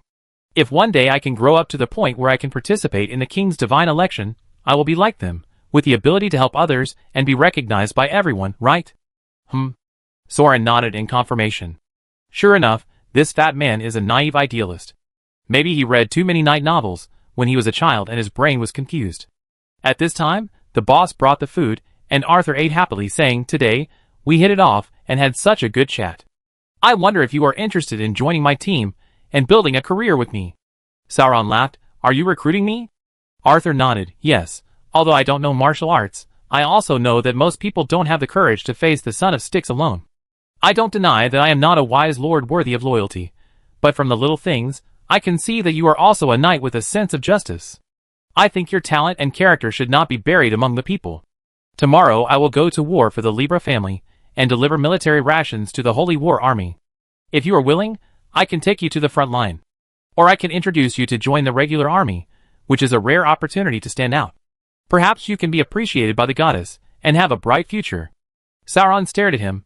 "Young master of the Libra family, you want to go to the battlefield? Your father sent you? Do you know who your opponent is this time?" Arthur shook his head. "I'm just going to be a burden to gain military merit. Of course, I won't go to the front line directly. I can only try my best to stay in the rear, and ensure the allocation of food and grass for each army. But you are right to worry. If it's just ordinary skeleton zombies, there is no need to mobilize so many troops, even the dragons. Maybe there are some particularly powerful elite monsters, or demons awakened. But the gods are present in person, so it won't fail, right? I see, you are not sure about the details of the opponent this time." Soren smiled. Interesting, really interesting. The confrontation on the front line has lasted for 3 years. Even if Skort opened his eyes to guide the Empire to turn the tables and catch all the elven assassins who infiltrated the country, the elven gods could not be unaware of the obvious fact that the Empire army was innovating its equipment and strengthening its armed firepower. But the army on the Alliance side didn't know it at all. Even the son of the Libra family, who was in charge of logistics for the Alliance, kept it a secret. Or maybe a core figure like the Libra king knew a little bit about the Empire's details. But this Arthur was really a little silly, and his father didn't feel comfortable telling him. But obviously, most of these vassal troops, from the pawns to the nobles, were not mentally prepared for what they were about to face. Soren's heart suddenly hung in the air, feeling something was wrong. There was no need for the elves to mess around like this. At least they should remind us that the other party was not just skeletons, but an army of intelligent humans, right? Keeping it secret was just sending heads. There must be other conspiracies. Soren's face darkened. But the telegram had been sent out. Well, telegram. Soren brought a shortwave radio that was half scientific and half magical in his shadow. Military communications was the best project. Soren couldn't handle quantum communications, and using crystal magic waves to communicate was too conspicuous. So by madly squeezing that puppet lover Rockaster, the telegraph machine was finally made. This was also a project that the Foam Army and the company had vigorously cooperated to promote in the past 3 years. The spies of the Wind Army gradually faded out of the Roots' vision because they no longer used traditional human or magic means to communicate with each other, and they rarely carried out reckless assassination and sabotage operations. When the elves still thought that the Empire spies were mixed in with the political rebels to make trouble, in fact, the Wind Army had already blatantly set up relay radio stations in the capitals of the Allied countries. Monitor the status of the magic transmission nodes of the Allied army at any time, accurately grasp the number of troops arriving at the front line, soldiers and supplies, and transmit dynamic intelligence information of various countries, troops, and gods to each other. And to facilitate a lazy person who invented the telegraph but didn't want to translate it sentence by sentence, Zygen also made some improvements, adding a small computer to the telegraph machine, which can use the principle of recording books to transcribe the ticking code to Soren's magic notebook in both directions. Soren only needs to write within the reception range of this magic telegraph machine, and it can automatically complete the translation and sending. So after waiting for a day, there was no news from the local listening wind organization in Shengwangdu, and Soren confirmed the current situation. After writing and drawing for a while, he has sent out the information about the troops dispatched by the Holy King and the deployment map he saw with his magic eyes through the telegraph in the bedroom upstairs on behalf of the local Wind Army. Received, reinforcements will arrive tomorrow night. Soren looked at the handwriting gradually emerging on the notebook side, and looked at Arthur, who was looking forward to it. Sir. Ah, I understand what you mean, don't mind. Just treat it as a joke, ha ha ha. Arthur touched his head and laughed. It seems that this is not the first time he has failed to recruit his subordinates. He has long been used to it. Sir, I am actually an idealist as well, Sauron said with a smile, but unlike you, I am luckier. I not only know what kind of world I want, but also know how to achieve it. I am very happy to have dinner with the same idealistic fools today. This may not be a simple coincidence. So, for you who are still in the process of exploring both the goal and the means, I have a few suggestions. Arthur said seriously. Sir, please speak. Soren put away his smile and said seriously, after you get to the front line, if you hear a whistling whistle, lie down on the ground. If you see a comet-like fire falling from the sky, lie down on the ground. If you hear the continuous and dense thunder like firecrackers, lie down on the ground. No matter what happens, lie down on the ground as soon as there is a slight disturbance. Change into an inconspicuous armor, try to protect your head, and don't live too close to the army. Arthur was puzzled, but still nodded as if he understood. When you can't hold on, think about your dreams, your idols, and your regrets. Sauron patted his shoulder. Anyway, survive first, and then talk about other things. Be strong, maybe one day, you can have a bright future. Chapter 230. It's a rare opportunity to travel to the Alliance, but I actually met a fool with a crooked butt. Ahem, I was wrong. It should be that although he was born into the ruling class, he was dissatisfied with the feudal old society full of cannibalism, exploitation and oppression. His heart was full of idealistic dreams of saving the world. He has the potential to develop into a revolutionary colleague. In short, Soren was deeply relieved. What could be more joyful than meeting a colleague in a foreign land? At least it's better than sharing a table with a traitor who betrayed the proletariat, right? Anyway, After drinking several cups with this fat Arthur, the two of them said goodbye arm in arm as brothers. And Sauron watched Arthur's back being carried back by the guards from afar, and mourned for him in his heart. It's a pity, this fat guy is probably dead. In fact, this Arthur has great potential for development. He is the legitimate son of the Libra King. He has good character, and the possibility of reform. He is worth investing in. When we conquer Libra City in the future, we can use him to establish a puppet government, but the overall strategy has not reached that stage yet. Moreover, this guy will go to the battlefield tomorrow, and he will probably stay in the warehouse command center, which is a military target that the artillery focuses on. Considering his tonnage and physical fitness level for emergency avoidance, the possibility of survival is actually relatively low. Of course, Soren is not sure in which war zone the Elven Alliance will launch an offensive this time, but the result will not be too different. The furnace ammunition output is not enough, which is judged by Soren's firepower standard and war goals, but in the early stage of the battlefield, it is more than enough to fight a defensive counterattack. But after all, they were in the enemy camp, and the outcome was still undecided. Soren couldn't give the fat man too many hints and support. He could only give him a little advice, and say that we'd see each other again if we were lucky. But then again, Arthur did bring Soren something very useful. It's indeed the gold note of the Libra King.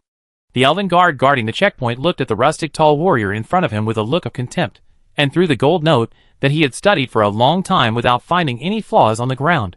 Country bumpkin, go in. Don't cause trouble in the upper city. Sauron smiled and bent down to pick up the gold bills, folded them up and put them in his arms, put on his hood, and walked through the bridge hole. Under the watchful eyes of hundreds of elven archers and human heavy crossbowmen above and beside him, he swaggered through the sentry post of the suspension bridge and came to the upper city on the north bank. The upper city on the north bank of the Libra River has a very otherworld style. Not only elves and humans, but also many alien races from other places and even other worlds. At first glance, Sauron could hardly recognize a few of them. Rabbits, cats, dogs, etc. were okay, and he could roughly give them code names based on similar features. Some are simply blue, red, and green. God knows what creatures they evolved from. They all look a bit like aliens. But if we talk about the common points, the Alliance is mostly humanoid, and most of them have basic human shapes and human heads and facial features. The magic circuits are also very similar to humans, as if they are based on humans as the prototype template, combining the physical characteristics of one or more magical creatures, so the popular general term is orcs. A simple example, lion people like Penny, werewolf tribes, and those green-skinned humanoid muscular tyrants are all orcs that meet the definition of the Alliance. In contrast, the Empire's lizardmen, goblins, ratmen, trolls, crypt men and other monsters whose body shapes and appearances are too different from humans are called monsters. What? Lich vampires? Are you stupid? They are all dead people by standard definition everywhere. In short, the Elf Temple allows the hunting and subjugation of races classified as monsters, while the orcs are wooed and ruled. Based on this principle, in most areas of the Alliance, for humans, slaves and low-class people are classified as monsters, and nobles are classified as orcs, and they are controlled separately. In a few areas, like Genie, humans are given special reservations. Humans who do not hunt in the reservations are allowed to survive, as long as they pay taxes and grain. And humans who leave the reservations, like other monsters, are hunted by other races, which is also natural. In a few areas, such as the territory of benevolence, orcs and monsters are treated equally, so humans do not discriminate too much. However, according to the intelligence obtained by Feng Jun, in fact, in the territory of benevolence, the conflicts and fights between various races are the most tragic. Various races treat each other as monsters and kill each other. It is almost worse than the Empire, and the chaos lasts for thousands of years. But that's all for later. After all, the geographical distance is far from the Empire. One is in the southwest, and the other is in the northeast. They are located at opposite corners of the continent, so for the time being, Sauron has no energy to care about the humans on the other side of the mountain. Fortunately, when Sauron walks on the street, no alien race rushes over and treats him as a monster to hunt. After all, this is the direct jurisdiction of the Elf Tribe of Justice. Not only the princes and nobles of the human race live here, but also the chiefs and leaders of other tribes, and magic learners also live in the upper city of the North Bank. The rulers who come and go are all wearing gold and silver. How can they eat raw meat and drink blood in public? But in terms of temperament, they are much more arrogant than the nobles of the Empire. Wherever Soren goes, He will be looked down upon like a cockroach. He can't enter a store. When he approaches, the guards at the door will drive him away with a look of killing. TSK, he is really brave. To be honest, if it were the nobles of the empire, they would definitely scream, "Ah, Vanguard army," when they suddenly saw a country bumpkin warrior dressed like him. Vanguard, guards, guards. He jumped into the carriage and fled. After all, the nobles and elven gods in the west who dared to yell, "What are you looking at?" at the lone human warriors have all been killed. But today, Soren still kept a smile and avoided the conflict. He didn't have time to teach the allied nobles why the flowers were so red. He didn't really come here to go shopping. Soren was confirming the magic defense of the northern city, to see where there were a large number of magicians guarding, where there might be traps, and where there were probably warehouses, so as to prepare for tonight's raid. There really aren't that many elves. Justice, as the new chief god of the temple, probably pulled all the main forces to the front line as an example. It probably only left a 1,000-man brigade in the northern city, about half of them guarding the suspension bridge and commercial docks on the river, and the other half patrolling the city. The docks and urban areas on the north bank are still mostly inhabited by human nobles and other orcs. The elves still live more in the giant forest of Tianju Mountain. There may be dragons there, which is a restricted area for humans, so it is not easy for Sauron to approach. But if we just look at the average level of these alien races in the city, to be honest, their numbers and combat power are stronger than those in the imperial capital. Really, they are obviously stronger than the nobles in the imperial capital. The lower limit of the orcs gathered here is equivalent to the upper limit of most humans. Moreover, most of the people who come to Libra City to live are envoys or merchant groups from various ethnic groups on the continent. They are either chieftains or priests, heroes, generals, and many other strong men. There are also many outstanding elites in the younger generation who come to join the Order of the Holy War Army this time. Soren walked along the road and saw a dozen cat warriors, who were as strong as Penny. The equipment of the alien adventurers coming and going was luxurious, and it was not comparable to those recruited from the civilians yesterday. Among them, there were some ancient equipment that could almost be called treasures. Probably these aliens also had their own heritage, and they still had some impression of the target of this holy war, the Psychic Empire. Therefore, in the first wave of exploratory offensives, these elite warriors of various races were not in a hurry to participate. They will probably wait for a year or two, just like the Third War, until the front line is flattened and the final battle of the siege of the imperial capital is fought, and then they will go to the battlefield as the main force. There is nothing special to mention. But that's all. Sauron has been looking around for a long time, but he didn't find a threatening top-level strongman. There are a few quasi-top-level ones, but they are still not strong enough for Sauron to solve with his own overlord. It seems that justice really brought the main force of the old nest to the front line. That's the end. No matter how many elites there are or how strong they are, without the top level of liches, elf gods, and great knights, they are just rotten meat like mortals in front of machine guns and cannons, not worth mentioning. Soren was relieved, and stood still suddenly, grabbed the rabbit ears behind him, and picked up the bunny thief who followed him all the way. "Hey kid, that's enough. You touched me all the way, and it's not enough. I don't have money." Hey, let go, idiot, stupid big guy." The rabbit girl whose ears were grabbed kicked her feet wildly, making a loud noise on Soren's cloak armor. "Let go. Help. Help. Hey, little bunny." It means literally, but you've had enough. Why are you following me all the way and stealing from me alone? This bunny girl passed by Soren several times and touched the belt under his cloak. Soren knew it a long time ago, but after all, his things were actually placed in the shadow of the ghost, so how could they be touched? He was too lazy to bother with this bunny. Who knew this guy would be so aggressive, and after failing to touch her twice or 3 times, he would go for it instead, and he's almost reaching her crotch. This is too much. Let go, help, you're robbing me." The rabbit thief yelled. "Hey, don't push your luck." Sauron was so angry that he laughed, but he noticed that the girl didn't look at him, but instead looked in other directions in panic with extreme fear. Sauron looked to the side, and followed her line of sight, to see several elf soldiers approaching from behind the crowd. Are these the sentry station on the bridge following us? Well, they really don't trust humans, so they've even come here to conduct sting operations. Sauron took another look at the rabbit thief's collar. Tisk, it's all bruised and swollen. He must have been beaten often. There's nothing new under the sun. Let go of that girl.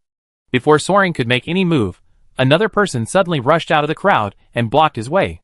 It was a female knight of the Holy Sword Army wearing a white robe with black edges, and a black sword emblem on her robe. No violence. Let her go. The elf soldier slowed down and mixed in the crowd to watch. Sauron looked at the gray-haired female knight in front of him. She was a typical local. Most of the people in the Werbona area had blue-gray hair colors, and the golden and red hair colors were brought by the people of the Old Empire. The female knight wore a long sword at her waist, and wore a half-length breastplate of the Holy Sword Army. The curve of her chest was very exaggerated. It was not sure whether it was really strong, or just used for cushioning. How to say strength, it is probably worse than those sisters of Plasma Rose. After all, he had no equipment, no magic power, and even his breathing was rough and disorderly, which clearly showed that he had not received ancient martial arts training. Well, he was just a mere human. The upper city of Libra is the territory of the elves and gods. All races are strictly prohibited from hurting people here. Let go of the girl. The female knight scolded in a heavier tone, but she did not draw her sword, but just stopped Soren with righteous words. Although he was a rookie, he looked righteous and majestic. And he had a loud voice. When he roared, half of the street could hear it, so that the passers-by who wanted to take action immediately stopped and just surrounded Soren. That's right, they should be just passers-by. Sauron smiled and glanced at the crowd around him. They were all foreigners, warriors, and mages. Probably many of them came to Libra City to sign up for the Holy War. Although their races and professions were different, without exception, they all held undisguised malice and dissatisfaction towards Soren, a human. If it weren't for the female knight of the Holy Sword Army suddenly jumping out, there would be no need for the elven guards on the other side to chase them. These people would have taken action first and severely taught Soren, the bastard human warrior who bullied the bunny girl, a lesson. TSK, this kind of ethnic conflict is really intense. It's just a misunderstanding, don't worry about it. Soren didn't want to make trouble, so he let go of the rabbit ears in his hand, helped her straighten her collar, and patted the dust off her skirt. Don't touch me, stupid guy. The rabbit thief stepped on Soren angrily, and ran away from the crowd. But the crowd around him didn't disperse. A few furries looked at Soren with ill intentions, probably because they were hungry. I haven't seen you in the city. Now I suspect you are a stowaway. I will detain you according to the laws of the United Kingdom. Come back to the knight's prison with me, no resistance. The female knight stepped forward and declared righteously, feeling a little stupid.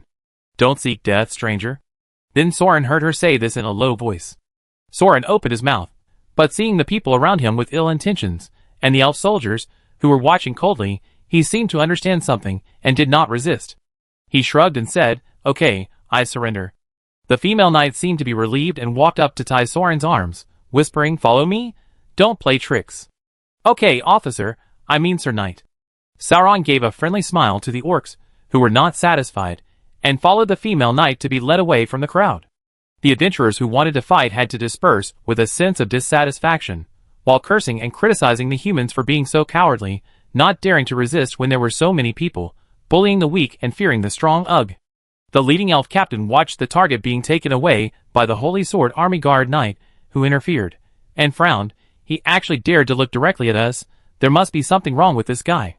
Forget it, if we catch him in the knight's prison, there will be plenty of opportunities to deal with him. Lai, get over here. The rabbit thief Lai hid in the corner of the street, and came out tremblingly. Yes, I'm sorry. Ah! The elf captain slapped her to the ground. Hearing Lai's scream again, the surrounding adventurers turned their heads to look, but this time, they saw that it was the elf army who was doing the work, and they immediately shrank their necks and dispersed neatly, as if nothing had happened, and they didn't dare to stay at all. Lai naturally didn't dare to scream. He covered his swollen face, and shivered on the ground. His two big white ears drooped down. He just apologized tremblingly, I'm sorry.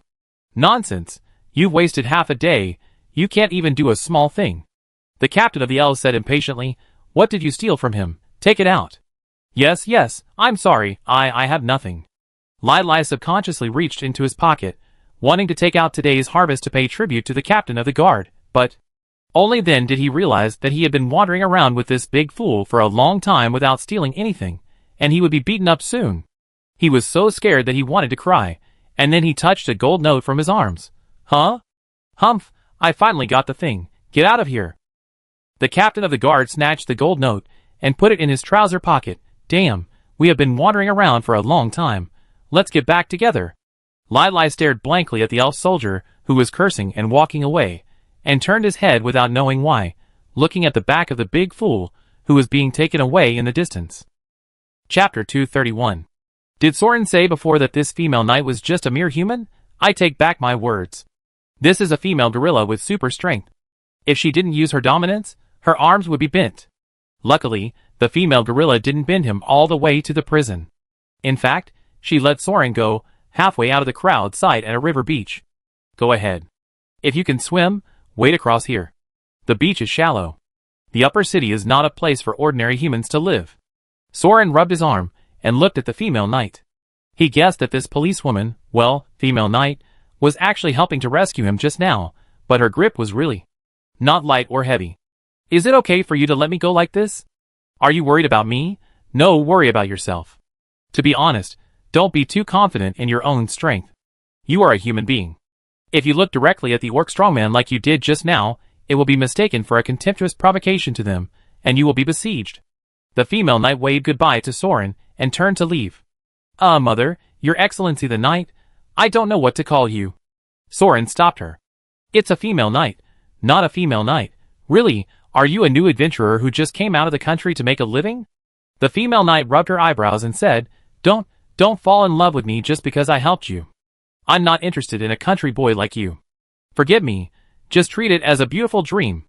Goodbye, young man from the country. Soren, are you really not going to take me to prison?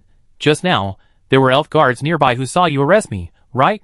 Does it really matter if you just let me go? What, elves? There were elves nearby just now. The female knight was shocked. You lied to me. How come I didn't notice it? Sauron,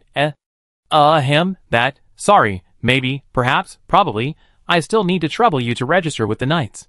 No, don't worry. Just one night. Go through the process. I'll let you out tomorrow morning, please. The female gorilla came over and locked her hands in embarrassment. Sauron, So Sauron had dinner that day in the prison of the Holy Sword Knights. The female gorilla brought meat pies, potatoes, and stew. Although it was meant to be an apology, you have to admit that the United Kingdom is really amazing. The food that ordinary people eat is much richer than that of the Empire. Oh, sorry. Please bear with me in prison for one night, Polyjus. The female gorilla munched on her biscuit with a smacking sound. Hey, you don't have to sit down and eat with us. Forget it, Thorin, who is in prison under someone else's name, has no right to complain. But Lord Kong, how many people are there in your prison? Thorin looked around. He was thinking of taking the opportunity to recruit new soldiers from the prison, but there was almost no one around. It's Ginny, not Kong. Your country accent is too strong. The female knight Ginny was dissatisfied, but she didn't bother with him. Is this your first time in a big city? You can see that although we claim to be a knight order that upholds justice and protects the law, to be honest, even if there is a conflict, it is already over when we arrive at the scene. The weak will usually be killed by the strong, and the criminals who violently hurt others are usually the sons of this chieftain or the guards of that king. They have people behind them. Even if they are caught, someone will come with the king's pardon warrant to pick them up before the formalities are completed. So there are no prisoners, usually just some drunkards lying on the roadside. You are really lucky to be seen by me today. If I didn't take action, you would probably be beaten to death by the adventurers, right? You're welcome. Sauron, Ginny wiped the crumbs from her mouth carelessly. Don't think too much. The United Kingdom's patron saint is just called justice. But justice is only the privilege of the elves. Alliances are the same everywhere. At least here we can eat enough and survive. That's enough. I know you feel wronged. Was it Lili who stole your things first? That stinky rabbit relied on her nimbleness to cause trouble for me. She probably took advantage of you, because she saw that you were from another place. When I catch her, I will beat her up, but that, Polyjus, if you get out, can you please not seek revenge on her for helping you? She doesn't have any other special skills to make a living. I promise to catch her and lock her up for a month to make you feel better. How about it? Sauron raised his eyebrows. Are you friends? Knight and thief? Ginny smiled bitterly. What friend? She just treats me like a fool. I just think this rabbit is not bad by nature. At least she hasn't fallen to the point of killing people. Her parents died a long time ago, and she has to rely on herself, which is quite rare. But such a petty thief will hit a wall sooner or later. I have been chasing her for so long, and she is a familiar face. I just don't want to collect her body one day. Sauron touched his chin and looked at her, which made the female knight feel uncomfortable. She even slowed down the speed of eating the cake and touched her face. Why, have you never seen a girl who eats fast? I say it again, don't fall in love with me. I don't like bumpkins like you. Sauron curled his lips. Sir King Kong, I just felt something was a little strange, and now I noticed what it was. Your Excellency should be considered a noble, right? At least your family is from the Holy Sword Army? Yes, my father thinks I'm a fool, and he doesn't trust me to go to the barracks, so he sent me to patrol the city. Ginny didn't deny it. And what's wrong with your accent? You did it on purpose. Sauron nodded. It's really stupid, trying to play a righteous knight in the kingdom of justice. Ginny was stunned for a moment, shrugged, picked up the bowl, and gulped down the soup. Sauron narrowed his eyes and looked at her. Your idol is also Sid, the Spear of the East. Do you like that kind of handsome uncle? Puff! The female gorilla was almost choked to death, and the leaves of vegetables sprayed out of her nostrils. She jumped up with a red face, and was furious. How did you know? Of course, Soren would not make such a low-level mistake that he would be scolded, and he avoided it in an instant. However, the female gorilla was too flustered by the attack, and ignored his divine movement. So that's it. I heard that King Libra asked him to teach his son. Have you seen it? And then a tall figure broke into his young mind? He was the leading hero of mankind at that time, a model of strength and morality, so he was hopelessly fascinated. Because there were no prisoners in the prison to mobilize him, and the Empire's raid was in the second half of the night, Soren was bored and tried to profile the female gorilla's mind. Ginny's face flushed, as if she was completely hit by the point. Oh, it's really easy to understand. Soren thought about putting himself in her father's shoes, and was worried about letting this stupid girl join the army. But to be honest, that East Spear seems to be quite capable. There are two fanatical fans. They are the kind who will ruin their lives after seeing Sid. They are completely fooled by his personality charm. No, it's not possible. It's better than being a scum who sells out honor and dignity. Humph. And I just can't stand the way they kowtow to the elves and want to kneel down and lick the goddess' thighs. Bah! No guts, bah! Disgusting. The female gorilla vented her anger. Sauron couldn't help but put himself in the shoes of the giant statue of justice, and recalled the scene. Well, actually, it's not hard to understand. After all, the legs are quite white. Why do you want to lick it too? Well, cough cough cough, bah bah bah, condemn, strongly condemn, where is the dignity of mankind, bah bah bah. Humph, all men are the same. Ginny sat down angrily. What's so good about elves? They are all witches, fairies, succubus. It's probably the same as calling a vixen, but that Sid seems to be a kind knight, right? No wonder he's so angry. Thinking so, Soren looked at the female gorilla with a vegetable leaf hanging from her nostrils. What a tragedy. Hey, don't look at me with such pity, Gigi. She suddenly shuddered and fell to the ground, scaring Soren. Hey, Kong, what's wrong with you, Kong? At this time, Soren noticed that the female knight had been hit by a blowgun in the back of her neck. Then he looked up and saw the rabbit hanging upside down on the beam, smirking with her arms folded. Because the breath was too weak, he thought it was a big rat. Hee hee hee. Lili came just in time. The female monkey wanted to take advantage of the dead of night to abuse you, right? You're welcome. Hey, big fool. Run, you're free. Soren looked at the rabbit with his chin open, and then looked down at the gorilla lying on the ground as if dead. She's not dead. Don't worry, don't be fooled by her appearance. In fact, her family is said to have troll blood, and she is as strong as a wall. Well, the rabbit seemed to be reminded by herself, and was stunned for a moment. She turned over and jumped off the beam, jumped to open the prison door, and used the blowpipe in her hand to pierce the female knight's buttocks again. That's all right. Here, I give you this. She took out a gold note from her arms, and handed it to Soren, the one from Libra's family. Why did you steal it back again? The wound on your face? Soren didn't take it, frowning at the slap mark on her face.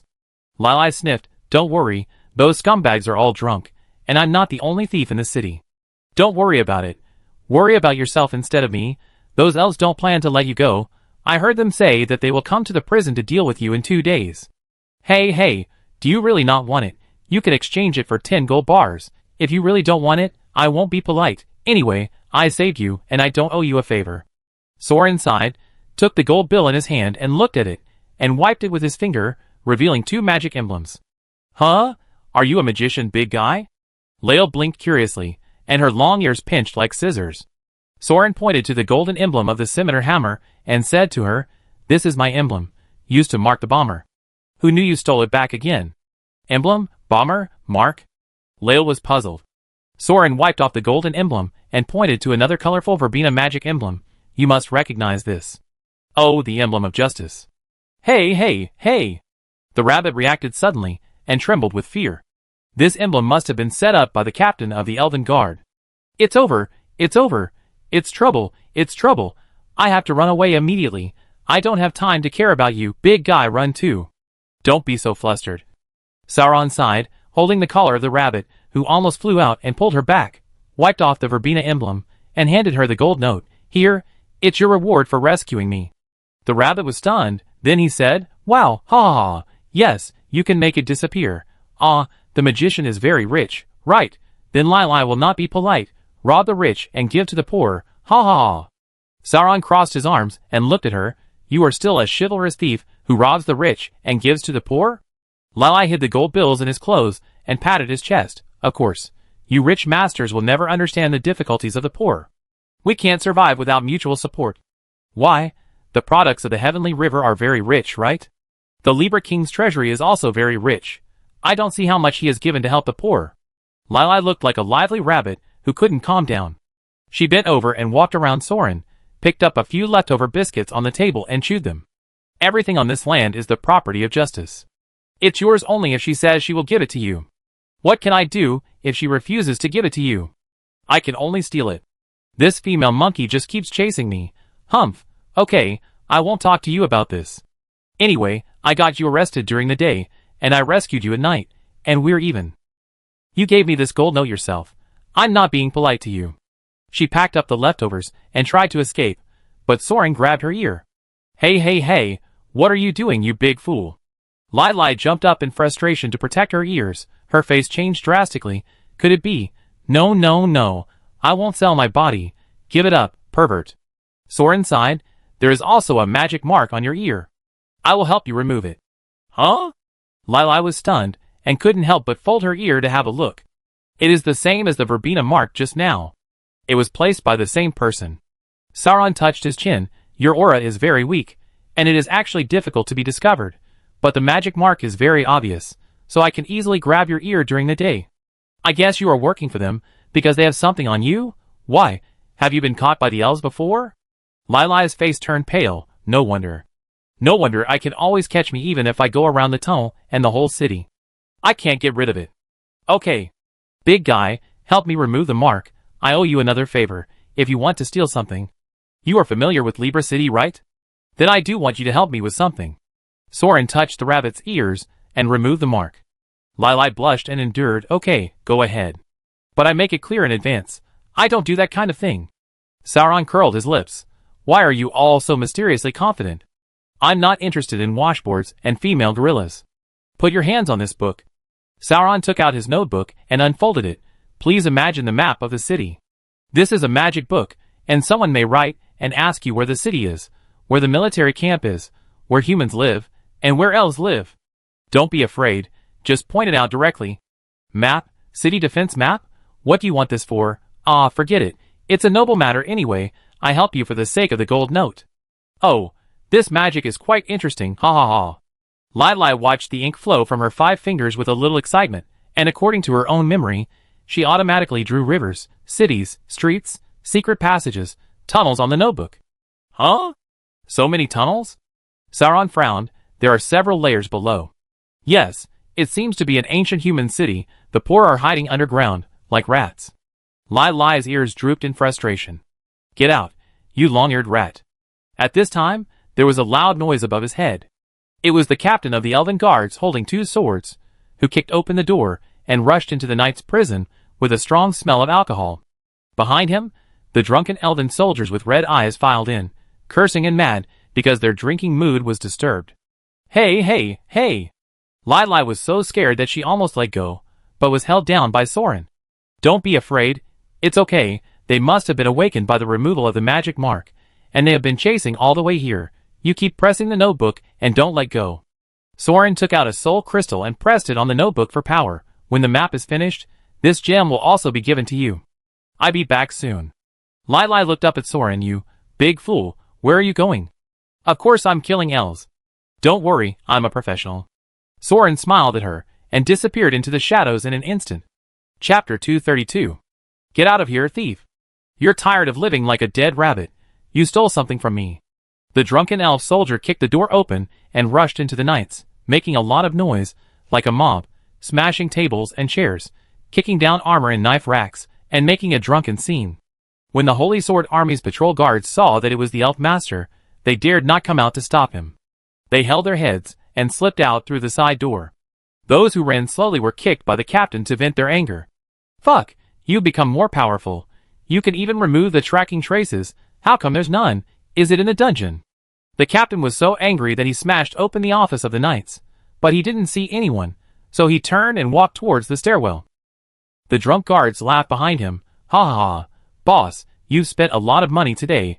How are you going to deal with her later? The captain of the elf was really furious. A gold note is really not a small amount in the alliance. In order to embezzle and keep it secret, he even treated the whole team to a good meal. But who knew that it was stolen by this gullible guy? Stop talking nonsense. Watch the gate and don't let her escape. Humph. When I catch her, I pull her ears off. Oh. It happened that Soren was climbing up the stairs from the dungeon, so he tore off half of the captain's pointed ear, along with a large piece of skin and flesh on her left cheek, and spread it out in his hand to show him. Pull it like this? The captain stared at the ear in front of him in a daze, and after half a second, the severe pain came. He covered his side face and howled miserably. Sauron didn't care about its pig-like howling. He kicked over and broke the captain's shin bone, and stepped on the captain's leather boots to a right angle. Then he grabbed the captain's scalp and threw him into the lobby on the first floor. He fell to the ground with a bang, and even the screams were suppressed in an instant. Boss, what's wrong with you? Gaw! The guard following the captain was still drunk and couldn't react for a while. Why did the captain suddenly fly out? At this time, Soren had already rushed forward and slapped the soldier in the face, causing his jaw to be dislocated, his facial bones to be paralyzed, and his nose, tears and saliva to flow out like a waterfall. Half of his head was unconscious, and he didn't even notice that his ears were torn off by someone. He fell to the ground and twitched. Attacker. Who is it? Ah, my ears. Ouch. The drunk elf soldiers had no chance to resist. In a flash, Soren grabbed the ears of the Tin-Man team one by one, broke their arms and legs, and threw them into the hall to wail. You are so weak. Even if you are drunk and your reaction is slow, it's still too. Sauron threw a handful of ears aside, grabbed a soldier, and pulled it like a toy, and tore off one of its arms. This is too delicate. The female soldiers of the unicorn are stronger than you. Can such a slender arm pull a bow? Hey, as an elf, you are not even proficient in archery and horse riding, you are too lazy. Throwing the elven soldiers who were howling in pain together, Soren bit his neck left and right, making a crisp sound. No movement. Hey, stop howling, I will be careful when I hit you. Okay, come, let's play a little game to warm up before the battle. Sauron fumbled in his cloak for a while, and took out a brass-based video crystal ball, and a silver pocket watch from the shadow. He placed the crystal ball in the hall to record and hung the pocket watch chain on his belt.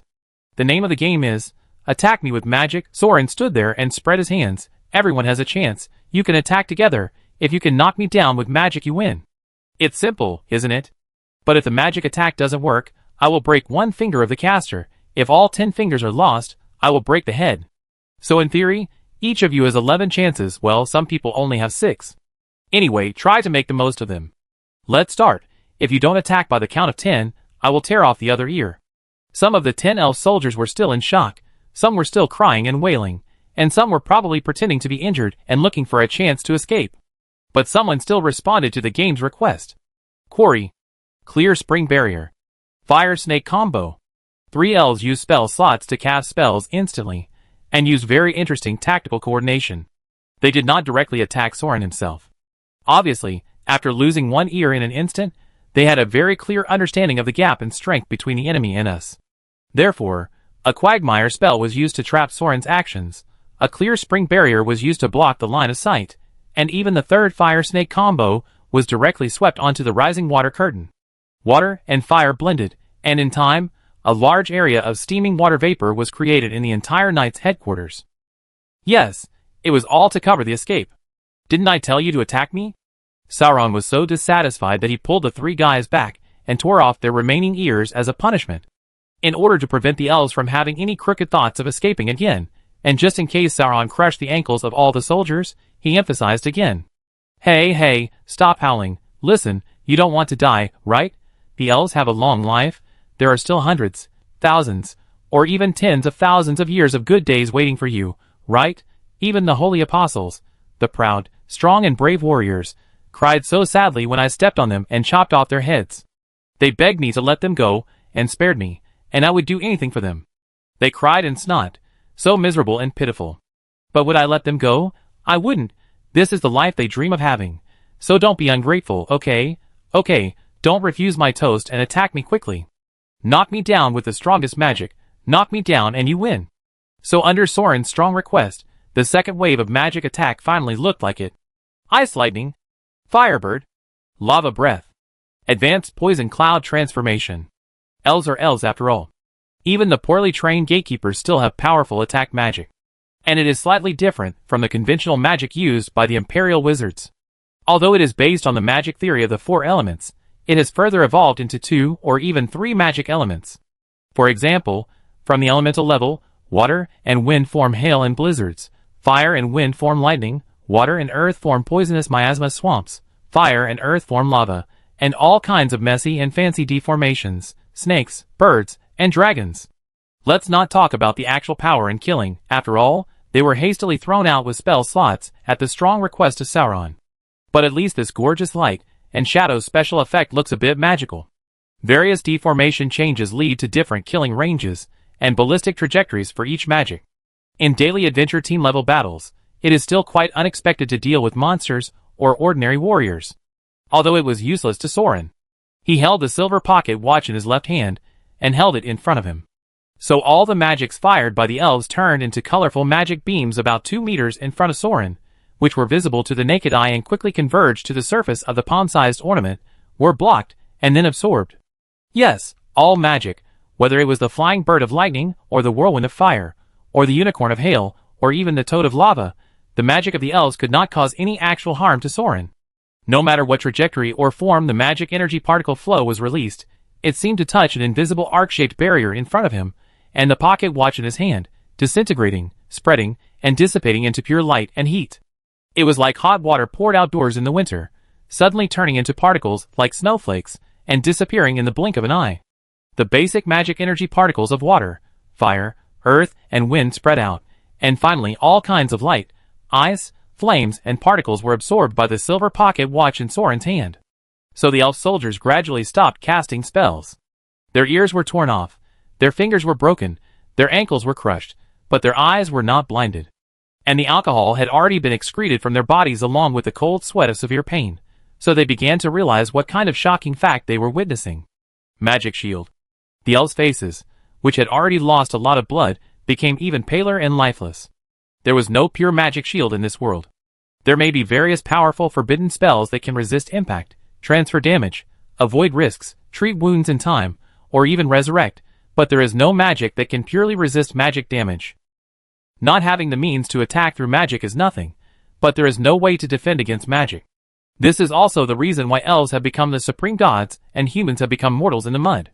But now there is something that purely resists magic damage. And it is held in the hands of a human. What? You don't want to continue? Keep trying, maybe the next move will knock me down? What? Are you just giving up?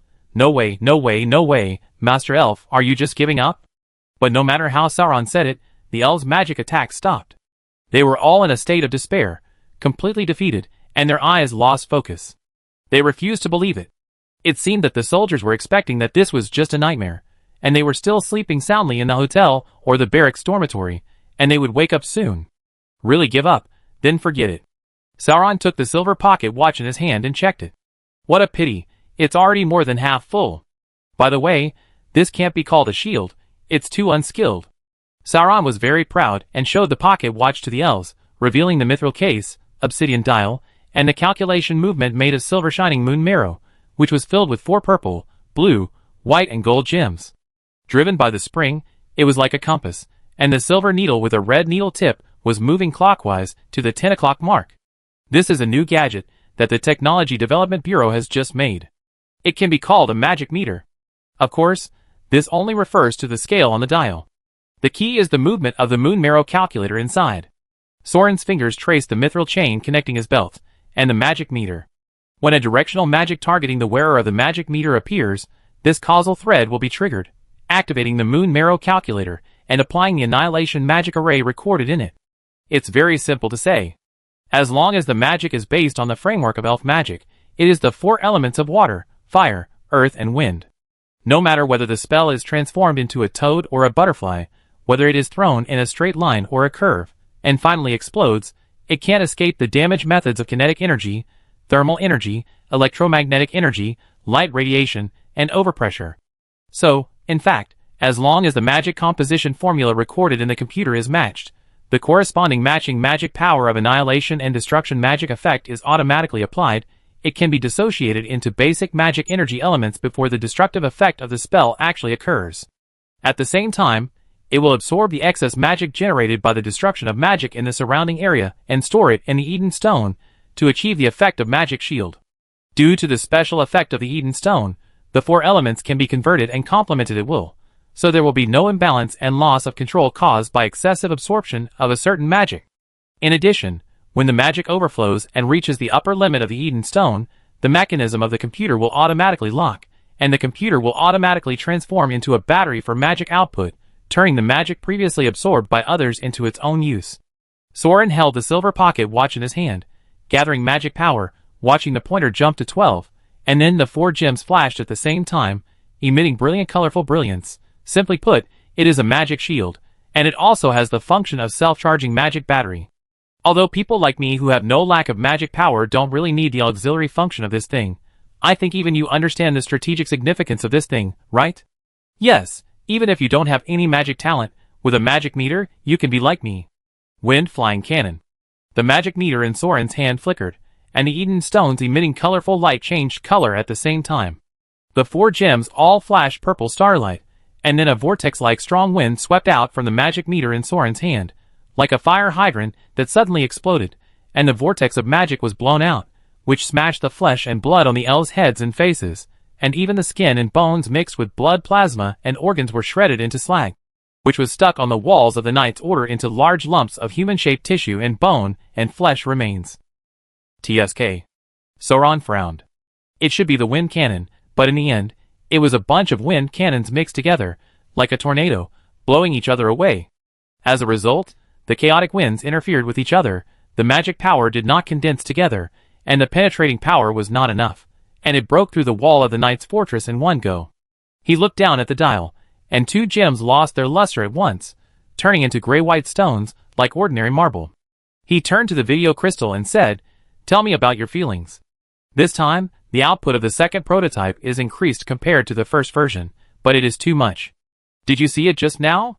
Actually, that one move used up all the magic power of the 4 Eden Stones.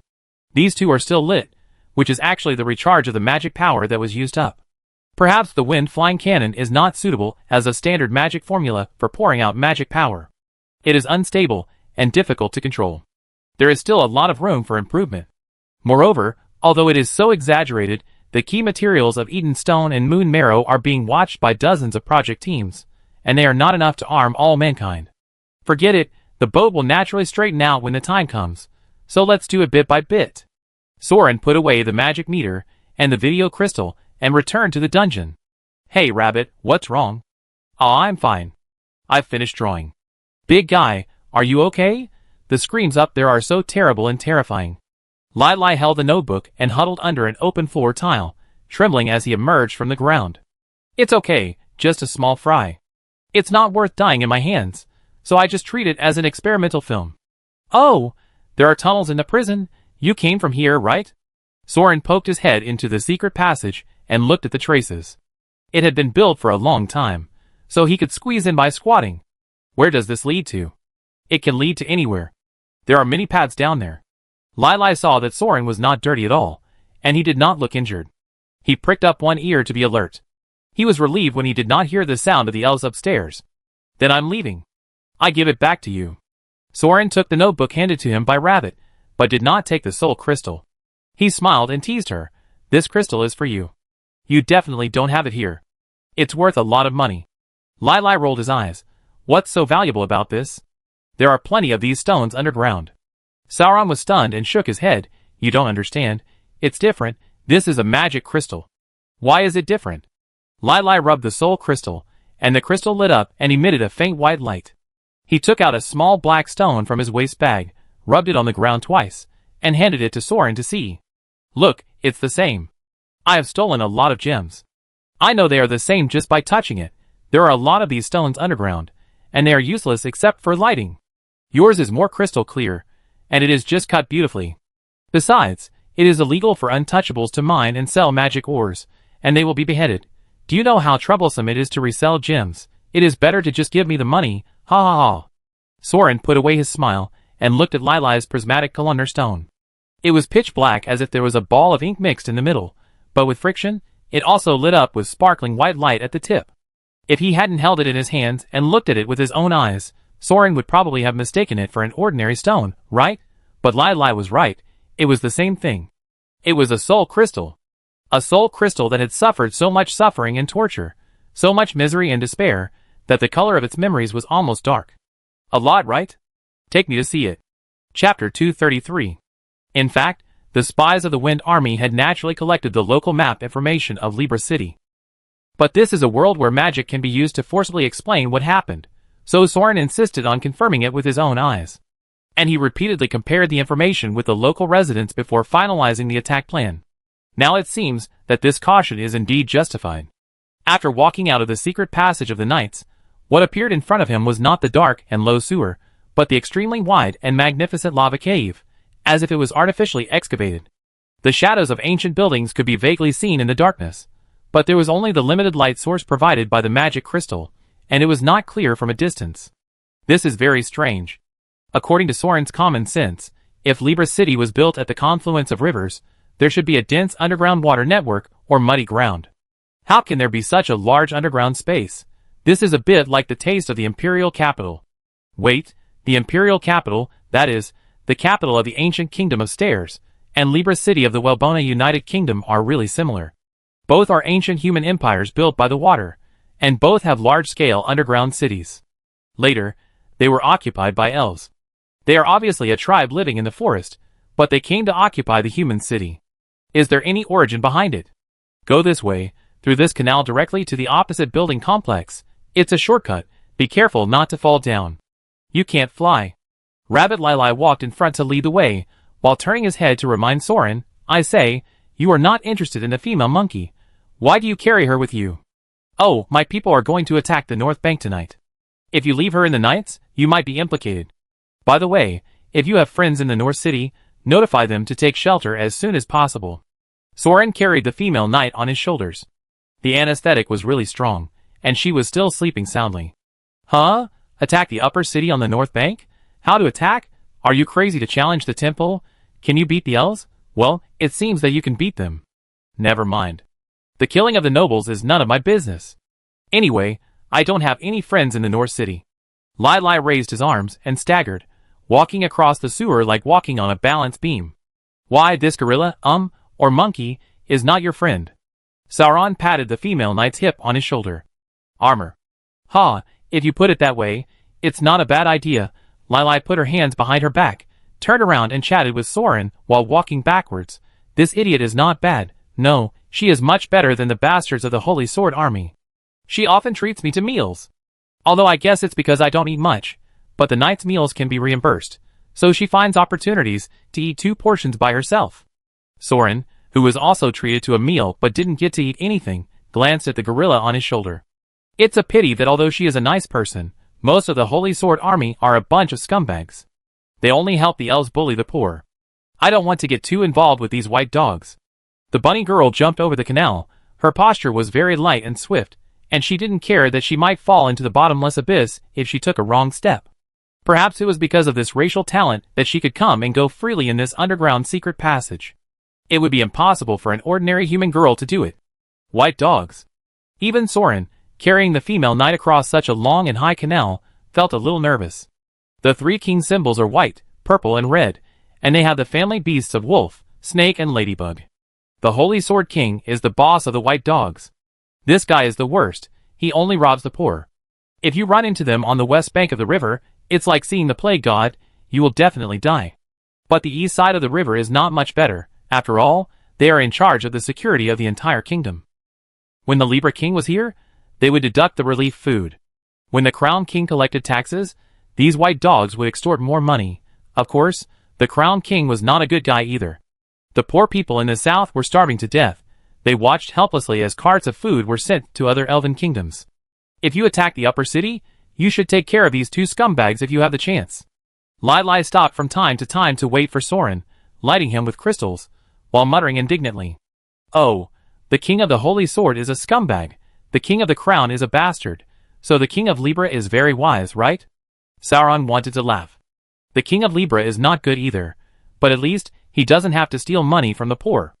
After being elected, he has to distribute some rotten grains in the warehouse from time to time, but it is still food after all. That's why everyone hopes that the God-chosen King of Libra can be elected this time, otherwise they really can't survive. Lai shook his head and sighed. Sauron thought, haha, this King of Libra is the most treacherous. No, it should be said that these three kings are all extremely treacherous and cunning people, and they know their position under the hands of justice very well. The Holy Sword King, who holds the military power, wears a white robe, but plays the role of a bad guy with a black face. He does things that justice cannot do, and says things that justice cannot say. He does all the evil things and takes the blame. No one likes them, whether they are orcs or humans. They are a group of loyal dogs, who only cling to the thigh of justice and lick it crazily. The Libra King and the Crown King exchange roles according to the different objects, the white-faced good guy and the red-faced peacemaker. For example, when the other orcs are oppressed and offended by the Holy Sword King, the Crown King will come forward to play the good guy and export benefits to win over the other party.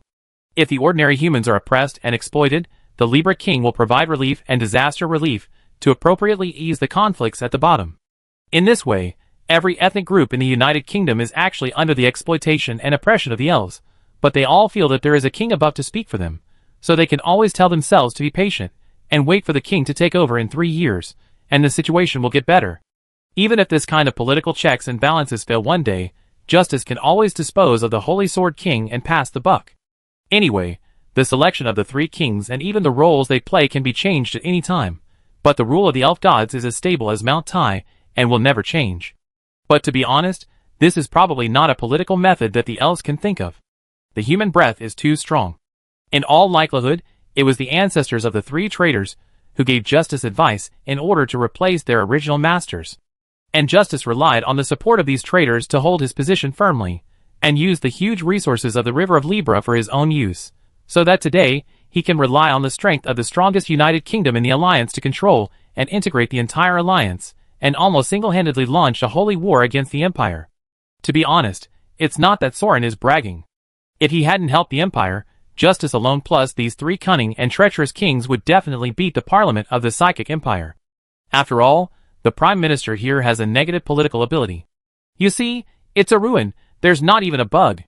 Lai pointed to the distance and said, a little further east, there is a stone wall. The stone was picked up from there. Just now, they took a shortcut through the canal and passed through two abandoned ancient buildings. Soren estimated that the distance and direction they walked should be under the riverbed of the Libra River. Such a large underground space, a natural underground city, not to mention goblins and crypt people, even bats, rats and cockroaches were not seen. It is quite consistent with the special feature of the soul crystal that the magic radiation is too strong and is not conducive to the survival of living things. But there is a problem. Soren did not see the magic spirit wind.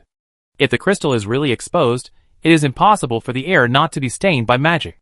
In other words, the dungeon of Libra City is a magic forbidden area just like the fearless battlefield. Putting the female knight aside, Soren approached in the direction of Lai's finger, and indeed touched a stone wall in the dark. The cross-section is very smooth and flat, not like a natural product. The entire crystal wall is thick and ink-colored. The whole picture cannot be seen clearly in the dark. When rubbing with both hands, only a faint white light spot is emitted, and the magic I cannot see clearly. So Soren took out the magic meter from his waist, held it in his hand, and released a huge fireball at the edge of the wall. The fireball rose slowly like a flare, brushed against the wall, and then fell into the abyss in a parabola, illuminated by the fire. Now, he could see clearly what was in front of him. At least the corner illuminated by the big fireball was a crystal stone wall that stretched endlessly up, down, left and right. It was obviously some kind of magical creation that cut off the ruins of the entire underground city, like a man-made wall, with only some tiny cracks. It was unknown whether it was caused by an attack or a natural earthquake. Lai's broken stones were probably picked up from those cracks. TSK, what is this? It's too big. Is it really a soul crystal? Sauron was a little unsure. It's too big. The crystal generated by the human soul may only be a small piece as big as an adult's palm, and it is easy to break. I have never heard of it being condensed into such a large piece to build a wall. Even the nature of the magic is different. This crystal wall does not have any magical energy or the characteristics of magic crystals, nor does it have the effect of radiation. Otherwise, if such a large piece is buried here, how can the ground be a fertile land given by God? It would have been barren long ago, right? Could it be something with extremely similar physical properties, but completely different magical properties? Or is this really a wall made of soul crystal, but it is constrained and shaped by some special spell, and the negative effects caused by magic radiation are solved? After all, if the source of all magic is elves, then where did soul magic come from in the first place? Ah, this one is so beautiful, colorful, and big. Let me play with this. Lai was attracted by the magic meter, and jumped over to interrupt Soren's thoughts. What? Magic meter? No, I have a use for this and can't give it to you. Colorful. Soren suddenly reacted and looked down. On the dial of the magic meter in his hand, the 4 Eden stones were indeed flashing rapidly, emitting dazzling colorful spots. It was as if the colorful lights were getting brighter and brighter in the darkness. And the moon marrow calculator was spinning rapidly, as if it was running wild, and the magic counting pointer was spinning, as if it was being turned by a hand. Wait a minute. Sauron's brows gradually twisted into a knot. Why did the magic absorption trigger? In order to avoid destroying the surrounding barriers and alchemical instruments, this magic meter is clearly designed to trigger the magic breaking charging only when the wearer is attacked by directional magic, not to mention that it is impossible to use magic in this underground. There is clearly no one attacking him, and no magic is seen, and this magic energy grows too fast. The fireball just now was emptied, and now it is almost full again. TSK stingy. What's that sound? Crackling. Lai's ears moved, and he suddenly raised his head. Is something cracking? Cracking? Sauron was stunned, and suddenly thought of something. He turned his neck stiffly, and looked at the crystal wall beside him. In principle, if the magic meter wants to absorb the scattered magic energy, it must first use annihilation to destroy the magic effect. Sauron stretched out his hand and pressed it against the crystal wall, and gradually felt the magic power and vibration coming from the other side. Crack, crack, crack. Soon Soren heard it too. First, there were cracks, then there were fissures, and then there were cracks. In the hollow underground cave, the wind suddenly blew, and the sparkling crystal fragments fell like snowflakes. Then Soren saw, 1, 2, countless white sprays, first spraying out from the cracks on the wall. No, it's not mist, it's water. On the other side of this crystal wall is the Liber River. Well, it seems. There is something coming. A loud sound. Lai's ears trembled as he stepped back. How far is the teleportation passage from the ground? Is there a shortcut? Sauron quickly left the crystal wall, picked up the rabbit and King Kong, and jumped quickly among the ruins. No. This is a dead end blocked by the wall. We have to go back through the canal just now. It's cracked. It's cracked. The crystal wall is broken. Lai shouted anxiously. Sauron didn't waste time looking back, but he could hear the sound of running water, like the roar of a thunder dragon. Rabbit. What? Can you swim? Are you kidding me? Are you kidding me? What's the point of swimming at this time and in this place? We are underground. We are going to drown. Woohoo! Such a noisy stinky rabbit. Ouch! I feel dizzy. Wow, female monkey. I'm sorry I kept stealing your underwear to tease you. I don't blame you for always chasing me. We are going to die together soon. Let's make peace. Woohoo! Well, I don't understand what happened, but don't mind me not taking it personally. Wait, you stole my underwear. Yes, the Thieves Guild occasionally offers bounties. The price is quite high, and they specifically want to train you to be smelly in the future. Ugh, so disgusting. These two guys have a really good relationship. Sauron estimated the distance and fled to a distance where he would not be stunned by the first wave of water pressure that broke through the wall. He threw the rabbit and King Kong aside to exchange feelings, took the magic meter to supply energy, and reached out to touch the shadows for a while. If he was alone, he could try to jump out directly with space magic. Of course, even if the safety of the two girls is not taken into consideration. Because the beacon signal of the military teleportation point in the western district of Libra City is too strong, even if teleportation magic is used, it is very likely that he will jump out directly from the teleportation gate and land in the Allied army base camp, surrounded by a bunch of top-level war gods, wizards and dragons. It is really too dangerous. Don't consider this method until it is absolutely necessary. And to be honest, in this desperate situation, he can use quite a lot of methods, considering the complex situation underground and the turbulent flow rate. Well, no matter how you consider it, it is safer to use this method. Here, drink this. Soren took out a medicine pot, and used the pot lid to pour a small cup for each of them. What is this? It can't be something bad. Girls can't drink drinks given by others. Lili was alert. Sniff, oh so fragrant. Ah. So delicious, thank you. King Kong had already swallowed it with a gulp. Hey, ask clearly before you drink. Soren curled his lips, and pointed at the crystal wall behind them, that had been broken layer by layer like spider webs, and the water columns that rushed out of the wall like silver dragons. This is the countermeasure potion for underwater combat, Thetis's Embrace, which can enable people to breathe underwater and move freely. Gulp. Rabbit immediately snatched it, and drank it in one gulp. Soren shrugged and drank the rest. It may just have a little side effect. Chapter 234. Red lights lit up one after another, and in the closed and dark iron cabin, it was as if a spider had opened its eyes. Under the dim red light, the shadows of 8 steel giants standing in 2 rows were reflected. This was the Zaku 2, a mass-produced regional general-purpose mobile armor that was finally finalized for military use after multiple rounds of improvement and optimization. At this time, these 4-meter-tall iron giants were chained to the lathe, and the bullets and additional anti-magic plugins were ready. The battle preparations have been completed. Start synchronizing now. 0255, 5 minutes to reach the combat zone. The voice of one ear was transmitted to all drivers through the built-in short-distance magic crystal communicator. Confirm the action plan for the last time.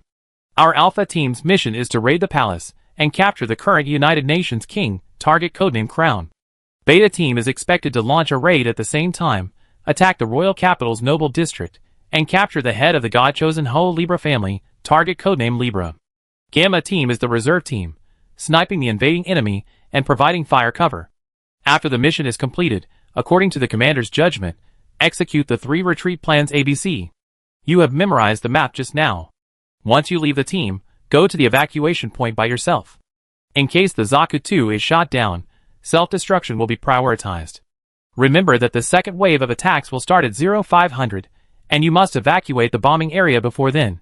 Of course, according to intelligence, there is no top-level combat power of the gods in the capital of the United Kingdom at present, and the dwarfs are also providing necessary support on the ground. This combat mission is relatively simple. In addition, the target battle zone is the residence of the nobles of the various tribes in the alliance. You can open fire at will, and try to seize the opportunity to kill the enemy's living forces. But remember not to pursue too deep and break away from the formation to avoid falling into a protracted war. The first goal is to ensure that the target is captured. Although this is the first time to fight on the battlefield of the alliance, we have trained and exercised hundreds of times. You are all dead soldiers who were thirsty for blood of gods at the beginning, and you have all been selected as the first batch of alpha pilots. I don't need to emphasize the extra words. Any other questions? Do we have to capture the target alive? Someone asked in the channel. According to the information given by the dwarf, the magic defense level of this palace is too low. I'm afraid it will be razed to the ground by the first wave of conventional fire suppression. It is indeed possible. And Ear Canal, do you remember the code name of this type of combat operation? Decapitation? That's right, decapitation operation. It doesn't matter if you die, as long as you get the head. Fight with all your strength, don't worry about anything else. Do you understand? I understand. The dead soldiers answered in unison. Cockroaches, how long will it take? It has already entered the airspace above the war zone. Long Ears heard nothing. You can airdrop after 120 countdowns. Then let's get started. One Ear roared, open the cabin. The sound of the hook unlocking came, and the noisy sound of steel friction was like the roar of a giant dragon grinding its teeth, and there was a random roar. The mechanical air valve suddenly bounced open the cabin door, and the cold wind roared like a beast, and it was swept into the iron cabin with a hum. The steel giant at the hatch leaned outward, turned the scarlet crystal ball in his helmet, and scanned outside the cabin. The sky was fine, cloudless, and under the bright moonlight, 3 cockroaches, concealed and highly mobile psychic fortresses, soared in the sky. The battleship-sized cockroach fortress cast a huge shadow on the wheat field below. The ridges, urban areas, and forests were all clearly visible under the moonlight. The Liber River under the moonlight was like a winding silver ribbon, flowing slowly and providing a clear landmark. The statue of the goddess of justice, holding a golden decorative treasure in her hand, provided a clear landmark for the assault troops. Is the river a little off? Er compared the map he got from Soren with the real scene in front of him. His eyes were very sharp, and he could even see the elves' traps. The deviation of the river in front of him should not be an illusion. Perhaps the map was old and had no effect on the battle plan. Ready! Jump! With the sudden weightlessness under his feet, the bottom cabin opened with a bang, and 8 Zaku-2s with chains fell from the iron cabin like spiders dragging silk. This high-strength zipline is usually used to fix soldiers' equipment. It also provides certain guidance and longitudinal traction for mobile soldiers during airborne assaults. It can also prevent some recruits from losing their balance in a panic when suddenly airborne. One ear is holding the chain, and it slides rapidly towards the ground like a swing target crown. Assault. The 8 Zaku-2s of the Alpha team successively unhooked the hooks, and the gliders on their backs were ejected. According to long-term training, they automatically divided into 2 oblique 4-person assault groups on the left and right, forming a sagittal assault cluster, and launched a surprise attack on the magnificent United Kingdom Grand Palace. In this 4-man basic combat unit, a missile soldier carries a gargoyle missile launcher like an RPG, which is a magic missile modified from a flying gargoyle. The redundant claws and arms are removed, and the body with explosives, the spiritual guidance on the head, and the high-strength tail feather wings are simply retained. Each missile soldier carries 2 quadruple gargoyle missile units, a total of 8 gargoyle missiles, providing frontal ultra-high-intensity breakthrough firepower. A machine gunner carries an 8-barrel rotary machine gun as fire support, and carries an additional magazine to provide various customized warhead attribute damage. According to the battle situation, he serves as a fire suppression or main output position. A grenadier, also equipped with a machine gun, but only with basic ammunition, mainly equipped with high explosive grenades, as a secondary fire support, usually also serves as a combat team commander. An assault soldier, with additional shields and armor added, as a frontline assault position, and the machine gun is replaced with a pump-action shotgun. In addition, each Zaku-2 has a giant enchanted engineer shovel added as a melee weapon, which can also help dig trenches. This configuration is actually only a militia-level armed force in Soren's hometown. Unfortunately, after 3 years of exhausting the power of the company and the furnace, he can only put together 3 combat teams of such militia, a total of 6 combat units of assault troops. It was far from his plan to have at least a 1,000-man team. However, the firepower advantage of this era was still demonstrated. First, 2 gargoyle missiles with 500 pounds of explosives paved the way. One flattened the palace, and the other blew up the parliament. The rising heat wave and overpressure instantly tore the palace guards into pieces like cloth and paper. 2 huge fireballs rose slowly in the night sky, and the gorgeous destructive flames and earth-shattering loud noises instantly awakened the sleeping city. Then came the fire snakes sprayed by 4 machine guns and high-explosive grenades thrown one after another. Amid the deafening roar, most of the palace was razed to the ground in an instant. The kingdom's guards and court mages were torn to pieces without any chance of fighting back. Most of the knights didn't even wear armor at all, and were trampled into meat patties by the iron men who leaped over them like frogs. The same explosions and fireballs also rang out in the noble district. Elves, orcs, nobles, princes and dignitaries screamed hysterically, wearing pajamas, or naked buttocks and bare feet, running around like frightened mice. The only ones who could react were the guards assigned to the king by justice. The elf guards gathered and formed a human wall. What happened? What's going on? The monsters are rampaging? Assemble, protect the king. Huh? What is this iron lump? Boom boom boom. Da-da-da-da-da. Bang bang bang. Found the target. After a bloodbath, the assault soldier with his feet full of meat bumped his shoulder and broke through the wall like tofu into the main hall. He shoveled away the dome of the palace with countless exquisite murals carved on it, loaded the shotgun with a click, and pressed the thick black barrel against the old man who was sitting on the silk bed and touching a beetle disc as big as a ball. Name. Speak. Don't waste my time. If you don't say it by the count of 3, I kill you. 3. Bang. So the crowned king of the Bramble family fell. Fuck, what are you doing?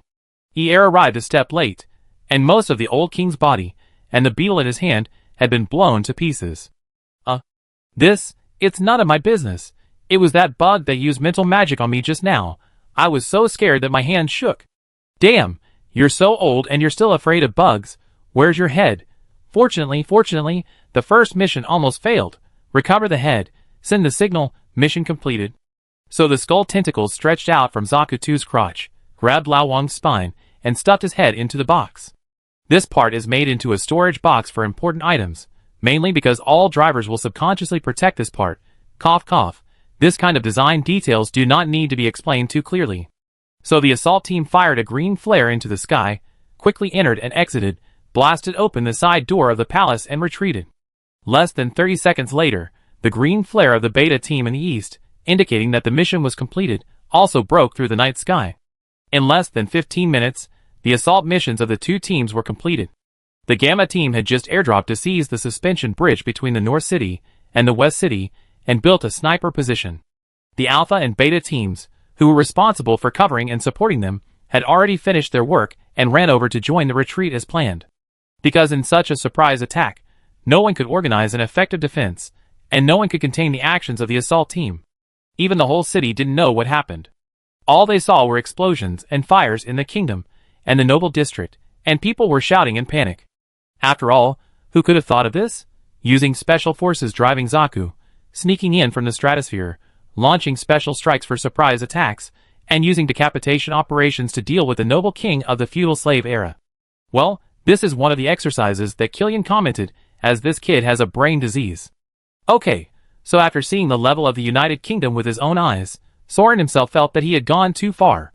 This is no longer using a butcher knife to kill a chicken, but using a laser sword to kill a chicken, and the chicken feathers were all gone in a buzz.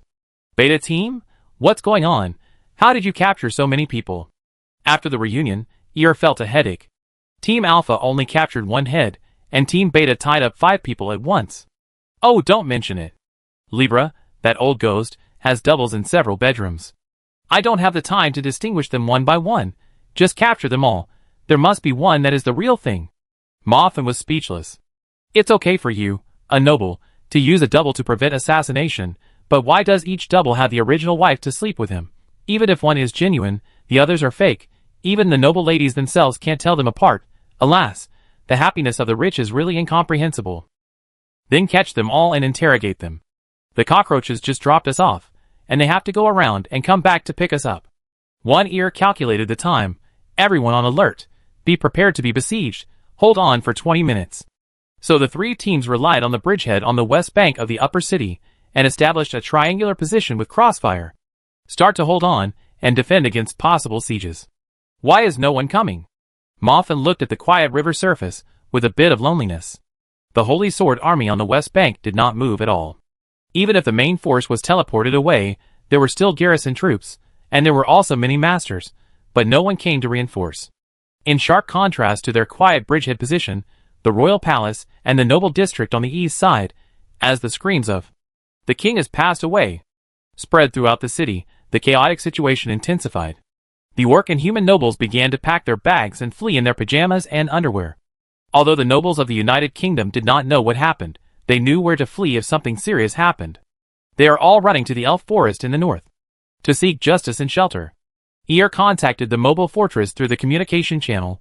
Be careful, the cockroaches heard the elves whistle arrows, and a 100-man team was organized over there in the forest. Okay, let's do one more big fight before we leave. Then they waited for a few more minutes. Did the elf fall into the pit? Okay, I understand. Eir confirmed the battlefield intelligence. Feeling a little helpless, the elf troops stopped at the edge of the forest, probably waiting for the scouts to confirm the situation. There were also several dragons flying towards the portal. It seems that they don't care much about the king's safety.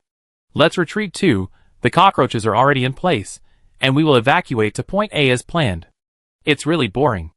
It was really boring, because their orders yesterday were to raid key military locations such as portals, armories, and granaries. So they brought a lot of heavy equipment. But Sauron temporarily changed the target of the attack to beheading the crown and the scales. Not to mention the dead soldiers. Even the vast majority of people in the United Kingdom would not understand why someone would want to get rid of these 2 old kings. Aren't they just old dogs who deal with everything for justice? For the mortals who rule the kingdom, they are just puppets that can be replaced at any time. What threat are they? Of course, Justice may not agree with this statement. But the elves under her command actually think so. Which proud elf would admit that these human kings are the truly indispensable brains of this united kingdom, or even this alliance? So no master like a great wizard, sword master, or apostle really takes the king to heart and runs to save people at the first time. They are all waiting to find out what happened, who the opponent is, whether there is any danger, whether there is any chance of winning, and then act when they are prepared. Therefore, the entire raid was extremely efficient, fast, and boring. Are we really going to leave like this? After all, what was the level of the militia? When the Zaku 2 frog hopped to the river and entered the 3 cockroach fortresses one by one to prepare for evacuation, someone suggested, "It's a rare trip. Why not smash the thing?" He looked at that and hesitated, but the second wave of attack. The cockroach radar has already scanned the terrain. It doesn't matter whether there is a reference object or not. Mothman urged. Okay, since it's a declaration of war, we have to take some serious spoils back. One ear shouted, "Cockroach, let's go around." At the same time, the surface of the Liber River was bubbling. Puff, cough, cough, cough, cough, cough, cough, cough, choke to death, choke to death. Cough, cough, cough. I thought I was going to die. Ha ha. Lai and Ginny were pushed out of the water, gasping for breath. There were too many forks in the underground ruins, and the river was turbulent. They had to go up against the water pressure and mud, so the embrace of Thetis was outdated and ineffective. If Soren hadn't pulled them one by one, they would have almost been unable to swim out of the underground ruins. Ah, it hurt so much. It really hurt so much. I knew I shouldn't drink anything given to me by others. Stupid, stupid, stupid. The rabbit cried and doggy paddled towards the shore. Ouch, ouch, my leg is cramping. Cramp, help, gulp. As soon as the potion wore off, King Kong sank into the water. All right, behave yourself. Sauron pushed and dragged the 2 noisy guys to the shore. He was also very tired. He sat on the shore and gasped for breath while looking at the rising waves on the river. Before he could recover, he heard a loud bang in the distance. The 3 of them turned their heads to look. From a distance, they saw that the statue of the goddess had collapsed, and the body of the goddess of justice was blasted into pieces, falling into the Liber River. Its head, hung by 3 cockroaches with iron chains, passed by Soren and the others, and flew south along the river. In such a strange scene, no one spoke for a while. What's going on? The rabbit couldn't help asking. I'm probably dreaming. The female knight lay on the riverbank in a big letter shape. Hey, don't give up. You are a patrol of the Holy Sword Army. Someone stole the head of justice. Ah, I can't hear you. I didn't see any head. It's none of my business if I didn't see it. Heh, what's a statue head? The funny guy around him is still making a fuss, and Soren has already turned his eyes back to the place where the real trouble is. Liber River. It's not clear what's wrong at this moment, but something serious has happened. The crystal wall under the river is broken, and the river water will flow into the underground cave and change its course. Soon the water level will drop, and the entire river basin to the south may be affected, and this is not the biggest problem. Soren took out a piece of black crystal fragment from his arms, and had to take it back to the Technology Development Bureau to see if it was really a soul crystal. The granary of the Alliance, Libra Plain, may not grow crops for hundreds of years. Chapter 235. What happened? Loud thunder. Is it going to rain? Hurry up and collect your clothes. It seems like there's a fire in the upper city. Hey, where's the statue of the goddess? How come such a big statue of the goddess is gone? Oh my god. The crowd of onlookers, who didn't know the truth, gathered more and more by the river. Because the suspension bridge across the river would lower the gates and impose a curfew at night, no one in Dongcheng district knew what happened on the north bank. But the news of the collapse of such a big statue of justice could not be concealed, and soon panic began to spread among the civilians. Who did it? What should we do now? Justice will be furious. The Holy Sword Army is going to kill people again. This is not a problem that can be solved by killing a few people. How much money will it cost to rebuild it? The Holy Sword Army is going to levy heavy taxes again. We have already paid so much military expenses, and we have to repair the statues again. How can we live like this? Don't panic, wait until the grain is harvested. Where can we get the grain? The harvests of the past 2 years have been predicted to other countries. Let's run away. When the Holy Sword Army comes over the river with the king's order to plunder, we won't be able to escape. Sauron and his 3 companions sat on the roadside with blankets, drinking tea to warm themselves up, and listened to the crowd gathered on the roadside discussing anxiously. Rabbit looked at the female knight beside him. And Ginny tore off the Holy Sword Army's battle robe with shame on her face, and stuffed it under her buttocks. You should go home. Well, there will be another attack later. Stay in the East City until dawn. Sauron flipped through his notebook and communicated with the troops about the information, then put on his cloak and stood up. Try to leave Libra City. It will soon become purgatory. There are still attacks? What attacks? Descend into purgatory? The two looked up at Soren in confusion. This is a war. Justice launched a holy war, and must bear the consequences of war. This attack is to show our attitude. Of course, we will not target the residential areas of East City. To put it bluntly, attacking humans will not have any deterrent effect on elves. So the real target of the attack must be a place that makes justice feel the pain of the battlefield. Of course, the weak and powerless will be involved no matter what, it's just a matter of time. Soren turned his head, and looked at the water surface again.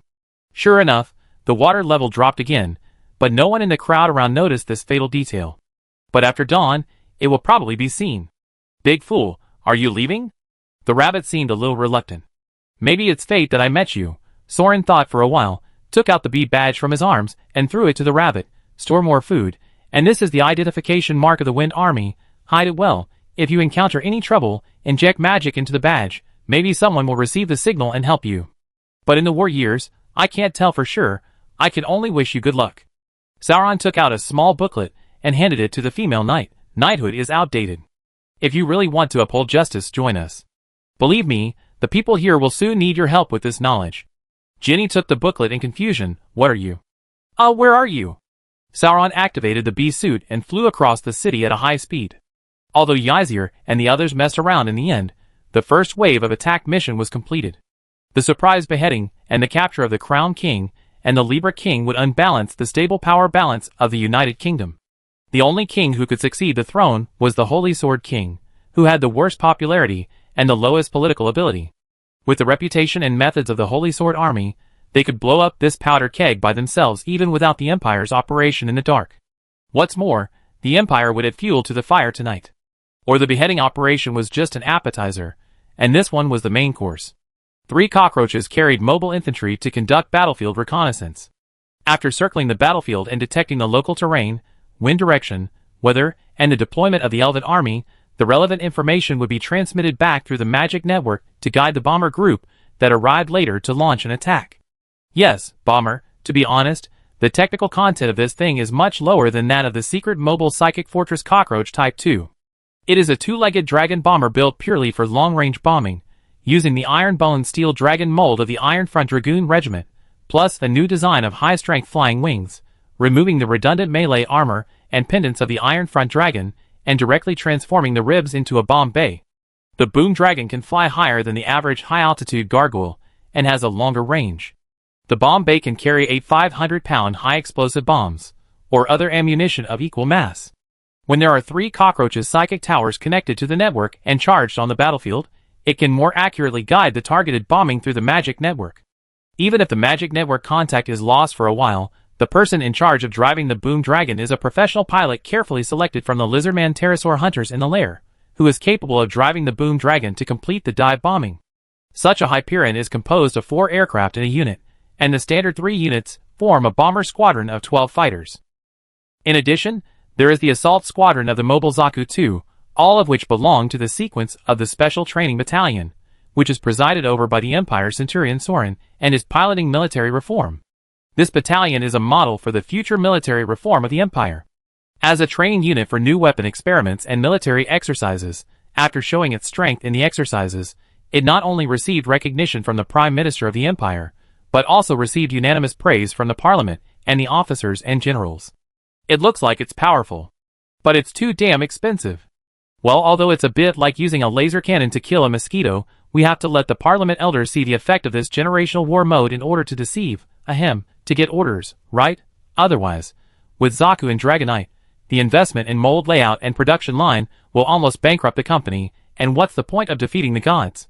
So this attack on Libra City is not only a counterattack by the Empire, but also a presentation of the company's war products. If the war is delayed for another 2 years, the company might really go bankrupt. But now it seems that the situation is still under control of Soren. He just contacted and confirmed again that the Dragon Squadron will arrive at the destination in an hour at 5 a.m. to drop bombs. There is still plenty of time, enough for Soren to return to the hotel, put away the radio, and then set off for the North Bank. He plans to find a good location to install the video crystal, so that the bombing scene can be filmed more domineeringly and the PPT can be made more solid. As a result, just after crossing the suspension bridge on the north side, he ran into an acquaintance head-on, who was heading towards the East City. Huh? Fatty. Hey Arthur, didn't you say you were going to the front line today? Why are you still alone in the city? Devouring his fire snake hell. Sauron went up to greet him, and wanted to use his noble status to find out about the situation in the upper city, but he was greeted by a warm hug and threw a bunch of fire snakes at his face. What the hell? What's going on? The magic meter was activated instantly to disperse the fire snakes that were scattered all over the sky.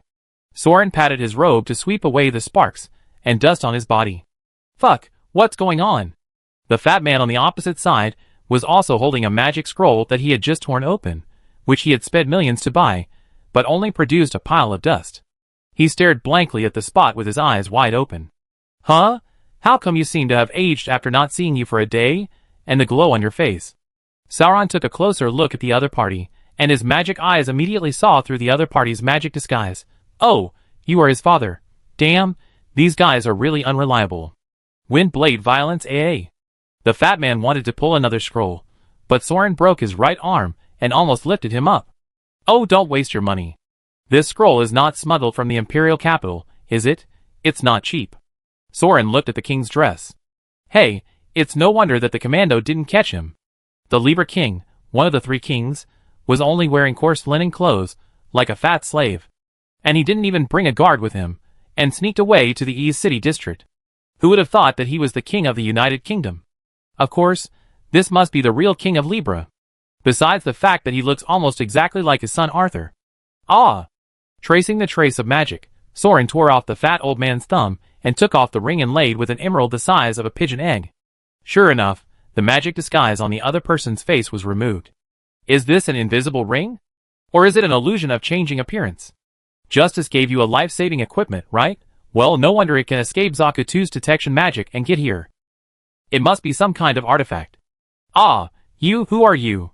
The Libra King was pulled up in the air by his broken arm, sweating in pain, his face twisted. Really can't guess, smart old man? Sauron smiled at him. I'm a dwarf. The Libra King's shoulder was dislocated. Dwarf. Are you kidding me? Haha, now is not the time to talk. If you want to live longer, shut up. Under the speechless eyes of the Libra King, Soren put the magic ring back on his finger, then carried him on his shoulders, jumped onto the roof, and ran until he reached a higher clock tower where he could roughly see half of the city in the north. Then he stopped to set up the video crystal ball.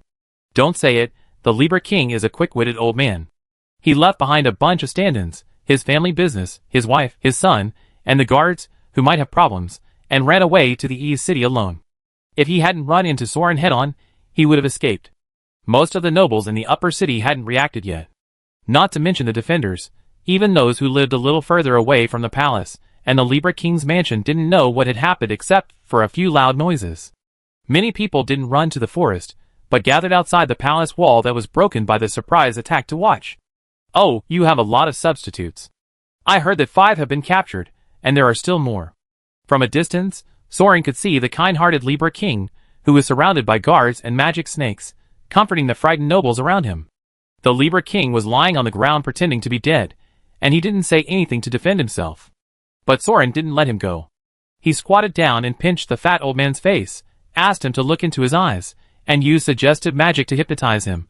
Do you have many enemies? The Alliance shouldn't have many vanguards, right?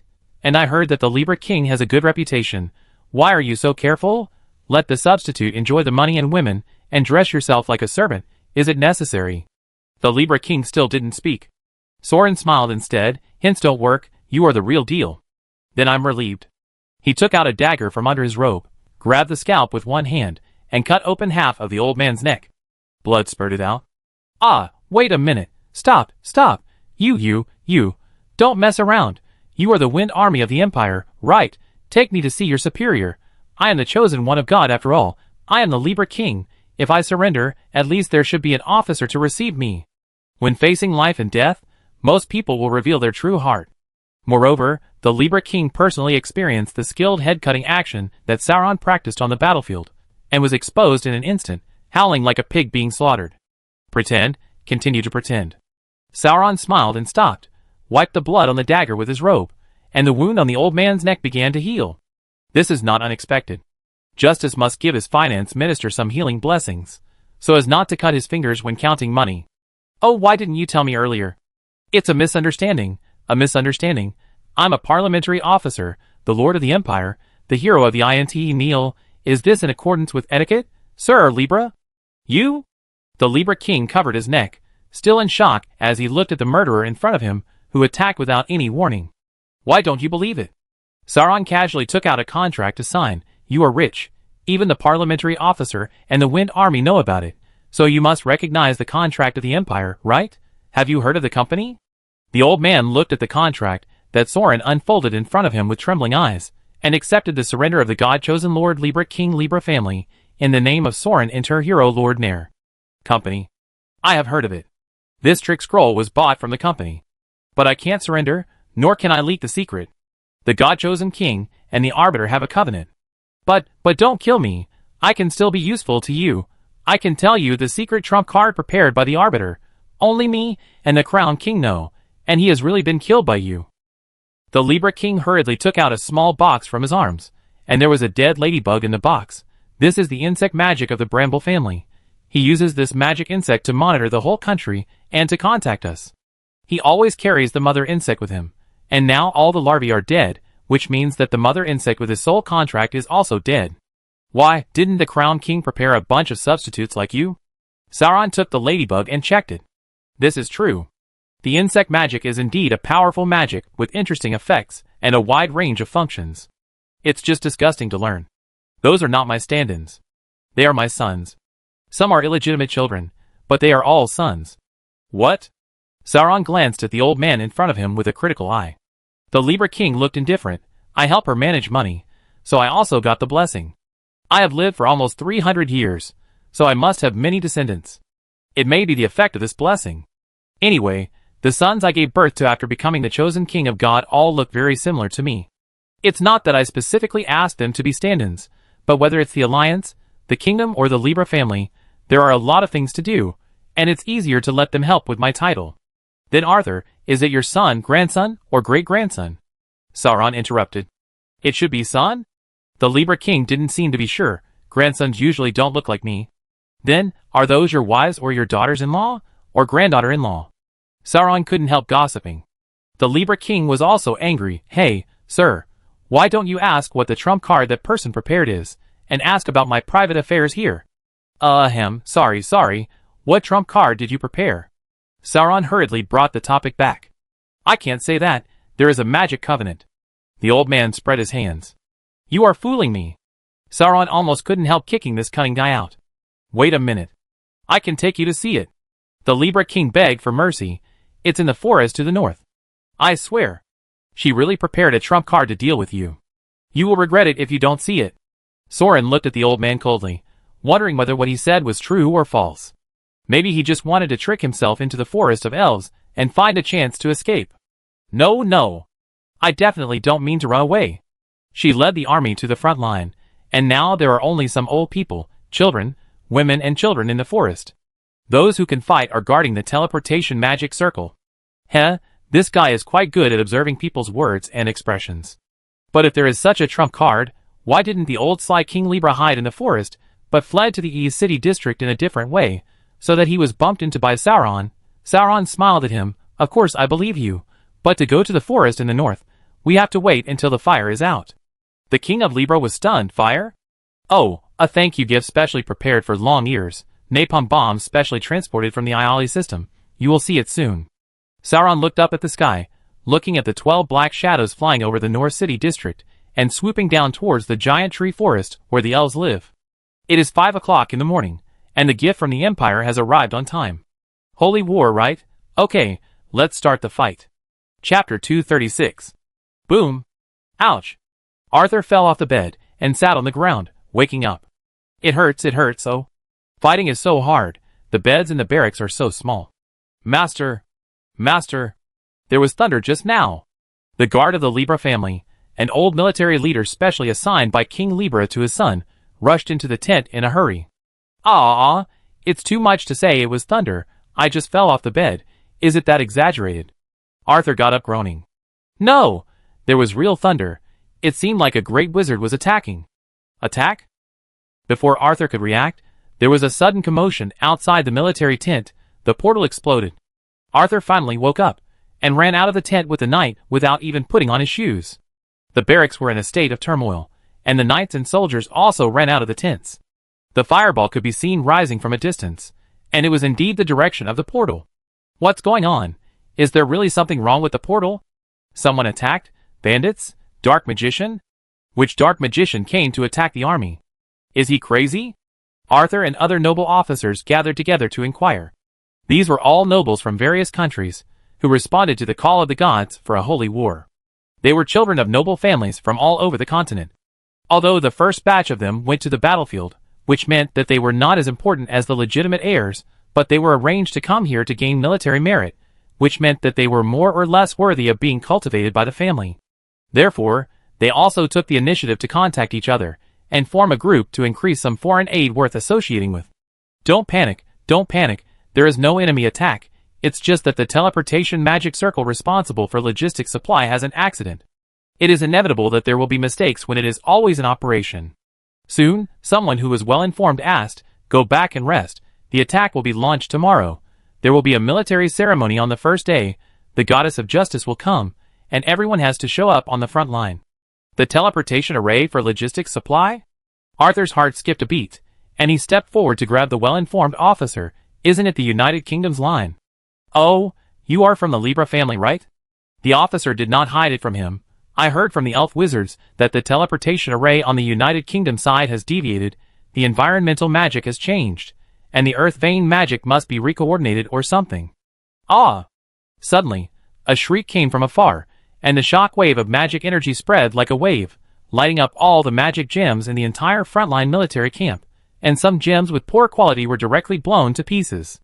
The nobles, the soldiers, all of them squatted on the ground, covering their ears, their mouths and noses were bleeding.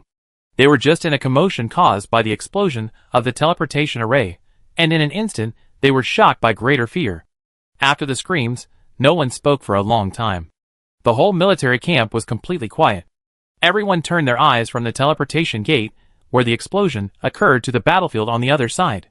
That is the base camp of the gods, right? What happened? Arthur swallowed his saliva, and felt a taste of blood in his mouth. The soldiers were still standing there in a daze, but the old guard of the Libra family walked up quickly, and grabbed Arthur, and left without paying attention to etiquette. What happened? Hurry, put on your armor, take the healing scrolls and medicine. The old man picked up the fat young master with one hand and half pushed and half dragged him into the tent. Justice is angry. Arthur soon understood what the guard meant. He had just put on his armor when the elf dragon riders of the Justice Legion came and surrounded the camp. All humans, line up. The elf dragon rider general used amplification magic, and his voice was filled with suppressed anger and roar. Send out the troops. Send troops now. Ah, but general, it's not even daybreak yet. What about the originally scheduled departure ceremony? Yes, and we are a support force transporting food. Shouldn't the frontal battlefield be? The dragon rider looked coldly at the nobles who subconsciously put on their noble tempers, and came out to refute, and said in dragon language, burn. The green dragon under it took a deep breath. Ah! Oh my god! Hiss! The screams came from the soldiers. The dozen noble officers in the first row were burned to ashes by the green dragon breath, without even a sound, and not even bones were left. I said to send out the troops. The dragon rider drew out his great sword and glanced coldly at the panicked human soldiers. Those who disobey my order will be killed without mercy. The elf soldiers behind him also drew their swords, staring at the frightened soldiers in the barracks with red eyes. Line up and march out. The old guard carried the Libra flag, yelling at the top of his voice, while carrying the flag and running to the reviewing platform, while Arthur ran behind him with a grunt. Perhaps seeing the family emblem of Libra, these elf soldiers, who belonged to the United Kingdom's Justice Army, slightly relaxed their expressions. The human soldiers found the backbone, hurriedly picked up their breastplates and helmets, carried their spears and shields, and ran out of the camp following the banner. They were lucky that an old soldier who knew justice and temper reacted quickly. Other military camps were not so lucky. Arthur followed the large group to the front line, and saw that many military camps had already started killing people along the way.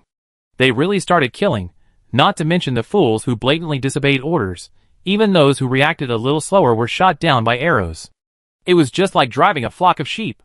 Many people wearing only shorts had to be driven out to fight in the middle of the night. Even the title of nobility was useless. The humans who came to fight from all over the country were driven by swords and ran out of the barracks in a panic, following Arthur and his team of leading troops. "Are they crazy, those guys?" Arthur screamed, running so hard that his ribs felt like needles piercing his body. "Breathe, don't speak loudly, stay with me." The old man turned his head and glared at Arthur. "Put on your helmet, protect your head, don't think about anything if you want to survive, follow me." Arthur had no choice but to grit his teeth and run. He didn't know if people would break through their potential when they were on the verge of survival, but he couldn't help but recall the breathing and running methods he had learned when he was training with East Spear Sid when he was a child. He managed to keep up with the flow of people. So when it was dawn, these human soldiers, who were transporting food to the rear army, were also driven to the front army. Together with the regular armies, noble armies, or mercenary groups of other countries, they lined up at the front line. What they saw in front of them was an endless wheat field, which was covered with golden light under the gradually rising sun. Arthur panted and looked back, and there was a sea of people around him that was as dark as the horizon. Arthur saw the flags of various noble families, and of course the flag of the Holy Sword Army. Of course, compared to those who were temporarily driven to the front line, the Holy Sword Army took on the task of vanguard from the beginning, so the soldiers were more prepared. There were even a few knights riding their horses back and forth in front of the battle formation. Seeing the people who were not fully armored under the Libra flag, they all had puzzled expressions, and were obviously confused.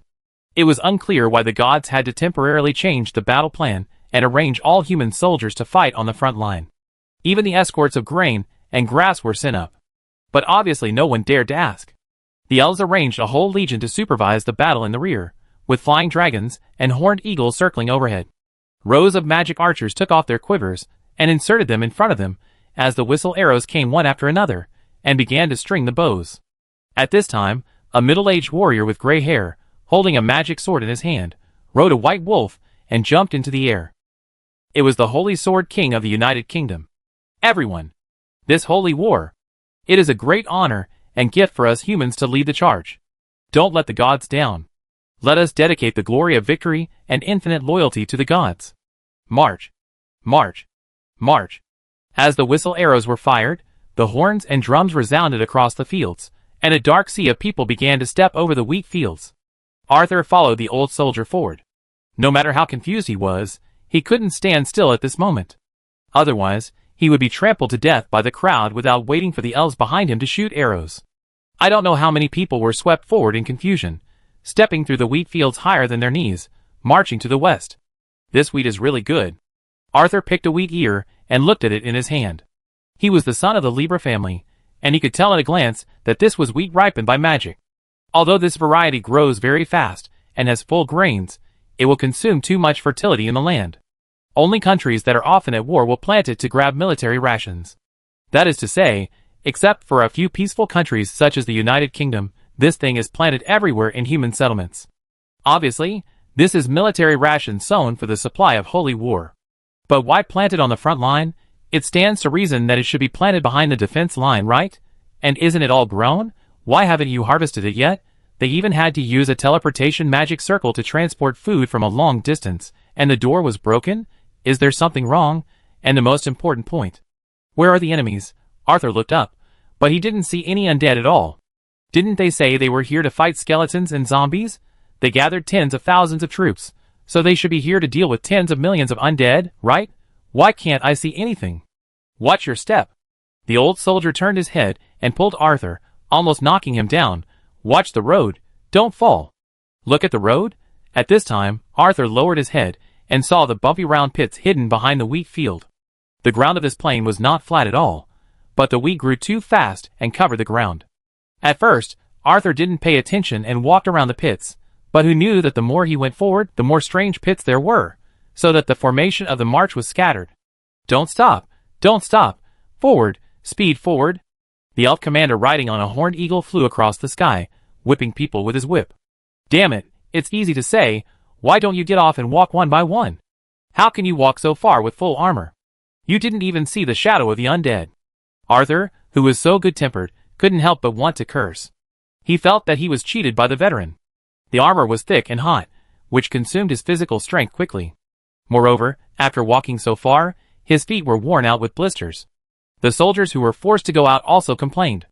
On the contrary, the old guards, vanguard knights, and mercenary groups that often toured around, those elderly warriors, the further they walked, the more serious their faces became. Although they didn't know what kind of undead they were going to deal with this time. But they knew what elves were. Why did the regular army of the elven god set up the camp so far back? This distance from the battle line is far beyond the range of the magic bow, right? Why not march directly in a column and assemble into a battle square at the front? Why? Boom! The other soldiers in front stopped for a moment. The young man looked around in confusion and looked up at the cloudless sky. The veterans frowned and stared at the wheat field in front. Thunder again? Is it coming from behind? The battlefield was too big. Arthur seemed to hear thunder, but there was a lot of noise from people shouting and horses neighing behind him. He didn't know what happened. I seem to see it. Maybe it's an illusion. The old soldier shook his head. Keep going, don't stop. Otherwise the elves who supervise the army will whip you again. Huh? Where are those supervisors? Whoa! Boom! Boom! Boom! Death suddenly came beside him. The rumbling thunder almost shattered Arthur's gums and eardrums. He felt someone pushed him hard. He lost his footing and fell into the round pit in the wheat field in front of him like a ball. The earth seemed to have turned into the sea, shaking and rolling up layer by layer, splashing dust and gravel on his head, and hitting his armor with crackling. Thunder, thunder, endless thunder, the earth is shaking and wailing. Could it be the legendary forbidden magic? Are you kidding? Could it be that there is a legendary lich among the undead, who can cast terrifying large-scale magic? Why let humans who have no resistance to magic take the lead? Isn't it the mission of the elves to deal with this legendary demon god?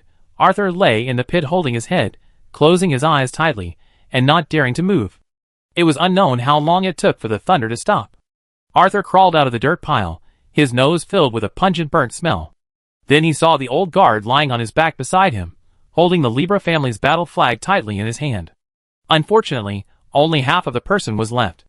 Arthur stared blankly at the family guard, then turned his head to look at the bloody battlefield behind him that was like purgatory, smashed by the devil's heavy hammer. The golden wheat field was dyed red and black, leaving only deep pits filled with blood and flesh and scorched earth. The square phalanx that was hit almost completely disappeared from the field. The nearby soldier seemed to have suffered a mental trauma and screamed in confusion and tried to escape, but all around and behind them were troops lined up in battle formations, leaving no room for escape. Don't stop! Forward, forward! The elves descended from the clouds on dragons and horned eagles. Before the second round of shooting begins, move quickly. Arthur looked at them in disbelief. Forward? What are you talking about? How many people have died? Don't stop! The green dragon roared, a bunch of rubbish. It was just a low-level magic that killed hundreds of people. What's there to be afraid of?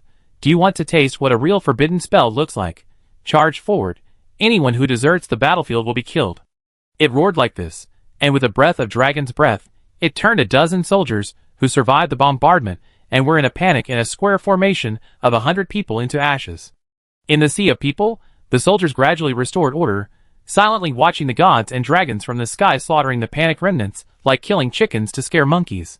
At first, he was indeed shocked by the earth-shaking explosion and the sound waves, but fortunately, there were not many explosions, and only a few hundred people were killed, which was really not worth mentioning compared to the number of people in this army. And it stopped at this moment, which looked a bit similar to siege weapons such as catapults. To put it bluntly, the dry thunder that fell from the air might not necessarily fall on his head. But if he stopped, the breath of the magic dragon would definitely sweep over his head.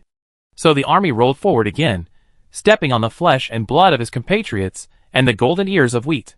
Arthur was silent, stretched out his hand to close the eyes of the old guard, and stepped the symbol of justice given to the family, the flag embroidered with scales, into the soil. Chapter 237. It's over. The Libra king looked at the sea of fire and the burning forest of giant trees, and his knees softened as he knelt on the ground. It's all over. The Libra mountain was dyed golden red by the flames, and the thick smoke covered the snow-capped mountains and the sky. The green dragon screamed and hovered over the sea of fire, trying in vain to use magic to call the river water to put out the fire.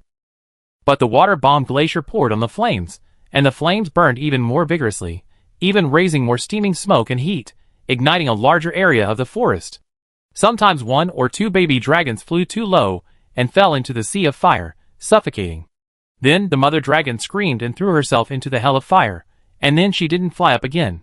The gourd baby was like saving his grandfather, and they had to send them one by one. Sauron held his nose and watched from a distance, watching all kinds of monsters and alien races, from rabbits to flying dragons, from elves to human nobles, running for their lives in the thick smoke and fire. The flames on their fur set the whole forest on fire. Huh, you are uneducated. How can you use water? Haven't you heard of pouring fuel on the fire?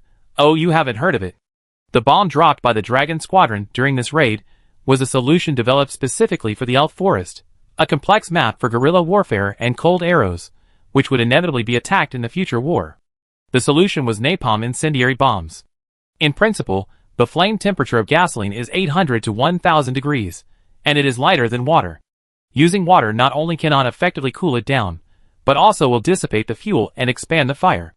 Of course, the problem of gasoline burning too quickly has long been solved in Sauron's world. Simply put, the rubber from the southern lizard rainforest is added to the gasoline of the Ari refinery, turning the gasoline into a sticky colloid. Compared with pure arson, the temperature is higher, the burning time is longer, and the adhesion and spraying effect are better. If animals get stuck, they will stick to the sebum, burn and melt the muscle tissue. Trying to wipe or throw it off will only cause the fire to spread to a larger area. The casualties caused by the fire are mainly due to the consumption of excessive oxygen and the suffocation caused by the inhalation of toxic gases by the organisms. But the magical world is where the elves live, and there is a big river next to it. Even if you accidentally light a fire, you can put it out with water magic. Who knows how to avoid danger in a fire scientifically? So don't talk about covering your mouth and nose with a wet towel, squatting down and crawling, isolating the air and other basic fire survival operations. Elves and dragons even rushed into the fire bravely, and used water magic to save their homes. Then, they could only use small water guns to add fuel to the fire in vain, spraying gasoline everywhere, and large tracts of forests were set on fire. After staying in the fire for too long, the first batch of mages who entered suffocated and fainted one by one, and the people outside didn't know why and rushed in to save them. Of course, Sauron, the initiator, would not take the initiative to run up and instruct them to dig a fire isolation belt at this time, use wind magic to control the fire, and abandon a small piece of the already burning forest to let it burn out by itself. This is the correct way. He happily watched the elves fly into the sea of fire like moths, and the dragon roared in impotence and rage. At this critical moment, several quasi-top dragons did not care about the protection of the teleportation magic circle, and flew over from the western military camp to put out the fire. Then, boom! After a shocking roar, a mushroom cloud rose slowly. Soren turned his head and took a look, almost laughing out loud. Ouch, the portal exploded? I was so careless. He had also been to the scene to see the magic circle of the portal before. It used the 4 elements as the foundation and borrowed the connection of the earth veins to teleport the army. Of course, from the perspective of magic level, it is a relatively dangerous magic, and it may explode out of control if there is a slight mistake. Just now, there were dragon kings to maintain it, but now high-level magicians ran to put out the fire. There was no great wizard watching the teleportation array. So, except for the magic eyes, like Sauron, no one could see that due to the slight change in the flow direction of the Liber River, the ground veins and magic energy supply gradually deviated, so the magic energy light columns of the 4 elements collided with each other, playing the effect of an ultra-standard forbidden spell earth element / Wow! It's so dazzling, such a big mushroom cloud, tut tut tut, I guess at least 1,000 staff generals in the base camp were blown to death. Soren was grinning from ear to ear. He beheaded the king, burned the elf forest, and blew up the portal. The allied wizard, sword master, and dragon king were all fooled around like headless flies, running around in circles. Are all the young people nowadays so scary? The Libra king knelt on the ground and turned his head to look at Soren, as if he was looking at a ghost. Hey, why are you looking at me like that? The portal has nothing to do with me. Oh, it seems that it does have something to do with me. Sauron patted the old man's shoulder. Okay, don't shake like a sieve. You are also the leader of the camp. Don't be so petty. Besides, do you really think we took this risk just to play house? This is a war. This is just the appetizer, don't make a fuss. You burned down Justice's hometown, and this is the appetizer? The Libra King felt dizzy and couldn't even get up, my lord. I am willing to defect, no surrender. I ask the Empire to asylum me. Oh, you've made up your mind? Why not be a fence-sitter and wait and see? Didn't you say the elves still have a trump card? I'm looking forward to their comeback. Sauron smiled and watched the Dragon Kings roaring over the Libra River from afar. He didn't want to put out the fire, nor did he want to go back to the portal. After spinning for a long time, he finally found that the Statue of Justice was smashed. He could hardly roar a dragon roar, so he twitched and whimpered. That trump card. Originally, the King of Crowns and I tried our best to dissuade her from using it. The King of Libra was sweating.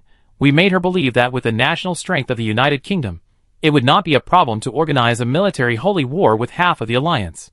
This way, the means to deal with the Empire would be limited to the level of mortal war. But now, so many elves have died. She won't stop. What's wrong now? I used the means of mortal warfare, didn't I? I didn't use magic much. Libra King, Sauron smiled and squatted in front of him. Okay, no more jokes. What's the trump card? Don't hide it, and keep people in suspense. The old man sighed and gestured. Actually, I really don't know. It might be the magic weapon of the elves. It looks like a long square box. About this big. When I was very young, maybe younger than Arthur, I saw her use it once. Sauron put away his smile and frowned, estimating the size of the Libra King's gesture. Is it a club? I remember that was my first time on the battlefield, and my opponent was, you may not have seen it, a green-skinned orc. It was very big, it was very thick, oh, I mean the arm. Sauron, I'm glad you explained it, otherwise I would have misunderstood. Ah, misunderstanding? Well, anyway. The Libra King closed his eyes, frowned, and fell into painful memories. This race has a strong resistance to magic, and has always been the natural enemy of the elves. The gods are also more harsh on the green-skinned orcs, with a completely ruthless attitude. Now there are almost no large tribes with more than 100 people in the Alliance territory. But at that time, the green-skinned orcs in the wasteland were once prosperous. They also decided on a leader, assembled an army of 300,000 people, swept across the northern snowfields, and almost destroyed the northern barrier of the Alliance, the snow country of the Ice Elves. At that time, the Temple countries had not recovered from the Starless War, the war with the Empire. Most races died out in the south for 1 or 2 generations, and many elves also lost heroes, so no one was willing to fight in the snowy north. But they couldn't let the green orcs cross the snowy mountains and go south, otherwise they would be out of control when they scattered. The territory of the United Kingdom was the first to be affected, so Justice recruited soldiers from the human race to reinforce the north. Humans are really no match for those green skins, and in the cold snow, they are just cannon fodder thrown to the north to make up the numbers and die. However, in the last few key battles, our army still withstood the impact of the green skins, but the tragic situation at that time, thinking about it now, is really, alas. In short, because of that battle, there is now a human army recognized by the gods, like the Holy Sword Army. The entire alliance is also the only one. But at that time, we really held on to our last breath, almost blocking the mountain pass with corpses. When we were about to collapse, those green skins still had hundreds of warriors rushing up, and Justice took out the box. All killed in 1 second. Since that's what happened, then this is what will happen next. Well, of course, I didn't see what happened in person. Shingy handed over the 3 artifacts to our 3 families. The last surviving noble family head, Libra, was given to my father, who was asked to lead the remaining human soldiers to flee south to Libra Mountain. Shingy himself led the main force of the elf army to cover the rear. We fled south for 3 days, but we ran into the elf reinforcements and were almost killed by them as deserters. Then, he was escorted back to the north. When we came back, we saw that the iceberg we were guarding was gone, leaving only a big lake and a lot of crystals on the ground. Crystal? Not ice, but crystal? Sauron interrupted him. What color? Yes, crystal, black, like a block of carbon. I still remember that the temperature on the battlefield was very high, and the snow water turned into lake water, and a lot of black crystals fell by the lake. The Libra King recalled, his face like a bitter gourd. The elf wanted to kill us at that time, but she changed her mind in the end, thinking that we fought side by side with Justice to the end, defeated the invading green orcs, and witnessed the fall of the righteous god. Can keep the artifact. So we signed a covenant with her to keep this secret together.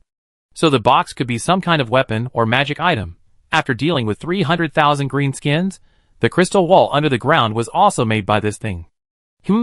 Wait a minute. While thinking about the words of the Libra King, Soren suddenly reacted and suddenly realized what the old man wanted to say to him. Fought side by side with justice until the last moment, witnessed the fall of the god of righteousness. Sauron was silent for a moment, staring at the old man. Who is she? The Libra King also opened his eyes and looked back at him calmly. We have a covenant, so we can't tell. The real justice fell hundreds of years ago. This she who suddenly appeared isn't the second generation of justice? Sauron narrowed his eyes and asked, otherwise, there is no need to hide your identity. Artifact replacement and rebirth are commonplace for the elven god. But you only called her the Arbiter before, but never called her Justice, right? So you can persuade her not to use her trump card. Yes, if she really has such a useful trump card, why didn't she use it on the Empire earlier? It is because she is not sure whether she will sacrifice herself like Justice, right? And according to you, when Justice was determined to fight to the death to stop the Orc army, he actually had the awareness of falling. So he gave all three of his artifacts to you to leave enough opportunities for himself to be reborn. As long as an elf gets the artifact of justice, he can be reborn as the second generation god of justice as her vessel, right? But she stopped you, made an alliance, gave the three artifacts to your three families, and divided the territory of justice, the United Kingdom, among your three families to rule. TSK, she is really willing to buy you off. The scales of God, the entire United Kingdom. How can she not be generous? How can you not be loyal? Isn't your master justice guarded by your three families? No wonder you puppets have their own army. This United King really has real power. She dares to play such a trick, and is not afraid of you being too powerful. She must at least be a main god who is equal to justice, right? The Libra King looked at Soren, speechless. He really couldn't say it, but he could acquiesce. Sauron stood up and paced with his shoulders folded. There have always been disagreements inside the temple. I'm just wondering why. Why were you able to integrate so quickly after the death of Destiny? If you remove one of the four giants, there are still three. With Destiny, at least you can unite in the name of prophecy. Without Destiny, you should fight each other. Is justice so powerful? But now it seems that her methods are more powerful. In fact, the temple has long ceased to have the four giants, and justice is just another vest of her. Then what's so difficult about the left and right hands joined together to attack the other? It would be better to say that getting rid of Destiny is to get rid of the last obstacle to her controlling the temple behind the scenes, right? Haha, I guess Destiny also knows her. Details, right? Of course she knows. The eye mask that Destiny gave her just covers most of her face. Who dares to take off the eye mask of the Lord God to see if she is the real thing? TSK, the temple is really a deep pond. Libra King sighed. Is it mercy or order? It doesn't matter who it is, anyway, he is the real master of the temple in secret. Sauron glanced at the Libra King. You old man can live so long, it's really not simple. I originally wanted to kill you directly, and leave the Holy Sword King with the worst reputation, and the most incompetent as the god's choice. If he stirs up a civil uprising, he can also mess up the Alliance's money bag. But if Justice is just a mask she uses to manipulate the temple, and Justice's hometown is burned down tonight, then the value of maintaining Justice's mask will also drop sharply. Before, she kept the three of you to help her play the role of Justice, and to control the legacy of Justice through you. But it doesn't mean that she really tolerates being held hostage by the three of you. Now, she has taken control of the entire Alliance. She can take advantage of the attack of the Empire, and the hatred ignited by the flames to squeeze the wealth of the United Kingdom without scruples, use the three of you as targets to take the blame, and even take the opportunity to kill you all. Replace the United Kingdom with your confidant. Oh, Libra, no wonder you kneeled so quickly, you are desperate. But she is so insidious. How could she let you, who is as cunning as a ghost and a witness of the whole thing, live until now? Because that person really has the ability to achieve a career. Libra took a deep look at the mountain fire in the distance that had not been extinguished, but put on a smile. But no matter what, your method is still more advanced. In the blink of an eye, the United Kingdom was destroyed, and all the elves of Mount Libra were slaughtered. With a wise and brave hero like you to give advice, the Empire will not worry about the great cause of reviving mankind. That person has many strange magic weapons, but they are just some juggling tricks. How can he be your opponent? I am not talented, but I have some money and assets. I am willing to give them all to you, just to follow you. Ha ha ha, King Libra, there is no need to be so polite. Please stand up quickly. I am like a fish in water with you. Ha ha ha. You said it very well. Let me write it down and pass it down to future generations. Ha ha ha. So under the thick smoke that covered the sky, the dragon was roaring, the mountain was burning, and an old man and a young man watched the excitement on the tower, holding hands and laughing. Chapter 238. Avalanche of flames, demon lord of flame, listen to my command, I will extinguish you. Extinguish, extinguish. Why doesn't it work? Idiot, this is not magic flame. Where did the fire element come from to listen to your command? Use water magic. What's wrong with the canal? It hasn't been dug yet. Bring the river water over. No, I don't know what happened, but the water level seems to have dropped. The wildfire has been burning for a day and a night, and the fire has spread completely, and cannot be controlled. The elves are also in chaos. What's even worse is that no one is in charge. All those present are young people who are less than 300 years old. To put it bluntly, a high upper limit of lifespan is one thing, and being able to live to that upper limit is another. In recent years, Justice has been quite aggressive in recruiting elves from his own tribe to join the army and fight for the interests of the Alliance of Gods. This is why he has the status of the supreme god recognized by the gods today. But the long-term fighting is glory and political capital for Justice, but it is another matter for ordinary elves. Most of the elders followed the army, and fought on all fronts of the Alliance. Even those who were not good at fighting had to assist the goddess and serve as special envoys of Justice to coordinate and organize holy wars in all tribes of the Alliance. The few elites who stayed behind also went to the forest to guard against the riots in the upper city in the early morning, and were trapped in the fire as soon as possible. Some went to put out the fire directly, but most of them have not appeared again, and I am afraid they are in danger. The green dragons also gave up rescuing the unfortunate ones who fell into the fire. The dragon nest was on the top of a higher mountain, and the mountain fire could not reach the snow top. The young dragons and mother dragons were driven back to the nest and forbidden to approach the fire. Only a few adult dragons threw ice and snow blocks from a distance to block the outer fire on the top of the mountain. The rest had to clean up the mess of the portal explosion and try to repair the magic circle. After all, putting out fires was not the task given to them by the goddess. Maintaining the normal operation of the portal was the real job. So after a whole day and night of futile attempts, the elves, who were helpless and received more and more sad news and sacrifices, were desperate. In the midst of complete despair, they became angry. Some of the hot-headed ones had already drawn their swords and slashed at the nobles, who had fled into the forest and escaped from the fire at the first time. After all, who knew if the forest fire was caused by these people? Someone has to be responsible for such a big thing. Someone has to vent his anger. You started this fire, didn't you? Are you just standing there and watching? Go put out the fire. Go put out the fire. Finally, the elves, furious and helpless, began to roar at the human nobles who had fled to the forest and were afraid to return to the city. They would rush up with smoke-stained eyes, raise their scabbards and bows, and smash the heads of the human nobles, kicking and beating them to vent their anger. These tender lords screamed and fell to the ground, struggling and covered in dust. The other orcs watched coldly from the side. After all, they were all superior people.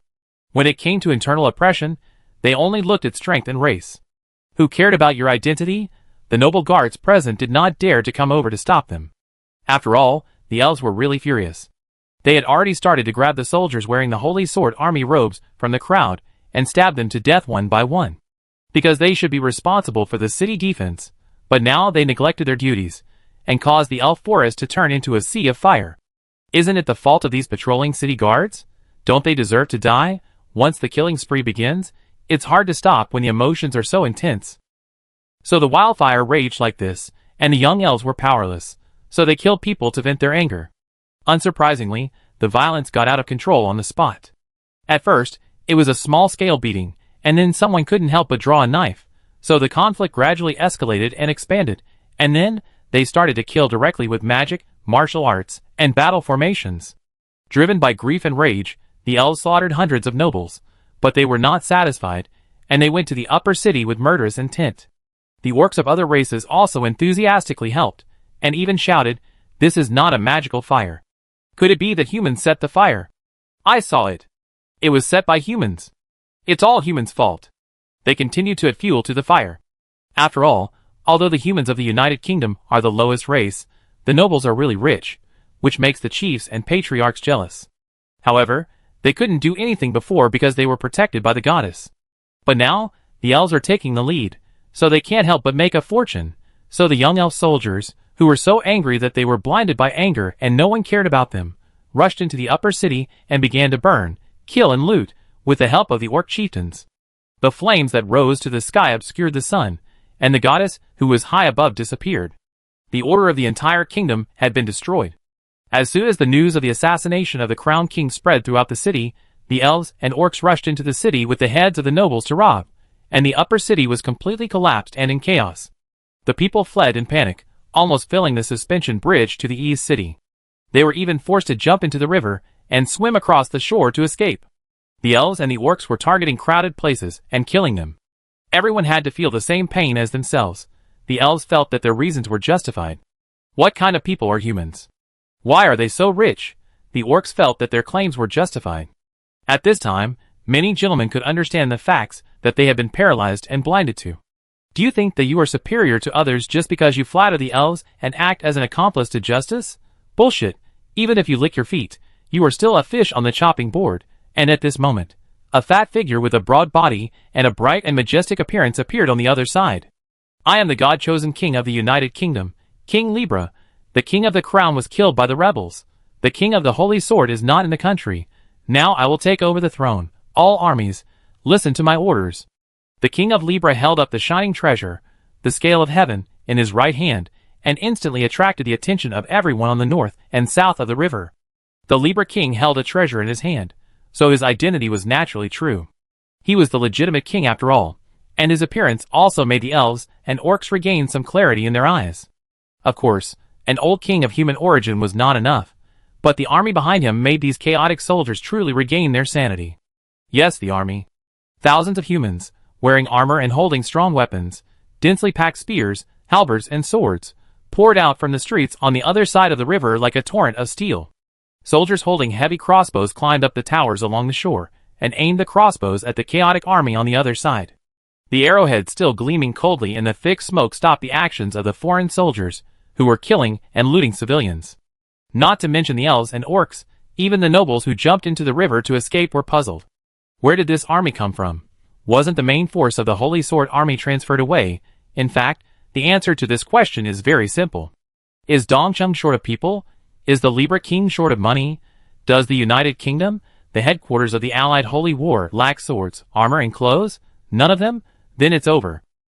Although she was extremely cunning, and used the power of justice for her own benefit. But the three kings of the United Kingdom are indeed not easy to deal with. On the surface, there is only one army, the Holy Sword army, and there are also various orcs monitoring and checks in the country. But the Libra family did prepare for self-protection, and persevered in winning people's hearts when they fell out today. And now is the right time. Ordinary people may still be afraid of the fighting power of elves and orcs, but now they see that the entire statue of justice is gone, and the Libra mountain is burned. The whole city was calling for the elves to massacre the city. It was rumored that even the crowned king was captured and beheaded. What about these low-level untouchables? The Holy Sword army, which was originally not expected to be rescued, had no shadow at all. At this time, the poor people were willing to stand up and take the lead. So while the elves and orcs were fighting the fire all day, the Libra king did not waste time, nor did he spend too much effort. He just incited them a little, distributed some food and silver coins, and the entire East City was mobilized. These hawkers, merchants, and drivers who originally worked for the Libran Chamber of Commerce and escorted and sold goods went directly to the Chamber of Commerce's weapons shop and transformed themselves into the army of the Libran. Appeared on the south bank and stood behind the Libran king. For a moment, the dark crowd of heads, the cold light of swords and guns reflected by the mountain fire, shocked the elves on the other side. What's wrong, Your Majesty? At this time, you won't hesitate again, right? At this time, Soren, who was wearing the armor of the United Kingdom and the purple and gold Libran robe, stood behind the Libran king and whispered, "Do you still think there is a chance to turn back now?" The Libra king remained calm and took a deep breath. "All troops, kill the rebels who set fire to the other side of the river. Kill them all." The sound amplified by magic spread across the river, and in an instant, the elves and orcs on the other side all laughed. "What? Is this old fat man crazy?" "Ah, as you command, my Majesty, the King of Libra."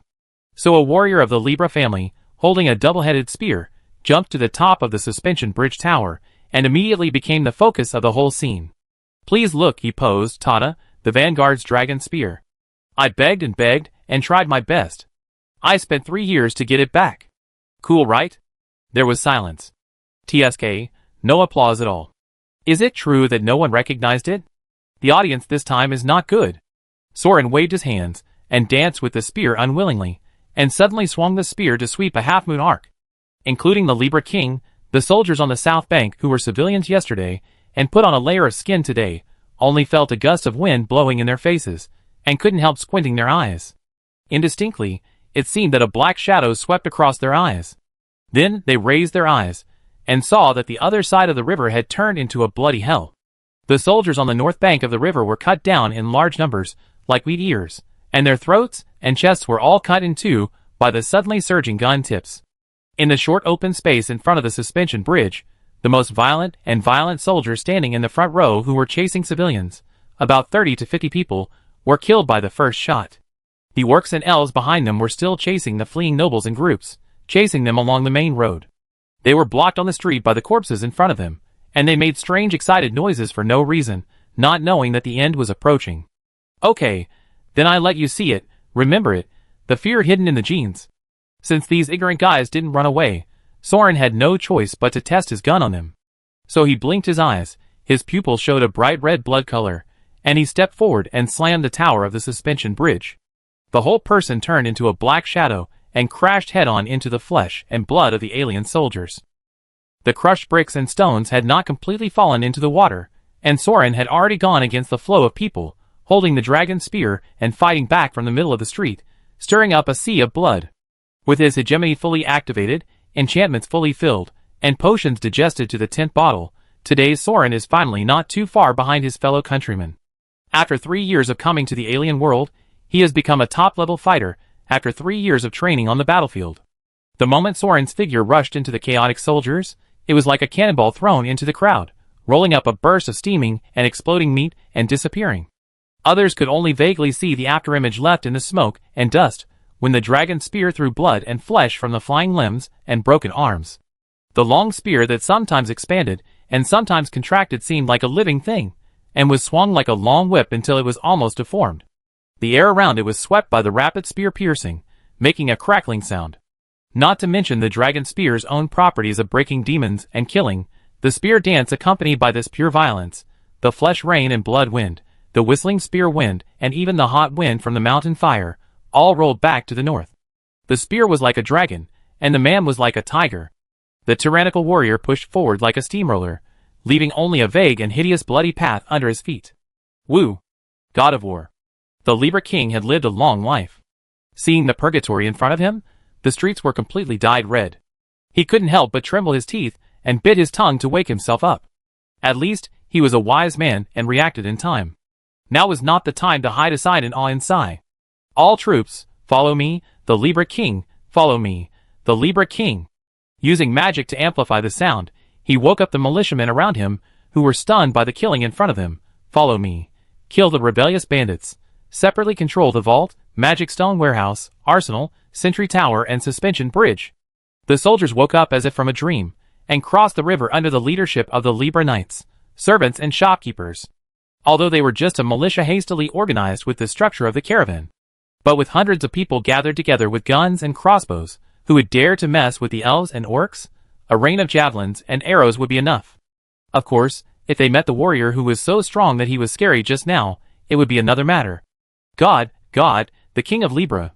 Near the suspension bridge, the nobles who escaped from the disaster of being hunted down finally breathed a sigh of relief and couldn't help asking tremblingly, You don't really want to do treason and betray the goddess of justice, do you? The Libra King looked at this group of guys who were beaten up like this and still couldn't grow eggs and sighed. What's there to betray? He had betrayed justice once, right? What's wrong with betraying again? What's more? Then the old man put on a kind smile. How can this be called betrayal? I just want to save the lives of you all, drive away the rebels, and restore the order of Libra City. In an emergency, I will take the necessary measures. I believe that justice will appreciate my efforts. Come here, protect the masters, and take them to refuge. I will come to settle you later. So the Libra family's private army quickly crossed the river and entered the upper city district to control the entire city. And the people in the East City district also quickly armed themselves with the Libra family's merchant group as a unit. Anyway, The military funds were prepared for the frontline army from the beginning, and recruiting soldiers has been done recently. The troops under the Libra flag must be pulled out one by one. Even if the combat effectiveness of this militia is not very good, it can at least be used to defend the city. Faced with a huge army pouring into the upper city, the human nobles had to make a choice. Soon, each family began to join the Libra king with their private soldiers, denounced the shameful behavior of the orc tribes taking advantage of the fire to loot, and took the initiative to slaughter the orcs of 70 or 80 families, chopping off the heads of these aliens from the oldest to the youngest as rebellious bandits, and handing them over to the Libra king as a token of their loyalty. The more nobles who had once stood under the crown king and competed to flatter the orc chiefs, the more straightforward they were in doing such things. It was as if he was afraid that letting these orcs live would expose the fact that they were traitors. So, there were not many orcs and elves that Soren used to test his gun and killed. He just chased and slaughtered them for 3 streets and killed 400 or 500 orcs and elves who broke into the city. But in the end, the orcs in Libra City were slaughtered, and all the blame was put on him, the dwarf. In this way, the bloodthirsty dwarf's notoriety became more and more notorious in the Alliance. Of course, this is all later. Sir Dwarf, our army has taken control of the entire city. The reinforcements you promised. When King Libra and his guards caught up with Soren, this guy was sitting on a pile of corpses and drinking as usual. Even though King Libra had lived for so many years, his scalp was numb, and he almost vomited in public. Just at this moment, a pillar of light shot up from the west and broke through the smoke. The portal has been repaired. King Libra frowned. Sir, the allied army may arrive at any time. When will your reinforcements arrive? Our men are just a sham. Not to mention the elves' army, we can't even stop the guards guarding the teleportation array. Don't worry, don't worry. Sauron drank slowly, and took out the notebook in his arms to look at it. Today, many allies died in the battlefield. They can't spare any manpower to come back for the time being. However, the portal technology on our side is not quite the same, and it will take some time to prepare large-scale reinforcements. Anyway, you should think of a way to fool around and buy some time. Believe in your own strength. Fool you, even the elves killed so many aliens, and now you are telling me to fool around? Glue their broken bodies back together? Then you shouldn't smash them so much. The Libra king looked at the pile of heads under Sauron's buttocks, and was about to say something, so he turned his head to look at the still burning forest fire. Why not? Put out the fire? Sauron also understood that this was a good idea. Okay, put out the fire. Look, these elves are moved to tears by our humanitarian spirit of repaying evil with kindness. By the way, where is the box that can kill 300,000 people in 1 second hidden? Looking at the elf heads in front of him with tears of blood, the Libra king sighed from the bottom of his heart. Chapter 239. The southern battlefield is guarded by the human King Wue of the Psychic Empire, also known as the Dark Flame Bull Death Knights. The breakthrough point that was broken through the siege of the city in the last war. This section of open plain is suitable for large-scale battles, and there is also a local food supply of golden wheat. It is naturally the Alliance's first choice for key attack targets. Although the Imperial Parliament is corrupt, such a clear strategy is still clear. The human army may be unable to advance against the elves, but it has more than enough defense. Besides, the private territories behind the defense line are the nobles' real lands, which are used to protect their homes and their country. So since the last war, the nobles gave up their fantasy after the gods destroyed the grain base. They began to build walls and forts, dig trenches, and build towers on the southern battlefield, and persistently established fortifications. And in such a serious matter, no one opposed the company's tricks, and they were quite open-minded to ask for the opinions of the rising star of the empire. Unfortunately, the offensive plans that Soren had recommended with great effort and thrown out at the parliament to attract sponsors, such as high mobility, deep depth, blitzkrieg, three-dimensional battlefield of land, sea and air, and all-round breakthroughs from multiple sides, were only seen by the generals and marshals for fun. When they finally looked at the price, they immediately shook their heads and waved their hands, indicating that they were not interested. But when the company threw out the blue army tactics designed as a target for the exercise in order to highlight the strength of Soren's Red Army's attack tactics, such as trench warfare, barbed wire, machine guns, railway artillery, concrete, Maginot Line, Liege Fortress, etc., on the stage, the marshals immediately said, this is good, give me a dozen according to this. Soren sighed that a bunch of idiots knew nothing, and had no choice but to pay for the training brigade. So the southern line began to upgrade its defense facilities again. For the Dark Flame Bull Legion, which had no shortage of funds and support from noble mages. Such equipment upgrades were a piece of cake. The Technology Development Bureau would do it almost every few decades, but this time it was replaced with the company's products. So much so that today, on this line of defense, you can see the dragon-killing crossbows that were hundreds of years ago, and could kill a dragon with one arrow, but basically could not be shot. You can also see the dissociation ray tower from more than a decade ago, which can tear apart a core in one go, but will also cause the local psychic tower to be overloaded and offline. You can even see the company's latest 350 type fortress gun, 350 modified mobile railway gun, etc., which can kill a 100-man team with one shot, can be deployed for defense at a fixed point, and can also use the laid railway to provide mobile support on the entire front line. All kinds of normal and abnormal, scientific and magical, real and otherworldly things are flooding this battlefield. This tens of kilometers of defense line, like a garbage can with all kinds of messy stuff thrown in, eventually turned into a complete purgatory. If the Allied forces want to launch an attack, they have to withstand artillery bombardment and machine gun fire, cross minefields, trenches, and climb over city walls, and at the same time be careful of various magic traps set hundreds of years ago, and finally reach the front of the city wall fortress and start a bloody battle with dense skeleton golems. So after the first day of the test attack, the human vassal armies of various countries, who were forced to the front by the elves as cannon fodder, basically lost their organization and fighting will due to the tragic losses. So no matter how much the dragons of the supervisory team snorted, the defeated army refused to advance despite the casualties. No matter whether they were new soldiers or veterans, mercenaries or adventurers, nobles or civilians, they all held their heads and lay in the craters, trenches, and barbed wire, screaming and trembling in the rumbling of artillery. Not to mention advancing, they didn't even dare to get up and run back in the earth-shaking explosion. And because they were too close to the front line, the flying dragons of the supervisory team didn't dare to get too close to attract snipers. Without the supervision team, they couldn't charge forward, and if they fled backwards, the elves would shoot arrows and kill the deserters. So large groups of soldiers were trapped in the middle of the battlefield and screamed. Are you kidding? Didn't they say they were here to fight skeletons? Are these things skeletons? So much so that the elf war gods, who saw the tragic situation on the front line, were scratching their heads. They really wanted to consume the power of the human countries on purpose, so that these servants would not have second thoughts because they lost the constraints of etiquette. The long-range firepower of the Empire is really a bit too outrageous. Can't even get through the melee range? Of course, with the magic forbidden spells and the gods leading the charge, it is not difficult to break through the defense line with the speed of the elite elves. But the problem is, there is more than one line of defense. This is not the first time that the Elf Alliance has come to attack the Empire. They know very well that it is still a long way to go from this road to the Imperial capital, and there are several large fortresses. They didn't even touch the first layer of the city wall, and they were already bleeding, and it was just the outermost line of defense. Yes, this is just a test for mortals. There are also liches, war gods, and a lot of other people waiting behind the defense line. Do you want to destroy the Empire? Sure. Knock on the door of the dead country first and prove that you have the strength to fight death. Finally, Justice gave the order and blew the horn to retreat. Because the Holy Sword King was killed. He led the loyal followers of the Holy Sword Army, the vanguard elite of mankind, and left the large army behind, holding the absolute loyalty to the Alliance, and rushed all the way to the front under the watchful eyes of the gods. He was about to fulfill his duty as a brave king and open a path for his army.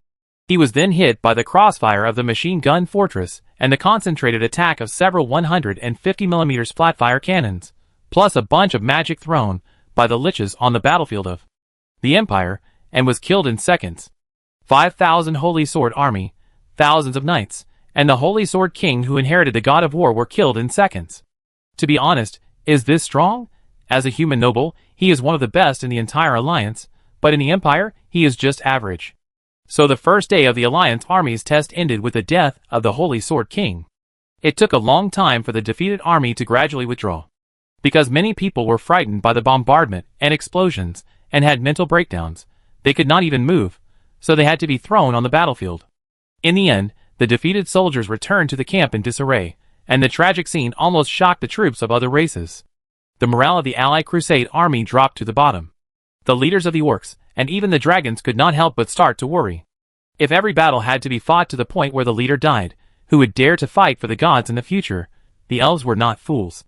In the military camp on the front line, the decision-makers of the Holy War Alliance also held an emergency meeting.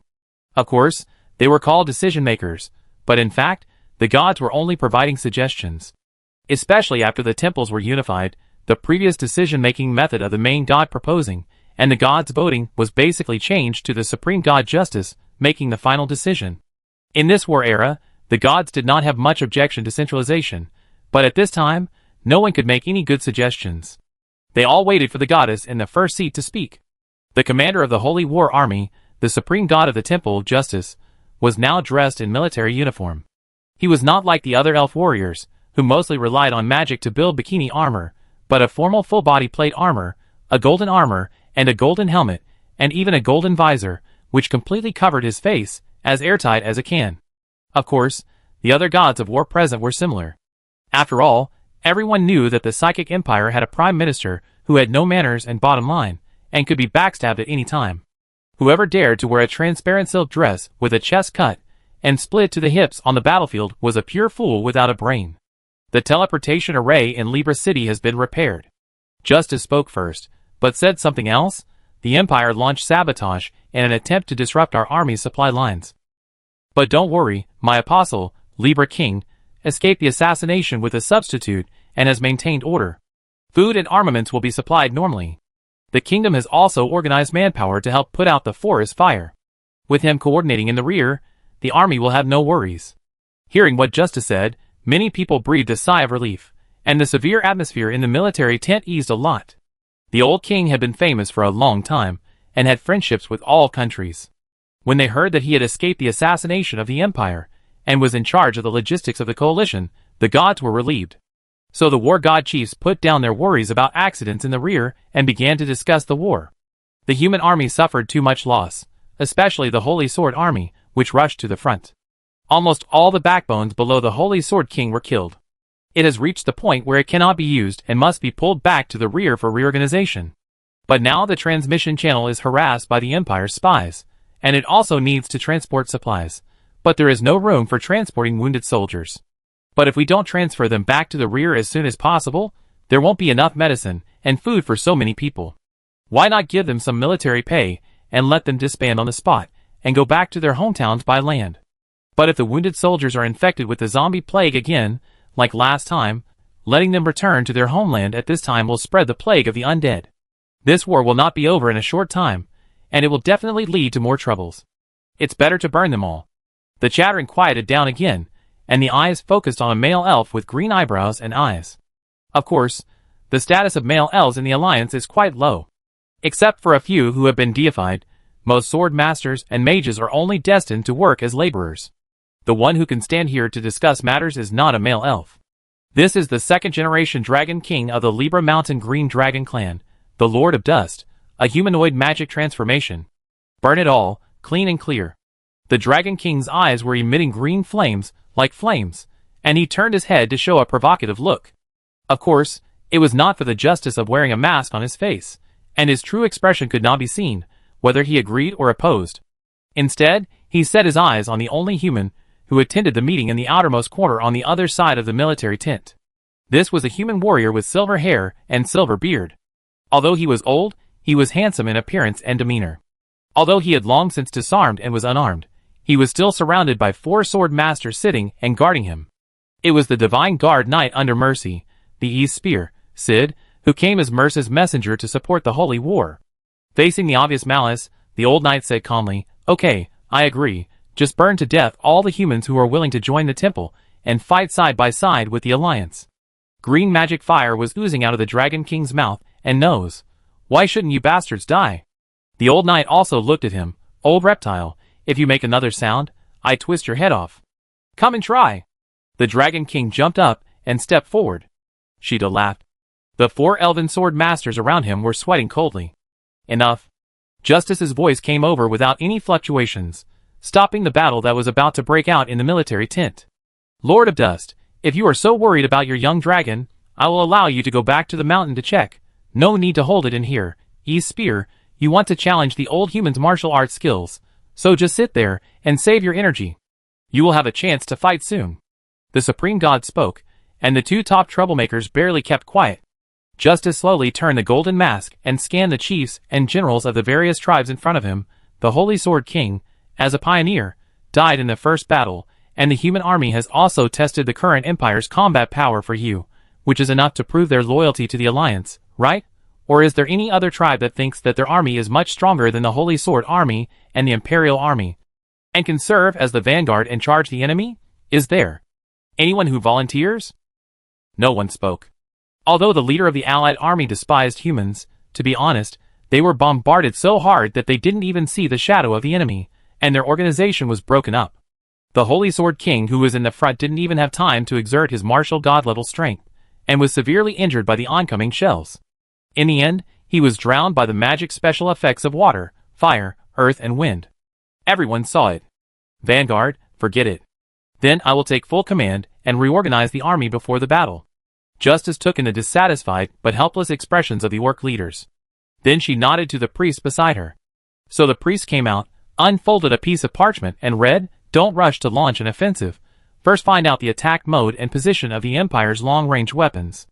Assassins and air cavalry from various countries will gather in teams and try to infiltrate the battlefield for reconnaissance. Each team will harvest food and grass on the battlefield overnight in a small team mode. The defeated human army will reorganize, the wounded will be gathered and sent back to the kingdom for recuperation, and those who can still fight will be assigned to each team." Listening to her orders, the orcs, elves, and lords of all countries looked at each other in bewilderment. What is this? It was planned long ago. Then why let a lot of humans die in vain?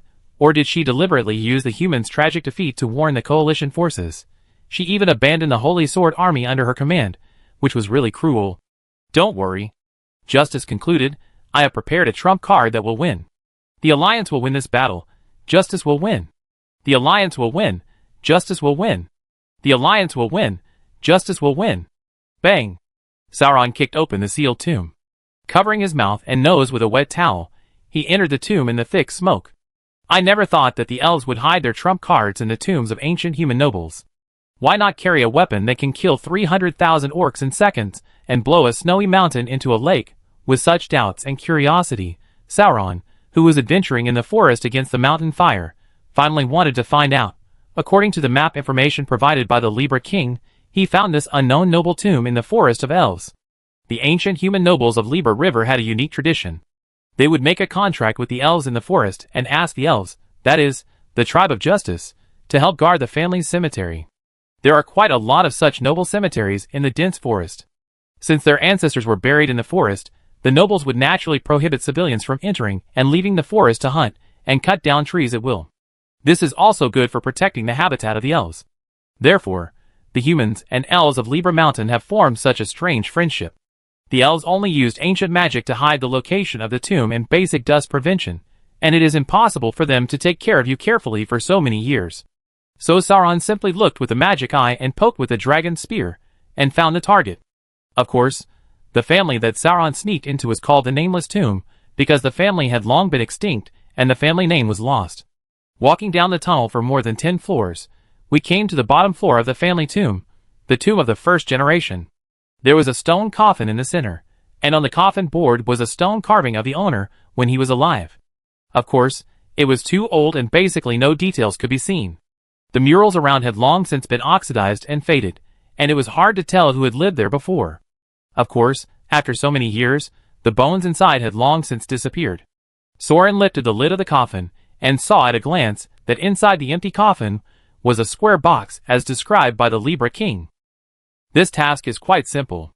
After taking out the box and fiddling with it for a while, Soren couldn't figure out how to open it, so he just fumbled around and found a line of text on the side of the box.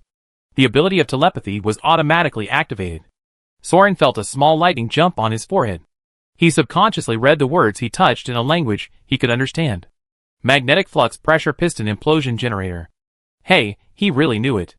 It was a high-energy ion generator installed on a tandem heavy ion cannon. This style is wrong. Why is there a component of a heavy ion cannon in this world?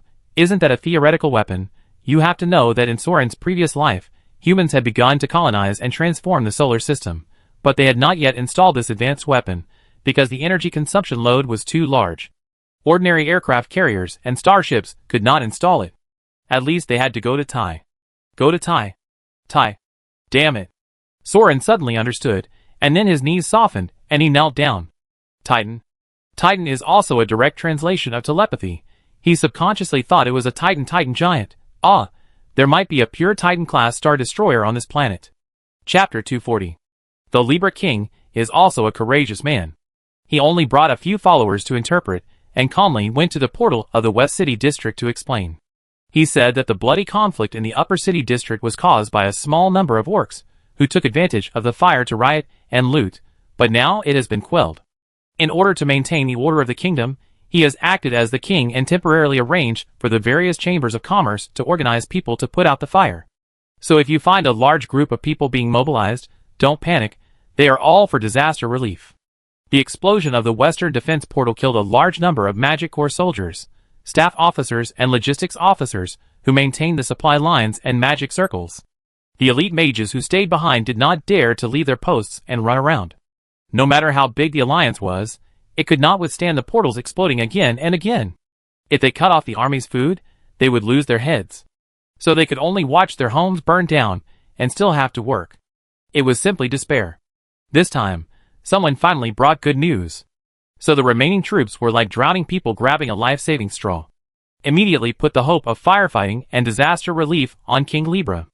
On the spot, we said that these orcs had ulterior motives and played a negative role in national construction. They also tried to sow discord between elves and humans in times of crisis. Everyone should punish them. We will also jointly report justice and condemn the beastly behavior of these aliens who took advantage of the fire. Your Majesty, don't mind. The burden of saving the country in times of crisis still depends on your Majesty, King Libra, to shoulder it. Just make arrangements, and the army will stand by your side. By the way, are there enough magic scrolls and magic gems? Take a batch of military supplies and go. Put out the fire first and everything will be fine. So when Sauron was holding the box, and the magnetic flux explosion heavy ion generator, he rushed out of the burning forest in the thick smoke and flames. The human soldiers mobilized by King Libra were in groups, cutting down the trees outside the fire scene according to the firefighting plan given by Sauron, building a fireproof isolation belt, and using wind magic to control the direction of the fire. In the city, they continued to expand their army under the banner of firefighting, occupied warehouses throughout the city, distributed food and weapons, and selected combat-capable soldiers to guard the city walls. And the general public was evacuated outside the city. Of course, humans still wanted to put out the fire seriously. After all, if the fire spread over and set the city on fire, wouldn't everyone be doomed? But Sauron was too lazy to help. Burning down the fairy forest, which was a justice for the Empire to declare war on, was the signal he wanted to send this time. And forest fires are difficult to put out by manpower. Now that they are spreading, even the top magicians probably can't do anything. Besides, his mind has already flown to other places. Box, Titan, psychic, science, magic, elves, humans. Suddenly touching the truth of the world, even if it is just a small corner, the shock is far beyond the fire burning the mountain at this time. So much so that Sauron had to find a cellar, crawl in, and shrink in a dark corner with the box in his arms, so that he could gradually calm down the trembling of his whole body and take a deep breath to restore his normal thinking ability. Who am I? Where do I come from? Where am I going? Everyone has thought about this question, but I am afraid no one is like the time traveler Sauron, who keeps thinking and thinking, but can't figure it out no matter how hard he thinks. After crossing over, Soren thought that he would soon be able to happily accept the new world and the new role like the protagonists of other novels, and start a relaxed and happy life as Soren. Or not so relaxed and happy in another world. But in fact, he often opened his eyes in the middle of the night, entangled by loneliness, doubts and confusion, and couldn't help but start thinking. He was not thinking about how to fight, how to do scientific research, how to farm, or even thinking about coming back to save Skode in the first and second rounds. In the end, who understands what you are talking about, fate, reincarnation, and salvation? The first thing Soren was concerned about was, how the hell did I travel through time? How the hell did I travel through time? This is not scientific. It's not even magic. Once this thought came up, it was almost endless, and he couldn't do anything. So Soren had to force himself to focus on the side quests of killing the gods. Killing the nobles, killing the elves, killing the monsters, saving Zygon, saving Skode, etc. Yes, these are still side quests for him. A side quest that keeps him busy all the time so that he forgets the fact that he traveled through time. A story from another world. After 3 years of fighting on the battlefield of the snowy mountains, Soren thought he had finally forgotten everything. Soren thought that one day, he would be like the Soren in his previous life, devoting his limited life to the infinite main line of saving scored. So one day, he would forget that he was actually a time traveler, and that his name was not Soren at all. But the box in his arm suddenly tore open the scar deep in his memory, awakening all the memories of his previous life. He is an outsider. He wants to go home. Maybe he can do it. Because there may be a Titan on this planet. As soon as this thought came out, Soren was trembling with joy overflowing from his chest. But when he touched the dragon spear at his waist, it was as if a basin of ice water was poured on his forehead. Titan's spine. Did Soren in the first episode know that Titan is a starship, not some prehistoric god? Maybe he didn't know that starting from 3 years ago, it was a brand new future, wasn't it?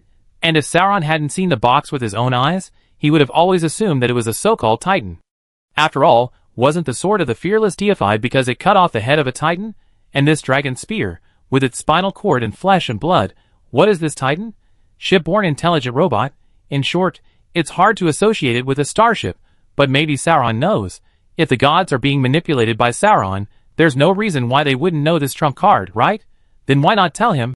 If you want to give advice and reminders from the past, what could be more important then? Oh yes, there is a Titan on this planet. But then again, wasn't the hint that the Titans were humanoid also laid out by the Dragon Lance, and the Vanguard Legion arranged by Soren? Could it be? To make him stay and save Skold, Sauron shook his head, interrupting the increasingly outrageous suspicions and associations in his mind. In fact, if you think about it calmly, maybe Soren really knows the truth about the Titans, but he still has a good reason not to tell his past self. For example, this ship has been unusable for a long time, and it is useless to say it. This is the most common assumption. After all, only you know yourself best. Anyway, Sauron knows that no matter what, his current goal has been changed. All gods have to stand aside and find the Titans first. So where are the Titans? Ah? You ask me where the Titans are? The Libra King was so overwhelmed. He was busy with firefighting, recruiting soldiers, rebellion, and the upcoming war. He even started to arrange his funeral. As a result, the instigator came to ask about the Titans? How would I know anything about Titans? Go ask the elves about this. Asking the elves, that's a direction. Sauron nodded, and walked thoughtfully through the dusty and chaotic streets. After all, Titans are a legend from the last era. You can tell that a warship has become a kind of humanoid Protoss. But if you dig deeper, there are actually many clues. For example, whether it is the Empire, the Elves, the Vanguard, or even the Lizardmen, there are clear records of Titans. Although it is a myth, there are sayings about creation, making things, and designing the world. Although the origin is unknown, it has an extremely clear ending. In the cold winter, when the ancient empire fell, the elves and the first generation of the Vanguard army joined forces to exterminate the Titans. Now Soren makes a preliminary guess, brain supplement, based on his rich experience in novels, games, and movies. It is the Titans, the crew of the Titan battleship. Biological beings, or robots, or both. They came to this world for some reason. In addition to transforming the planet's environment, there may be some advanced genetic technology that can create magical creatures such as lizardmen, elves, and orcs. It is unknown why humans have not been transformed. It is also possible that all the transformed magical creatures are based on humans as samples. In short, they are more adaptable to the environment of this magical world than ordinary humans. And humans are also gradually evolving and beginning to evolve into a habitable race with magical qualifications. The main problem is that the relationship between humans and Titans is somewhat vague. There is no clear evidence, legend, to show that humans are Titans who came to this world on Titans. Otherwise, at least there should be relevant records in the myths of the Lizardmen. But the Lizardmen do not have a deep relationship with humans.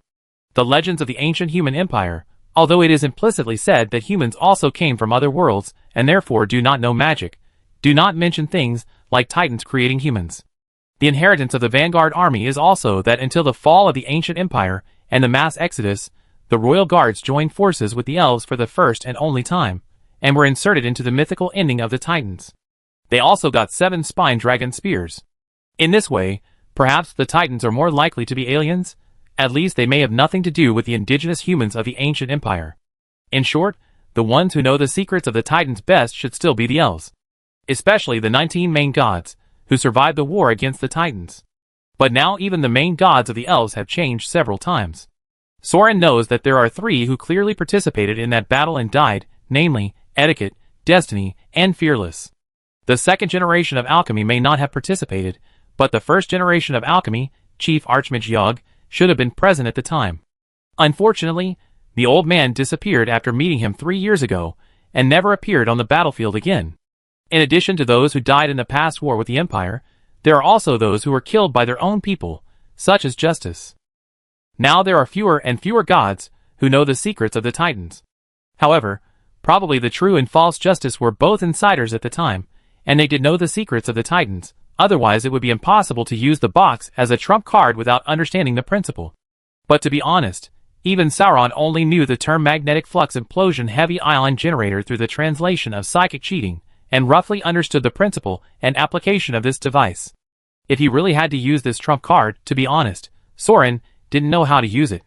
Perhaps it was because the gods had seen it at the scene when they assassinated the Titans that they knew how to use these props, the Titans' relics. Sauron suddenly stopped. Yes, this thing is the Titans' relics. He looked at the box in his hand and suddenly understood. Perhaps the box, as a Titan's relic, was so casually kept in the cemetery because only the true Justice knew how to use it, but now that Justice is a disguise, she doesn't know how to use it. So when they first fought in the Sand Country, didn't they also see a similar Titan relic in the second generation of alchemy inheritance trial, and then it was taken away by Anubis? So that's it, in fact. The Psychic Empire is not completely in the dark and defenseless. The Liches are also robbing these Titan relics. They may not know the origin of the Titan, but probably because they have tasted the power of these trump cards in the last war, so they will actively reverse research these Titan technologies. TSK. It's really incredible. A group of natives rely on magic to forcefully study the technology of the Zentradians, and they are really imitating them gradually, creating strange things like psychic towers, cockroaches, moon marrow computers, and magic meters. Sauron immediately had a clue in his mind. It seems that the people who know the Titans best in this world are probably not those elves and gods, but those technical Liches in the Technology Development Bureau. That's easy, the Technology Development Bureau is an old friend. Let's treat everyone to a meal some other day. No, why some other day? Soren ran back to the bell tower, which was the top of the bell tower where the bombing video camera and the relay radio were installed. He took out the improved version of the transcript, the telegraph book, and began to write. Invitation, Technology Development Bureau, join the group chat. The paper was quiet for a while, and suddenly 31 names appeared. These are the 31 white robes of the Technology Development Bureau.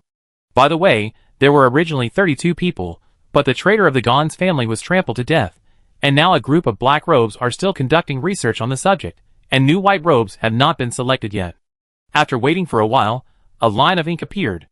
Madness, Lord Soren, what are you doing? It's rare to go out for a trip, so relax a little, don't at this and CC that all the time. If you want to make toys, ask your wife to help you, we are all busy. Then, there was a lot of agreement below. Yes, the director is right, the client has made another request. Do you want to change the plan again? It's so annoying, my blood pressure is already full. Damn, you guys took so much investment from me, and this is how you deal with the client. Soren pouted and wrote. I got a magnetic storm from the Alliance. A device component that is activated by magnetically coupled implosion targets with bidirectional constraints. Compressed inertia drives magnetic fluid to implode inward and ejects heavy ion beams with asynchronous pulses. It's probably a relic of the Titans. Who has time to study it? Soren waited for a while, but there was no response on the notebook. He was a little scratching his head for a while, wondering if there was something wrong with the statement or something. He added another sentence. Is no one free? I feel like there should be Titan ruins, like the Sand Country under Libra City. Can someone help me take a look? I'm done. After waiting for a while, someone suddenly at the dwarf in the telegram book, so he turned it over and took a look. Cyclops at the dwarf, the planned reinforcements have to be postponed. Just now, a group of white robes suddenly jumped over and robbed our portal. Soren, fuck, these scumbags.